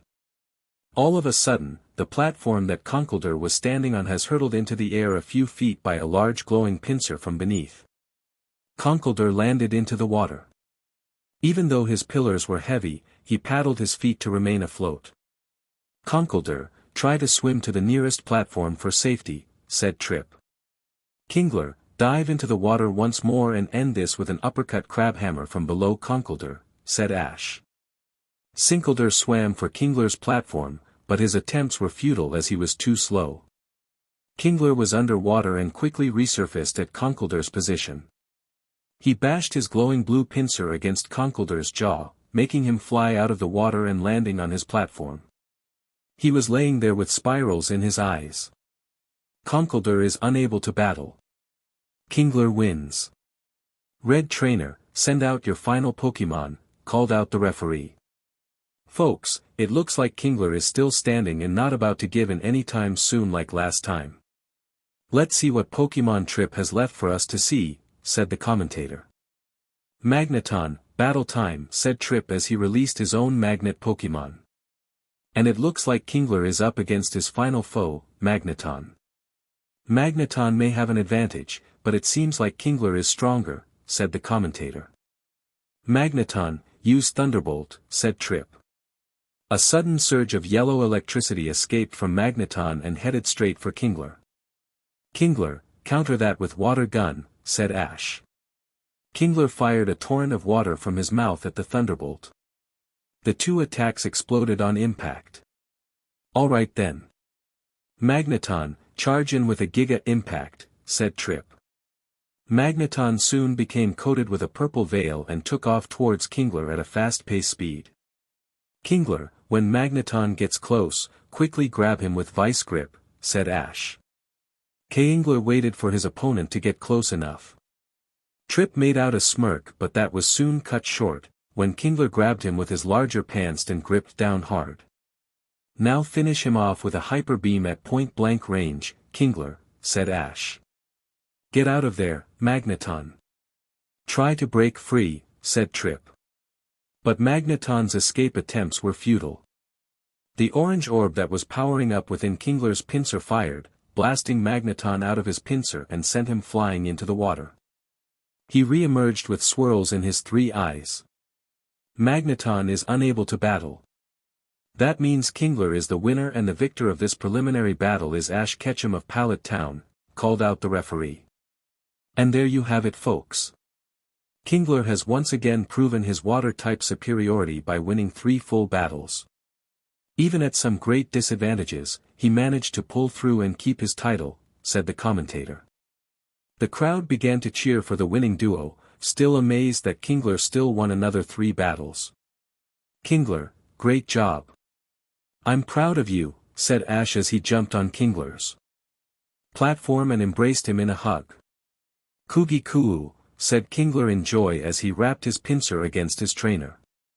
After Ash returned Kingler, he walked around the battlefield and met up with Trip. Well, Ketchum, it looks like you have emerged victorious once more, only this time you did better, something which I have to admit, said Trip as he shook hands with his rival. You battled well too, Trip, said Ash. The two exited the stadium and made their way towards the Pokemon Center. Nurse Joy, could you heal my Pokemon, said Ash. Could you heal mine too, said Trip. Of course, boys. That's what I'm here for, replied Nurse Joy in a friendly tone. XXXXX. After Trip collected his Pokemon a little while later, he left to go compete in the Kanto League. But not before saying goodbye to Ash, Gary and Ursula. Ursula and Gary had both won their battles. Gary had tried out his new Pokemon and Skarmory won most of the battles until he was knocked out by Lewis's Chandelure and Gastrodon had to win the last battle. Ursula did surprisingly well, because she used Garchomp the whole time and defeated a Magnemite, Vigoroth and Shedinja. XXXXX. It was now the night of the last day of the preliminaries. Ash, Ursula and Gary had managed to stay in the competition and win all their preliminary battles. Ursula faced some close calls since she was new to the competition, but she managed to keep it together. Gary had a few difficulties because of his extended retirement from battling. He still won his, still having trained so hard for this event, had won all of his battles, but had a couple of losses.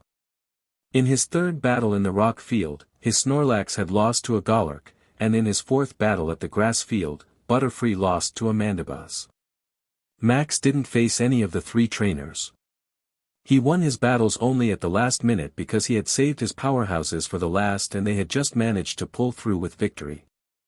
The remaining trainers were all out in the field of the main stadium. Ash, Ursula, Paul, Max and Gary were among all other trainers who managed to win and exceed to the main tournament. On top of a stage, stood Mr. Goodshow, the owner of the Battle Frontier, Scott, and the champion of Kanto and Johto, Lance. Mr. Goodshow began his speech for the crowd. Well, everyone, this is it. During these last 4 days, we have had trainers battle from all over the world at Kanto League preliminaries, but only 64 trainers remain in this competition and have advanced to the main tournament. These trainers have proved their strength and have done the best they can, said Mr. Goodshow. Now, before you all head off to rest up for the night, Champion Lance has an announcement to make and we will be seeing the matchups for tomorrow's battles. Everyone, let's all welcome Kanto's champion, Lance. Everyone gave out a loud cheer as Lance made his way to the microphone. He then spoke into it with a clear and proud voice. Everyone, it is a great honor to be here. I just want to say that I'm especially proud of all the trainers who have made it this far in the competition and I wish to see spectacular battles tomorrow. Now, let's see what matchups we have for tomorrow on the screen and who we will see battle in the first match of the day, said Lance. The pictures of all the trainers that were shown on the screen suddenly began to shuffle in a random order for a few seconds until they all stopped. Every picture card all had their own opposing twin. The cards then flipped over to reveal the matchups. Ash was going up against Max, Gary was up against Paul and Ursula was going against an unknown trainer. Max locked eyes with Ash's in a deadly glare. Paul looked at Gary for a brief moment before looking away. Well, everyone, our matches have been made. Now the computer will determine the first battle for the day tomorrow, said Lance. The matches on the computer went all dark and were, once again, shuffled. They then stopped and one pair was pulled out. When the picture became visible, it showed Max's and Ash's faces. And it looks like the first battle will be between Ash Ketchum of Pallet Town and Max Maple of Petalburg City. I wish luck to these young trainers and hope to see the best. Everyone, you are all now free to go and rest up for the night. We have a big day of battles tomorrow, said Lance. As everyone in the stands and the trainers left to be in their resting places, Ash stopped for a brief moment and looked behind him. Lance met eye contact with him. Lance gave Ash a smile and a wink of luck. Good luck to you especially, Ash, Lance said to himself silently, before the two went their separate ways. Chapter 10, The Kanto Journeys Part 3. Ash was laying in his own bed in the hotel room. Ursula was sleeping silently with Manafi in the opposite bed, all snuggled up. Pikachu was sleeping at the foot of his bed. But Ash couldn't sleep, because of his battle with Max tomorrow. He had been thinking of which Pokémon he should use for the match. All of his Pokémon wanted to battle him to get payback, but Ash was having trouble. He thought that he should set 3 of his strongest, but then he remembered something. He remembered Primeape, Pupitar and Lapras. Ever since they had come back, he hadn't actually used them in any official battles yet. Yeah, I think I'll use those 3 tomorrow. I haven't used those 3 yet and it would be good to see how strong they have become over the years, thought Ash to himself. It wasn't long before he fell asleep, eager for the next match tomorrow to start. XXXXX. The sun was shining over the top of the sky with a brilliant golden glow radiating from it. The Indigo Plateau was bustling with activity, hundreds wanting to see today's battles. The gang were already at the main stadium, awaiting for the commencement of Ash's and Max's battle. People were crowded in the seats of the stadium waiting looks. Ursula and Gary were seated together at the stands. Ho-Oh, Keldeo, Meloetta and Manafi, in their human forms, were sitting with them. Meloetta was in the disguise of an 8-year-old girl with a white shirt, black skirt, yellow sneakers and green hair. Manafi looked of an 8-year-old boy with a blue baseball cap, blue shirt, gray shorts and purple shoes. Keldeo looked like a 14-year-old boy with mostly blue hair with some streaks of red, a cream-colored shirt under a sky blue hoodie, brown jeans and green sandals. I've never seen Ash battle before, but he looks ready for anything, said Keldeo. I hope Papa wins today. Do you think he will, Mama? Asked Manafi while eating a cold ice cream. Without a doubt, sweetie. Besides, Max has been a trainer for no more than a few months while Ash has been one for 5 years, said Ursula. Suddenly, the loud voice of a commentator came to life. Good morning folks and welcome to the first battle of the day. We have lots of exciting battles to see today, so let's get this match underway. Will the 2 trainers come forward to their trainer boxes? Ash and Max walked from their locker rooms and out into the open.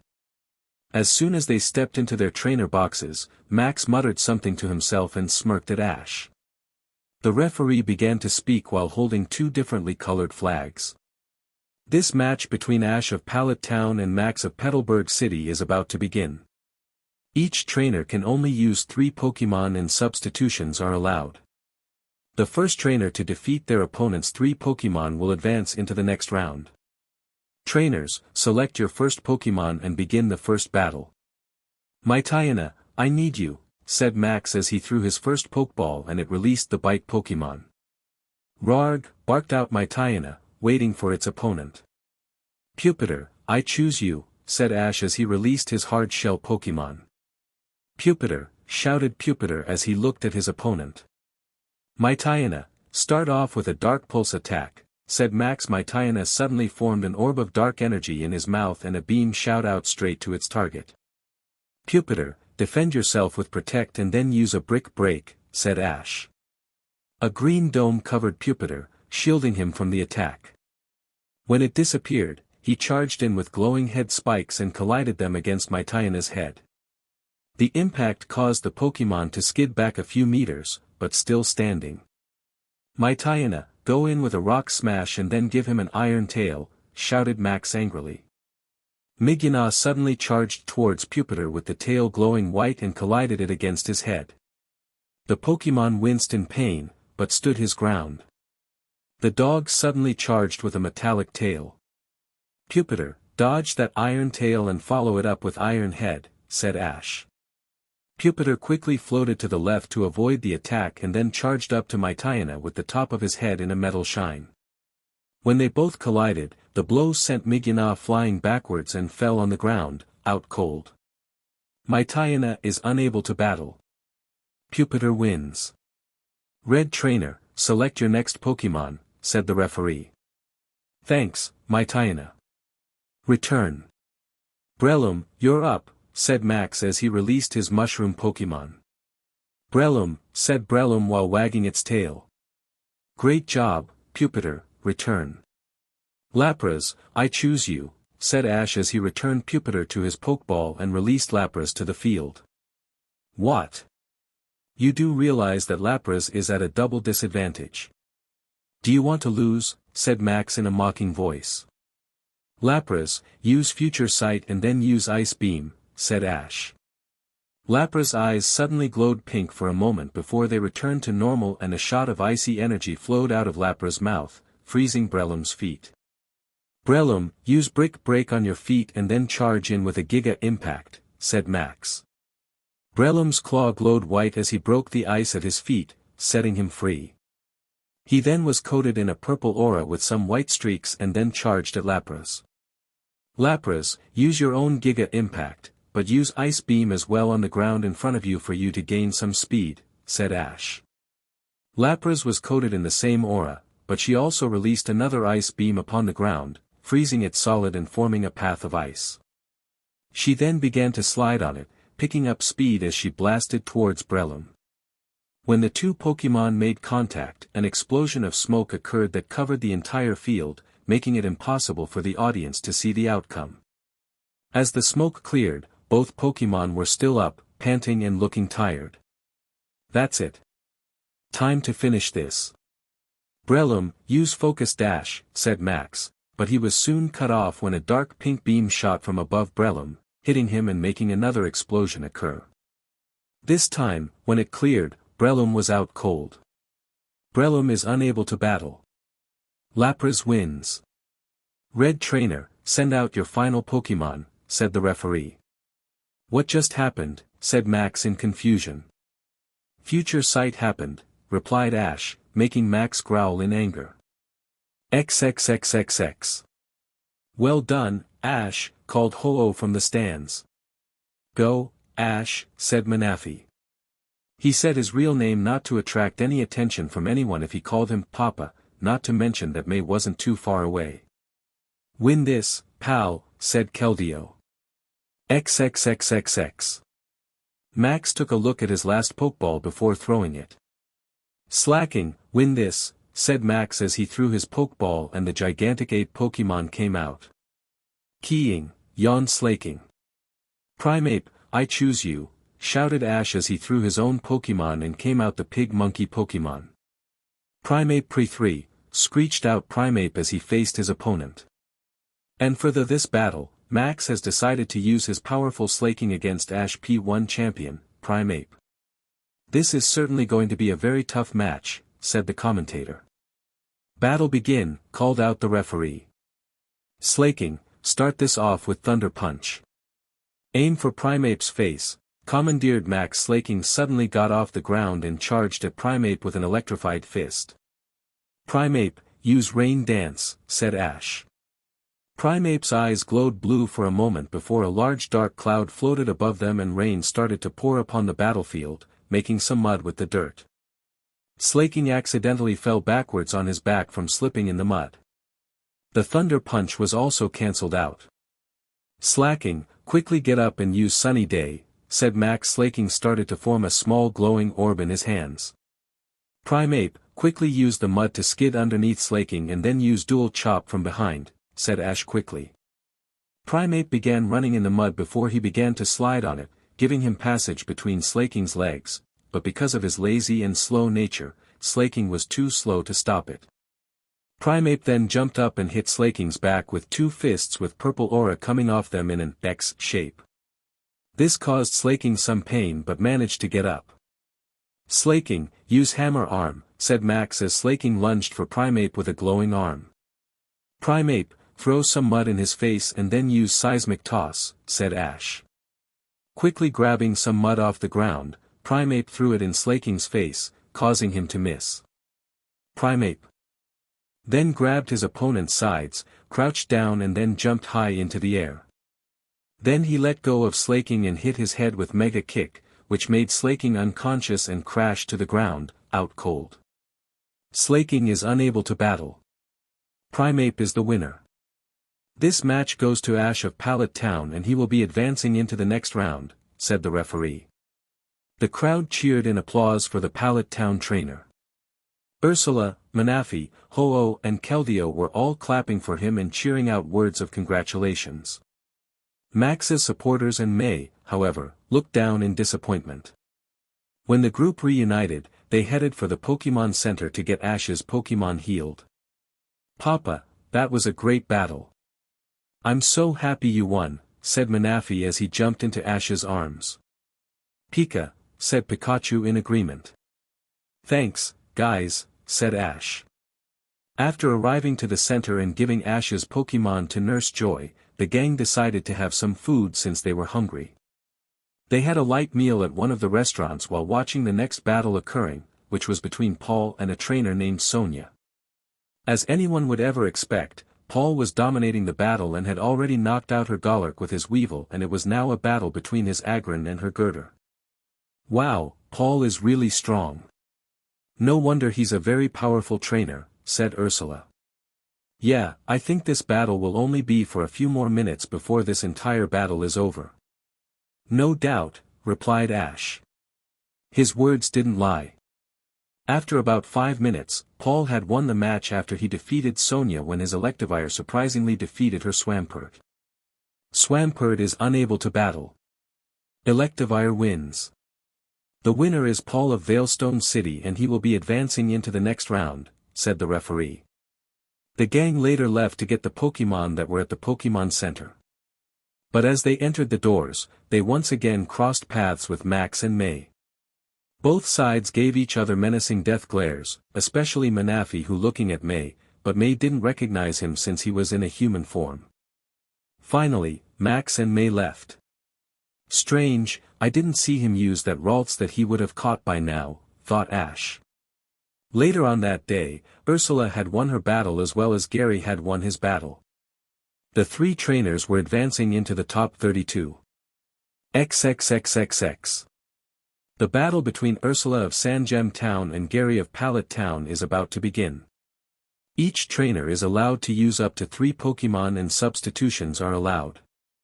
The trainer who defeats all of their opponent's Pokemon first will advance into the top 16. Trainers, select your first Pokemon and begin, said the referee.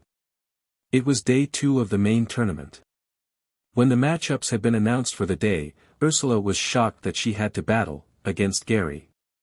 But before they could have their battle, Ash had given her some tips on how to deal with him. It was very likely that he was going to use his Blastoise since it was his starter, one of his newer Pokemon and one that he caught in either Kanto or Johto. Drapion, let's go, called out Gary as he summoned his Scorpion Pokemon. Drapion, roared out Drapion. Garchomp, battle ready, said Ursula as she released her mock Pokemon. Gare, roared Garchomp. Garchomp, start off with Stone Edge, said Ursula. Sharpstone circled around Garchomp before she launched them at Drapion. Drapion, counter that with a Hyper Beam, said Gary. Drapion soon launched a beam of orange energy from his mouth, which destroyed the stones and managed to hit Garchomp square on the chest. This made her stumble back a bit until she regained her footing. Garchomp, use Earthquake before he recharges, said Ursula. Garchomp slammed her foot into the ground, causing a powerful tremor. Drapion, plant our feet into the ground and try to stay stable, shouted out Gary. But those words proved useless as Drapion was having trouble staying upright while taking super effective damage. Garchomp, now finish this off with Brick Break, said Ursula. Garchomp was suddenly seen flying from the sky with a glowing claw. A claw which struck the weakened Drapion in the chest and making him fall unconscious. Drapion is unable to battle. Garchomp is the winner. Trainer, select your next Pokémon, said the referee as he waved his flag. Drapion, return. You did great. Blastoise, I need you, said Gary as he released his famed water starter Pokémon. Blastoise, shouted out Blastoise. Ursula thought, water-type Pokémon aren't very effective against dragon types, but since Garchomp is also a ground type, this should get a little interesting on what would happen as a result. Garchomp, start off with Draco Meteor, said Ursula. Garchomp kneeled down on one leg while an orange energy formed at her torso. That energy soon came up to her mouth and launched it into the air. That sphere then exploded into much smaller ball and rained down upon Blastoise. Blastoise, use Withdraw and then use Rapid Spin right on the spot, said Gary. Blastoise's cannon suddenly withdrew to his shell along with his limbs and head. His body then began to spin, and when the meteorites hit, the defensive move minimized damage and the spinning action seemed to minimize the damage even more. As the last of the meteors disappeared, Blastoise came out of his giant shell. Garchomp was looking tired. Blastoise, use Hydro Cannon, called out Gary. Garchomp, try to dodge that attack, said Ursula. But Garchomp was too slow because of the Draco Meteor. Two large shears of water energy flew out of Blastoise's cannons and collided with Garchomp. Garchomp tried to stand upright, but collapsed on the ground from exhaustion. Garchomp is unable to battle. Blastoise is the winner. Trainer, select your next Pokémon. Blastoise, return for now. Umbreon, let's do this, said Gary as he brought out his Dark-type evolution. Umbreon, said Umbreon. Butterfree, battle ready, said Ursula as she released her new butterfly Pokémon. Trainers, battle begin, said the referee. Butterfree, fire a signal beam, said Ursula. Umbreon dodge that and use Iron Tail. Then follow it up with a Hyper Beam, said Gary. A beam of bug power blasted from a sphere in between Butterfree's antennae at Umbreon but narrowly dodged that. Umbreon's glowed silver and slammed it into Butterfree, making him hover a little lower to the ground. Umbreon then released a charged ray of orange energy from its mouth. Butterfree got hit at the lower half of its body, but managed to stay upright in the air. Now use Yawn, Umbreon, said Gary. Umbreon opened his mouth and let loose a stream of transparent bubbles. Butterfree, use Tailwind to send them right back at Umbreon, said Ursula as Butterfree flapped his wings, creating a strong wind and redirecting the bubbles at Umbreon. They soon popped in Umbreon's face, making him feel very sleepy and his eyelids feeling heavy. Umbreon, try to stay awake, use Dark Pulse, said Gary quickly. With the last of his active energy, Umbreon fired a beam of dark energy at Butterfree. Butterfree, counter it with a signal beam, said Ursula. A rainbow beam blasted out of an orb between Butterfree's antennae and headed directly for Umbreon. Both attacks didn't collide with each other as they shot past one another. The Dark Pulse and the Signal Beam both hit their targets, making Umbreon faint and Butterfree fall to the ground. Both Pokémon were unconscious. Both Pokémon are unable to continue. This battle ends in a draw. Trainers, send out your last Pokémon, called out the referee. Return, Umbreon. You did great, said Gary to his black Pokémon as it disappeared in a flash of red light. Butterfree. Take a well-deserved rest, said Ursula as she returned the butterfly Pokémon to her Pokeball. Let's do this, Blastoise, shouted Gary as he released his water starter once again. Blastoise, roared Blastoise. Torterra, battle ready, said Ursula as she released her own grass and ground starter. Torterra, roared out Torterra. And this is the final battle for this match, folks. Both Pokémon are at an advantage and disadvantage as well as being two of the most heaviest Pokémon in existence. Who will win and who will lose, said the commentator. XXXXX. Papa, can Mama win this? Asked Manafi. Don't worry, Manafi. Mama is strong. So let's cheer for her, replied Ash as I stroked Manafi's lavender human hair. Go, Ursula. You can do, cheered Manafi. XXXXX. Trainers, battle begin, called out the referee. Torterra, start off with rock Polish. And use it as many times as you can until Blastoise attacks, said Ursula. Torterra's body suddenly gave off a flash of lustrous gleams, increasing its speed for a very heavy Pokémon. The process repeated several times.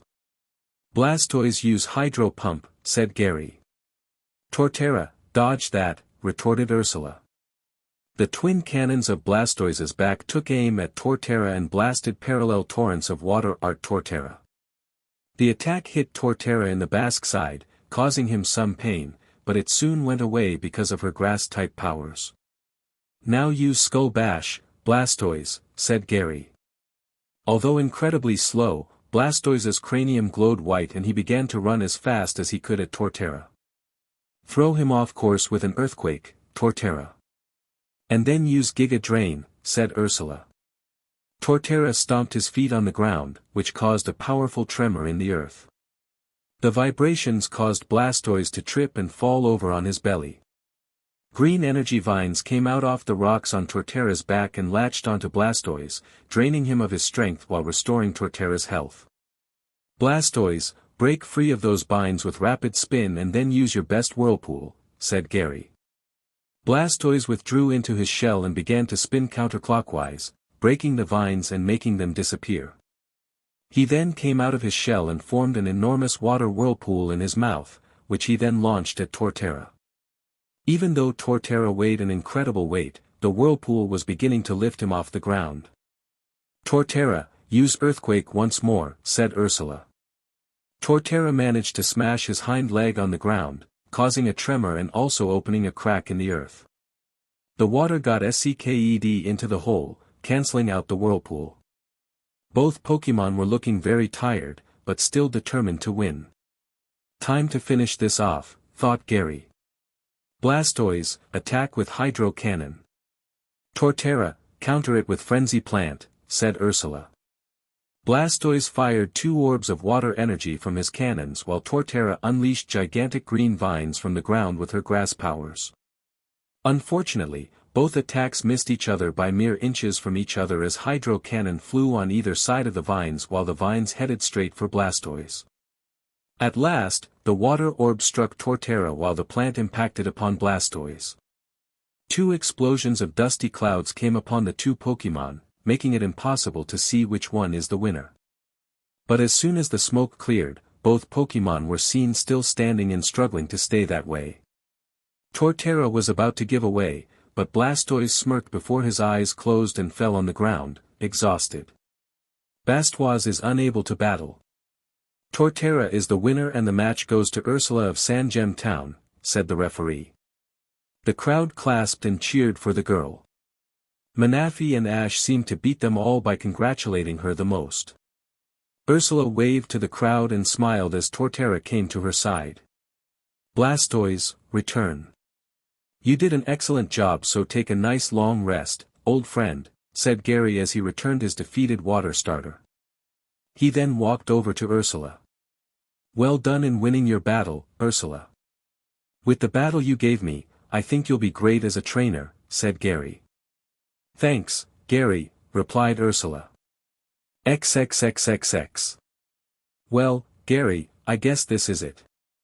Where do you plan to go from here? Asked Ash. Ash, Pikachu, Ursula and Gary were all outside the Pokémon Center. Ash had won his battle earlier. And now Gary was leaving to go his own pathway. Well, I got an invitation from Professor Birch to help him with some studies he's conducting around Hoenn. That sounds real interesting since I might be able to go see some new places, replied Gary. Well, good luck to you out there, Gary. Perhaps we might see each other out there in the future, said Ursula. Maybe we will. Well, I have to go now. See you later, guys, said Gary as he began to walk off on a dirt road back to Pallet Town and into the sunset. See you later, Gary, said Ursula and Ash in unison. Pika Pie, squeaked Pikachu. XXXXX. Welcome, everybody to the finals match of the Kanto League tournament. From Veilstone City in Sinnoh, we have Paul. And from Pallet Town here in Kanto, we have Ash. These two young competitors have battled their way bravely with their Pokémon to make it this far, but there can only be one winner today. Everybody, give a round of applause to our final contenders, announced the commentator. The crowd went absolutely ballistic for the two young boys. People were chanting their names, waving posters, and screaming in complete excitement. Ursula, Manaphy and Pikachu were sitting in the bleachers, cheering for their friend. Pikachu was a little bit disappointed that he wouldn't get to battle against Paul, but he couldn't blame Ash. Paul's Pokémon were at an extremely high level. A level that might give Pikachu a one-way ticket to the emergency room, so Ash had decided to use some of his more large and powerful Pokémon. He chose Lucario, Charizard, Sceptile, Gengar, Garchomp and Zekrom. The reason for Zekrom was that Paul had a little chat with Ash last night.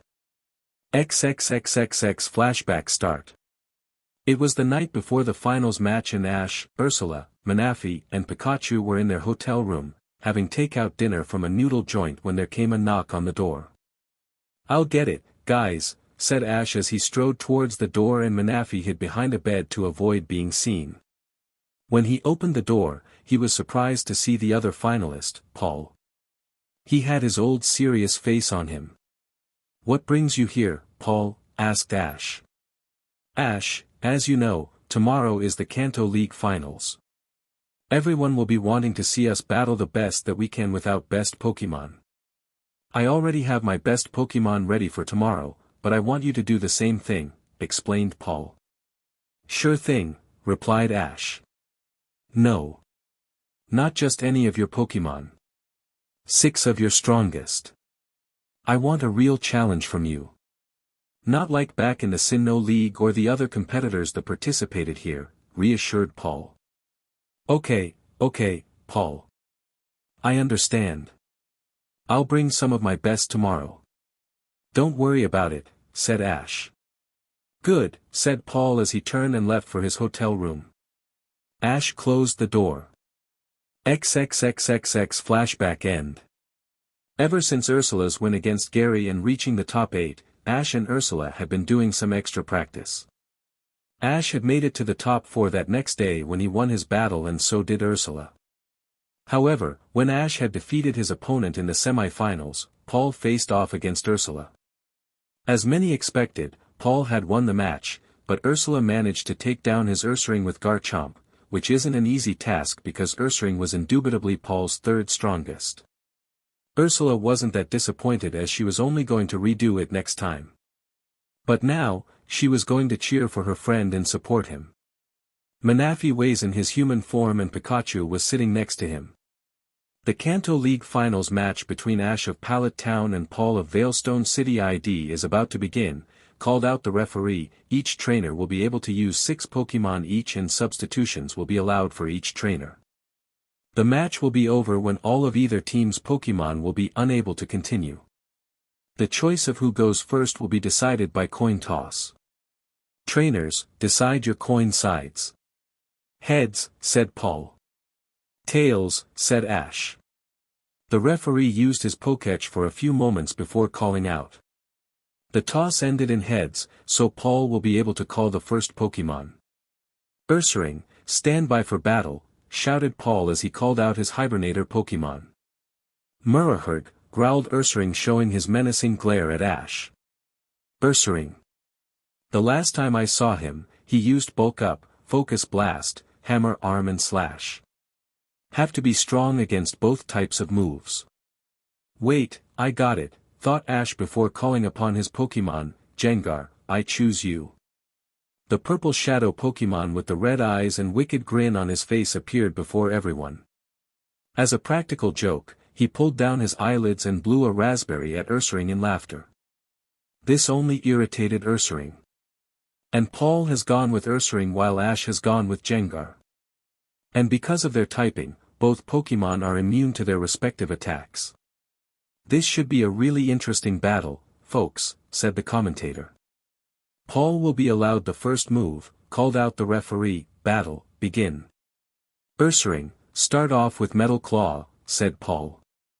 Immediately, because of Jengar's taunting, Ursaring sprinted at Jengar with a menacing grin of his own and two hands with metallic claws. Jengar, dodge and use swagger, said Ash. Jengar floated upwards above Ursaring to dodge. He then produced a green ring from his hands and let it hit Ursaring.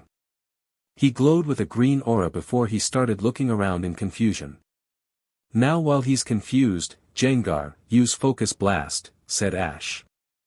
Ursaring, use Shadow Claw around yourself until you come out of confusion, said Paul. Jengar charged up a bluish-white sphere in his hands while constantly dodging the dark claws trying to hit him. He finally launched it, hitting Ursaring straight in the back and causing major damage. It caused Ursaring to not only fall on his stomach, but he was also now out of his trance. Use Will-O-Wisp, Jengar, said Ash. Ursaring, take that, said Paul. What, thought Ash, why would he, wait a minute. I had completely forgotten Ursaring's ability is Guts. The purple flame splashed upon Ursaring, burning him in the process. But he roared and a red aura consumed him, activating the Guts ability and making him stronger. Ursaring, use Double Shadow Claw, said Paul. Both of Ursaring's hands were consumed with ghost energy and sharpened into claws. He then fiercely charged at Jengar and started slashing him with the claws. This was making Jengar wince in pain every time. Jengar, quickly use Double Team, said Ash. Just as Ursaring was about to land another Shadow Claw, he suddenly got hurt by the burn he attained, giving Jengar the time to make copies of himself and surround Ursaring. Now use a Double Brick Break, said Ash. All of the surrounding Jengar's hands glowed white and floated rapidly at Ursaring. But they all disappeared and the real one struck his hands at Ursaring's back when he wasn't looking. Exhausted, Ursaring fell to the ground, out cold. Ursaring is unable to battle. This battle goes to Jengar. Trainer, select your next Pokemon, said the referee. Ursaring, return, said Paul. Now, Frostless, stand by for battle. The icy ghost Pokemon came forth. Ash decided to stick with Jengar. Trainers, battle begin, said the referee. Jengar, use Shadow Ball, said Ash. Frostless, dodge that and use your own Shadow Ball, said Paul. Jengar fired an orb of ghost energy from his hands, only for Frostless to dodge that attack. She then retaliated by blasting her own orb. It hit Jengar on the chest, causing him to wince in pain and making him fall to the ground, but he wasn't out yet. Jengar, use Rest, said Ash. Jengar closed his eyes and soon began to doze off and regaining his strength. Frostless, use Blizzard, said Paul. Frostless summoned a whirlwind storm of snow and directed it at Jengar. This knocked him out cold out of the battle since he didn't regain enough energy. Jengar is unable to battle. The battle goes to Frostless.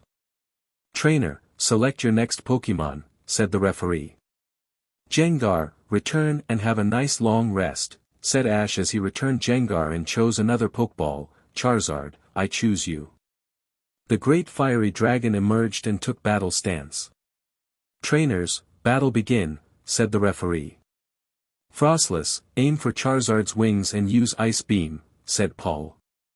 Charizard, counter that with a flamethrower, then charge in and use Iron Tail, said Ash. Frostless let loose a stream of ice energy from her mouth and it headed for Charizard. But that didn't have any chance against the fire that melted right through it. Charizard then flew in at high speed and slammed his metal tail at Frostless' head, giving her a severe headache. Now finish her off with a blast burn, Charizard, said Ash. Charizard formed an orb of fire in his mouth and then he released a tremendous amount of heat energy around him, which hit Frostless on the spot. She then fell to the ground with swirls in her eyes. Frostless is unable to battle. The battle goes to Charizard. Trainer, choose your next Pokemon, exclaimed the referee. Frostless return.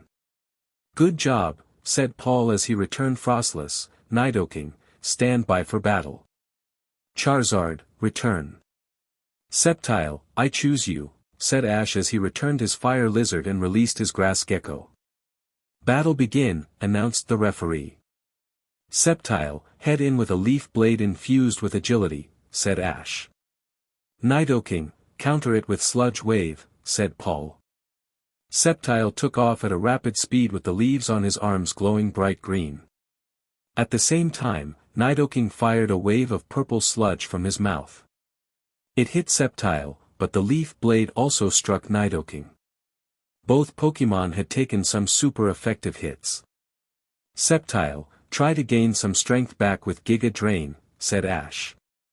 Nidoking, use Earthquake, said Paul. Glowing vines protruded from Sceptile's fingertips and they latched themselves onto Nidoking, beginning to drain him of his strength. But Nidoking stomped his feet on the ground, creating a tremor that shook the battlefield and getting Sceptile off his balance. The vines released Nidoking and the ground stopped rumbling. Both Pokemon were getting tired at this point, so the battle had to end soon. Nidoking, attack with Poison Jab, said Paul. Sceptile, go in with a Dual Chop, said Ash. Both Pokemon charged at each other. Nidoking had a purple glowing hand while Sceptile had two flat hands glowing dark blue. As soon as they met inches away, Nidoking slammed his hand at Sceptile's stomach while Sceptile jabbed his hands at Nidoking's chest. They then separated from each other, giving each other menacing glares. But the two Pokemon fell to the ground in unison with swirls in their eyes. Both Pokemon are unable to battle. This battle is a draw. Since Paul has lost 3 Pokemon, there will be a brief 10-minute intermission before the second half of the match shall begin, announced the referee. And there you have it, everyone.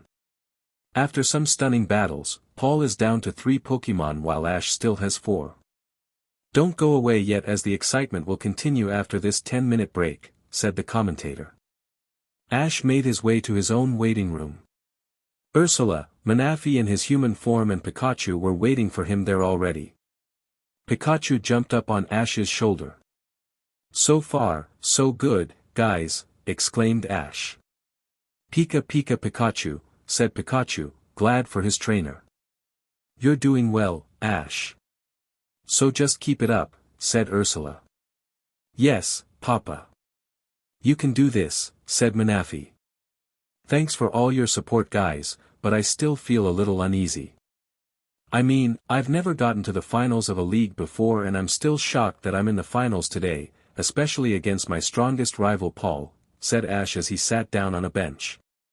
Yeah, but since you defeated Paul before, there is a good chance that you might be able to beat him again, said Ursula. I know that, but there is much more at stake here since this is going to determine the winner of this year's Kanto League, replied Ash. Don't worry, Papa. Just do your best and we won't think any different of you, said Manaphy. Pikachu Pika, agreed Pikachu. Thanks for all your support, said Ash. After the 10-minute break was over, Ash made it back outside and took his place in the trainer box. Paul did the same. And welcome back, everyone, to the second half of the finals match between Ash and Paul, said the commentator. Trainers, select your next Pokemon and resume battle, said the referee. Agron, stand by for battle, said Paul. Charizard, I choose you, said Ash. From Paul's Pokeball, the powerful iron-armored Pokemon and gave out a fierce roar. Aegron, roared Agron. Charizard emerged from his Pokeball and took immediate battle stance. Rara-Arg, roared Charizard. Agron, start off with Flash Cannon, said Paul. Charizard, use Fire Blast straight into the Flash Cannon and then use Steel Wing, commanded Ash. Agron released a silver blast of metal energy from his mouth while Charizard sent a shot of fire in the shape of a star at that attack, causing them to cancel each other out and creating a cloud of smoke. Out of the smoke, Charizard flew down with metal wings and slammed then into Agron's chest. Agron fell down on his back from the attack, still feeling the pain in his body. But it soon subsided and he got back on his feet. "Good, Agron. Use Stone Edge," said Paul. "Charizard, dodge that," said Ash. Agron created floating pointed rocks around him and launched them at Charizard, who tried to dodge. He managed to evade most of them, but some managed to hit him on his belly and wings. "Charizard, use Flare Blitz with Giga Impact," said Ash. "Agron, counter it with Hyper Beam," said Paul. Charizard was suddenly cloaked in blue flames, showing the activation of the fire move. But he was also internally covered in a purple aura of Giga Impact, and soon began flying down at Agron. Agron, meanwhile, charged an orange orb in his mouth and fired it. Charizard was practically at his nose when the attack hit, but he also managed to hit Agron with his own attack. This caused yet another explosion of smoke and dust. When it cleared, Charizard was knocked out while Agron was struggling to stay up. Charizard is unable to battle. The battle goes to Agron. "Trainer, select your next Pokemon." "Agron, return and take a break for now." "Magmortar, stand by for battle," said Paul as he returned his tired Agron and replaced him with the Sharp Claw Pokemon. "Charizard, have a well-deserved break and great job," said Ash as he returned his Fire Lizard. "Lucario, I choose you." The Aura Pokemon materialized himself in front of the crowd and in front of Magmortar. Magmortar just smirked. "Another Lucario, huh?" thought Magmortar. "I'll have absolutely no problem beating this one like the one back in Sinnoh." "Humph," replied Lucario, "we'll just see about that." "Battle begin," shouted the referee. "Magmortar, use Flamethrower," instructed Paul. "Lucario, defend with Bone Rush and then attack with it while using extreme speed," said Ash. Magmortar suddenly fired parallel streams of fire from his cannon-like hands and directed them at Lucario. But he formed an aura bone in his hands and spun it around in front of the flames, extinguishing them. He then formed another bone in his free hand and ran off at blurring speeds around Magmortar and began to hit him repeatedly with the bones in unreachable places. "Now do the same thing with Water Pulse," said Ash. "Magmortar, use Heat Wave around you," said Paul. "Lucario, use Water Pulse on yourself for protection," said Ash. Lucario quickly switched his bones into water orbs in hands. He firstly splashed the first two upon himself, feeling the freshness and cooling properties of the liquid, and then starting firing them at Magmortar. Magmortar had erupted blasts of heat energy from his body. It was beginning to evaporate some of the incoming water orbs and, even worse, evaporate the water protecting Lucario. "Lucario, finish this off with Aura Sphere," said Ash. "Magmortar, dodge that," said Paul. But it was too late as Magmortar was too slow. Lucario formed an orb made of pure aura and flung it at Magmortar, hitting him in the back and causing him to faint, out cold. Magmortar is unable to battle. The battle goes to Lucario. "Trainer, select your next Pokemon," said the referee. "Agron, return to the field one more time," said Paul as he once again released his Iron Armor Pokemon. But he was still looking very run-down and tired. "Lucario, return." "Garchomp, I choose you," said Ash as he released his Mach Pokemon. "Trainers, battle begin," said the referee. "Garchomp, let's finish this off quickly." "Use Brick Break," said Ash. Garchomp quickly glided towards Agron and gracefully struck him in the chest with one of his glowing claws. With the damage he already took from Charizard, Agron instantly collapsed in a motionless heap. Agron is unable to continue. The battle goes to Garchomp. "Trainer Paul, select your last Pokemon," said the referee. Paul gripped his last Pokeball tightly before throwing it. "Torterra, stand by for battle." Paul's massive starter Pokemon appeared before his opponent. "Battle begin," said the referee. "Garchomp, start off with a Flamethrower," said Ash. "Torterra, use Protect and then Leaf Storm," said Paul. Garchomp blasted a stream of fire from his mouth at the continent Pokémon, but it harmlessly bounced off the green shield that Torterra summoned. When the shield disappeared, Torterra unleashed a giant tornado of leaves from the tree on his back and blasted it at Garchomp. The dragon took that attack, suffering some high damage. Garchomp, retaliate with Dragon Rush and use Crunch when in close range, said Ash. Torterra, use Withdraw, said Paul. Garchomp flew into the sky and was soon covered in a dragon-shaped dark blue, and Torterra had enclosed his body under his shell for the extra defense. Garchomp slammed onto Torterra's back and used Crunch on the tree on the turtle's back. Torterra screeched out in pain, but he wasn't done yet. Torterra, use Giga Drain and don't hold back, said Paul in a final effort to heal Torterra. Green glowing vines came out from the stones on Torterra's back and latched themselves onto some parts of Garchomp's body. As soon as they finished absorbing the little amount of energy that Garchomp had left, he fell to the ground with swirls in his eyes. Garchomp is unable to battle. The battle goes to Torterra. Trainer Ash, send out your next Pokémon, said the referee. What a battle, folks. Torterra was quite powerful to take down Garchomp with its powerful grass-type moves. But now, which Pokémon will Ash choose next? Shouted the commentator. Well, Ash, you really had me going in the start, but now I want you to give me a real challenge for Torterra. Charizard was your strongest and was knocked out, so you must have someone else, said Paul. Well, Paul, you're about to get your challenge, said Ash as he gripped his sixth Pokeball before throwing. Zekrom, I choose you. Huh? Gasped Paul in confusion. From Ash's Pokeball emerged the deep black dragon of Unova, Zekrom. He gave out a bellowed roar that shook the stadium. Folks, are we truly seeing what I think we're seeing? The legendary black dragon of Unova, Zekrom. In Ash's possession. Some of you might know that he already has Ho-Oh from the Wallace Cup, but having Zekrom as well is truly astounding to see.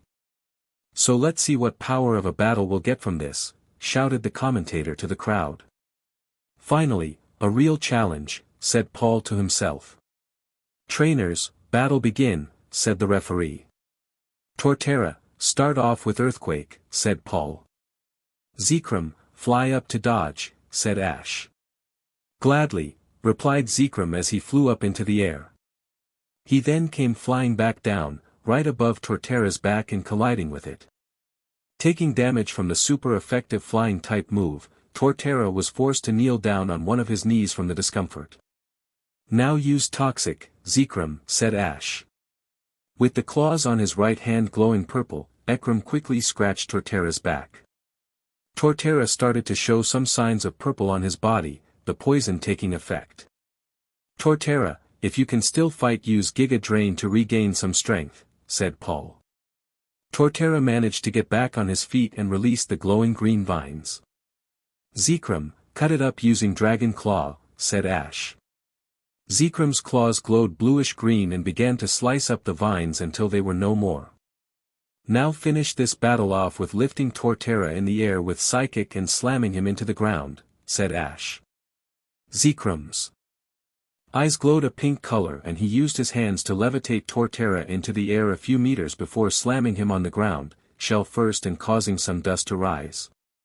When the dust settled, Torterra was upside down on his shell, knocked out cold Nad unconscious.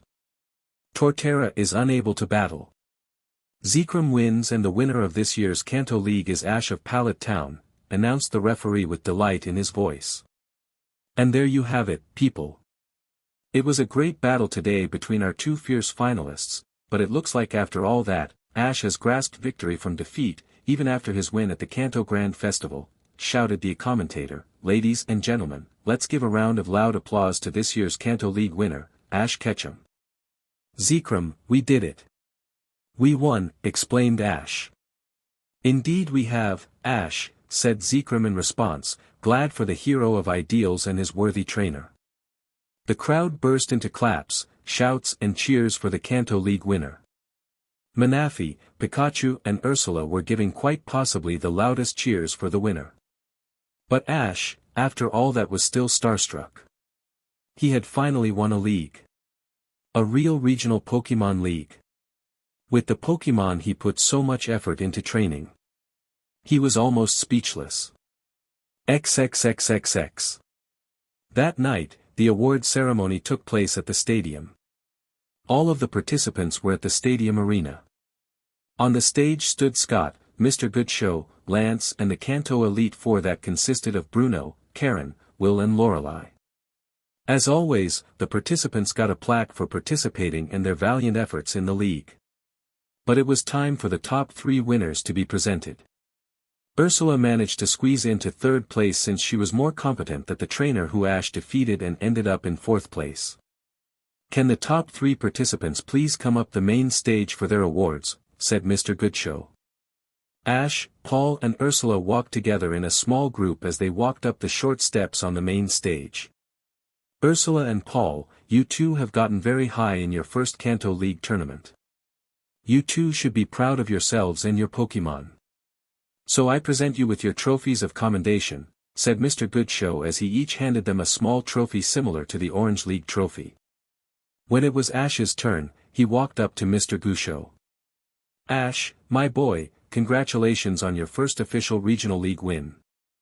You may have gotten very high in the past leagues, but you have definitely proven that you are a winner today," said Mr. Goodshow. "Thank you very much, sir," said Ash. "Well, since the ceremony is almost over, I present to you the Kanto League Cup," said Mr. Goodshow as we handed Ash a golden trophy with the engraved letters Kanto League winner Ketchum of Pallet Town. Lance took over the microphone. "Everyone, this Kanto League tournament has been great as it always has been. So before I allow you to leave and have a good night's rest, let's give one last big cheer for all our participants and the top 3 trainers of this year's competition," said Lance.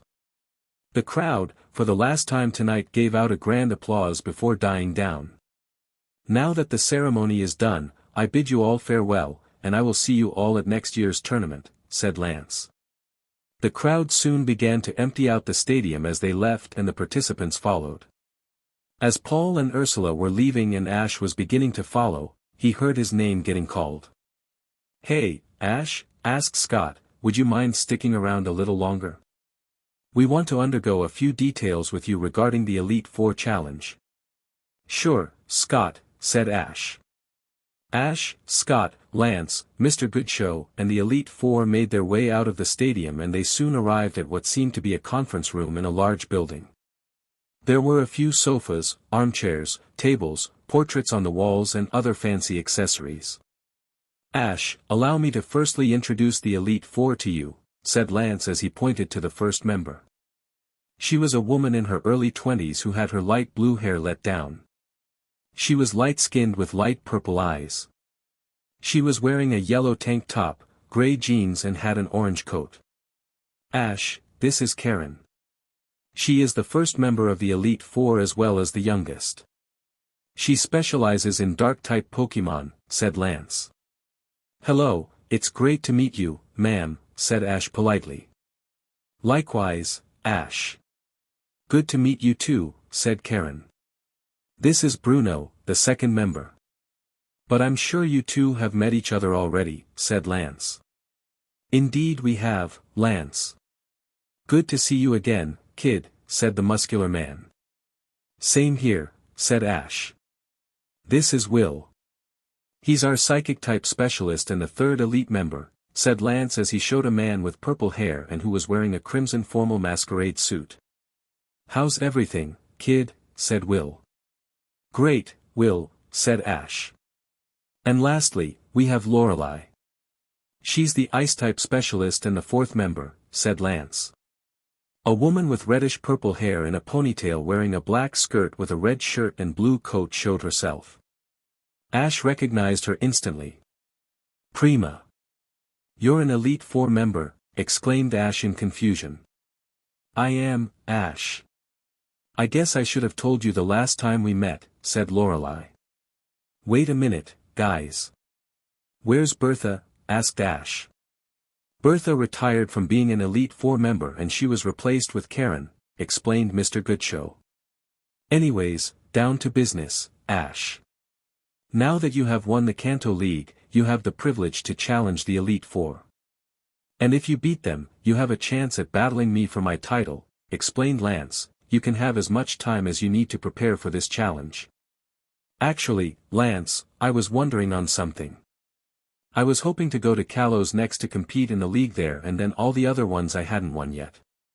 After I win all of them, I want to challenge all the Elite Four and champions, one by one, said Ash. That's perfectly fine with us, right guys, said Bruno to the others. They all nodded. Actually, that's probably a good training preparation, Ash, said Will. Why's that? Asked Ash. There has been a new rule in the regional leagues that all Elite Four members will be allowed to use one Pokemon that can Mega Evolve within their team as well as a regular champion. Mastering Mega Evolution might be helpful for you, said Scott. Alright then, Ash. If you ever need to contact us about taking the challenge, you can do it anytime and just make sure you are ready, said Bruno. And while you're at it, why don't you try out the brand new Kalos Battle Frontier Challenge, said Scott. There's a Battle Frontier in Kalos? Asked Ash in excitement.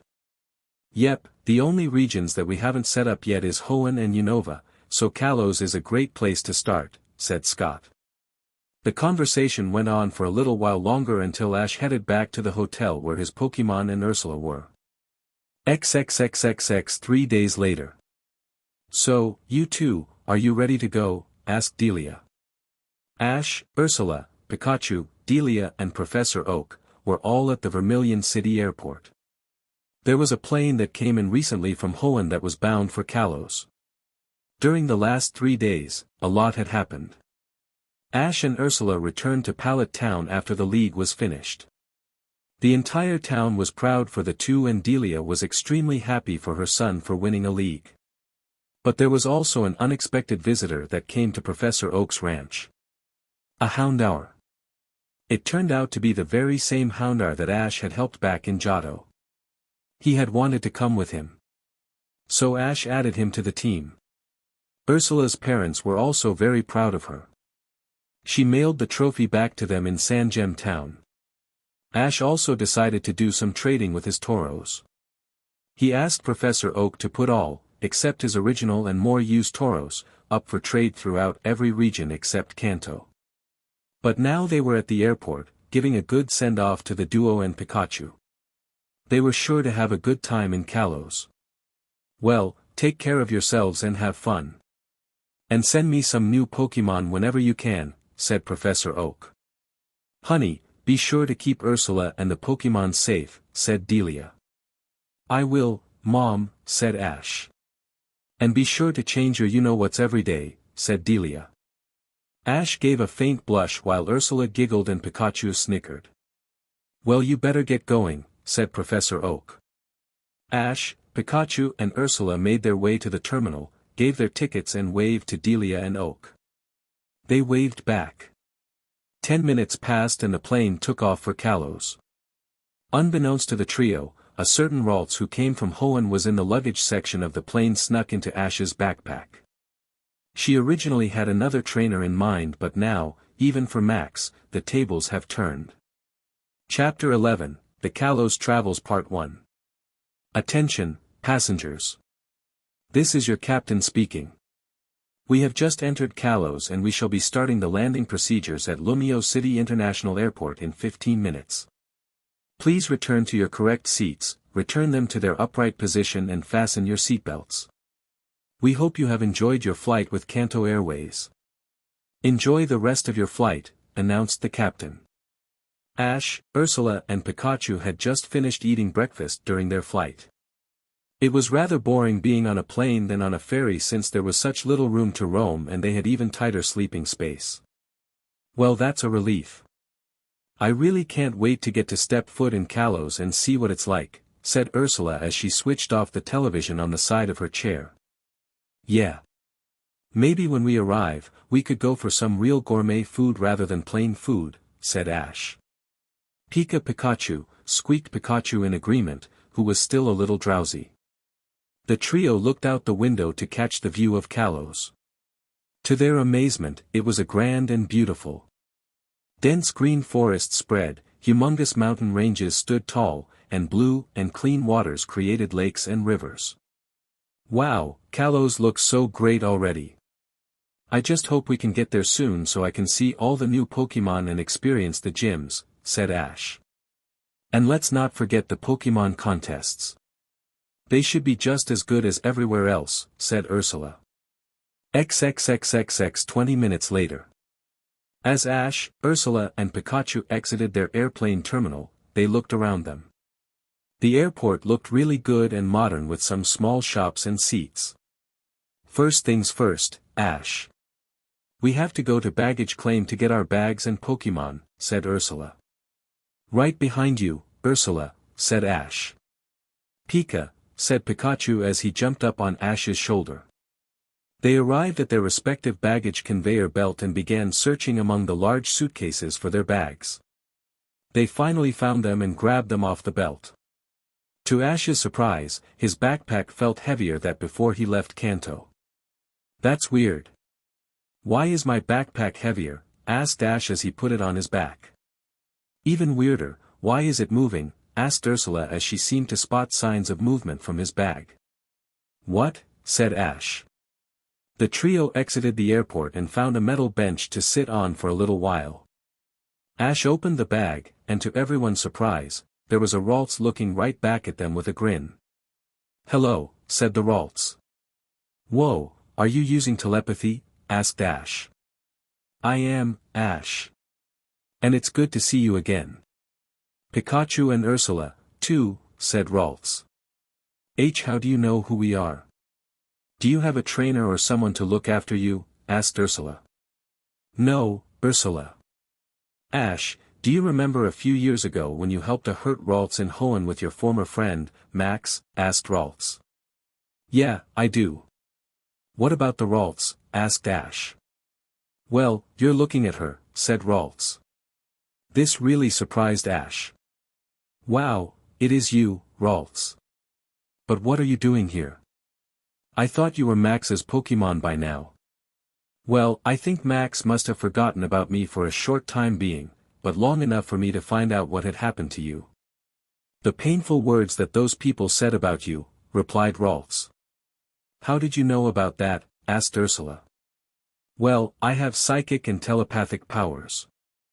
I saw the whole thing happen in one of my dreams. I am very disappointed in Max for what he said about you, and I've made a big mistake to call him my friend and future trainer. So I wanted to find you and be part of your team since you are the second human I trusted. I came from Hoenn to Kanto on the machine you call a plane by sneaking on, and then on the way here, I snuck into your bag, said Ralts. Ash and the gang were completely shocked that Ralts went through all this trouble and traveling just to join Ash. Well, if you are sure, then it would be a pleasure to have you on my team, Ralts. Welcome, said Ash. I'm sure, Ash, said Ralts. With Ralts eager to join Ash, he gently tapped an empty pokeball against Ralts' forehead and she was sekked in a red light form. The pokeball shook 3 times before it stayed still and a ping was heard. Alright, I just caught a Ralts, said Ash. Pika Pie. Squeaked Pikachu. Nice job, Ash, said Ursula. Ash decided to let Ralts out so she could walk with them. Okay. Now our next step is to get to Lumio City and visit Professor Sycamore's lab to get our Pokédexes updated, just like Professor Oak asked us to, said Ash. Just then, Ursula felt something soft brush upon her leg. She looked down only to see a Pokémon she has never seen before. It sort of resembled a pinkish-orange pumpkin. It seemed to have a dark gray natural material covering the top half of it with eyes and a mouth protruding from it. There was also a pair of bright yellow circles on the body of the pumpkin that suddenly lit up. Hello there, little one. Are you lost? Do you have a trainer? Asked Ursula. The mysterious Pokémon started to hover at Ursula's head level before it shook itself in response. Pum Pumpkaboo, said the Pokémon before she floated over and landed over on Ursula's head. I think it likes you, Ursula, said Ursula. Is that right? Do you want to come with us? Asked Ursula. The Pokémon gave an affirmative response. Pum Pum. XXXXX in Lumio City. The city was bigger than any other city that any of the gang had ever seen. There were houses, apartments, hotels, bakeries, fashion shops and cafes everywhere. People were chattering to each other, some with Pokémon by their side, new Pokémon were flying above and couples were enjoying coffee and biscuits at outdoor cafes. The group were in front of what seemed a large mansion. It had red brick walls, large arched windows and a double wooden door with white steps leading up to it. Well, this must be Professor Sycamore's Pokémon laboratory. It sure looks like a laboratory and the sign we just passed showed to this place, said Ash. Well, let's find out if this is the place, said Ursula. They opened the door and went inside. It was a rather large room. A huge marble staircase was in the middle of the room that led to a second floor. Carpet was strewn everywhere and two doors on either side of the room. Hello, there. Can I help you? Said a feminine voice. A young woman in her early 20s with glasses and black hair and wearing a lab coat walked up to them. She was holding a clipboard in her left hand and a pen in the other. Yes. We are here to see Professor Sycamore, ma'am, said Ursula. Are you here to get your starter Pokémon? Asked the woman. No, ma'am. We were told to come here by Professor Oak. I'm Ash and this is Ursula, said Ash as he introduced the group. And this is Pikachu, Ralts, and Dash. Pumpkaboo, said a new male voice. The group turned to see a man. He was wearing a purple shirt, black jeans with black shoes and a white lab coat. He also had long black hair and some black fuzz on his chin. Allow me to introduce myself. I'm Professor Augustine Sycamore and I'm the head of Sycamore Labs. Professor Oak informed me of your arrival, said Professor Sycamore. Follow me, if you please. Professor Sycamore led the group into another area of the laboratory. Ursula thought to ask what Pokémon he just mentioned. Professor Sycamore, what was the Pokémon you just mentioned that I have? Asked Ursula. That Pokémon is called a Pumpkaboo. It is a grass and ghost-type Pokémon that's native to Kalos. When I give you your new Pokédex, it will give you more information, said Professor Sycamore. Wow. It must be a rare typing, said Ash. It is, Ash, said Professor Sycamore. At last, they arrived. The large room was actually a large nature dome. Plants, trees, and vegetation bursting with color, a small lake of clean water lay in the center and flowers were in bloom. There were also Pokémon. Some small ones like Apom, Budu, Nuzleaf, Poliwag and Staravia were in view. Some were taking naps, some were swimming, some were flying and some were just communicating to each other. So how do you like my small Pokémon habitat? Asked Professor Sycamore. It's really cool, Professor, said Ash as he looked around, taking in the view. It's incredible, said Ursula. Suddenly, a Garchomp stomped forward to the group. It stopped in front of Professor Sycamore, who gave him a pat on the head. Why, hello there, Garchomp. How are you? Said the professor. Garer, said Garchomp in affection. Wow. Is this your Garchomp, Professor? Asked Ash. It sure is. Actually, he's here at the lab for a little testing I'm doing on him, said Professor Sycamore. Huh? Said the group in confusion. Right now, I'm studying the phenomenon known as mega evolution. Garchomp here is helping me make the studies a success, explained the professor. We've heard of it, Professor, said Ursula. Oh, you have you? Asked Professor Sycamore. Ash and Ursula nodded. Professor. You won't believe who's back, again, said another feminine voice. The group turned around to see another woman in a lab coat. In her arms was a Pokémon. It sort of resembled a light blue frog with strange white cotton-like material and with white paws and feet. It was covered in dirt and seemed unconscious. Oh, not again. This is the 4th time that he's done this. Get him to the medical room. Heal him up and give him some rest, said Professor Sycamore. Yes, Professor, said the girl as she turned and ran down a hallway. Professor, what's going on? Asked Ash. Oh, that's just Froakie. He's one of the starter Pokemon that I give out to new trainers, but he's rather strange. He's either been returned by his former trainers or he simply abandoned them and ran away back here. This is because he doesn't think his trainers are worthy or because he didn't obey the trainer's commands, explained Professor Sycamore. Wow, so he's just very picky with who he chooses as his trainer, said Ash. Yes. Speaking of which, Professor Oak has told me much about you too. How you placed so high in the Kanto Grand Festival and League. Would you mind if you showed me your Pokemon? It would be great to see the Pokemon who had helped you so far in your journeys, said Professor Sycamore. Sure, said Ash and Ursula in unison. A moment later, all their Pokemon, except the legendary Pokemon, were out. Professor Sycamore was astounded. My goodness, you too. These Pokemon are exceptional and magnificent. I guess Professor Oak wasn't joking when he said you have some powerful Pokemon. But I never thought you had this many with you all at once, said Professor Sycamore, still in amazement. Everyone, meet Professor Sycamore. He's going to be helping us out on our journey through the Kalos region, said Ash. Nice to meet you all, said the professor. The Pokemon gave out their own hellos and roll calls. Also, I'd like to introduce you all to Ralts here, said Ash as he gestured Ralts. Some of you might remember her from Hoenn. She's part of our team now. So it would be great to introduce yourselves if you don't know her yet. Ash then left with Ursula and Professor Sycamore to get their Pokédexes upgraded and to explore the lab a little more. The only Pokemon who recognized Ralts were Crawdaunt, Sceptile, Swellow, Glalie and Torkoal. They ran up to her to reacquaint with her while the others gave their own greetings. It's a pleasure to see you again, Ralts, said Glalie. Good to see you, too, said Ralts.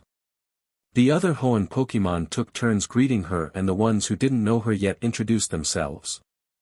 They were all friendly towards her, but Duat, being a Pokemon who tried to be a romantic, fell for her. After introducing himself, he quickly ran off into other parts of the dome to find the prettiest flowers to give her. Meanwhile, in another part of the laboratory, Professor Sycamore had just finished giving updates to Ash's Microdex. He also gave Ursula the new Kalos Pokédex. Well, there you two are. You now have the data of all the Kalos Pokemon and all the Pokemon from the other regions, said Professor Sycamore. Thanks, Professor, said Ursula, at least I can use it now to scan Pumpkaboo and see what I find out about it. The pointed her Pokédex at Pumpkaboo and it immediately activated. Pumpkaboo, the pumpkin Pokemon. It is said to carry wandering spirits to the place where they belong so they can move on. Wow, that's really interesting, said Ash. Yeah. And not only that. Pumpkaboo looks really cute. Cute enough to be in contests, said Ursula. Ash and Ursula, since you two are the special guests here, would you like to see the starter Pokemon of Kalos? You both know the starters of the other regions, but you haven't met the starters of Kalos. Apart from Froakie, of course, said the professor's assistant, known as Sophie. Yes, please, said Ash. At that moment, 3 small Pokemon came running into the room. The first Pokemon resembled a small yellow fox with red fur coming out of its ears and a teardrop-shaped tail with red at the end of it. The second Pokemon resembled a bipedal creature that looked a bit like a porcupine. It was several green spikes sticking out from its head, a brown underbelly, and claws on its hands and feet. The last Pokemon was the Froakie from before. He looked perfectly fine now and was looking very energetic, yet with a calm and silent attitude. The two friends pointed their Pokédexes at the 3 Pokemon and scanned them for information. Froakie, the bubble frog Pokemon. It secretes flexible bubbles from its chest and back. The bubbles reduce damage it would otherwise take when attacked.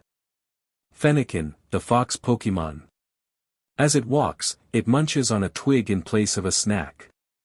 It intimidates opponents by puffing hot air out of its ears. Chasebin, the spiny nut Pokemon. The quills on its head are usually soft. When it flexes them, the points become so hard and sharp that they can pierce rock. Wow! All of these starter Pokemon all look so amazing. Trainers who already came here to pick theirs must have been very lucky, said Ash. Fennekin, said Fennekin as she nuzzled herself against Ursula's leg. Ah, you're so cute, Fennekin, said Ursula as she petted Fennekin's head. Fennekin loved to be petted as she relaxed under Ursula's warm hand. Meanwhile, Ash was more interested in Froakie. Hello there, Froakie. I hear that you are a very picky Pokemon and you didn't like your past trainers, huh? Froakie, still not looking at Ash, glanced at him for a quick second and nodded before turning away. Well, that's okay. I'm sure you find a worthy trainer one day as your partner, said Ash. All of a sudden, there was a huge crashing sound and a roar that came from the nature dome. Grrrr, bellowed the voice. What happened? Asked Ursula in shock. I don't know, but we had better get to the nature dome quickly to see what the problem is right away. It sounded like it came from there. This could mean trouble, said Professor Sycamore as Ash and Ursula ran towards the source of the noise. Froakie tagged along while Sophie decided to take Chasebin and Fennekin to a safer area. When they arrived, they saw a terrible sight. One of the walls of the dome was smashed in. Even worse, Professor Sycamore's Garchomp was acting on a rampage. And there was also what appeared to be a metal collar strapped around his neck. Both it and his eyes were glowing a deep red with rage. It was firing hyper beams all over the place, causing destruction and mayhem in its path. Some of the nature reserve was already down in flames. Ash's and Ursula's Pokemon were doing everything they can to stop the madness. Some were busy putting out the growing fires, some were getting Professor Sycamore's smaller Pokemon to safety and the rest were trying to stop the rampaging Garchomp. Sophie ran up to the group with an injured Staravia in her arms. Sophie, what happened here? Asked Sycamore. Two people in matching red uniforms blasted through the reserve wall. The next thing that they did was attach that collar around Garchomp, which sent him into an attack frenzy. What you see in front of you is the result, said Sophie as she pointed at destruction. Alright, where are those people now? Are they still here? Said Sycamore. No, they are gone. After they sent Garchomp into a rampage, the two trainers' Pokemon scared them off, said Sophie. Okay. Get Staravia to the medical bay. We'll take care of this, said Sycamore. Sophie ran past them into the main labs while Ash, Sycamore, Ursula, Pikachu ran forward to the chaos. But they were too late as the angered Garchomp took into the air and flew out into unprepared Lumio City streets. Ash, thank goodness you're here. Whatever was put on Garchomp was powerful to put him into great anger, said Lucario. Have you tried to communicate with it using aura? Asked Ash. Yes, but it didn't work.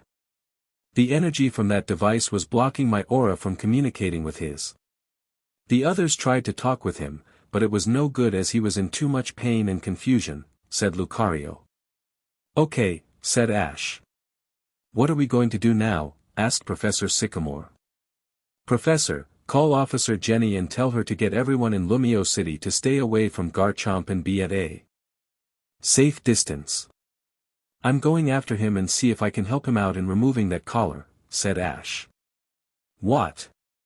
Ash, in case you didn't know, we have an out-of-control pseudo-legendary on the loose, firing hyper beams in all directions, said Ursula in shock that her friend was going to do something risky.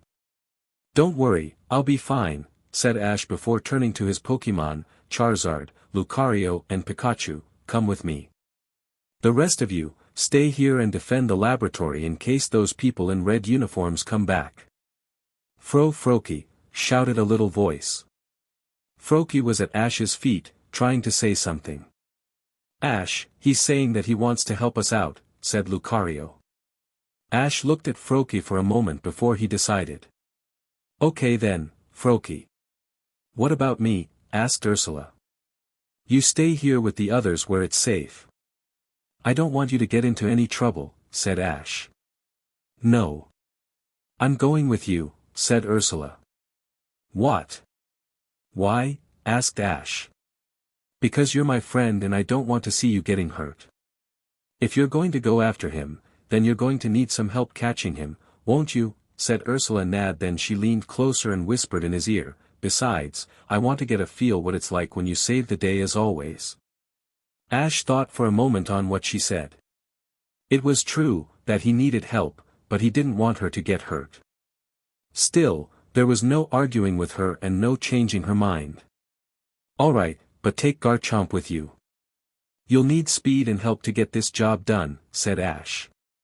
Okay. Garchomp, come on, said Ursula as she called her Sinnoh Pseudo. Garchomp ran up to her. Ash, Pikachu.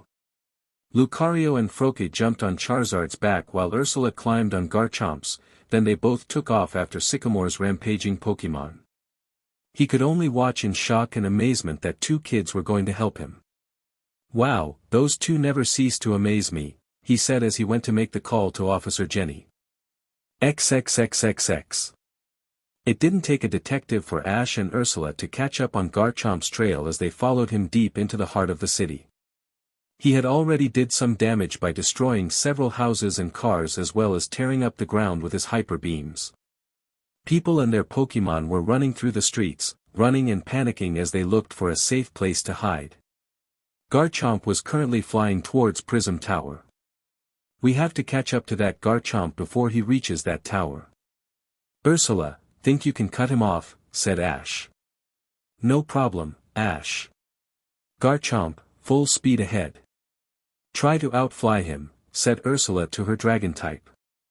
Hearing her master's voice, she took off faster and passed Garchomp until she was far enough from him ahead. They then halted in mid-air. Garchomp, calm down. We can help you, shouted Ursula. Gar gar, said her Garchomp, hoping to break through to him, but it didn't work. The collar was simply too powerful. Then he did something unexpected. He kept on flying at Ursula and Garchomp. They both panicked in fear that they were going to collide with each other and get knocked out of the sky. But Garchomp just simply sped right underneath them and then began to rise into the air against Prism Tower. His body was very close to the walls of Prism Tower that he was practically hovering above it vertically. When he finally reached the top of the tower, he had a rough landing because of the pain the collar was inflicting on him. He began to stomp about on Tower's roof, beginning to make small cracks. Charizard and Garchomp also arrived on the roof. The passengers jumped off. Ash, what's the plan to stop this rampaging Garchomp? We can't just walk up to him and take the collar off. That'll get us hurt, said Ursula. Then we'll have to somehow destroy the collar without getting close, said Ash. Lucario, Pikachu, Charizard, aim for that collar. Use Aura Sphere, Electro Ball and Dragon Pulse. Garchomp, you use Dragon Pulse as well, said Ursula. All the Pokémon used their ordered attacks and shot for the collar. But Garchomp, despite his mind being clouded by the collar, managed to hold out his wings in front of him to block the incoming attacks. The Dragon Pulses did hurt a lot, though. He then raised his foot. He's about to use Earthquake. If he does, he'll shatter the entire tower, said Ash. Garchomp was about to bring his foot down with a mighty stomp before he was stopped. Froakie kept on throwing some of the sticky bubbles around his neck at Garchomp's foot. The sticky substance covered his entire foot. He then threw some more of the white substance at the other foot so that it couldn't be used for Earthquake either. Soon both feet were stuck to the roof and were unable to shuffle or move around. They soon heard a voice from below. They looked down to see Professor Sycamore along with an Officer Jenny and a large crowd of people who were looking upwards at the ensuing chaos. Ursula, Ash, what in the name of Arceus are you two doing? That Garchomp is still out of control. You'll get hurt.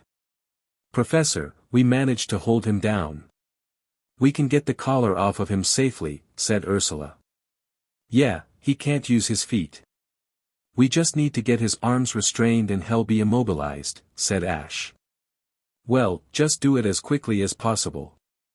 I think the roof is beginning to crumble, shouted Officer Jenny. All right, said Ursula before turning back to the situation. We've got him stuck there now. Charizard, can you hold back Garchomp's arms while we try to get the collar off? Asked Ash. Rarg, nodded Charizard in response. He then quickly ran over to the back of the still struggling Garchomp and pulled his arms back. Garchomp, help him out, said Ursula to her Garchomp. She walked beside Charizard and grabbed the other arm. Grrr, roared Garchomp. Pikachu, Lucario, it's now or never. Both of you use Iron Tail, said Ash. Lucario and Pikachu's tails turned a metallic silver. They leaped into the air and swung their tails at the collar, breaking it in half and the two pieces on the floor. Garchomp suddenly stood stiff for a moment before he lifted his head up. The red glow in his eyes were gone and his mood wasn't angry. Gar, said Garchomp in confusion. He looked around him, trying to recollect his memories. Charizard and Ursula's Garchomp let go of his arms and returned to the sides of their trainers. Ash, it appears Garchomp is confused. He wants to know what happened, said Lucario. Ash nodded. Garchomp, it's better that you don't dash. But before he could finish, the cement floor crumbled and gave out beneath their feet. Professor Sycamore, Officer Jenny, and the large crowds of people suddenly gasped at what happened. Some screamed out in fright, some children covered their eyes, some simply stood there without saying anything, and a select few fainted in fear of what might happen to the children and Pokémon. "Ash, Ursula," shouted Professor Sycamore. But the Pokémon who could fly had other ideas. Charizard quickly grabbed Ash, who was holding Pikachu and Froakie. Sycamore's Garchomp grabbed Lucario and Ursula got grabbed by her Garchomp. This allowed them to get on their backs. The three dragons then proceeded to glide down to the ground safely with the children and the Pokémon. When they landed, Officer Jenny, Professor Sycamore and a whole team of news reporters came rushing to them to see if they were all right. The only thing the media wanted was an interview with Lumio City's now new heroes. "Ash, Ursula, are you two all right? Are you two hurt?" asked Professor Sycamore. "No, Professor. We're both fine. And so is Garchomp," said Ash. Officer Jenny was also concerned, but a little agitated. "What in the world were you two kids thinking, taking on an enraged Garchomp like that? You could have been killed. You could have died from the fall." "We're sorry, Officer Jenny. We were just trying to help Garchomp. And if we didn't do something sooner, he would have destroyed Prism Tower by now," said Ursula. Officer Jenny sighed. "All right, I'll admit that you have a point there, but I'm just saying this to make sure you are safe. Just don't do anything reckless like that again. Okay?" "Okay," said Ursula and Ash in unison. "Good. Now, I believe that you have some people who want to talk to you," said Officer Jenny as she pointed to the media. Ash and Ursula sweat dropped in fright and disappointment.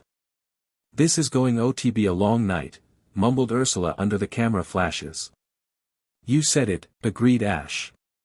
XXXXX the next morning. It was a rough night for the two heroes after they kept on getting hassled by the media for most of the night, but they were able to get a good night's sleep. They stayed at Professor Sycamore's laboratory for the night since he wanted to thank the two kids helped save his Pokémon and his lab. But now they were ready to continue their journey through the Kalos region. The Pumpkaboo they had met yesterday had taken a liking to Ursula and wanted to go along with her on their journey. So she captured it, making it her first official Kalos Pokémon while Ash's was technically Sylveon. And the professor had given them their new Kalos Pokédexes. They had also recalled their Pokémon. At the moment, Ash, Ursula, Pikachu, Sycamore and Sophie were outside the lab. The wall of the reserve was still a wreck and mess, but it was slowly being cleaned up by some construction workers and a group of Macamp and Girder. "Well, are you ready to start your new adventures in Kalos, you two?" said Professor Sycamore. "We sure are, Professor. I can't wait to see all the new places and meet all the new Pokémon," said Ash. "As am I," said Ursula.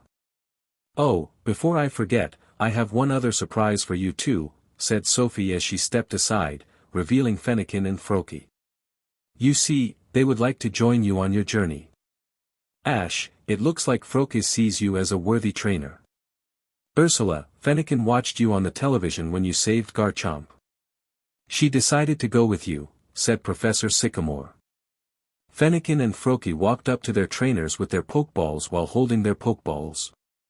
Froakie. Fennekin. "Is that true, you two? Would you like to come with us?" asked Ursula.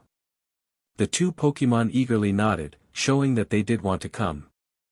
Ursula took Fennekin's Pokeball and Ash took Froakie's. They then recalled them into the Pokeballs.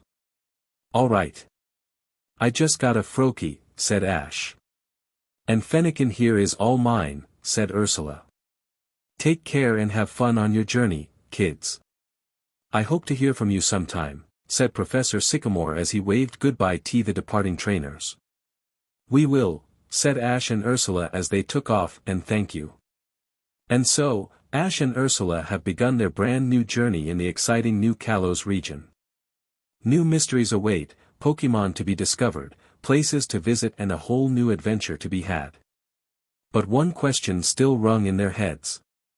Who were those two mysterious people in the red suits who attacked the lab?